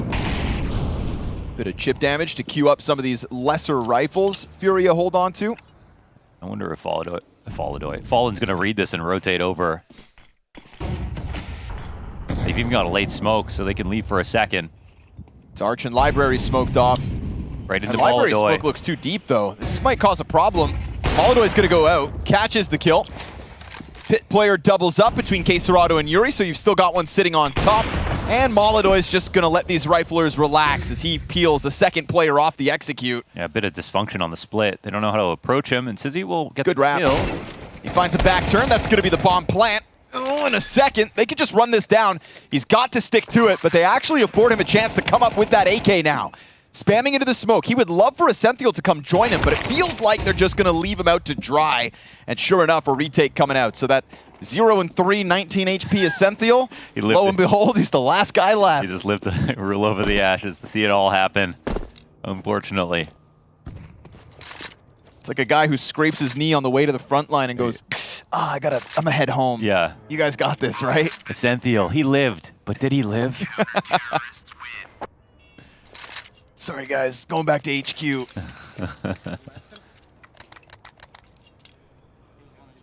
Well, they got it going, but Molodoi is absolutely on point right now with these shots. Just trying to get him to fire and miss, but Alex pays the price for it. You allow the bomb plant to go down, so you give a bit of extra cash over, and Bait will use it in this one. Around Essential's AK, we get the MAC-10s and upgraded pistols, and a healthy amount of utility here for Bait, but a Molodoi that just continues to feel unchained, going for whatever he wants at the start of each and every round. I love it. I mean, it's hard to be pervasive on CT's side of Inferno. It can feel like you have such a good chance no matter what you're holding, it feels like eventually your timing will come. If you play inside of the halls with your op, or you play holding boiler, or you play on arch, you like never want to leave, you know. And you see Opera sometimes they get too static, and Moldoy's in one of those spots right now where he can get 2 different angles, cover mid entirely. He has someone watching halls for him, but he's been very good at getting to the position that T's are going to get to. So in last round, obviously they came to him.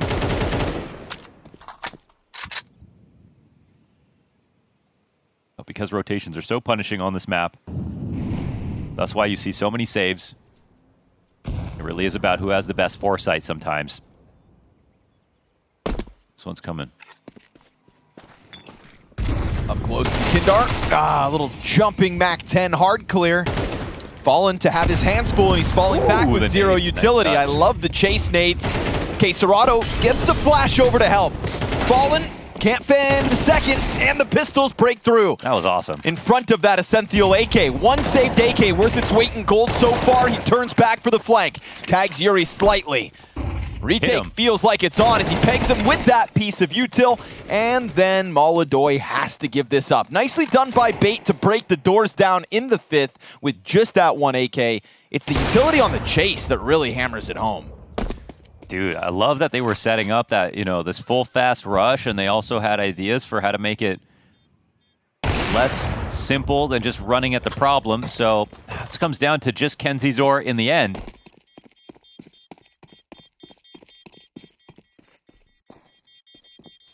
Who also lives to the end of the round with no kills and just gets to see it all play out. It's just so nice how fluid the transition is from that crazy moment where they catch you Kinder into, okay, we're still committing to the double HEs to the corner. And that was nice. Super fluid. Like a ginger shot. Ginger shot. That'd be a good name for a strat. I like that. Super fluid. And a spicy result. 5th rounds on the board for Bait. Finally, everybody's got their guns, and Moldoy not burning, but misses that shot. Could have been a nice and easy 5v4. Well, not easy. Could have been a nice 5v4 to start. It feels like this round is unraveling. And not in a negative way, but just unfolding, rather, towards this A site pretty quick. These apartment players looking to push the limit of it. Moldoy's going to peek into this angle. Thinking about it anyways. 2 players, Moldoy calls it. They still don't know that Yuri's up there to the right end. Another player on that balcony inside smoke, and Yuri's got it covered, that unbeknownst position. And now Pit's problematic. More and more members of FURIA on the scene, and Bait just go running for the hills. A full fadeaway from what was damn near 3 players on that A side. Double up on that side. Man, yeah, FURIA, they got some kind of clue really early because they made a 4-player rotation without banana control. Knew exactly what was happening. They'd have a giveaway they're not aware of.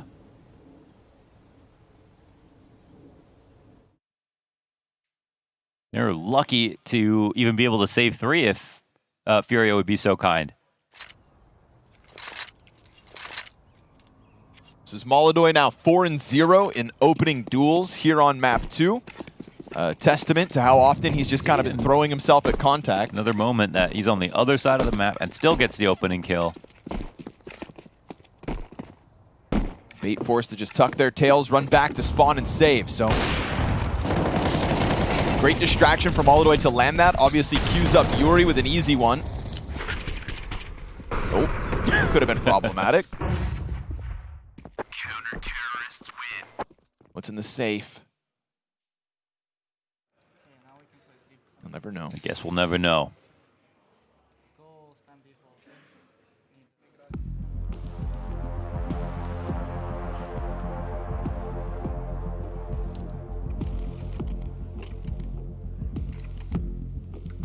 Yes. Man, What? culture. Hydro homie? No, it's the fact that he break. You know, here in Europe when they have these bottle The tops lids that are stuck. Yeah. He breaks off one side. My hot take is I think they're actually good. They are, but you need to break off one side so that it sticks far enough away from your face that it doesn't touch you. I know. That's the part people don't like. Get away. Oh, you gotta break off one half of the thing. Whoa, That goes further. Yeah, try it. Let me try that. Don't want to like spray water everywhere. Isn't that better? It does jiggle around a little. Yeah. A work in progress. Yeah. That's cool. Thanks, Europe. Now get some air conditioning.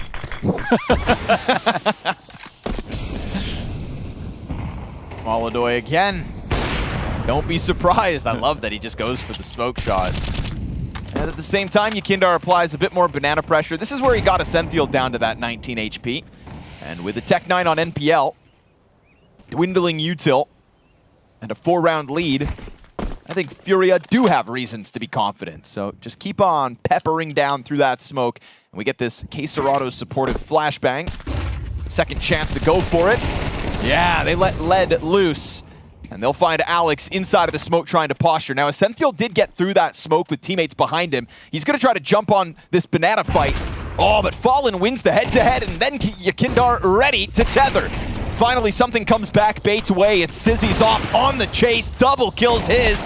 K-Serrato, with no hesitation, extends off the bomb site. Sizzy really wanted the map control that came with his 2 kills, but instead K-Serrato there to stamp out the embers and force this Tech 9 to the clutch.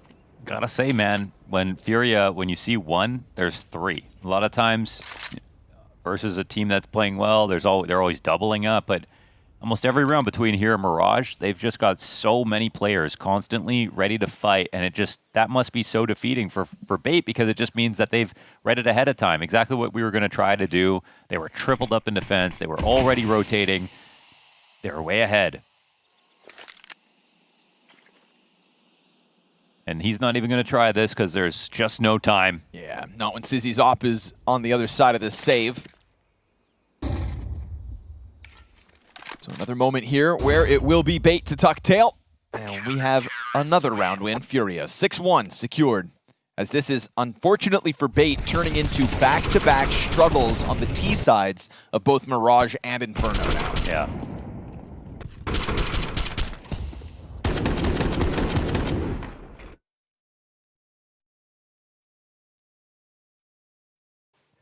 Getting frustrated. I mean, they must have some idea as to why they're losing, but I think they look even a step behind than what they realize in some of these spots. Like a couple of rounds. Oh, okay. Hold on. This is going fast. Look at the util damage. Oh my goodness. See ya. Fallen goes over top. Yekindar going wide. And nice return here from Kenzies, or at least to keep it a single-man advantage. That's it, but you've still got Molodoy on the hunt. Yeah. And he's pushed perfectly in between. So as that bomb begrudgingly looks to go join its teammate, Molodoy should have this shot in the bag. But, oh, nice! Whoa, but right through the window, and it's a vacant A site. Yeah, because Yuri is flanking ramp as they're already taking A. They don't know that MPL has already crossed. And, I mean, it sucks to have to just turn back in a spot like that, but it might have just made more sense. To cover this plant? Yes, sir. MPL worried about it. K-Serrato nade lands to perfection. And Yuri's going to walk up into this. This one's not done. There's only 2 flashes left over for the T side. No Molotov to burn the pit player out. You could pelt him with a frag grenade if you want to, Yuri. But dangerous to take that nade out. He will do exactly what he has to equal out the health. Still hoping that peek comes his way. He's trying to bait you into it. Site player also distracted. Yuri closing the distance, has lost his teammate. Gets the return! No way. And almost both! Woo, that was close. Kenzizor making the difference with a triple kill that round and giving Bait their second in a massive recovery. That was a banana massacre to kick off here. Actually so good from this boost. The nades that came in, the flashes, like they couldn't tell left from right. And when it all sort of distilled, this final push from Molodoy felt like the nail in the coffin, and there was a wall bang, last bullet frag up into halls. Wall bang and a spray. He never stopped shooting. Crazy. And somehow Bait still come out with the worst buy. This keeps the pressure on Bait. It's a round win to try to get to the defense with, but opening kill for NPL through that smoke. It's Yuri down. This Molodoy op ever present.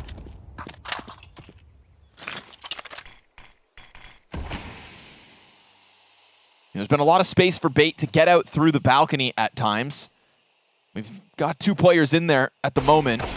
Deagle in the backdrop elicits the spray back from Yekindar.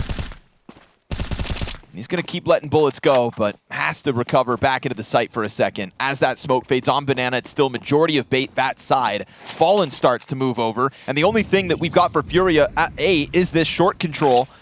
Yeah, they are pre-prepping this A site hit, but Molodoy's got a really, really good line.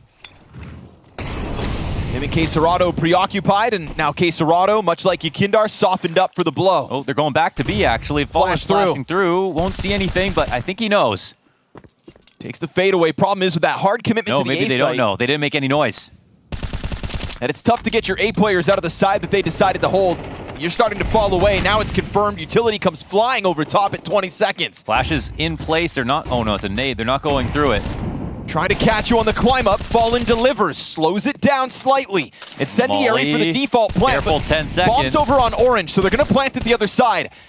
And Yekindar dies in the middle of all that, so Fallen is going to be forced to give this up. Sizzy's got the plant in, and bait to perfection. Just approach that B site. Unbeknownst to Fallen, we get that rotation away. And I would say for the first time in this game, across both maps, it's Furia to start to pull away from the bomb site at the wrong time. Yeah, I mean, Bait haven't used too many fakes, and this actually works out really well for them. They did a good job of pulling the wool over Furia's eyes. And even though Furia do a good check when they try to flash Fallen through to top Banana, it's off the timing by a second or two. And everything they did here to juggle the CTs was correct. Will this op live to see another round? Honestly, he's hanging on quite nicely. Yeah, can't be chased now, so that's not too bad. Actually still becomes... Oh, really? Ow.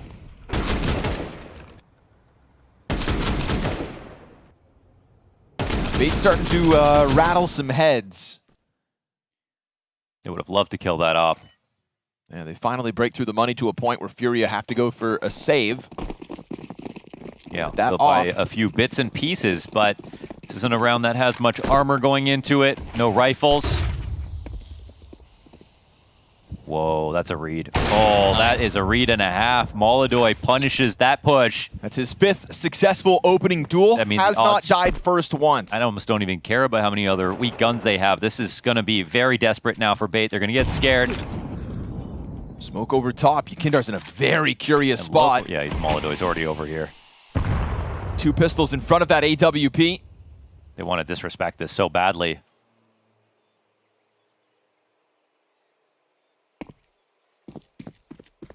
Oh, you can tell they just don't want to make the mistake. They don't know if Molodoy is left or rotated. He's earned this line. Sits in the flames for an extra second. That's going to cost them 60 health. But at least the nade lands, right? That's a Senthiel taken down to 50. Oh, they're scared. They're so scared. They're actually turning back. They're fully turning this around, going back in the middle. The CTs are going 4 here. Molodoy is going to rotate twice to meet them on the correct site. If this is a lane hit, they could maybe avoid him, but he is so early. Trying to get ahead of it. It's an op in the pocket. It's a pistol and an MP9 on site, and they're all coming his way. He's repositioned himself to perfection. Still concerned about Arch, but it is numbers strong up short here for Bait. Trying to get by the SMG. Yuri catches it on the fallback. Look how much they've done. Wow. Look how much's left over. Furia. That one op worth its weight in gold. It's incredible. Molodoy, I mean, he was showing off how many good rotations he made this half, but that was the piece de resistance. He made that last rotation back to A. Normally you can't do that on Inferno. The amount of time it takes to set it all up. And he was a total nightmare. Bait were so scared of him. You could see that they were really ready to hit B. As soon as he took that delayed shot through the molly, they changed their plan, said it's not worth it.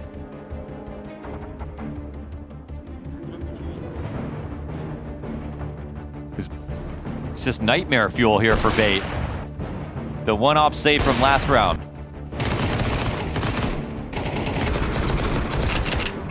Yuri with a sick MP9 sequence. Just that perfect additive. I wonder if MPL is regretting walking through a smoke versus what they knew was one saved op. AK for NPL if he thinks he can. Oh, but the nades are so good again! This time it's going to be Bait to be blown apart by it.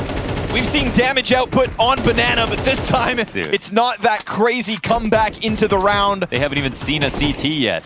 Kenzizor had a recovery moment when an opening moment like this got away from Bait, that 3K. This time it is a flush of Bait down the drain, down Banana, 8th round secured by FURIA. They barely take damage in return. That's very scary, like how they're so aggressive and successful at the same time on Banana between their utility and all their peaks, especially from Yakinder up front. So much comfort from FURIA on this map.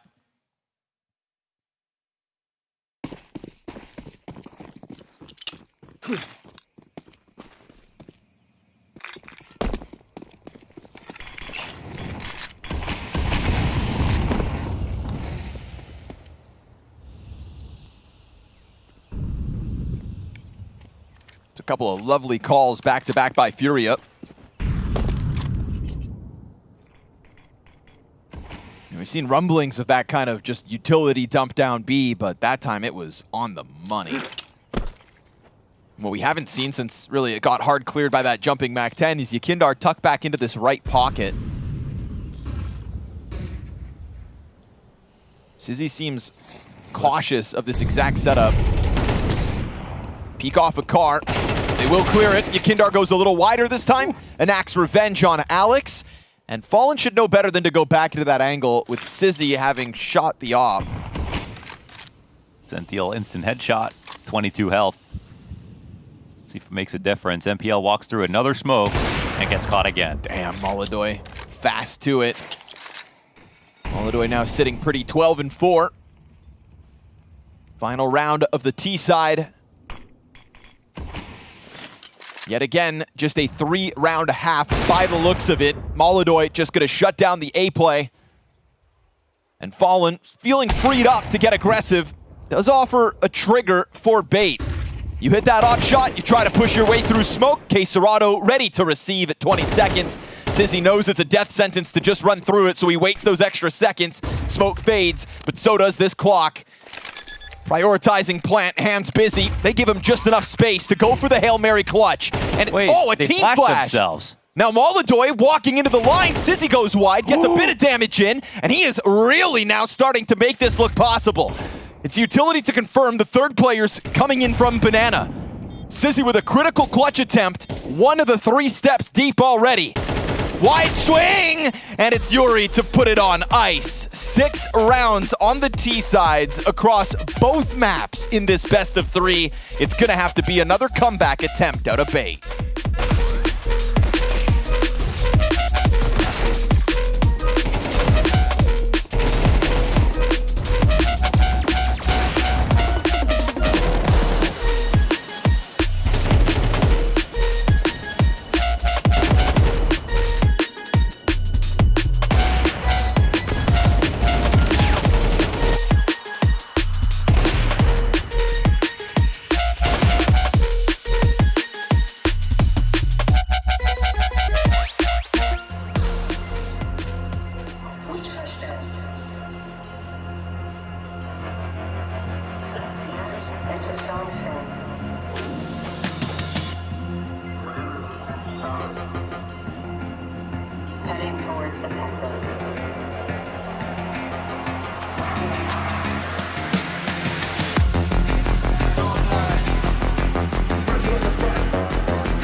gonna time this. 7 seconds to got the bomb. They're trying to build pyramids, but there's no more play. Stewie's on the round. We go to overtime. Moving back. Probably. Guys, go B, go B, go B, go B, guys. Okay. Smoke walk. B. China. Out mid, out mid. I'll play side. Go me long. Smoke arch. I'm hide on side. Sure. Long down. I have one. I try to. I'm crossing here to clear long song. True. Long clear. One more side. 10 HP. Nice. Ooh, clean, calm communications there for FURIA in a round that was pretty critical to stave off a bit of a bait rebuttal. And so Bait back to the drawing board and back to the comebacks.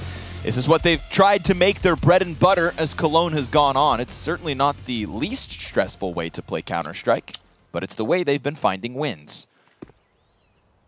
Oh, it looks like 2 good pistol setups here for Bait. The attack was correct. The defense also 3 stacked up on B, ready to receive.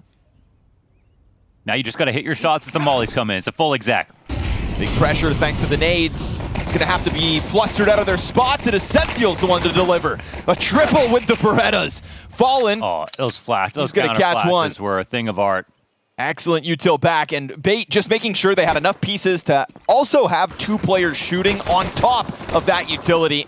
Flashbangs really bring it to a grinding halt. Queserado's trying to piece it together. Second, he's got a chance. And this bomb site is his. You know it well. 3rd one. No! Of course. This guy on B site. A killer.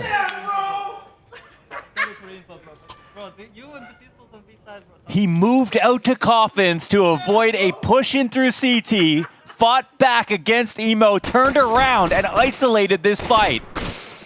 You jumped the gun, Kenzie Zor. Oh my goodness. And you miss your shots from Pit, NPL. Let him know. Oh, it's not every day you get fallen on his feet. Let them know. Stage 3, boys. FURIA aren't wasting time. Oh my goodness, dude. They just get totally posterized. Forced by out of Bait, trailing by 7, down a map. And you've got Gabriel Toledo on his feet. You know, you brought it up at the start of this game. Yeah. You said for Fallen, who has admitted, you know, it takes a little more to get this guy that much more excited for events. When's the last time you saw Fallen stand up and give a team a little bit of extra? Yeah, this is about, you know, this is peak, really, in terms of what you've got to look forward to. One of 2 majors this year, and what should be his last. Hopefully not, but... Not just in Cologne, not just a major, but an IEM Cologne major. Essentials MP9 goes through, catches the support piece, but Yuri's there to recover it, and Yihindar still opts to go through. It wouldn't be beyond Bait to just win this back, but Fallen himself to make the difference, open it up, and put the pressure on Sizzy's Deagle, currently working alone. They've got some extra pieces of utility here as they plant. It's going to be a 2-on-3, so, you know, certainly Bait. Ooh, and they throw smoke in the correct place. Now, Queserado's hoping that this comes down to the last 10 seconds so he can do a Galil spam across to the plant.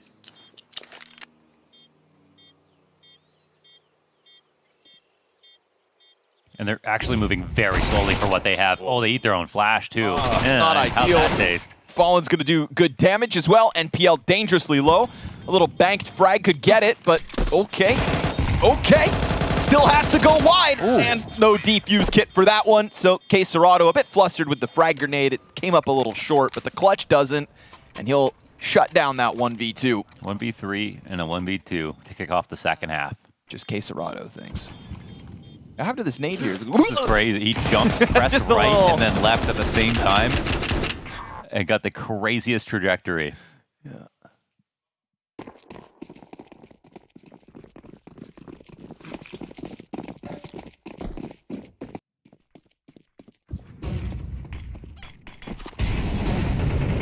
Quick move by Alex with the M4 down to half. Oh, that's a gift. Oh, a little extra. Gets away at least. That frag grenade could have been lethal if he was a few steps behind. But that's us really grasping for silver linings in this 11-3 down a map situation Bait currently face. with forces all the way to the end. FURIA straight up showed up in tuxedos today for this match.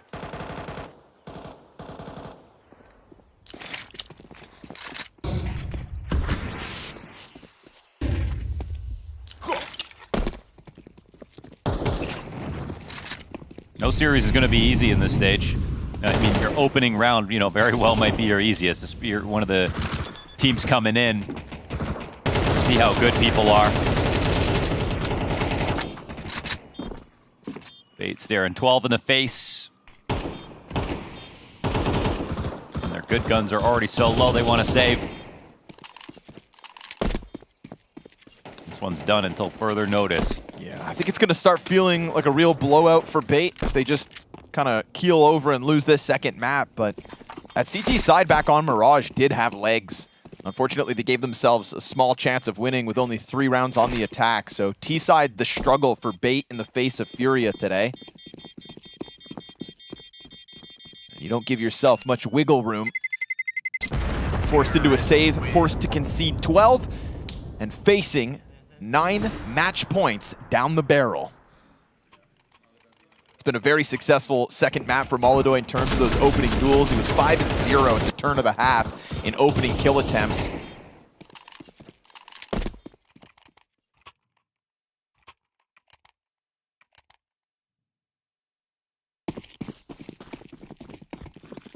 By the time we get to the tail end of this game, it's 4 successful 1vx situations the way of FURIA. So again, what could have been for Bait, just a little bit more at least. Oh, is that a headshot? Damn, 60 damage through that wall.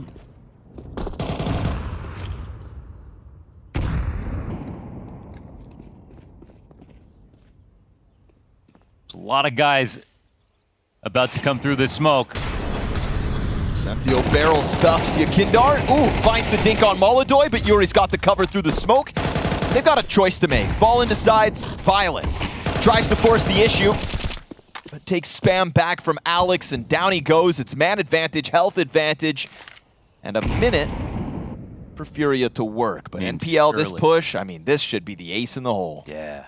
Let's see. Oh, no. Okay. I thought he was going to turn at the wrong moment, get unlucky, but no. And just crawls back through the mud. No, I was never here. Tough spot to get out of. There's still a very small chance, because we've already seen a Caserado 1v3, a Caserado 1v2. Man, a Caserado 1v3 with help? That's crazy. But he doesn't have the bomb. That's still stuck on Molodoi. Yeah, true. Cut off by Kenzie's orbit. What if Caserado comes back through the apartments? Well, they know where he opens up the A site. They know where he is. There is time for Molodoi to sprint this. Yeah, he's got to start. Oh, he didn't catch this. Oh. Okay, Caserado, what he needs to do... Gets back in time. Yeah, stop the rotator. Hits the ground. He doesn't do that. Sizzy's Famas gets the frag, and well, Molodoi shouldn't have the health to do this. A little bomb plant could help, and he'll take it down to the final seconds for that. Sizzy doesn't have util to stop this. Molodoi's made his money. Misses his flashbang, and won't be able to win out this clutch. Bait's CT side hope lives on.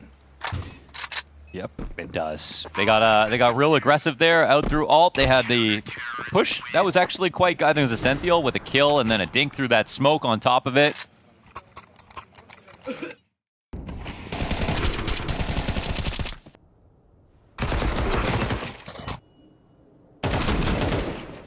So the game gets a little bit closer. Honestly, even got unlucky for that situation to take place, but they did a good job of watching for that push, actually. Wouldn't even call that unlucky. I take it back.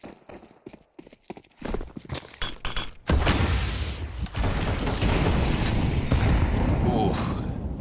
Nothing has come for free for Bait. I feel like they've been on the receiving end of some tough opening moments. I mean, look at this. They threw so much utility, didn't hit a single point of it, took a bullet to the head on the Senthiel, and walked back into the site, lose car control, and it's not even a minute 30. And still, they're not allowed to give up. They're getting spammed at confidence, minute 25. Well, at least Yakindar takes some damage in response. But look at this no hesitation departure, right? You're going to scoop that bomb up, look to go tether off Molodoi, who's not with the op, but looking for a mid play. Where's okay? CT smoke for Boiler. You do have to respect that, yeah, because if your op can be on the line into mid, and without him having to worry about Boiler. But I mean, Bait didn't make a move here. They should have pushed. They should have gone back to get some information. They should either cheat a player over to B, take some kind of risk, but instead they've gone full passive.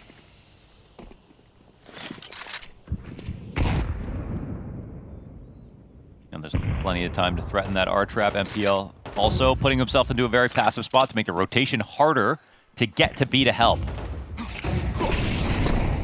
Full exec up and over, but the CT fire stops them. Oh, BG. I mean, oh yeah? Masterclass. Gonna call this one. Understandable spot. I'm sure Bait in the back of their minds feel like this one's toast too.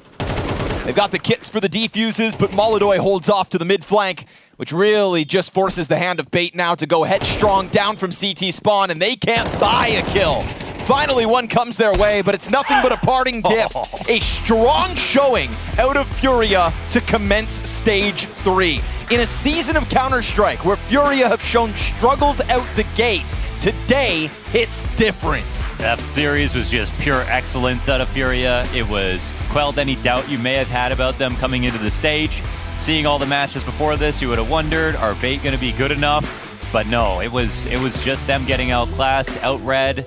The couple of moments and rounds that they had were very few and far between. Ultimately, individual level, FURIA shined. Utility was pretty perfect. Rotations were incredible.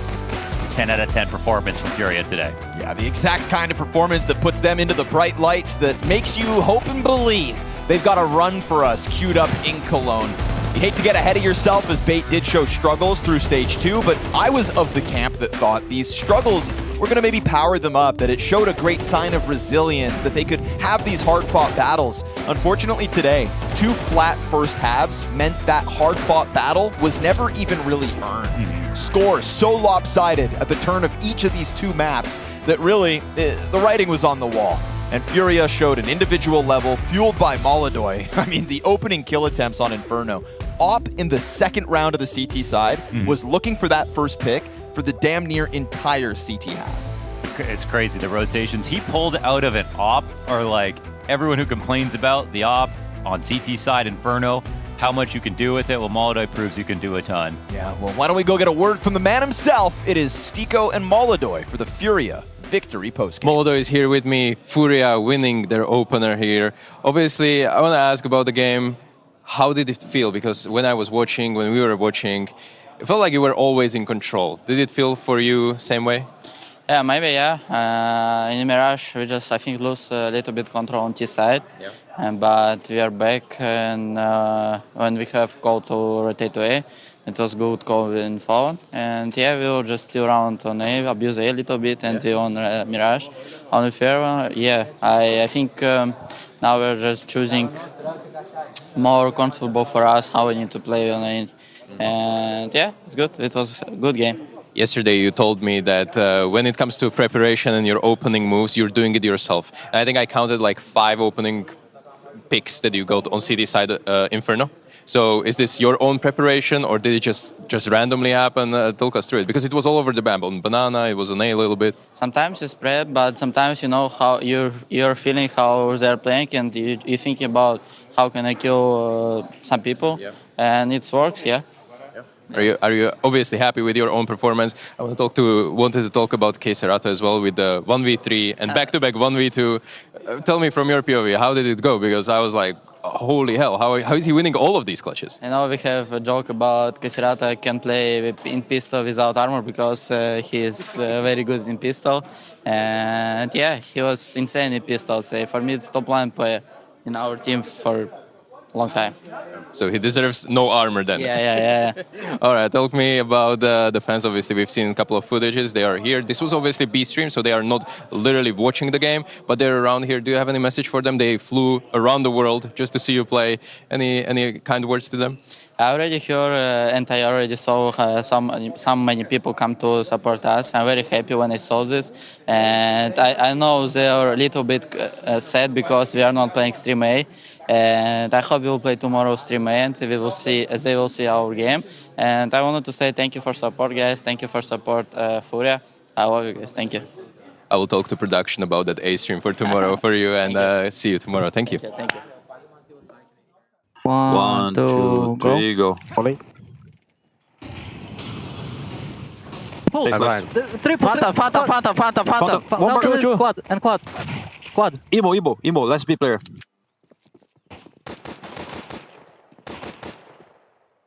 Big banana, bro. I don't. Nice, moleque! Bem, pode vir.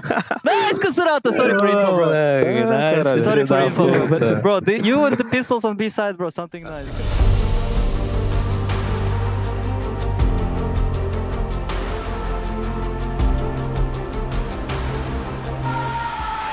pounding heart of esports beats louder here in Cologne.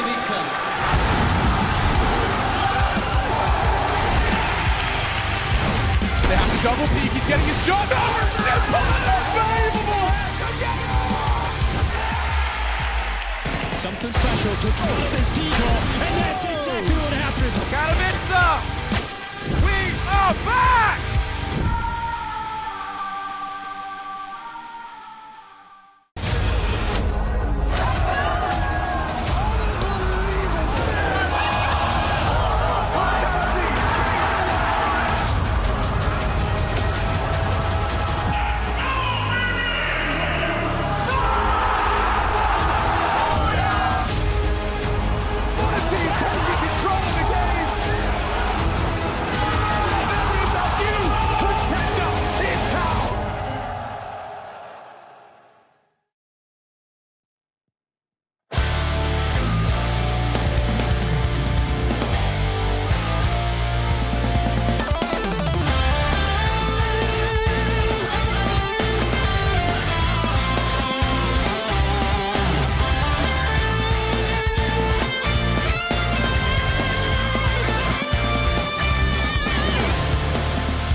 heard over the past few months, I mean, there's been some roster rumors swirling around this team. So what's that been like in terms of your preparation? Has that been a distraction? Have you guys been able to kind of just like look past it and keep just working and grinding, or what's that been like in these months leading up to it? I'm not gonna answer because in the rumors I'm out.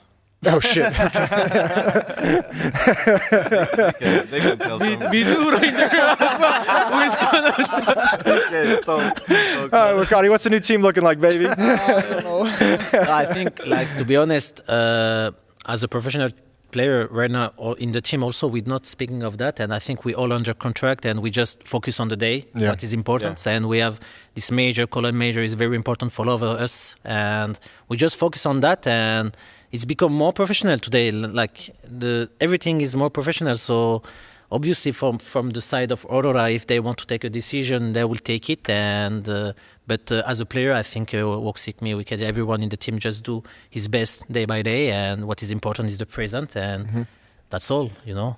And another thing that carries a lot of weight is, you know, the rankings, VRS, everything. Does that put any added pressure? Because, you know, you're in the situation where you kind of have to make the playoffs to be in that top 12, to get the invites for the events that are happening down the line in the season?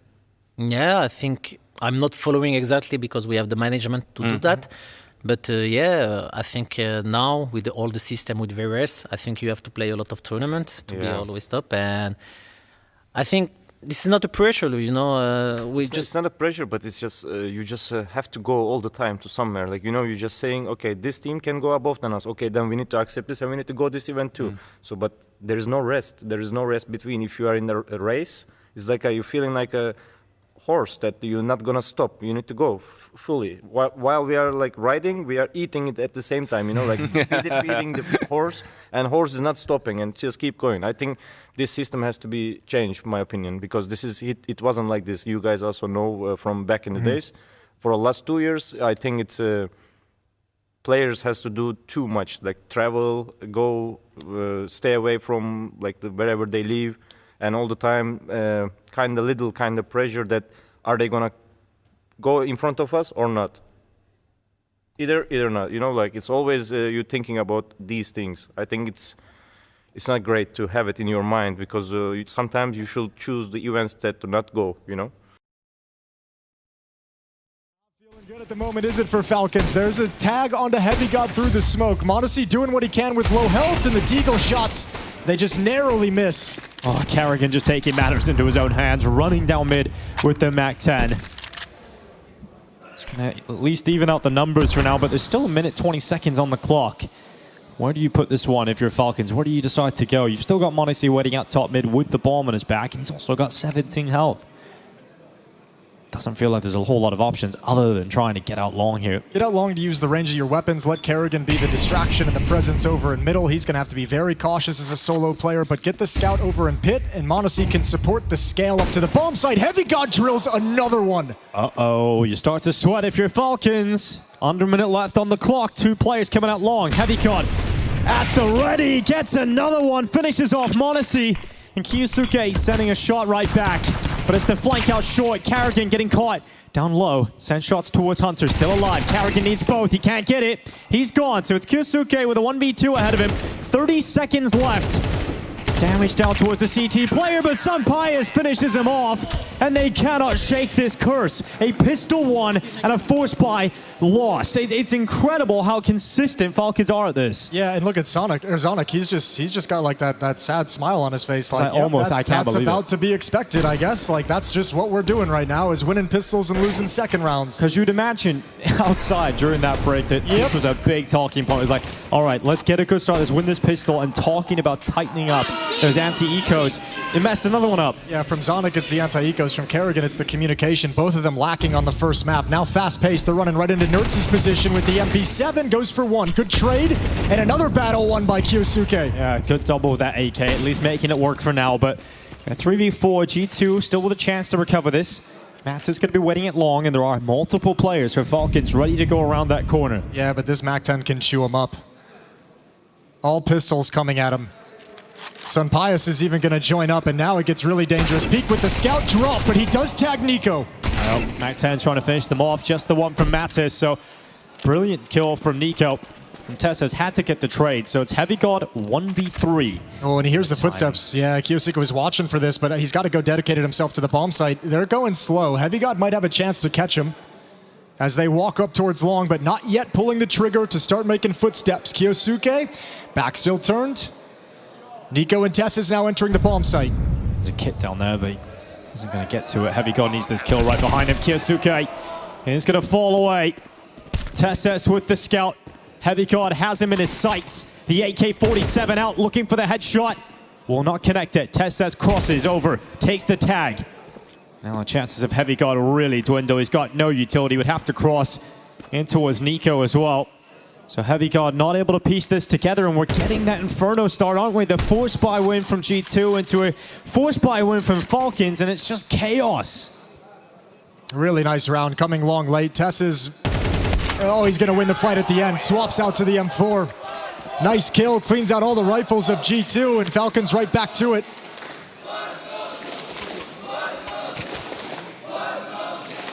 A little bit scary, and that'll at least make Zonic happy. You do lose the second, but you get it right back at the very least. Lovely openings provided by Kiyosuke. Good trade, and prepared for the follow-up fight off short. Nico's Deagle, man, doing some real work. Come in today on fire.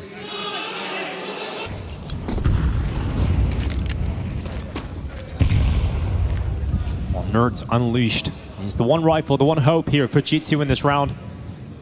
He's gone to his top middle, tracking those steps. Flash comes in, just the one for Nerds. Sapphire's trying to back away, but out of ammo. Karrigan makes it awkward. Here's the 5-7, and Mattis gets nothing. Karrigan's at 1 HP. Those bullets were meant for Tess's. They sailed past him and hit Karrigan, brought him down very, very low. A lot of pressure applied by G2, been very aggressive in the CT side in these first 4 rounds of play. Stress testing the offense of Falcons that struggled so mightily on Inferno. Here on Dust 2, it's gotten control right back.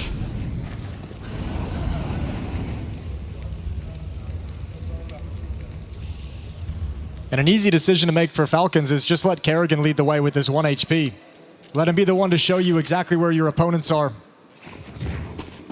Heavy God, out he goes, no way!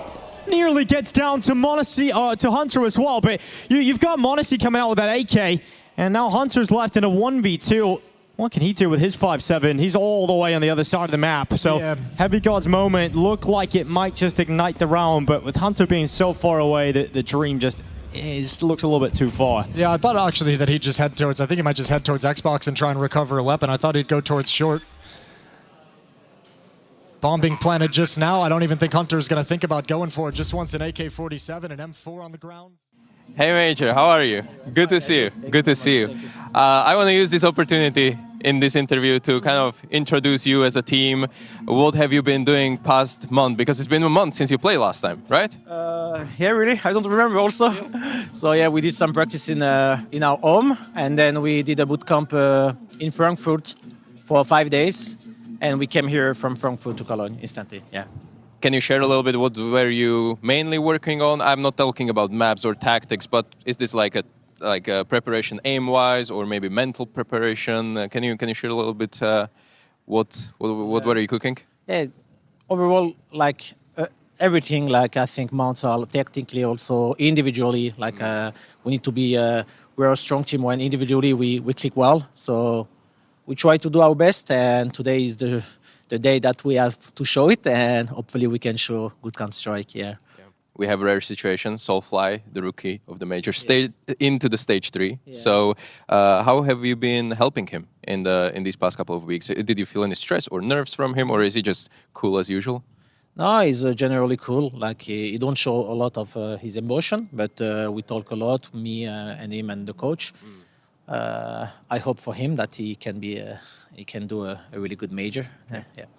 In this matchup, Monte, a lot of people were surprised by their run so far. Yeah. What do you think of it? Why do you think they made it so far? Why they are a dangerous team? Do you think this is like aim gods, or maybe they're really good tactically as well? The aim gods, I told that for foot 3 months ago, but no, I don't think aim gods. But I think they play good meta. I think the in-game leader is playing like 4-1, just faking somewhere and just for going straight somewhere. So it's a good meta play, and is, I think, good calling also. So I think that it's a good group with the quality, maybe a good management also behind, a good coach, a good analyst extra. So dangerous team, and if they're here in stage 3, they deserve it. So we have to be focused and give everything tonight. Let's see how this goes. Thank you so much, and see you on the server. The Intel Extreme Masters Cologne Major 2026 is brought to you by ESL in partnership with Intel, Acer Predator, DHL,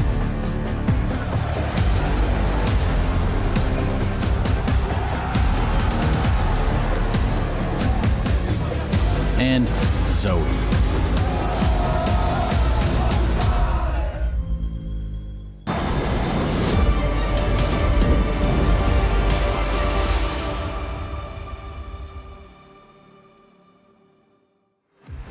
Back with the final match of the B stream for day 1 of stage 3, a day that has had the temptations of upsets, Mohan, but elusive all the while.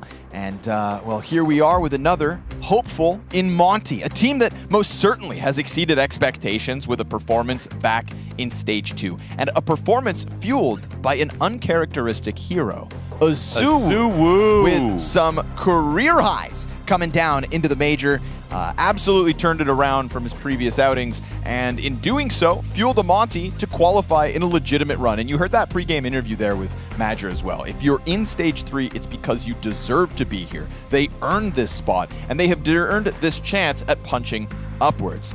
Now, in previous outings at Tier 1 events, Gizmy has said that when we went up against the big dogs, this is what he said after he qualified to stage 3, when we were up against the big teams, they just plowed right through us. It felt like we were getting red, it felt like we couldn't shoot back, and he's right, there was some very lopsided scores in that regard. But this is starting to feel like a slightly different Monte, one that's building confidence. Excuse me, it was BMAS, not Gizmy. And with that confidence has come this kind of newfound freedom to play their game at a game that has gotten them to this point. Now, I think Aurora, much like a FURIA in some ways, Mo, is another roster that everybody's waiting to see which version we get out of the gate. Oh, absolutely. I have no idea what to expect, but when we last saw Aurora play, we really enjoyed it. It was fun. They were pretty good to watch. I think the calling has been getting better. It's still a little spotty, but it's still, but it's a team with a lot of promise, and players like Soulfly who just seem to have more and more instances of impressive maps where you're like, whoa, he's kind of taking over all of a sudden. So I definitely am excited to find out. But yeah, with Monte, dude, because Azuwu, this is a complete aberration performance for him. This is his highest rated event since 2023, that last stage. So and when you go back and look at the other teams that he's playing, like it's not even the same caliber. Of course not. No. And he's usually underperforming. So this is an insane amount of momentum that they're going to try to hold on to. This is, you know, what we didn't see in Azuwu back in Astana with his 0.79 rating over 11 maps, and thought, you know, what is he really adding to Monte? Well, they saw this performance in him somewhere, and he's actually delivered it in the most important time for the organization. So you gotta give special credit to players who play well in tournaments like this. It's the most pressure, it's the hardest, and everybody wants it the most. And so whatever they could see, they were right about. And what we have to find out now is, can he do it 2 weeks in a row?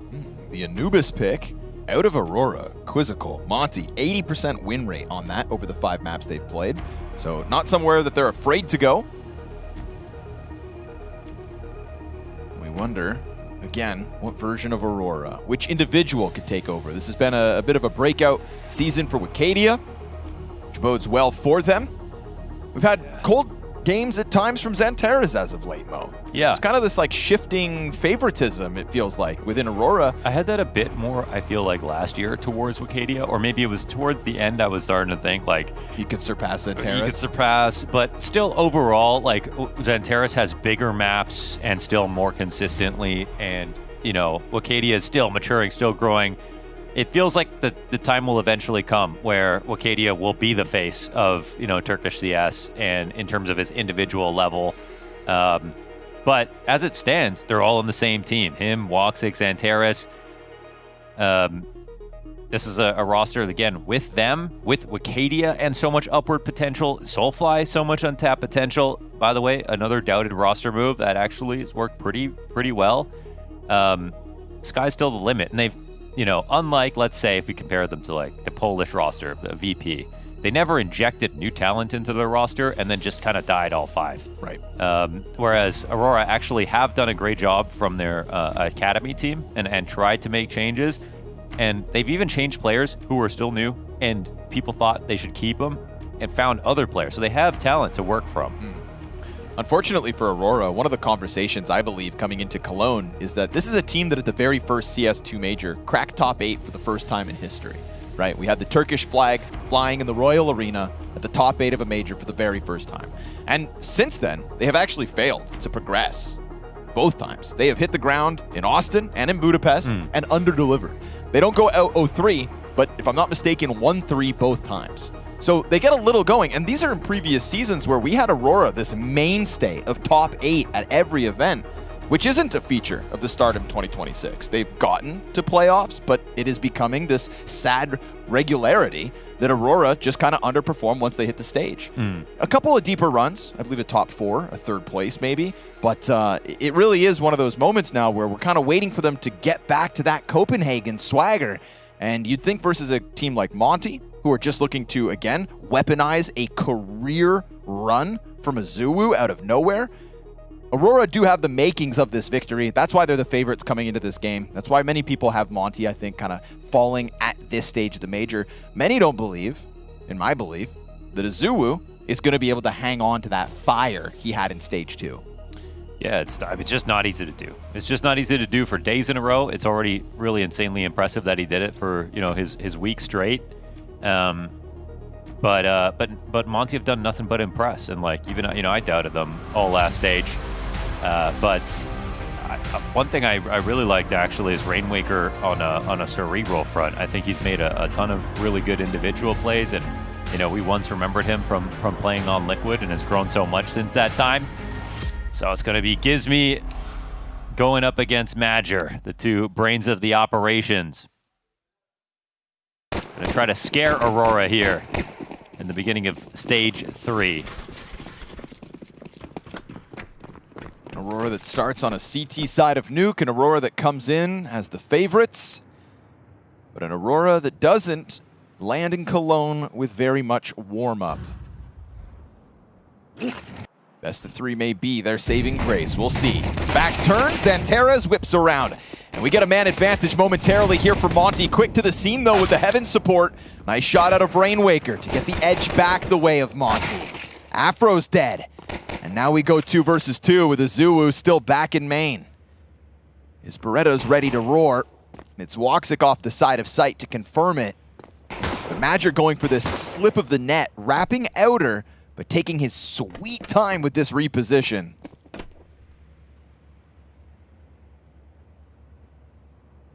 Kind of hit the pause button both sides. Oh, what a peek. Oh, there it is. Dang. The perfect pause, and then a fast forward to finish it off. It's Aurora CT pistol win in a cool, calm, collected 2v2. Woxic really shoulder peeked that, didn't he? It was nasty. We saw that with X-ray. I don't think you could really see anything without it. Felt like he just blind fired from behind cover. Yeah. Should have seen what Connor just did in real life. The Glock was over my head. That's how I shoot. Indiscriminately.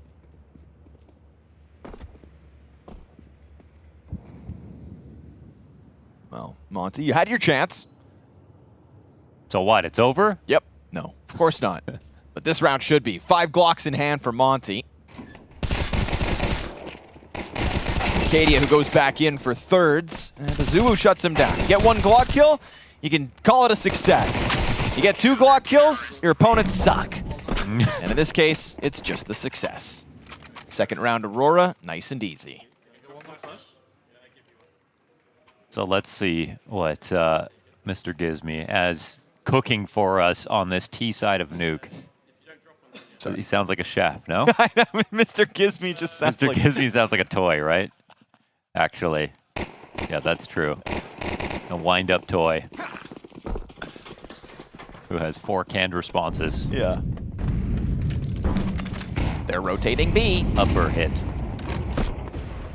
Rainwaker's got the entry straight up into the A site. Xantera is fast to answer, but there's more where the first one came from. 2 additional pieces of Monte right behind it. Gizmo's going forward, outside, but it's a heaven swing out of nowhere, and Madger's able to hang on to the back of the site. B-Mass from down beneath. It's a Woxic up top, but he misses his chance to hit it. Madger in a smoke. This is weird. Oh, so weird. But surely he doesn't go forward. He just waits, right? And remember, Gizmy, what are you going to do? Crawl through the smoke? Which smoke's coming up first? This one, right? This is nasty in all the wrong ways. Gizmy's trying to chase wherever the op got off to. Woxic's going to get blindsided. Madger was back sight. They should know this. They wait for the smoke to clear. Madger gets stomped on from up top. It's a Gizmy push through the garage, wrapping up into heaven to just perfectly unravel what Aurora held on with. And honestly, it's crazy that even came close. It was looking so strong from Monte out of the gate. It's a little bit of outside pressure mixed in with the squeaky split, and the upper hit looked so strong. Putting tons of stress on Xanteris. Oh, Xanteris a mini this round? Yes. I think so, yeah. Yeah, he got one and then died. And a tag through the box here for, oh my goodness. Man, a tag and then a headshot, just because. We used to say back in the day that Woxic got the most op headshots for no reason at all. Right. It's like, God, it's the most useless stat ever. Like, you're aiming for the hardest part of the body to hit, and you kill him in one shot no matter where you hit him. So, but it is such a flex. I think it bodes well for Monte that Azuu's at least already got his 3 kills. There'll be a question around him, and again, kind of facing this upper echelon of opponents. They'll be happy about the draw, though, right? I think so. You know, with the way that this stage went, like... Yeah, you're not playing Spirit. Yeah, you're not playing Spirit. You're not playing Falcons. You're not playing Vitality. I mean... Not playing Furia.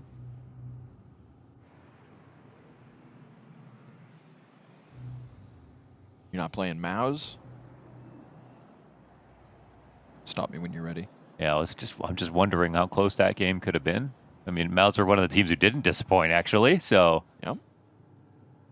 Even despite a wobbly roster coming into this event. Although a very familiar piece in Brolin. Azuu gets tagged low. This is a very stringy one from Monte, but they're starting to make this walk back into the A site happen. Ricadia's going to blindside you with the bomb, is ready for the player up close, but Afro's gun blasts away. Really nice. And they're looking for the plant now, so... I like this, man. Still the 3v3, it's that fast trophy run, right? A few loud footsteps heard from the back of sight. Afro tries to go late into the trade.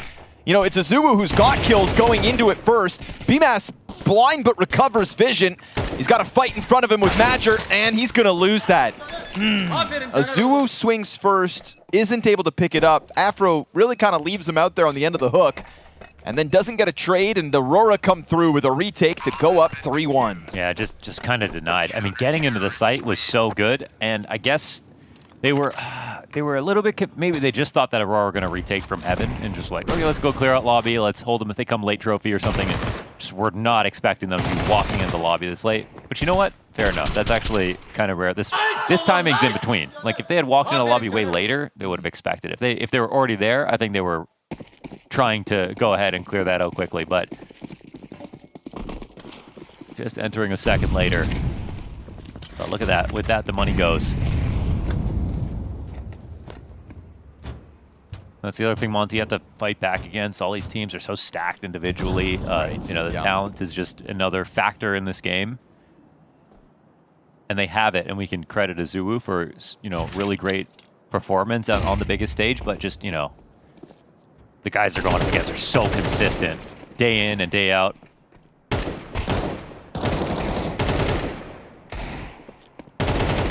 Monte have done a good job of setting themselves apart from the other challengers, but now you're up against essentially the legends, right? It's what we used to call this stage. I feel like I still call it, you know what I mean? Like, it still makes sense. Aurora have had many outings versus the world's best. and at times have pushed them to their limits, beat them, and even, we can say this now, lifted a trophy. Yeah. Aurora at least have one. They weren't all happy about it, but they got one. But I kind of still hold them up against their performance in Copenhagen, which did kind of thrust them back into being this playoff contender and so many playoff appearances in 2025. Copenhagen 2024? Oh my God. Still fighting the war, eh? Time flies. Acadia down to 68. But Azuwu tagged even harder, so Gizmi's gonna hit the gas pedal, try to fly out, and he meets his maker, Madger, his counterpart, best 2. Rainwaker, close smoke. Yeah. Just distracted with that heaven climb, right? 2 players loud climb up the ladder. That's why he turns away instantly. And in that moment, the other players on site push right through. Feels like Aurora starting to kind of just, you know, stop worrying that the individual level of Monte can maybe keep up. You're up 5-1. You don't want to let your opponents get away, but they said it themselves. We're going to take this seriously. We see Monte as contenders. But right now, you are just hitting hard, right? Madger's in the back of the site, locking down multi-frags. Yeah, confident rotations coming through from Aurora to just plug the holes on these attacks. Yeah, if Madger's going to be playing this well, that's just a whole new host of problems, especially with the amount of upper site pressure they've been putting. They've been really putting a lot of emphasis on trying to overstress Mini, but it's just not coming up. Just slipping the net. But they've already snuck in a secret.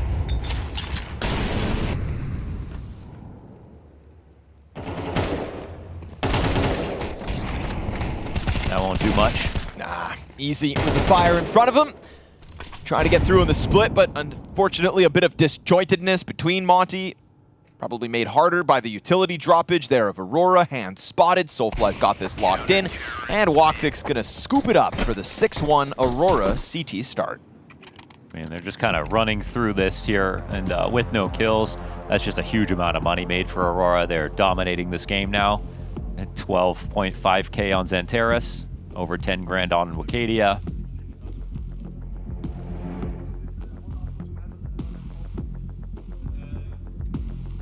What if you could forfeit a game halfway through but keep your cash? What do you mean? Like, I guess that would just be throwing, but... Like we just paid them out for giving for out? what they have in game. I would just save to 16 grand every day. Yeah, well, you'd have to get there. Damn it. It's impressive, you know?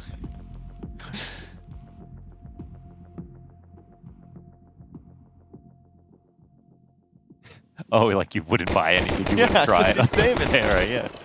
I guess that's why they don't do it. I get cut pretty quickly, but I'd be $16,000 richer.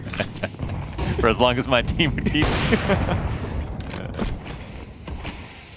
Nice wall of smokes immediate. This is right off of the Kakafu timeout. Kind of the mortar and pestle, him and Gizmi, in terms of the brains of the operation. Yeah, Gizmi does sound like something you put in a mortar and pestle. Right? Smush it up. Rub it on your wounds. Oh, is that Gizmi flowers? Oh, that's a good catch out of Gizmi. But one back. Double push. Oh, the timing's crazy. Team damage. And still Soulfly comes out with a second. Afro's going to finish what Xantares started. We've got a weird little Hutler. Oh, the timings are so close here for Monte, but they're just missing them slightly each time. It's like missing them slightly, but also consistently. Aurora coming out on top of those timings awkwardly over and over. Afro 1v2 attempt. Lands the shot on Madger, takes a bit of damage in return, and he's still worried about that flank. You can tell he doesn't really consider what they've actually done, and that's double up bottom ramp. Yeah, and the walk up here is so good at Aurora. I mean, this is a free frag. Perfect hit play from Madger, who's having a fantastic map so far. Again, a new problem.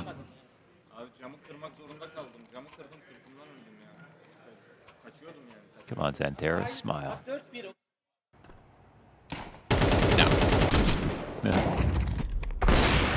This was a weird one downstairs, but that snap from Wicadia. Yeah.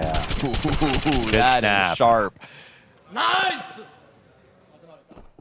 Very sharp, and unfortunately for Monte, it's to take a knee here in the 9th round. Back to the upgraded pistols. MAC-10 at best for a ZUWU.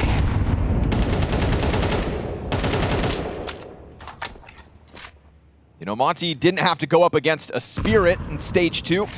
They weren't kind of embarrassed like BetBoom and like 9Z, but this is comparable in just terms of lopsidedness and inability to get through past these guns. Aurora, whoa. This is what you're bringing to your opening game of the major. I see you. Yep, double up on ramp. Throw 2 good flashes, but they also blinded themselves. So, makes it a little bit easier for Xanteris in the ramp. Timeout.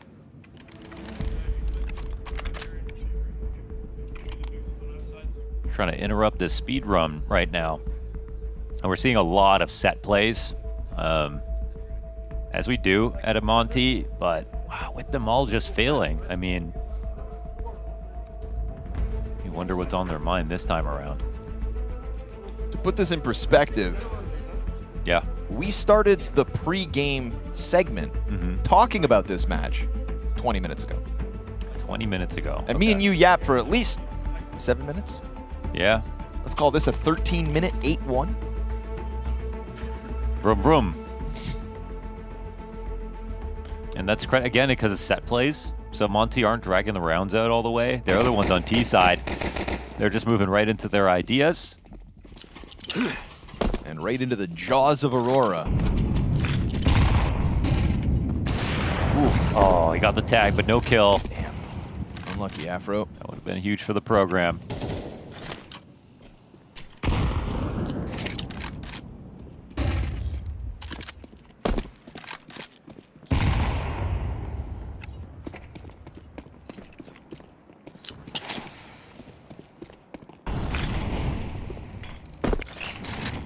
Terribly threatened by the thought of an outside cross. I mean, Woxic will come back to spot. And a chance to get that kill. Wait, no, one more timing. Another timing. Oh. Man, that 31 damage. That's crazy off a wall bang.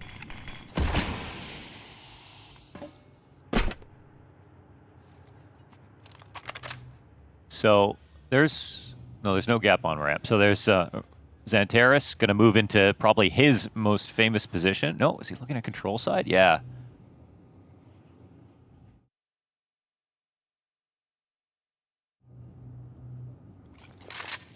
But until they put some pressure on ramp, Soulfly's not leaving. Woxic will be a 3rd rotation over here. Acadia gets spotted. Catch the flank. I'm not sure if this is, enough right now. We'll see. Can't punish back upstairs. They're just going to flood into the site. Vision. Oh, there it is. That's the kill that helps. Finally one down to the B site.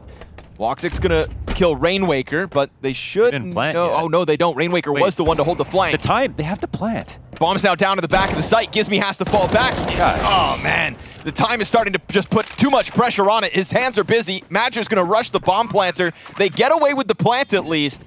But if that's not indicative of the pressure Monte are currently feeling up against such a hot-looking Aurora... Oh, just no mistake. Don't ZUWU miss if you peek. Thinking about it. Oh, Madger, if he doesn't get peeked, okay.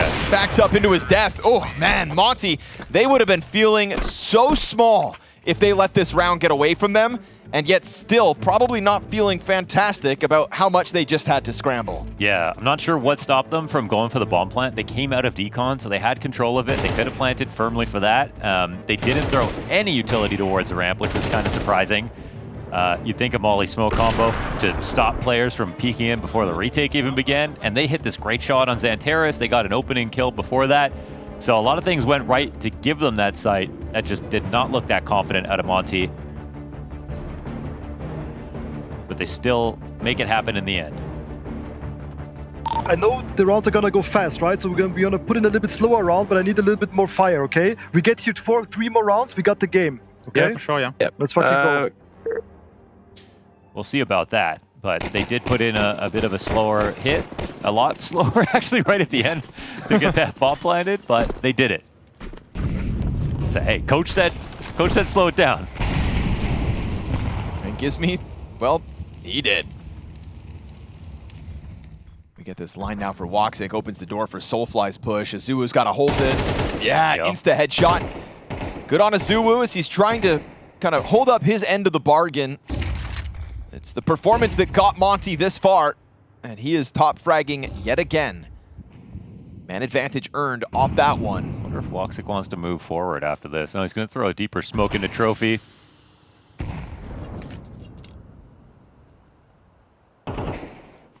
Just to let them know they had vision. They probably know that it was an op here.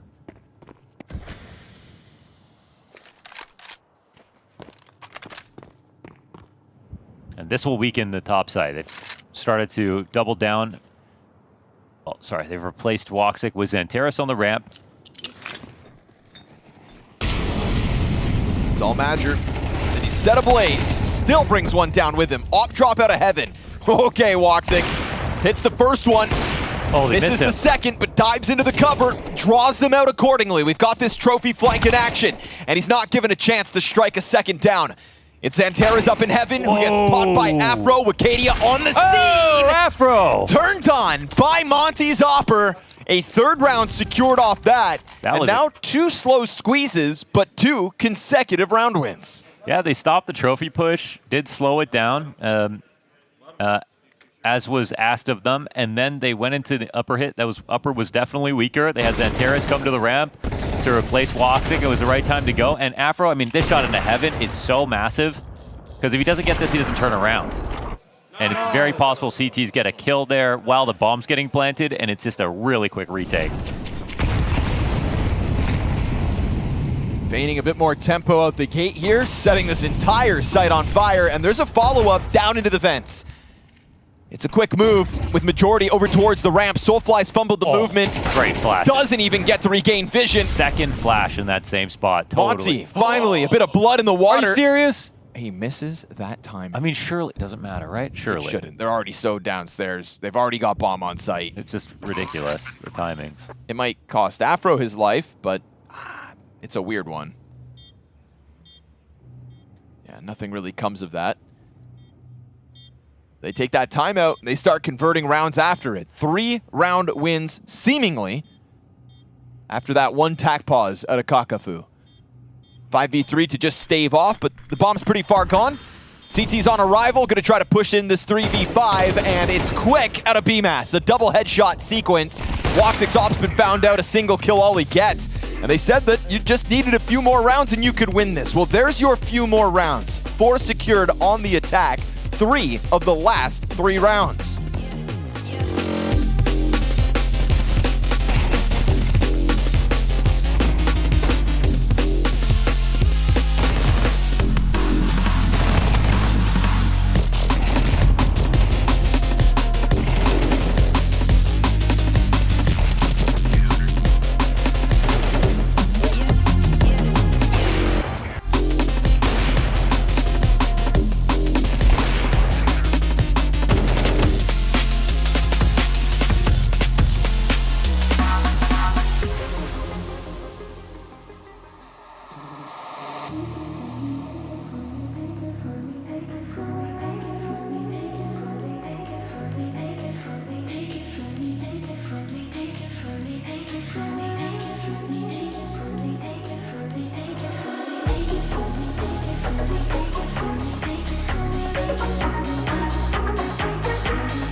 space. Is it Dren? He's gonna hit the ground there. Oh, what a jumping double for Cole!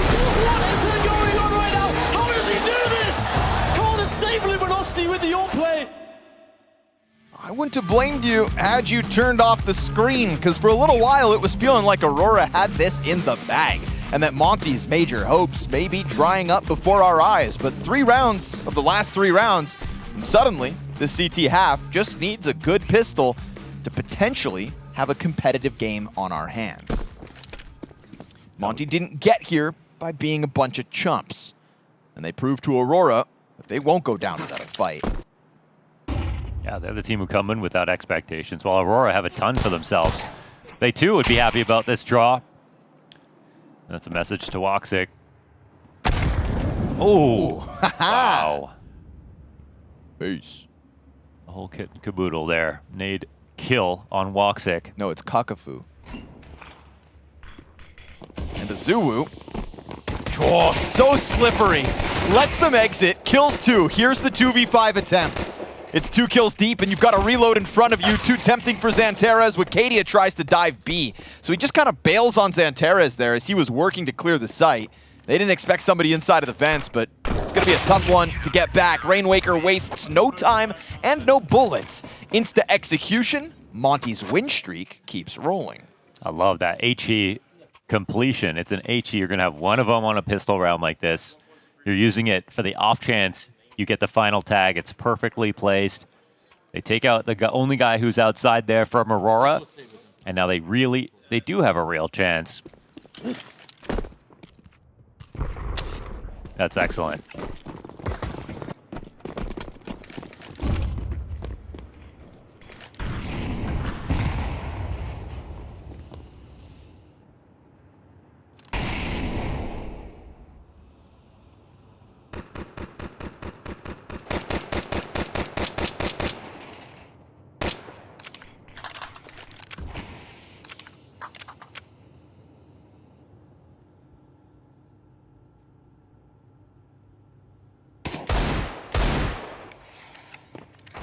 With an early sign of what's coming, but that Desert Eagle's the one and only.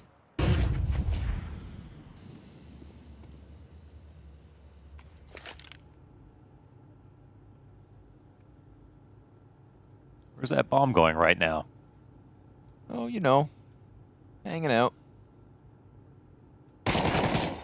Just hoping Xanterez gets the ramp pick. He'll send his Glocks in for him. Minions to try to swarm. Didn't see the bomb. Doesn't budge a muscle. And now you've actually blown the door off its hinges. Now he could technically get out quietly. Interesting. Oh, he made noise on the ladder too. Oh, Cadia is probably just going to walk right through this. There are some dangerous details unfolding here. A loud step, a door off its hinges, but Major dies on the walkout, and then you've got that heaven support to come out and skewer this, and all while Wicadia is still just kind of stuck behind that smoke. It got a little interesting for a second, but there's so little to work with here. Glock to the back of the head for Wicadia. That's the bomb found out, and the pressure applied from the MP9 to end it. T's got to make sure they die before the clock expires. Monte survive with majority and close that gap to only 2 rounds now. That's what happens when you win a pistol and convert. They have, with that round though, 2 kills with Glocks is more than they would have wanted. Getting a bomb plant would actually be so difficult in that spot. But yeah, that is really all it takes to even out in MR12. Like, because we talk about MR12 as like the total amount of rounds, but each half being shorter, it's just like things can change so much. I mean, Fallen was also mentioning that yesterday. The interesting challenge of MR12 and how serious each of your few rifle round chances get, but also the fact that, you know, in CSGO, if you want a pistol, it could help you come back, but there's still could be potentially even way more rifles you need to win. Suddenly, now the This game closes is the on. gap instantly, yeah. You can feel it. So Aurora looking to make the most out of this gun round. Gizmy hopping around, contact top main. Unconfirmed cross, but it's a majority of Aurora looking to head downstairs. Don't love zero pushback on the cross. Is there smoke lower? Yeah, it's thrown out very early here from Afro. It's all very early. And this boost is going to happen. It's a perfect spot from Afro.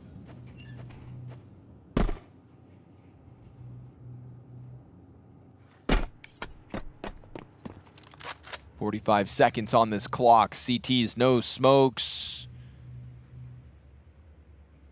But a passive angle here from Gizmi is dual queued up, and Azubu loses. Hits the headshot, but can't finish off Soulfly. M4 will catch Xanterez unprepared. And this is a difficult position to get somebody unrooted from. Rainwaker, gonna blindside Madger. Things got very lurky across the map momentarily.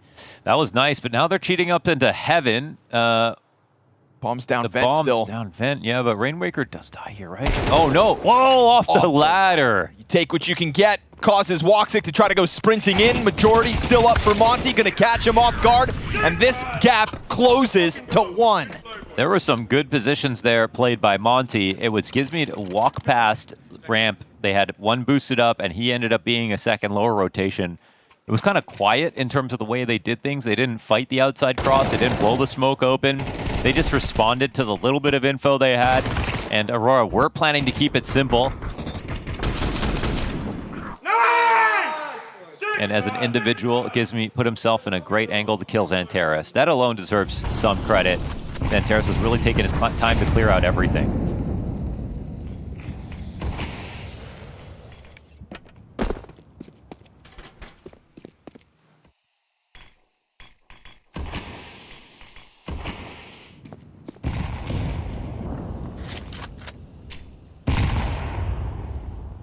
Smoke doesn't waterfall, so Gizmi is going to be looking outside. And catches the right timing on Xanterez to drop him by a third. Gonna get a flash out the ramp. Oh, whoa. Nice adjustment out of Afro. And Rainwaker's position is all they need. Coupled nicely with that Afro re-aggression. Two kills back. Player in the backdrop there. What the heck? The bomb is in the ramp. Leave it to Xanterez to find that robbery. But where was the second guy? He was, oh yeah, he's just way farther back. Just came out of the vent, it looks like. Surely this is impossible. Yeah. BMAT's gonna find timing on the Xanterez walk towards Squeaky. What was once 8-1 is now a tied game 8-all. Where did Aurora go?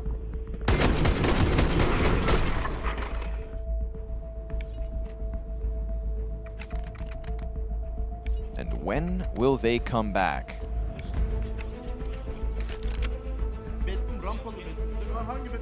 This will be their second rifle in the half. They don't have an op here for Woxic. They're still getting kills here and there, but enough money's been made for Monte. They'll have a little reserve fund to buy in case they lose. Puts themselves in a promising position.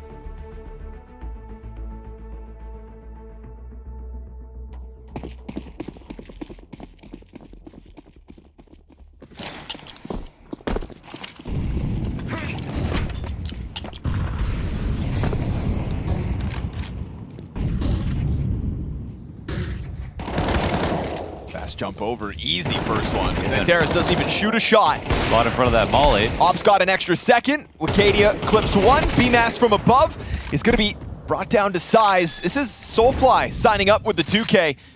A 2v2 left over. Rainwaker trying to emerge off the ladder. Takes his time, but that allows the T to get away. Not being spotted at all. Chance to kill. Nice. Still gets the blind side in. Wicadia a little too far removed. This bomb is, well, not in Wicadia's vision. As soon as they figure that out, they can go ahead and try to tap it. Afro.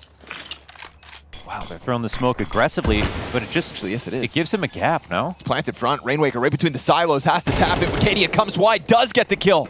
Ticks were sounding like they were in the backside, but no, I'm wrong. And Afro now flustering Wicadia, or trying to, will get him to bite. But the time is what makes the difference, and the bomb is where it needs to be for Wicadia to still pull that off with the clock. Wow. Okay, well done from Wicadia. And there was a molly inside Mini, so when they had those flashes and they were able to jump off of Mini, they didn't expect this to be a problem. They nearly stopped it all, but it's the fast set strat out in through the upper site. That's, again, Aurora's second attempt at a rifle off attack pause. And they do convert, but because Monte had money, they didn't lose too many players, and they had a nice little streak at the beginning of this half. they'll actually have a better buy than Aurora. Yeah, damn, this is Aurora timeout, round win, timeout. Last one. Makes sense. You got to do some math on this round too. And it does limit your options. I mean, it won't be a surprise, I think, to Monte. They should know exactly how much money Aurora have left after that.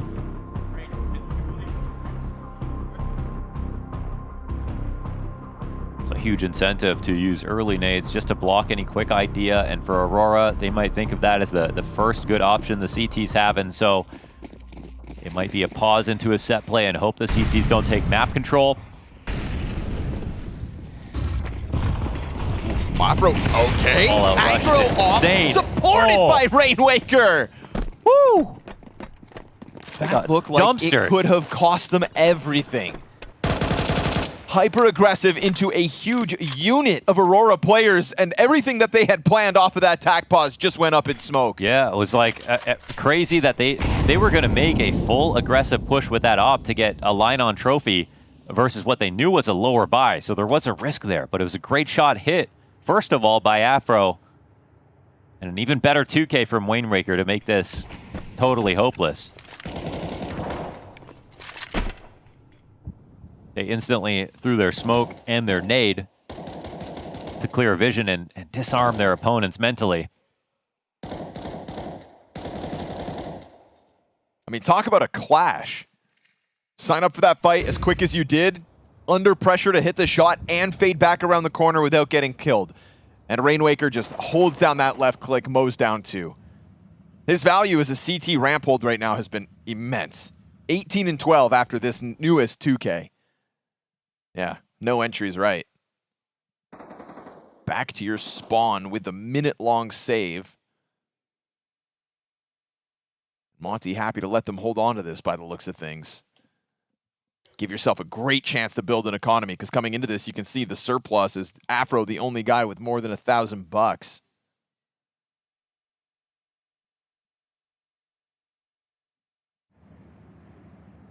And you push a lot of chips into the center of the table going for an opening move like that, Monte, but it's worth it when it pays off, as it did. I'm more surprised that Aurora went quick, because it should have been... That should have been like kind of the more obvious thing that a team could try when they don't have utility to default. They don't have an op to work with. It's hard to say if it almost works. That's actually not an easy shot for Afro. Nor Rainwaker. Those 2 headshots? Yeah, and you know, Rainwaker almost certainly just gets overwhelmed if Afro misses with 3 players in vision. Well then, both deliver.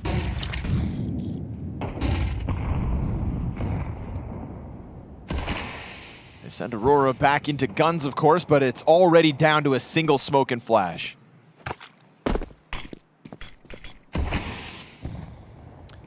That's kind of insane. No Mac 10s for utility? Oh, hit that for 56 damage. Nades ×2 for Wicadia. He's lucky to be alive. After the rounds Rainwaker's had, he dies peeking in a position to drop. This is an incredibly vulnerable spot for the CTs. Oh, yeah, the rotations are going to be slow because Rainwaker's not planning to die there. He's planning to peek, to take a kill, drop off immediately. Not committed, no second player in there. And yet Aurora are not taking the lower site after getting a kill off of ramp. That's kind of insane. They feel nervous about how little utility they have. If Wicadia clears this properly, which he doesn't. He doesn't. He's low health. He goes wide. It feels like Madger just kind of eats the bullet for him. But it gets recovered by Aurora. Man, they're just, I mean, this would be such a tilting moment for Rainwaker. It had such a great half, but like the kill it's so huge. There's certain positions where you're willing to fight to the death on ramp. You have an op on turnpike. You have a guy playing ROPS or something, and they're the ones who are set up for the 3 kills, but he was playing just a spot, and if he didn't get 1 bulleted right there and then, he could have delayed versus a team who had no utility. They wouldn't have been able to even take lower site, no control side, nothing. But who peeks you? Xantares. Head ripped clean off, and with that, Aurora to take double digits first, which was feeling like something that may have just straight up eluded them. Monte once on a hell of a run. Let's go. Aurora start to get a little rowdy off that as it feels like they're starting to leave a mark once more on this game. Yeah, it's basically saved the map, this one bullet that they grabbed. What? Through blue box. Little jiggle right there. Little. I mean. Yeah, that right. Yeah. Oh, yeah. I mean, yeah, sure. Little ka-ting. I'd give it to him, but whatever.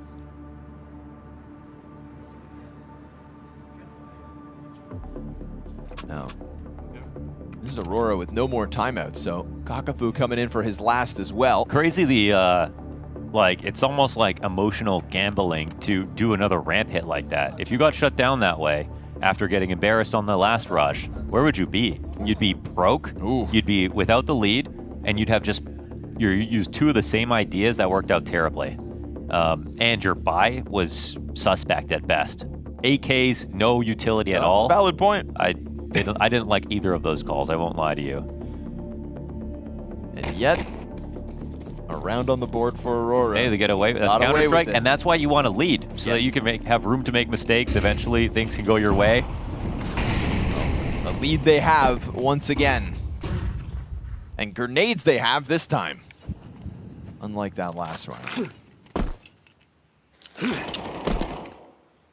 Heavy presence for Aurora outer. You know, Gizmy's had an affinity for just kind of prodding these smokes, popping them open, going for sprays, but all the more dangerous when there's this many Aurora players on the other side. Gizmy's not alone though. We've got this slow but surely positioning from Afro. Looking to move this up secret in a second. That's looking for all his stuff, can't find it. Just peppering it. Oh, nice movement from Gizmy. Puts himself in the perfect spot to catch Madger.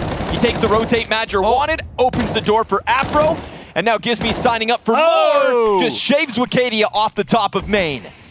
Your guns go up in flames. Aurora down to Xantares and Soulfly without a kill to show for it. Whoa, all the utility, going for a default, getting caught off in 3 different locations. Pure success out of Monte.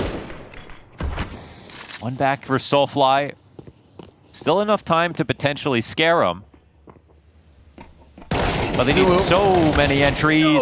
Serves up a distraction, but not one that lives long enough. Xantares, 25 seconds, and he's thinking about the flank first. Really trying to milk this is insane. Is this going to allow him to get a plant? They're giving him so much space. A lot of space. If he mollies heaven, no longer has to worry about that. Plants back sight. It's a fast move from Afro, who stomps his way through main, gives up the position. This is still a position. Oh, I was going to say one where he can fall back, but yeah, fumbling util at the same time. Rainwaker catches him as he has to sprint out of that fire bomb. And this is Monte's 10th round. They'll tie up again. It's not a lead just yet, but it does now feel like the lead is incoming. A Gizmy triple outer when all those players were there is massive for the in-game leader. Yeah, right in between the smoke and the Amalia credit card. I mean, that's a Gizmy versus Wicadia straight up aim duel over the top of the main edge. Yeah, when he kept fighting, I was like, out of it. You're going to pay for this eventually. I was like, nope. It's great confidence out of Gizmy. He's got Gizmode. Do you hear the lore about him? He's doing like his exams, his university exams right now while he's at the major. Classes in session, and Aurora getting school. Oh, turns out he's the teacher as well.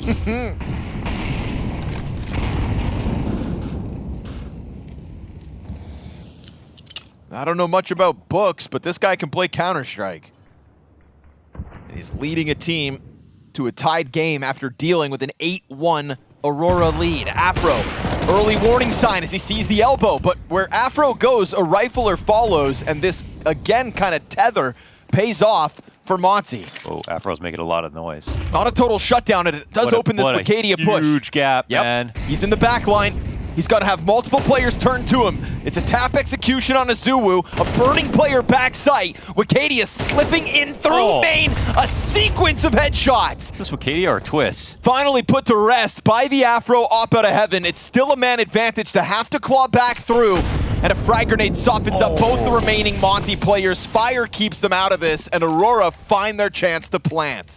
Yeah, and Wicadia just triples off of Afro running backwards to sneak into Mini.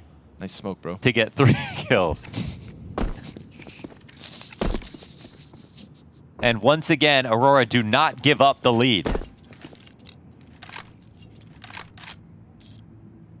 But now money's in kind of a tenuous spot for Monte. Saving with 2 is going to be nice. They should almost certainly need to buy behind it. This is 6 rounds, back and forth, no consecutive round wins. This is both coaches without timeouts. And still a 1-round game. 11-10 Aurora lead. This Wicadia sequence made possible by him just slipping through that smoke. And we saw previously that last round, right? With the wall of smokes up, Gizmi going back for credit card control. Nasty.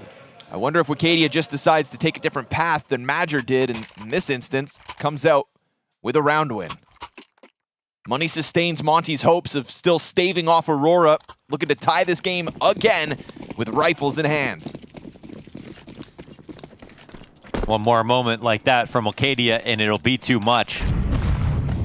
Monte have to remember how successful that start was and how much success they've had to many of these starts on TT side. It looks like another pretty aggressive push. Perfect. Oh no, overcommitted to the swing. There was another player there to stop it. Once you missed your shot, I don't know. That helps. Afro clips Wicadia over smoke outer, so right back to the 4v4 at least. Crazy how that could have been just a straight up 3v5. Whoa. New angle from Afro revealed as he fires off and then just slips down vents quickly. Smoked by Azuwu, meant to keep Aurora out of this upper site. As they throw the Molotovs into A. Up to the plate, man. He's committed. Here we go. New position for Gizmi. He hits the dink, but doesn't finish the kill. And the rotations are coming down quick. Everyone's coming. 3 players already downstairs. This is all Monte have. No, Moxic's still upstairs. They're not even going to go here. You've got him scrambled. Do Aurora have any vision on the ladder? Crazy kill. What an emergency break pull by Aurora. They looked like they were going so quickly they were going to commit, and the CTs just responded immediately. I can't blame them for it. The amount of players they had, but now they end up in safe spots. Aurora don't realize it, yes, but they've totally out-rotated them. And as long as one of these Aurora players keeps their eyes on that vent ladder, this one should be a shoo-in. You allocate Xantares to it. And I don't even know if I can criticize Rainwaker a ton for overcommitting to the swing. It felt like there was a chance he could get to the other side of Trophy, and maybe there wouldn't have been someone there in every moment of that default to trade immediately. But the punishment was there for Aurora, so that was good. And the set flash was solid, and the last chance they had to defend was Gizmi just on his own, playing a really committed spot in ramp. But instead, now it's overtime secured for Aurora.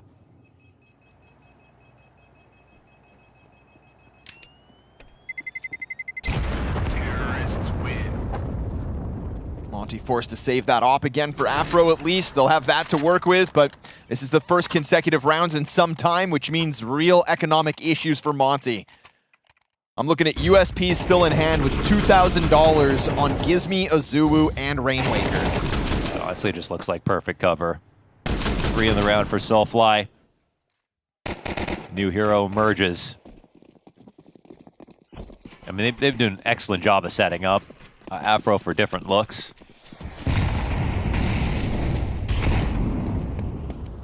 Gizmi sort of had 2 rounds back-to-back now where a kill just eludes him. Just barely gets away from him. And now tasked to hang on with the Desert Eagle versus an Aurora that can feel like they could just put this comeback to an end. Afro worried about Garage, but there's really no cross just there. Gizmi's going to push through the smokes to make sure he doesn't have to worry about this just yet. I think crossing the lower and keeping this dead simple is actually the right move. Soulfly's got Gizmi locked into this corner. Yeah. It feels like Gizmi kind of took the bait with this position. They're really playing to end this round like faster outside. You can see Rainwaker's only just getting into lower, just kind of passive on the ramp. He's still, yeah, they're just not really prepared to deal with this. They're losing vent control now. They'll soon lose control side. And then their odds will slip drastically. They won't have clock. They won't have anyone committed to the back of the site. Could a Gizmi spot at least give you a better gun for this, what feels like inevitable retake? Soulfly doesn't seem to be considering it anymore. Deagle strikes. Sure enough, that's one more gun to try to flex this man advantage, but you didn't stop the bomb plant. Retake needed. 2 kits on the play between BMAS and Afro. Only 3 players down there. Because of this lobby lurk, Aurora, oh, that is nasty. Madger also strikes BMAS off the round. He gets his upstairs. 1 bullet. Xanteris tries another tap. His man advantage has been taken by Aurora. Rainwaker trying to get into the play, but it is headshots in an abundance for Aurora. They will survive what was a very real comeback attempt out of Monte. Once down 8-1, they strung 7 rounds together, and Aurora, in their first major outing, survived that test, at least here on Nuke.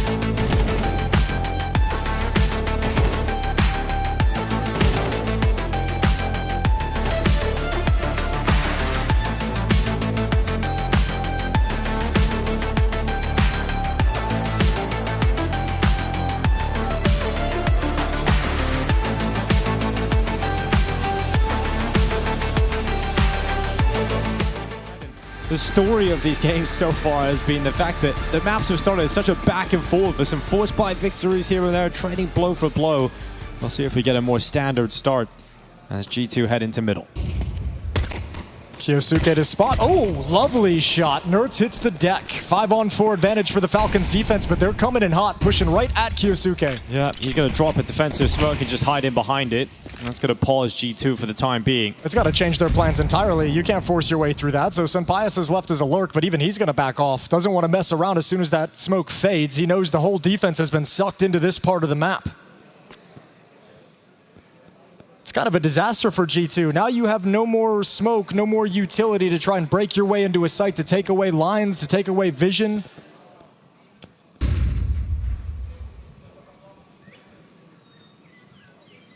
Working their way in towards Cave. It's going to be Kerrigan on the initial defense. Tess is still worried about middle. Falcons defense moving on the other side of the map. They'll be here quickly, but how many are they going to have to deal with? A couple heads cross on by. Tessa takes one of them, Sunpius the other. And he'll move up. Desiring a second, and Sunpius has got exactly what he's looking for. Picks up that USP, retreats. You've now got a 3v3 post plant here for G2, and Falcons are actually quite a long way off of getting into a position to start this retake. Well, they're all pushed behind Cube is the dangerous thing. Now Monacy's calling that out. He's got a swing, and he's dropped immediately. My. What a round from Sunpius. Asking for him to step up, and he's come out delivering in the pistol round. There's a 4th kill if he can grab it. Mattis gonna pick that up. Sunpius just about misses out on that ace. That's 4 in the pistol round for Sunpius. Yeah, lovely work from him, but a great work from G2 overall as a team. Remember, their initial plan got taken away from them. You know, 4 versus 5 conversion as well. Beautiful shot from Kyosuke to start. They deny access towards CT spawn with the defensive smoke. G2's got to improvise this round after the fact. Just waltz into the B bomb site behind the headshots of Sunpius to grab a pistol. Their second of this series.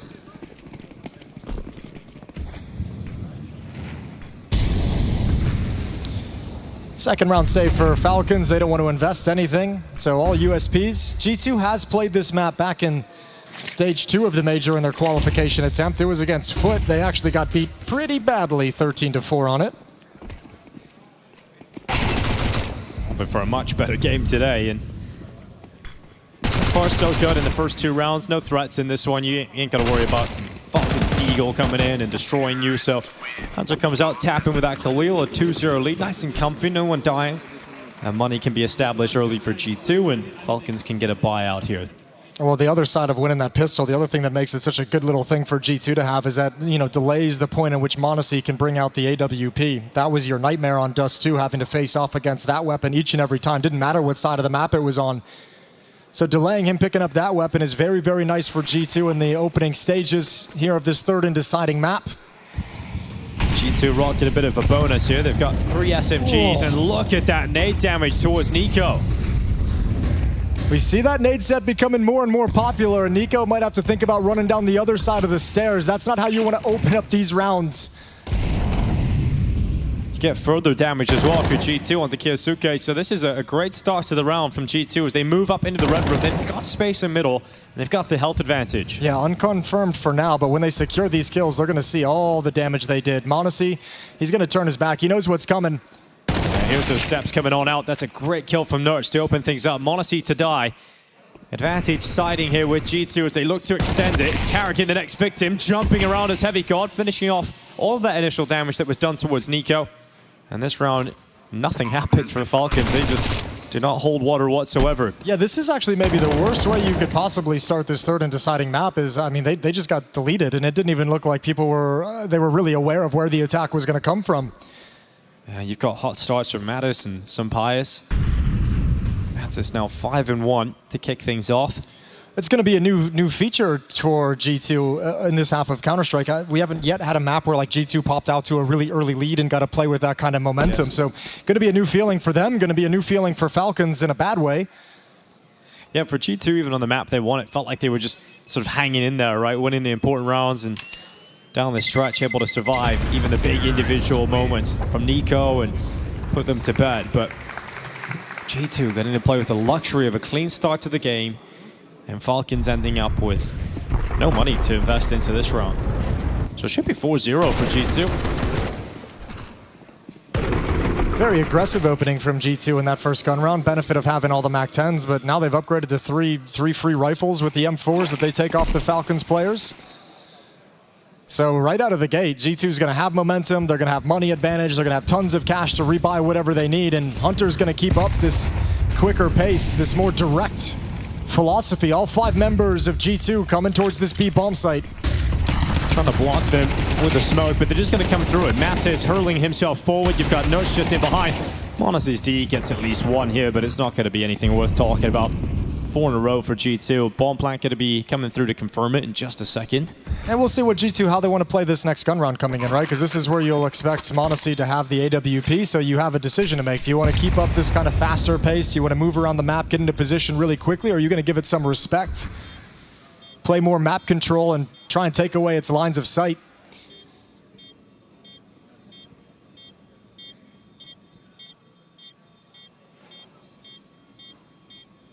Trying to fall away his Nerds. That was the chance for Kyosuke to get a kill. A low HP. Nerds once again in harm's way, but helped by timing. Nico. Landing the headshot on Hunter. They're going to try and just charge away from that bomb blast and get to safety into the corner. And no one else from G2 will go down, bar Mattis. So 4-0 lead confirmed. As you mentioned, money back in the bank here for Falcons. Yeah, Teslas will pass over the AWP to m0NESY, and we'll see what he can do with it. We just sort of had this segment with Sponge where he's explaining his different options, the different routes he has to run, going to throw out some utility for the team. Flashes to set up any mid-aggression, deep smoke towards elbow to protect their scaling. And then he gets to make his own decisions on there. There's no script, he said. It's whatever he's sensing around the map is where he wants to move after this responsibility.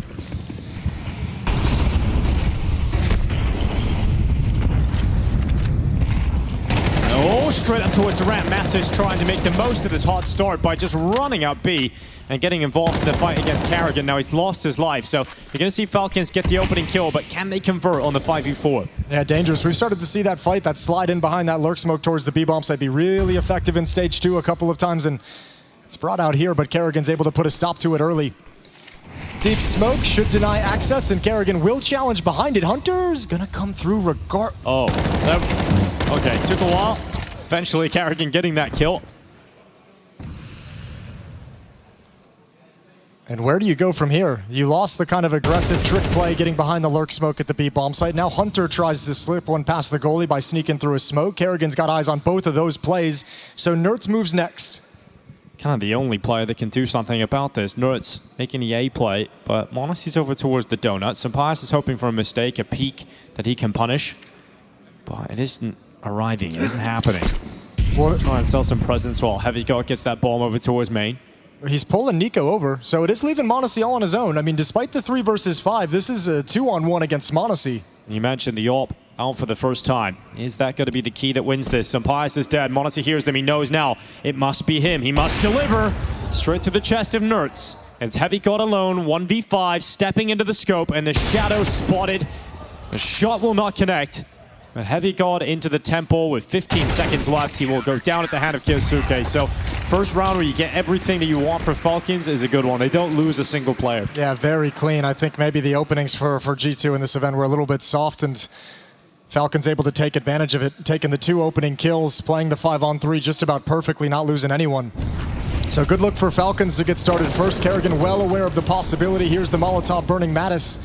A nice play as well. Hunter didn't expect him to beat the Molotov and step behind the smoke. Round 6, and we're going fast yet again. This time it's out middle. Sunpius tries to line up the bomb site, or the shot. Yeah, it's a tough one for Sunpius to maneuver with the AWP once all that utility's landing on the position. It's a huge commitment of that weapon. And it's gone. It's dead. And immediately you've got to play a 4v5. Tessis will slip back into the cave, so Hunter won't even get that chance to trade it out. And Mattis is desperately hoping someone overextends, but oh, it's got to be reactions. And Kerrigan got the damage off first, but Mattis just more accurate with the headshot. And I think they'd like to follow that up and scale, but they don't want to because Mattis was low HP. He changes opening. He changes and he pulls Hunter into the fight. Good trade, but Tess is still here. Able to finish off the damage Kyosuke started, and now Heavy God deep in the site, waiting for Nerds to come and join him. Tessa has planted his feet. You see still just standing, jiggling on the spot, ready for the next fight, waiting for his teammates to rotate over it. Monte now arriving. Heavy God locked in, anticipating this peak, anticipating this step into the open. Monte eventually goes, but it's the kill on Heavy God. Nerds with the headshot back. 1v3 total for Nerds. They're doubled up. Nico and Monte both together. Damn, and dude. Nerds got the damage off on Nico. Just couldn't finish him off, but that is a damn nice try. That was so fast. Monte couldn't even react. I think he's shocked he just took one to the face. Good recovery from Nico, but very close to being a spicy transfer from Nerds. So G2 still stuck on 4, but they've got another buy in the pocket. They've got so much money built up, and that gives them a chance to take a timeout and talk things over. Halfway through this initial half of Ancient. Well, you know, Nerds is, in combination with Heavy God, has just done enough damage to keep Falcons on the rope, right? You haven't got full buy available constantly at this point. You've got some issues there that can be broken down the line. So such an important round here for G2 to figure out. They won't have an AWP of their own. They've started these first 6 rounds, though, being pretty aggressive on the openings, right? Trying to get into play. We have some Pius kind of rushing into the elbow Molotovs to take a look. We've had a couple challenges up B ramp. G2's trying to get something started with some speed, with some pacing to it, to kind of disjoint Falcons early on in the round. It's not been super effective in these last 2 Falcons rounds wins, so we have to see if this time out maybe G2's going to switch things up.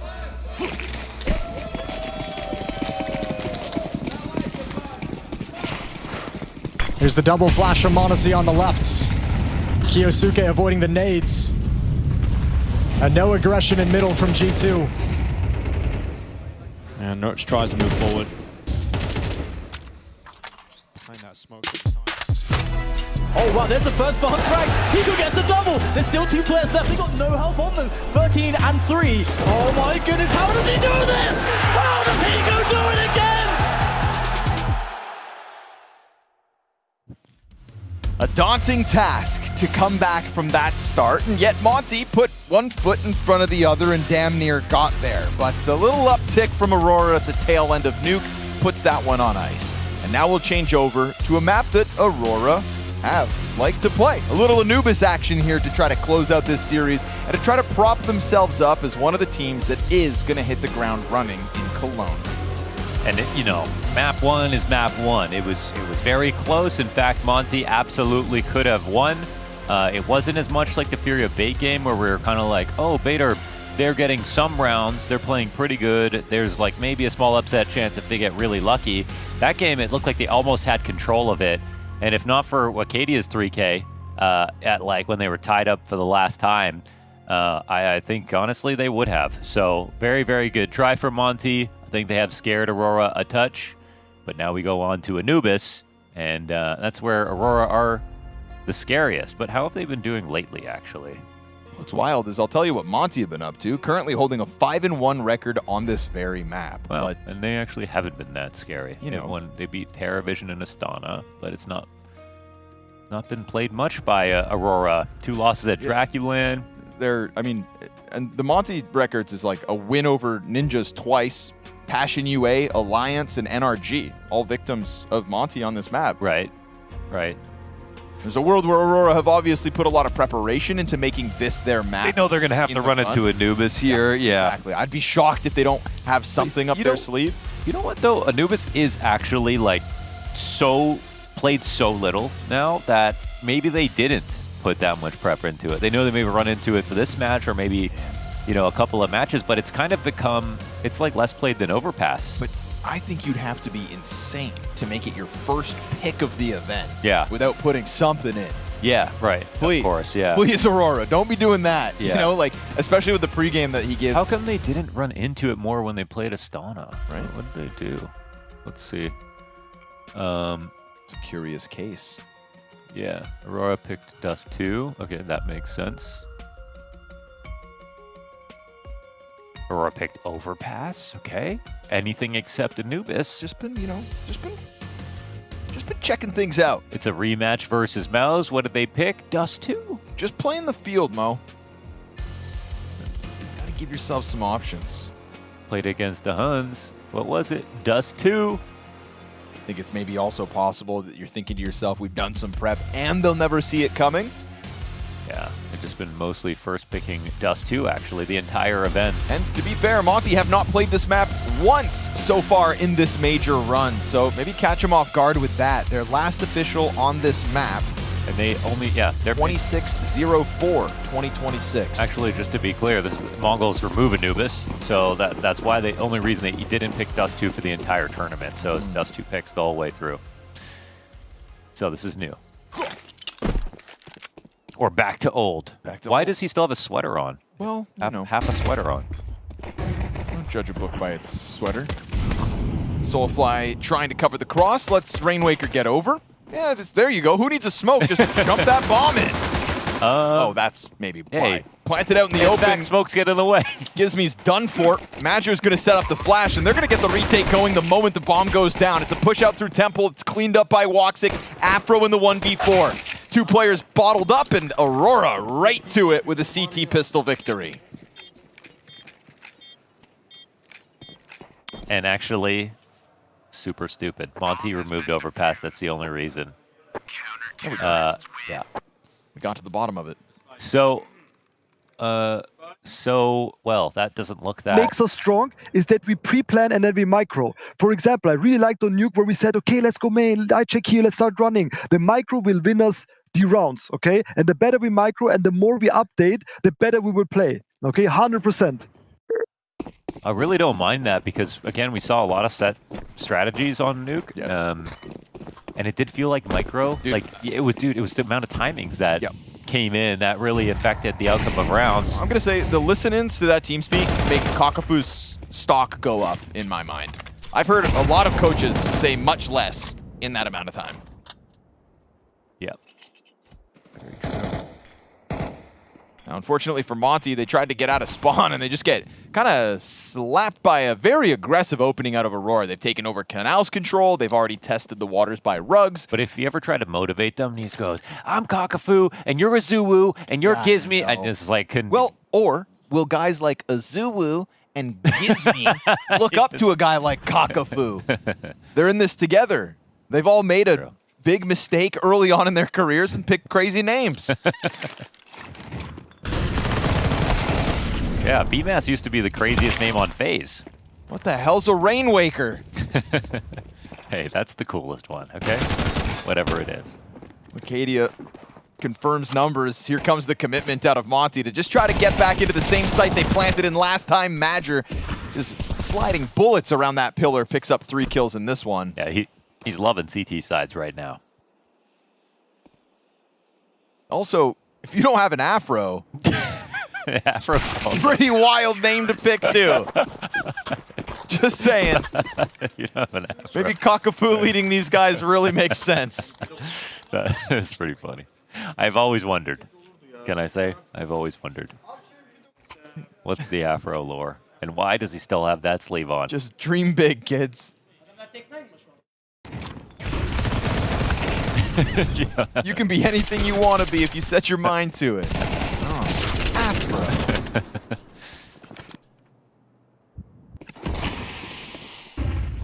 A fraud, more like it. Yeah, that's too far. Santeres, speaking about being too far, almost slides out of the window here, but so far, this is an Aurora that's kind of... It feels to me like Aurora are just chomping at the bits to get up and into Monte's faces. There's no need for them to be hyper-aggressive in a round like this, where you could just throw guns into their hands. Love how Santeres so confident. Just can sit here the entire time. He's got Woxic right behind him.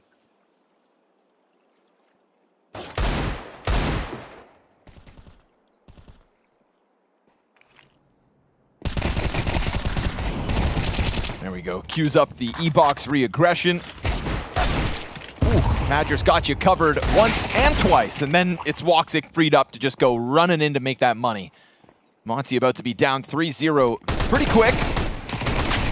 Trying to rack up a price tag. It's just the Wicadia death, so be it.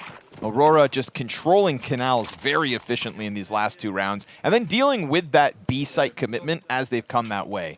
But I think, you know, again, the question will be like, were Monte expecting this? And do they know what Aurora are up to? How can he play like that? That's crazy. Because that's also just his keyboard arm. That's crazy. Yeah, he's. And I thought it was just like unzipped and off one side, but he zipped it up and just got one shoulder out. He zipped it up? Yeah, look, it's like zipped. Yeah, you'll see. It's crazy. Okay. Oh, nice pick off here for BMAS. Swift headshot and an instant attempt. You shut down Madger, his first death of the map. He was up to the 6-0 start. And a key piece to that E-Box control, but he won't be a part of this round. Dead already.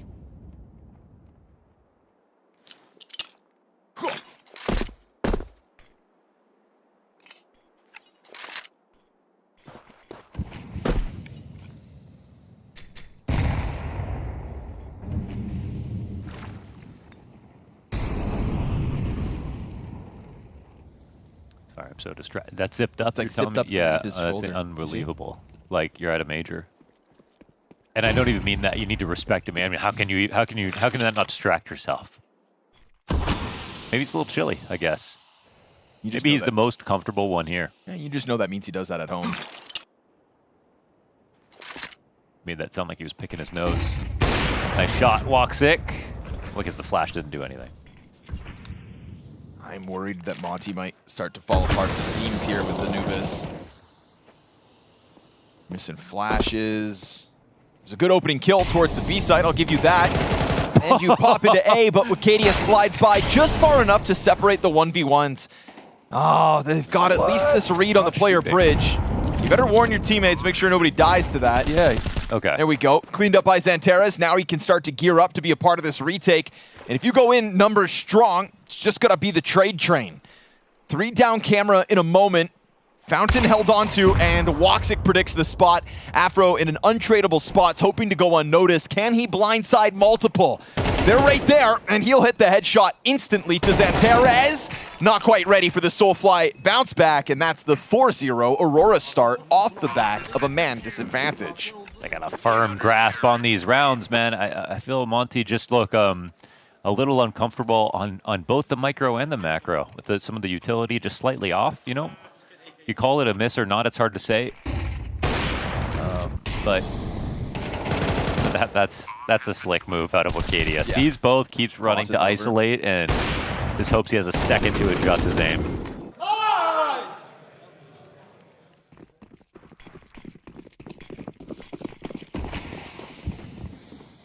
Had to wait to get guns back, and this one still not even full rifles. Easy does it. Wicadia slams the door shut on 2. Both flashes did nothing. That's now back-to-back rounds where flashes have betrayed Monte on their attempt to take map control. Yeah. All while Aurora still show this willingness to sign up for these early fights, right? These Madger peeks through E-Box, the Santeres position in window. Now Wicadia over towards A main, just shutting it down on his own, by the way. Right to the stairs. Well-timed nade. Does 8 damage. And what's left of Monte? Counts. Just going to try to go for the window boost.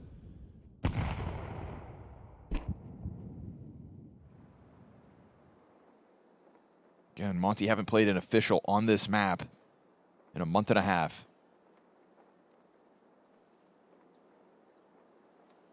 It's the other thing we see Aurora so comfortable around the window. And honestly, we've seen a lot of teams recently not comfortable with when they're clearing out canals. You can see they haven't been playing it. It's just fallen out of meta. Yeah. Well-timed temple peek, but nice shot with Cadia right there. Doesn't miss the chance at taking out Afro's elbow. Quad kill with Cadia. A main shut down as far as he's concerned. Yeah, kind of a brutal start here so far Let's, for Monte. Essentially just wake up a bit, okay? Just to put it as simply as possible. And let's go, okay? Let's, yeah. Okay, so that's just a blanket way of saying, like, overall, we talked about so much more than we're doing before this game started. Before we even talk about how to fix new things, let's just get to a baseline here, guys. To be honest, throwback to Kakafu's timeout late on Nuke on the T side. He said the same thing. Guys, we need to do a slower round, but I need a little more fire. And I think fire, waking up, you know, those kind of equate to the same thing. Monte just need a little oomph, and Azuwu tries to give it to them. It's a Gizmi trade frag back towards mid. Another man advantage, Monte, but is it going to net them a round win? Bomb's still on the other side of the bridge. They've got to hit the pause button here out middle for the time being.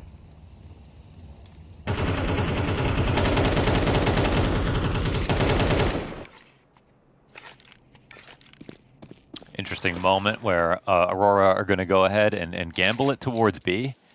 This bomb will get picked up, and as it stands, no plan for exactly where they want to go. Now it's going to lean over towards the A site. With things not getting cleared out, this is very possible that, you know, they could just walk into a free open site and Aurora are going to be comfortable to save.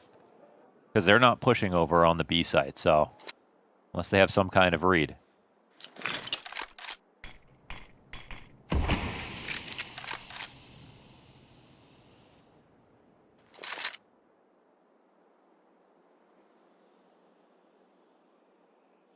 It's uncomfortable to hear a team comm like that, but if that's exactly what they needed to hear, well, looks like it may have worked. They slow roll it. 6 rounds into this T side, Monte meant to be on the board. Wonder how much sleep Gizmi's getting, doing school and Counter-Strike at the same time, at the highest level on both ends. You don't really hear about pros doing that as much anymore. Like I remember when Kerrigan was coming up, he was doing his masters playing for Astralis at the same time. What's your excuse, folks at home? Then he got cut. Oh. So don't do that. What, play for Astralis? No, just oh. Terrorists win.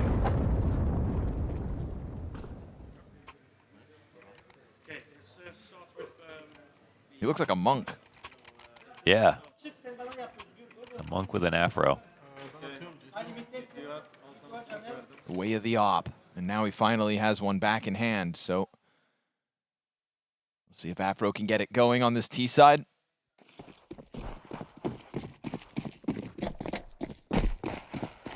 First round on the board, 6 rounds in. CT shake it up, and Santera is already out through E-Box. He's taking over Canal through this aggressive E-Box opening. Woxic finds Azuwu. Did have Gizmi ahead of that position, but what a difficult angle here for Afro unless that happens. Santeras just puts his head right on a silver platter. He made some noise jumping down. Oh, and Soulfly still gets his kill. Wow, I think Soulfly made noise. He's welcoming him out. Nice oh, job. What a jump. That's a dangerous game to play for Afro, but he commits to it to make sure that they don't lose man advantage, and so we're back 3v3. Was crazy to go for it, but maybe necessary. You killed 2 players pushing E-Box. Will he anticipate a third? Yep, that's a good question. I mean, surely he doesn't just assume. He's got a nade in hand. Wakadia plays E-Box, surrounded in all directions. Utility usage lets him know, and he peeks before the gun is actually ready. 3 players all primed to push in through these choke points. I mean, that's about as perfect as a split gets. Here we go. Monte have found their legs. Back-to-back round wins queued up, and this one made possible by a dangerous move out of Afro. It was, to jump into the canal like that to chase that kill takes balls. But he's kind of ice cold about it. I mean, he Worth it. didn't seem like he even doubted himself. If he had died taking that risk, oof. That would have looked messy. He had the bomb as well.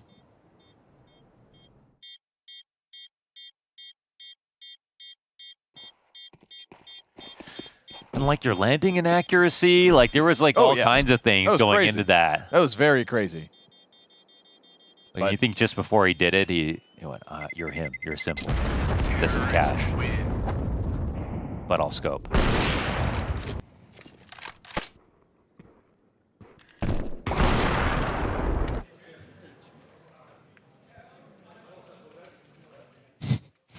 This guy just dropped with the op. WTF are you doing, Afro? This you guy thinks he's simple. I love the way Wicadia sits at the table and He his only keyboard's had high. one button on his mouse. This is not FPL.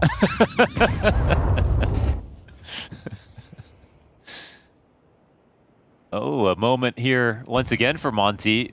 Right up at the front door. Solid Zanteres, line. good damage on the next one as well, but Azuo's going to win that duel.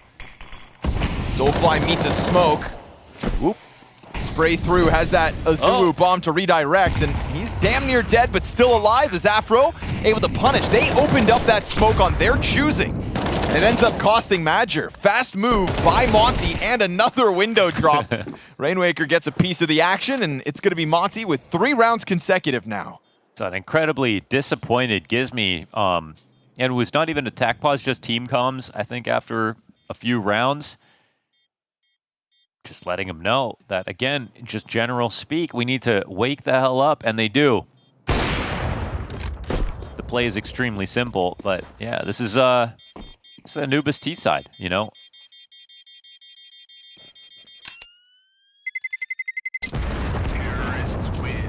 This is not one of those maps where you need to work a ton of map control. There's lots of early options.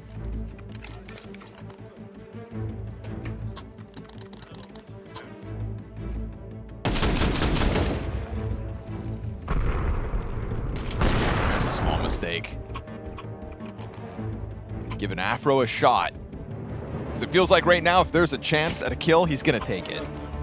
And honestly, they wanted fire. They wanted to wake up. He's making moves as if he is sitting up straight. Can't just sit back and watch all these rounds pass you by. This was a 5-0 start for Aurora, comparable to that 8-1 start we had back on Nuke that also got very competitive.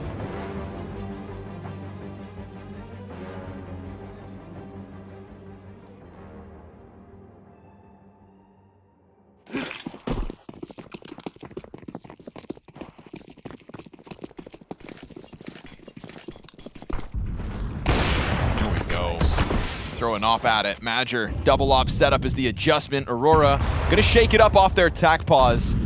They got a boost going on. Can't see a thing, however.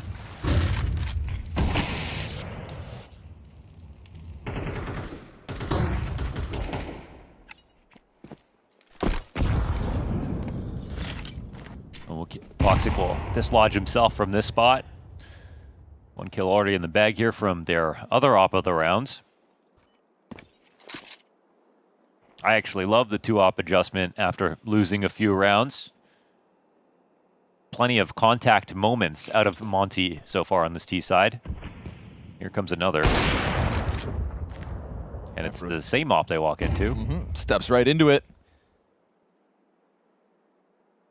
That's Madger 8-2, Woxic 9-2. Driving force for Aurora at the moment. We get this camera look, but that frag grenade kind of scares them for a second. They'll take a temple challenge instead. And Zanteres dropping utility, opens a door for the push past that. It's going to cost them HP, but with a bomb. Yep, they're going to chase him down. Insane moves coming out from Monte. Trying to play with a little more pizzazz, but Soulfly, it's just the one and done from him. Madger doubles back to the site. He's going to be alone on this bomb site with still enough time for Monte to pull this out of the hat. Blinded, has to give back the position. Now the Molotov buys space. Yeah, this will be a full-on retake. 3 players. Not just a full-on retake, but a full-on retake with 2 ops. And more utility still to come. Last piece goes out. Wicadia is going to puncture through. This should open the door for the Oppers to also emerge. You wait a second, try to get your hands on that bomb. And right now, Rainwaker here's the stomping to his left side. They're trying to figure out where he's at. He lines up the 2. And now a little delayed play by Woxic. Oh, he hits it. Quick shot under pressure to get Aurora their 6th, to put an end to the Monte streak, and at least to keep one of those 2 ops rolling forward. Yeah, they would have loved to keep 2, I won't lie. That was looking like so promising right there. It's really messy in that 1v3. Just the site hold overall, like they kind of gave up all of their angles, all of their map control, even though they had kind of had them surrounded that entire time. So Aurora narrowly avoid embarrassment. It was a very real chance for Monte to make the full comeback in this half. That was Monte facing a 3v5, a 1v3. Still. But also, like, Monte, like, they're pushing into peaks with the bomb. They're walking through smokes. They're walking through HGs. They're walking through mollies because they feel that if they do play Aurora's game, they're not going to win, which just shows you don't have like a ton of confidence in themselves right now. Monte feels like they're starting to realize this has to be a gritty game of Counter-Strike.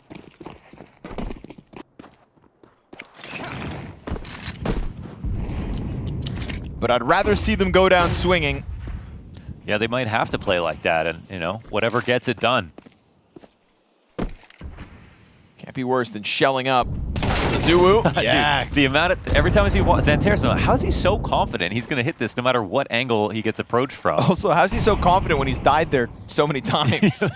Like, he's still hanging on to it. Zuwu very ready, slides straight beneath him. And now man disadvantaged to have to stomach Aurora. Not able to bank on that double op that put them in a good spot last round. Woxic leans in. This is majority of Aurora in the right place, but they eat that flashbang. And now it's just falling apart at the seams. Madger's gone unnoticed. But eventually they're going to find him. Gizmy doesn't even realize that Madger's on his screen. There's so many T's around him. That.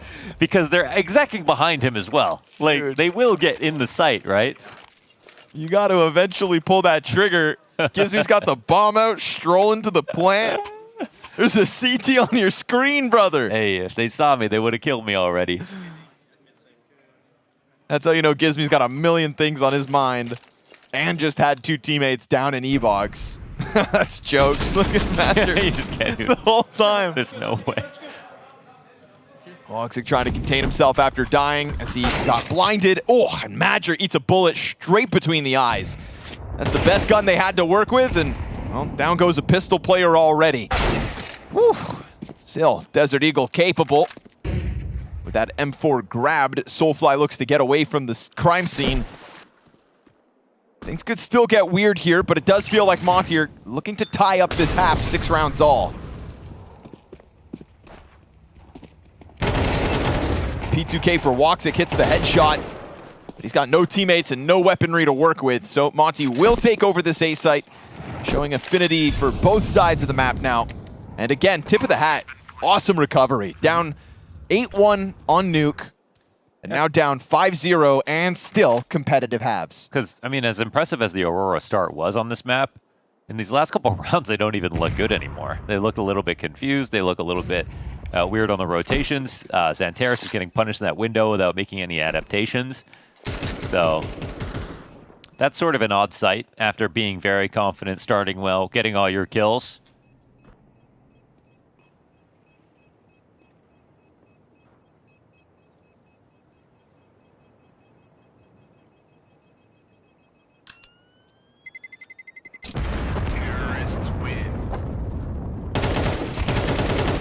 And another gun down, and that does matter, I think. Maybe not. Maybe a few nades missing.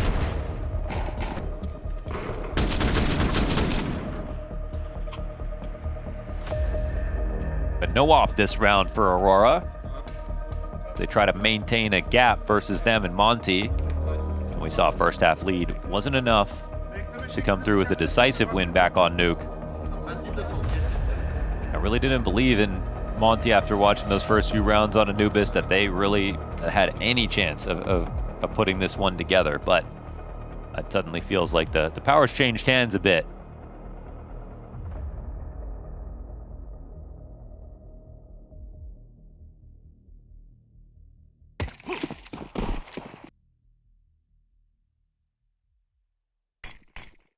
One extra tack timeout for this final CT round. Really looking for that 7-5 half if you're willing to burn a timeout for this one. Can you stop the bleeding?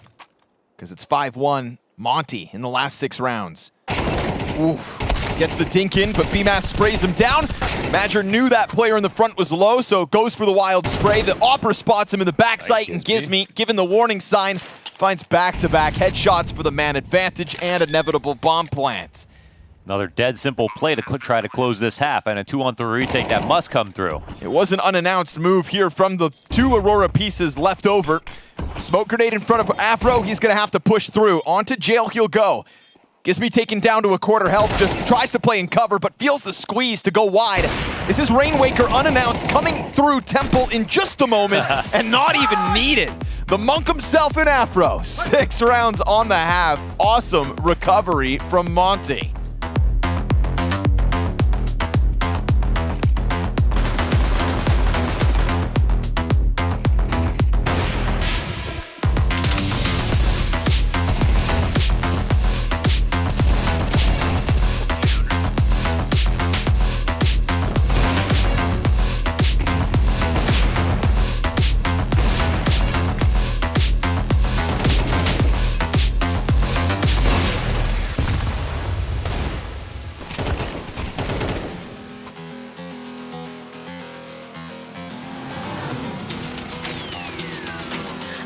Never meant to stay. It was you that put me in. Promised me that we'd be okay.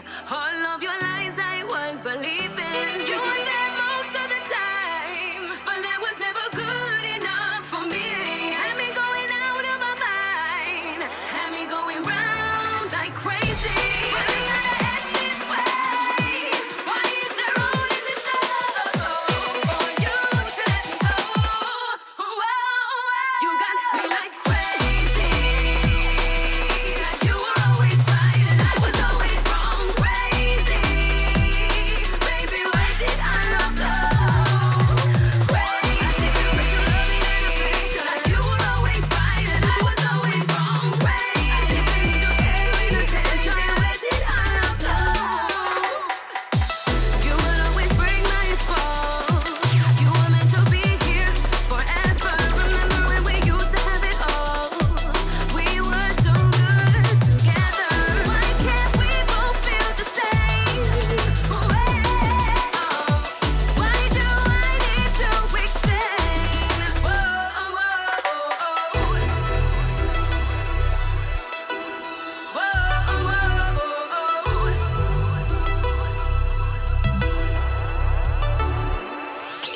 You were there most of the time, but that was never good enough for me. Had me going out of my mind, had me going round like crazy. But I gotta end this way. Why is there always a struggle for you to let me go? You got me like crazy. Like you were always right and I was always wrong. Crazy. Baby, where did our love go? Crazy. But you love me in a picture. Like you were always right and I was always wrong. Crazy. You gave me attention. Where did our love go? Crazy. But you love me in a picture. I used to need your care and attention. Crazy. But you love me in affection. I used to need your care and attention. Crazy. But you love me in a picture. I used to need your care and attention. Crazy. Baby, where did our love go?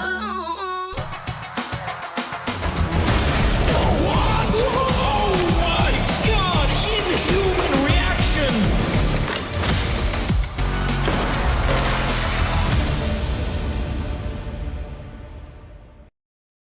Solid recovery again out of Monte, having to face a hot-handed Aurora at the start of the half, but a well-called T-side out of Jack von Spreckelsen for Monte. And Mohan, we've got ourselves a tied game. Yes, we do. And Azubu showing some emotions, and yeah, towards the end of that half, it's like, whoa, Monte are alive. Monte can really play, And even when they started uncomfortably, by the end, I was thinking Aurora are uncomfortable on Anubis, which is just not something I'm used to saying. We'll see what the Aurora T side has in store for us. They did kind of survive CT side, though. Yeah, that's a money grenade. It's still going to be headshots that matter the most, though, I promise you. Well, that one didn't matter too much. Still alive. Multiple players out here, though. Ooh, they thought they killed him. No, but they know someone else is they dead. realize, yeah. Flash out through the A site. Pops in the Headshots. middle. Headshots. Whew, hanging on for dear life. Multiple players here, and we will see Afro dropped in the end. They end up catching him on that fallback. Bomb just floating in the water for a second as Aurora hit the pause button. That's interesting. Rainwaker fakes footsteps. Aurora heard it, and they actually respond and go back. But it's Aurora, it's Monte who are going to stack A. So there'll be 3 CTs here, waiting as nobody comes in, and Aurora picked the right site to get the bomb planted. So yeah, I hate to say it. HE did nothing. But I hate to say it. I actually love to say it. Pistol rounds, dude, it's just like, at this level, it's just headshot. I know. So satisfying. Psychological trauma, maybe? It's possible that happens. I mean, it sure as hell makes Aurora feel like, oh my god, they know exactly what we're doing. That's true, too. That's true. That's got to be real. Yeah. But there's something, you know, emotional damage. There's a key difference between knowing what we're doing and being able to stop it. And in this case, as you can see, Aurora happy to just find those duels, clearing out canals behind them, opening the possibility of either bomb site and then winning that rotation back. And, well, gives me looking for a parting gift. You got one. Whack upside the head and a Woxic chase to deny the Kevlar save. This is Aurora back to the lead and looking to start the T side as strong as they did the defense. So it's just really brutal. T side to look forward to. Aurora get the second pistol. So they've won 3 of 4 of those in these 2 maps.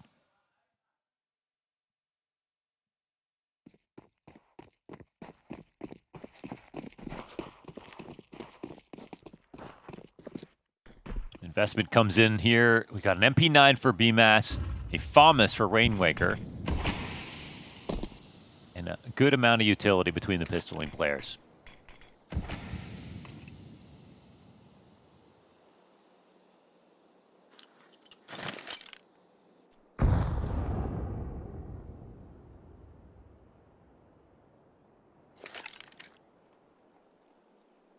Big responsibility here for BMAS and Azuwu. SMG behind the obelisk. Azuwu's position found out. And that Temple player is going to go for the long road back around, but luckily there's a smoke to cool it off in a minute. Rainwaker's right there on the brink of getting crazy. This is a crazy long walk that they've got to make if they even actually want to make it. I wonder if they're making this up through mid. They've got Madger holding back. Rainwaker is going to be guarding the front door. Yeah, mid does look susceptible, doesn't it now? Gizmi's Desert Eagle and camera, that's it. It's another strong call in that regard. And, and Gizmi's, yeah, he's moving to the other side. Ooh, they skated by to perfection. Very nice call. Smoke goes down to ensure it. Sure, Madger will be smoked off. That means they're going to know about Rainwaker. This FAMAS versus 4. Then it goes down empty-handed. Just timing it to a T. Monte give up their mid-play in Gizmi, and he's even afraid to take a real glance down through camera already. So transitioning into the save, Aurora get away from this. There was never even a gunfight, really. Nah, they just saw one player. Maybe they got info on 2 when they were poking around at the B site, and that was enough. So, yeah, very strong call. Very good timings. Gizmi misses it by a hair. And they take the, as they say in French, the path of least resistance. Been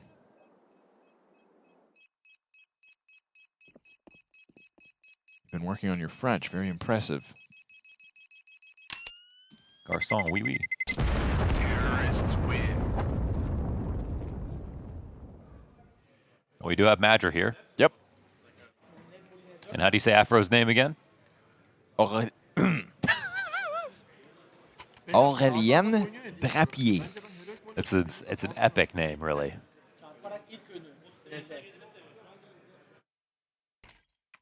I think there's like a dragon in Yu-Gi-Oh with that name. Oh, probably. And an Azuwu or two. It's in Riftbound. The guns they got away with moved into this, and again, it's just going to be kind of a slow press first out of Aurora. Take a look at this B site, see what's up, see who tries to stop you. Molotov onto the pillar. Frag grenade to try to nail that player in BMAS, and he is taken down to half health. We've got a scramble coming over. Afro's no longer smoked out of Temple. They try to spam through off that, but showing this much presence and then walking away, it's quite similar to what they did last round. We got Gizmy talking a lot. Hanging out in the window right now. This is a well-earned timing to push off of the E-box play, right? For Azuwu to come down towards stairs now. Yeah, CT's doing a good job of pressing in. Even the A main player just pushed forward. You wouldn't be surprised to see Madger caught off, but he'll win the gun duel. It's this right side that could definitely catch him. Rainwaker wants to activate, times it to perfection. That's Afro down to half health, same as BMAS. Still Aurora keep it together though. 4 players down camera. Same thing as last round, just no long control. And a tucked in closet player with Afro gets found. 3 kills in a fast sequence. Aurora getting through this. It looked like out of position for a second, but when they dropped that molly in mid and forced Gizmy to drop, the entire setup changed. Then they had 2 in canals, they had Madger going and searching, and then even when he dies, he has info on one of the remaining players. They know they can go for it, the same camera shot split that they were looking for previously. And they actually come away so far with only 1 player lost.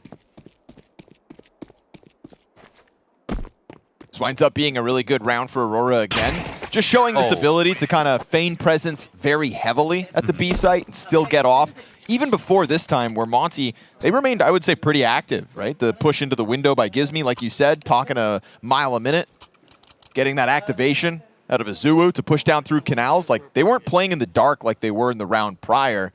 And even then, Aurora still take the path of least resistance.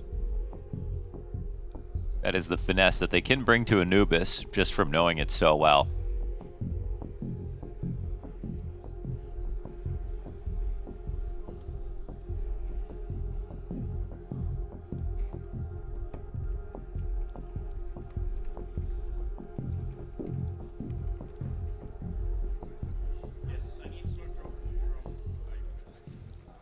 Just like that, we're back into it, and hopefully for Monte's sake, they're in this too. Their first gun round, M4s across the board. We got no op in play this round, and still a question as to these crawly rounds from Aurora and whether they can be stopped. Oh man, I feel like I would love to just, I would have prioritized getting Afro an op. Right. Situation like this. Yeah, with some of the brazen moves he's made. Yeah, he's made all the right ones, and he's not really missed either. Honestly, on Nuke, most of his misses were just like wall bangs.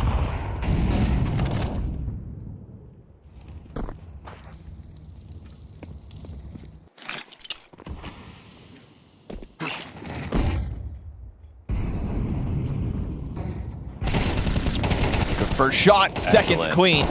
And then a desperate attempt for Wicadia is going to reveal Gizmy. So nice forward setup. Monte's guns make a world of difference. Oh, I like that. I mean, it's really pragmatic. They know that Aurora have been spending so much time trying to get to these camera splits. Okay.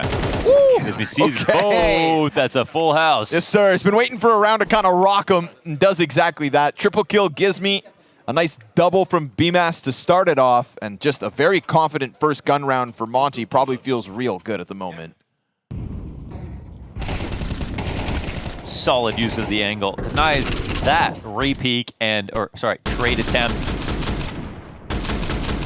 And from the jump, who would you rather be? Definitely the CTs with an extra player to spare. Very nicely done for BMAS. He's still working on that scoreline. The impact is coming. Feeling pretty ferocious here. This is a big push off the B site with majority here. If you don't get the kill on the push, you can't hold it. So it is early. It's one of the things that makes CT side kind of unfun. You know, you can go and get this map control, but you can't keep it. What if I want it? Only rent it. Yeah. Yeah. Just like everything, you know, subscriptions these days, you know? You'll own nothing and you'll like it. Yeah. Sure enough, they do forego control of long, and sure enough, Aurora taking it back over. Looking to collect rent, but also looking to put the rest of Aurora in position first. And had they been on the right position that Azuwu had visualized, they'd be down a man. But bullets whiz between the pack, and he doesn't even maintain this E-box control. So they're going to use utility to just flush it out. Soulfly tries to spray through. Still, these sprays aren't really connecting, although Gizmi will activate. Where was that kill from? That's Woxic through the window. Catches a frag in middle. And all of a sudden, Azuwu pushing forward to the pillar. Yeah, he has been hurt, I want to say, but Xanteris is not watching this. Peak could come out. Oh my goodness, but that's 2 now. That's trade 2 back. known, and now they're definitely going to be going A. Yep. Patient from Woxic, holds off on the flank. Azuwu has to go and clear that just to confirm if the departure has started, which it has. Ah, the bomb got away. It gets down through the camera. Rainwaker given a chance. Wicadia just throws it over. Soulfly wins the mid-fight, and Aurora right back to winning ways. A different look this time around, one that banks on Xanteris being given that space, but with Azuwu 50 health, he did allow him to walk out, and with the first bullet, of course, Xanteris gets a kill. And he's playing the pillar that he ran to, so I think a part of him is like, someone's waiting for me to peek. At some point, I have to time it off of something else. And yeah, Xanteris doesn't just get damage. When he hits you, it's usually in the face. Down to a timeout after this for Monte.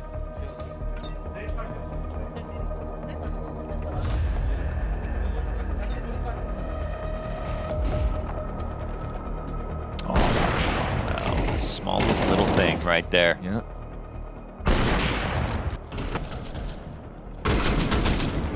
I don't know anyone who likes shots more like that more than Woxic does, however. Here we go, though. Afro into the AWP. We didn't get to see it in the first gun round from Monte. It'll be a feature of round 18 as Aurora take to the 10-7 lead.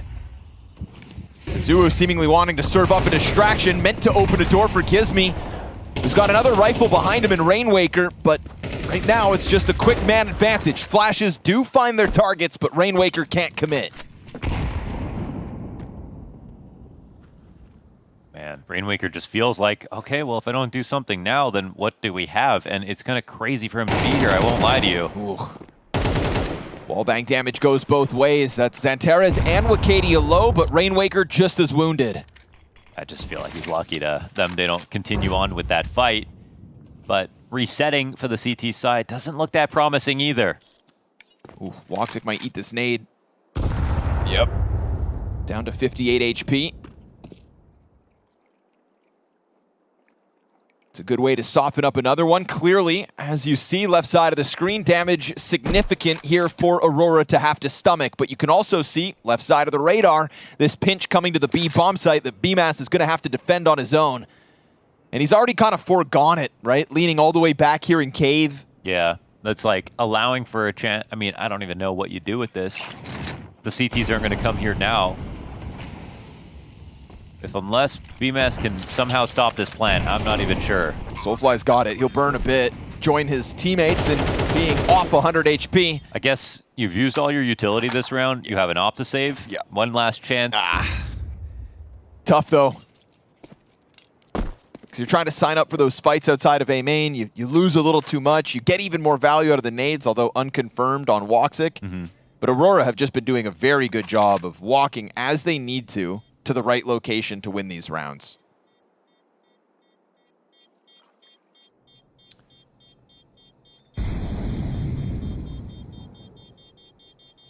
Oh, lights have gone out again. No, the whole major's just been played online. Still gaming. And we're back.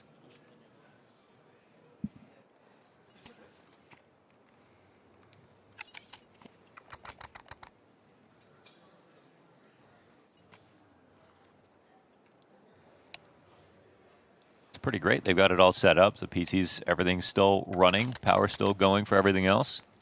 Well, oddly, to be honest, I was looking out there. Not even all the lights in the room turned off.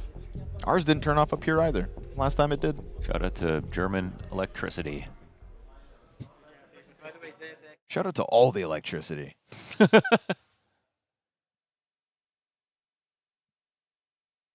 And the electricians. Yeah, big shout out to them.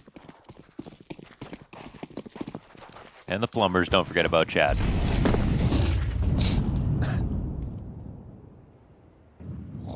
He's out here. He's on the line, and Soulfly's gonna. Oh, coulda, shoulda, woulda. Would have been a frag. Afro's scoped in, not ready for that one. Someone said, go get the bomb. He said, oh, okay. And just missed it. Zuu's got a smoke in hand, and Madger's phasing this ahead of him. They all exchange frag grenades. Santeres eats it. And this position for BMAS could definitely go unchecked, right? It's the... I mean, surely not, right? He didn't full clear this. It is the spot that, you know, you don't just stand here. You get away with this sometimes. Soulfly too good. Not going to skip that protocol, and with round 12 on the other side of this one, this has been a nice, slow squeeze T-side out of an Aurora. Oh. Azuwu down to 38 health, trying to sign up for the fight. Soulfly's got him. Santeres reactivates. And now with this 12th round confirmed, I've got to say, when they picked this map and that CT side kind of started to fizzle out, this T side has just been full control Aurora. Yeah, it's looking like the beginning of their map. So in the middle, we got some weird moments, and I'd love an explanation for them, because you see a team play well, why all of a sudden does that deprecate versus a team who's clearly not that comfortable on the map. Right. And you've also started well, so your confidence must be at a peak. Don't know what happened there, but they've got it back together after the break. The rubber has met the road. Aurora are on 12.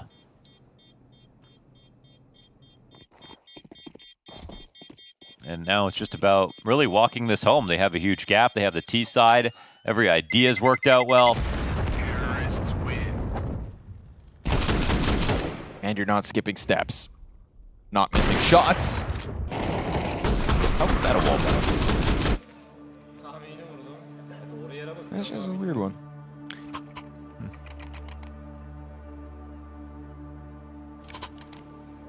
Gives me clearly. Doesn't want to let this opportunity slip.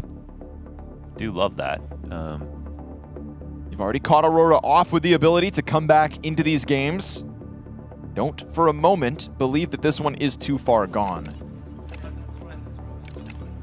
It took a timeout in the first half of both maps to really get Monte's game going. So this could be that same turning point. You'd think, it's all too late because it's 12-7, but you are not that far off overtime. Been a long road just to get here. Stage 3 begins. The competition's a hell of an uptick. Monte looking to exceed those expectations yet again. Oh, leg shot on Gizmi. It's going to be a tough round from here on out for him. Oh, that's actually a great zoning grenade. Love that. Man, for Gizmi to get right back out there and just continue with the tactic, it's worth the damage. Oh, timing. They walk backwards. This is very threatening utility out of Aurora. This could definitely keep the majority of Monte on the wrong side of the map. That lurk smoke out through long when you have never had eyes on it. And on top of it, no confirmation in mid. It's got to be the sight hold. Afro and Azu, at least there's an op over here. And a smoke. They'll cut off long at least. That's going to be Madger, and Madger alone on the other side of it. He could get risky if he wants to be. Man. Afro, 2 kills into the round, looking for thirds. Careful. Flashbang finds him, and at the same time, Monte starting to go push long A. Yeah. Madger's killed Afro. He's gone down. Azuwu on his own now. It's him versus Soulfly, and it's at least an open plan. Wicadia. Oh! Connects that! So many shots into the spray. BMAS splattered. You're joking. And Gizmi, who was shot in the legs at the start of this round, who called for the defense to hold strong while Afro seemingly delivered an unexpected off angle from Wicadia, and they'll close it from there. Aurora's T-side on an unexpected Anubis pick. means they've brought something to the major. They will not be bested by Monte, but instead start day one with a victory. Enough of a gap here in the second map to retain confidence if you're Aurora. You saw some rounds in the middle. There would be some questions for Monte. They were obviously hoping to take this to a third. Maybe it wasn't possible to win Anubis, but it certainly was possible to win Nuke, and they let that one go. I think that ultimately it's the result you expect, but we just didn't know because Monte were performing above expectations off that first stage. And again, one of the better draws for both of these teams as an opening match.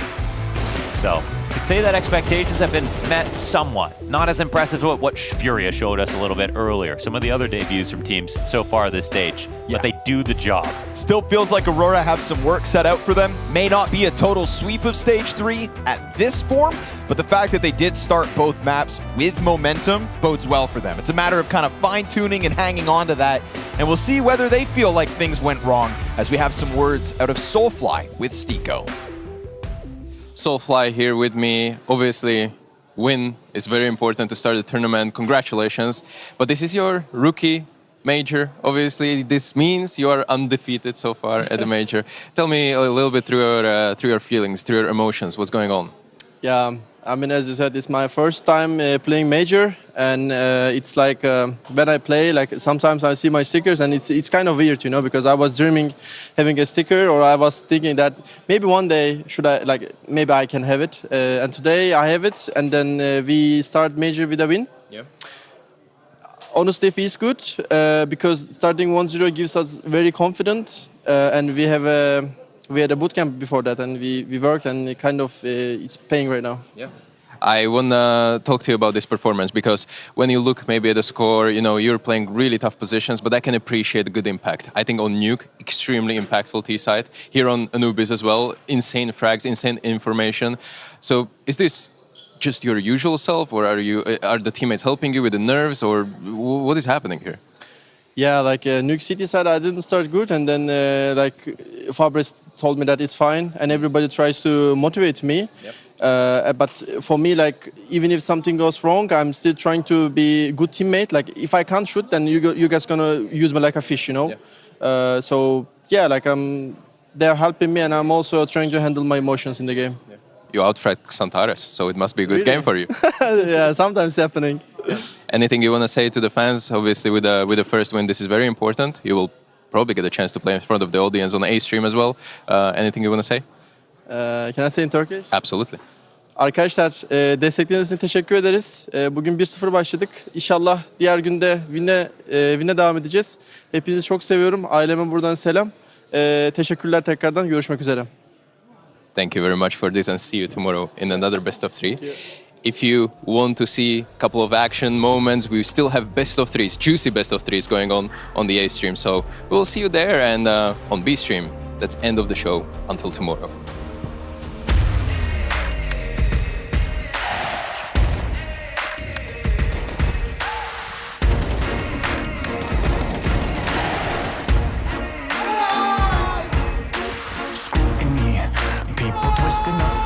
This ain't new to me.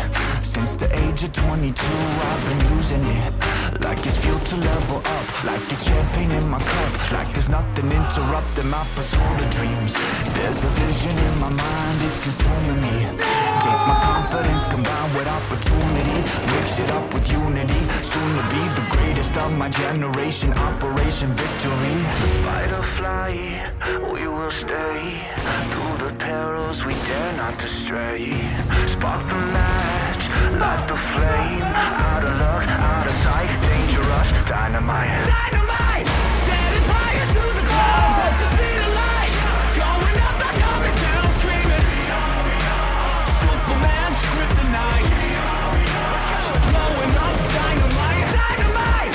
Setting fire to the clouds at the speed of light. Going up, not coming down, screaming. Superman's kryptonite. Blowing up, dynamite.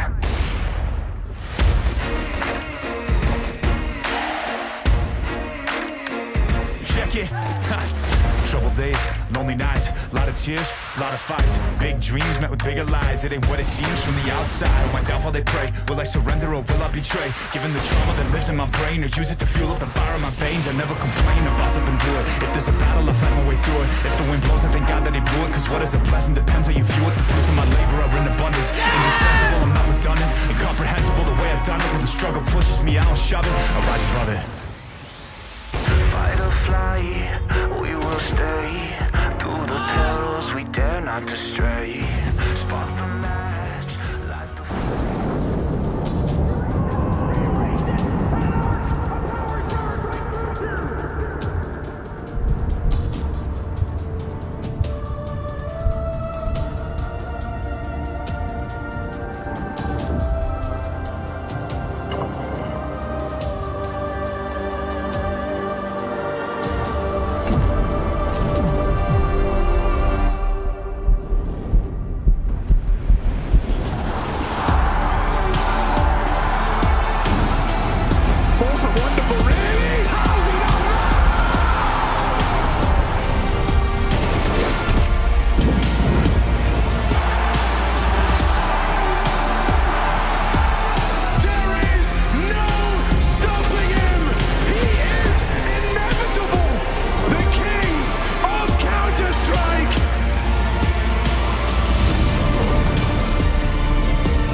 back, they took the space, and they turned a terrible situation into a very advantageous one. That's what you get when you sign Kerrigan. I'm not saying, you know, in an alternative world that Kixen wouldn't have made the same call, impossible to know, but you get that experience, you get that quickness, you get that reaction coming out from Kerrigan. They're not being afraid of actually walking through the smoke and just going for it, despite the game being 13-12, right, where you feel like, okay, maybe that's one of the moments where you just chill out a little bit, you find a different opening into the round, but Kerrigan has all that experience, and as all the players have been saying so far, the mid-round calling from Kerrigan, that's kind of what they bought into. Probably one of the many moments Monte was referencing in that interview, saying, you know, Kerrigan making some great calls. You want to rewind just a little bit, though, more, Ash. We've got round 15. What are you looking at here?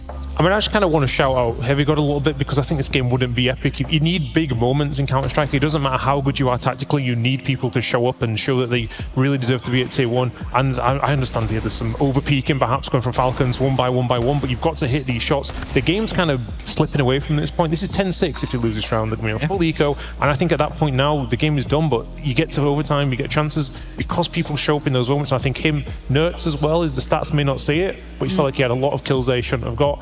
This is kind of what G2 need more, I think, to be the next level, because they do look good tactically, but Falcons have more of these moments than G2 do. Yeah, lots of impact coming out of the individuals of G2, but sadly it does end in heartbreak. But one more game does await us today. That is going to be Spirit, who absolutely speed ran through stage 2, taking on one last team ready to make their Cologne debut. That is Na'Vi, and it's going down after this.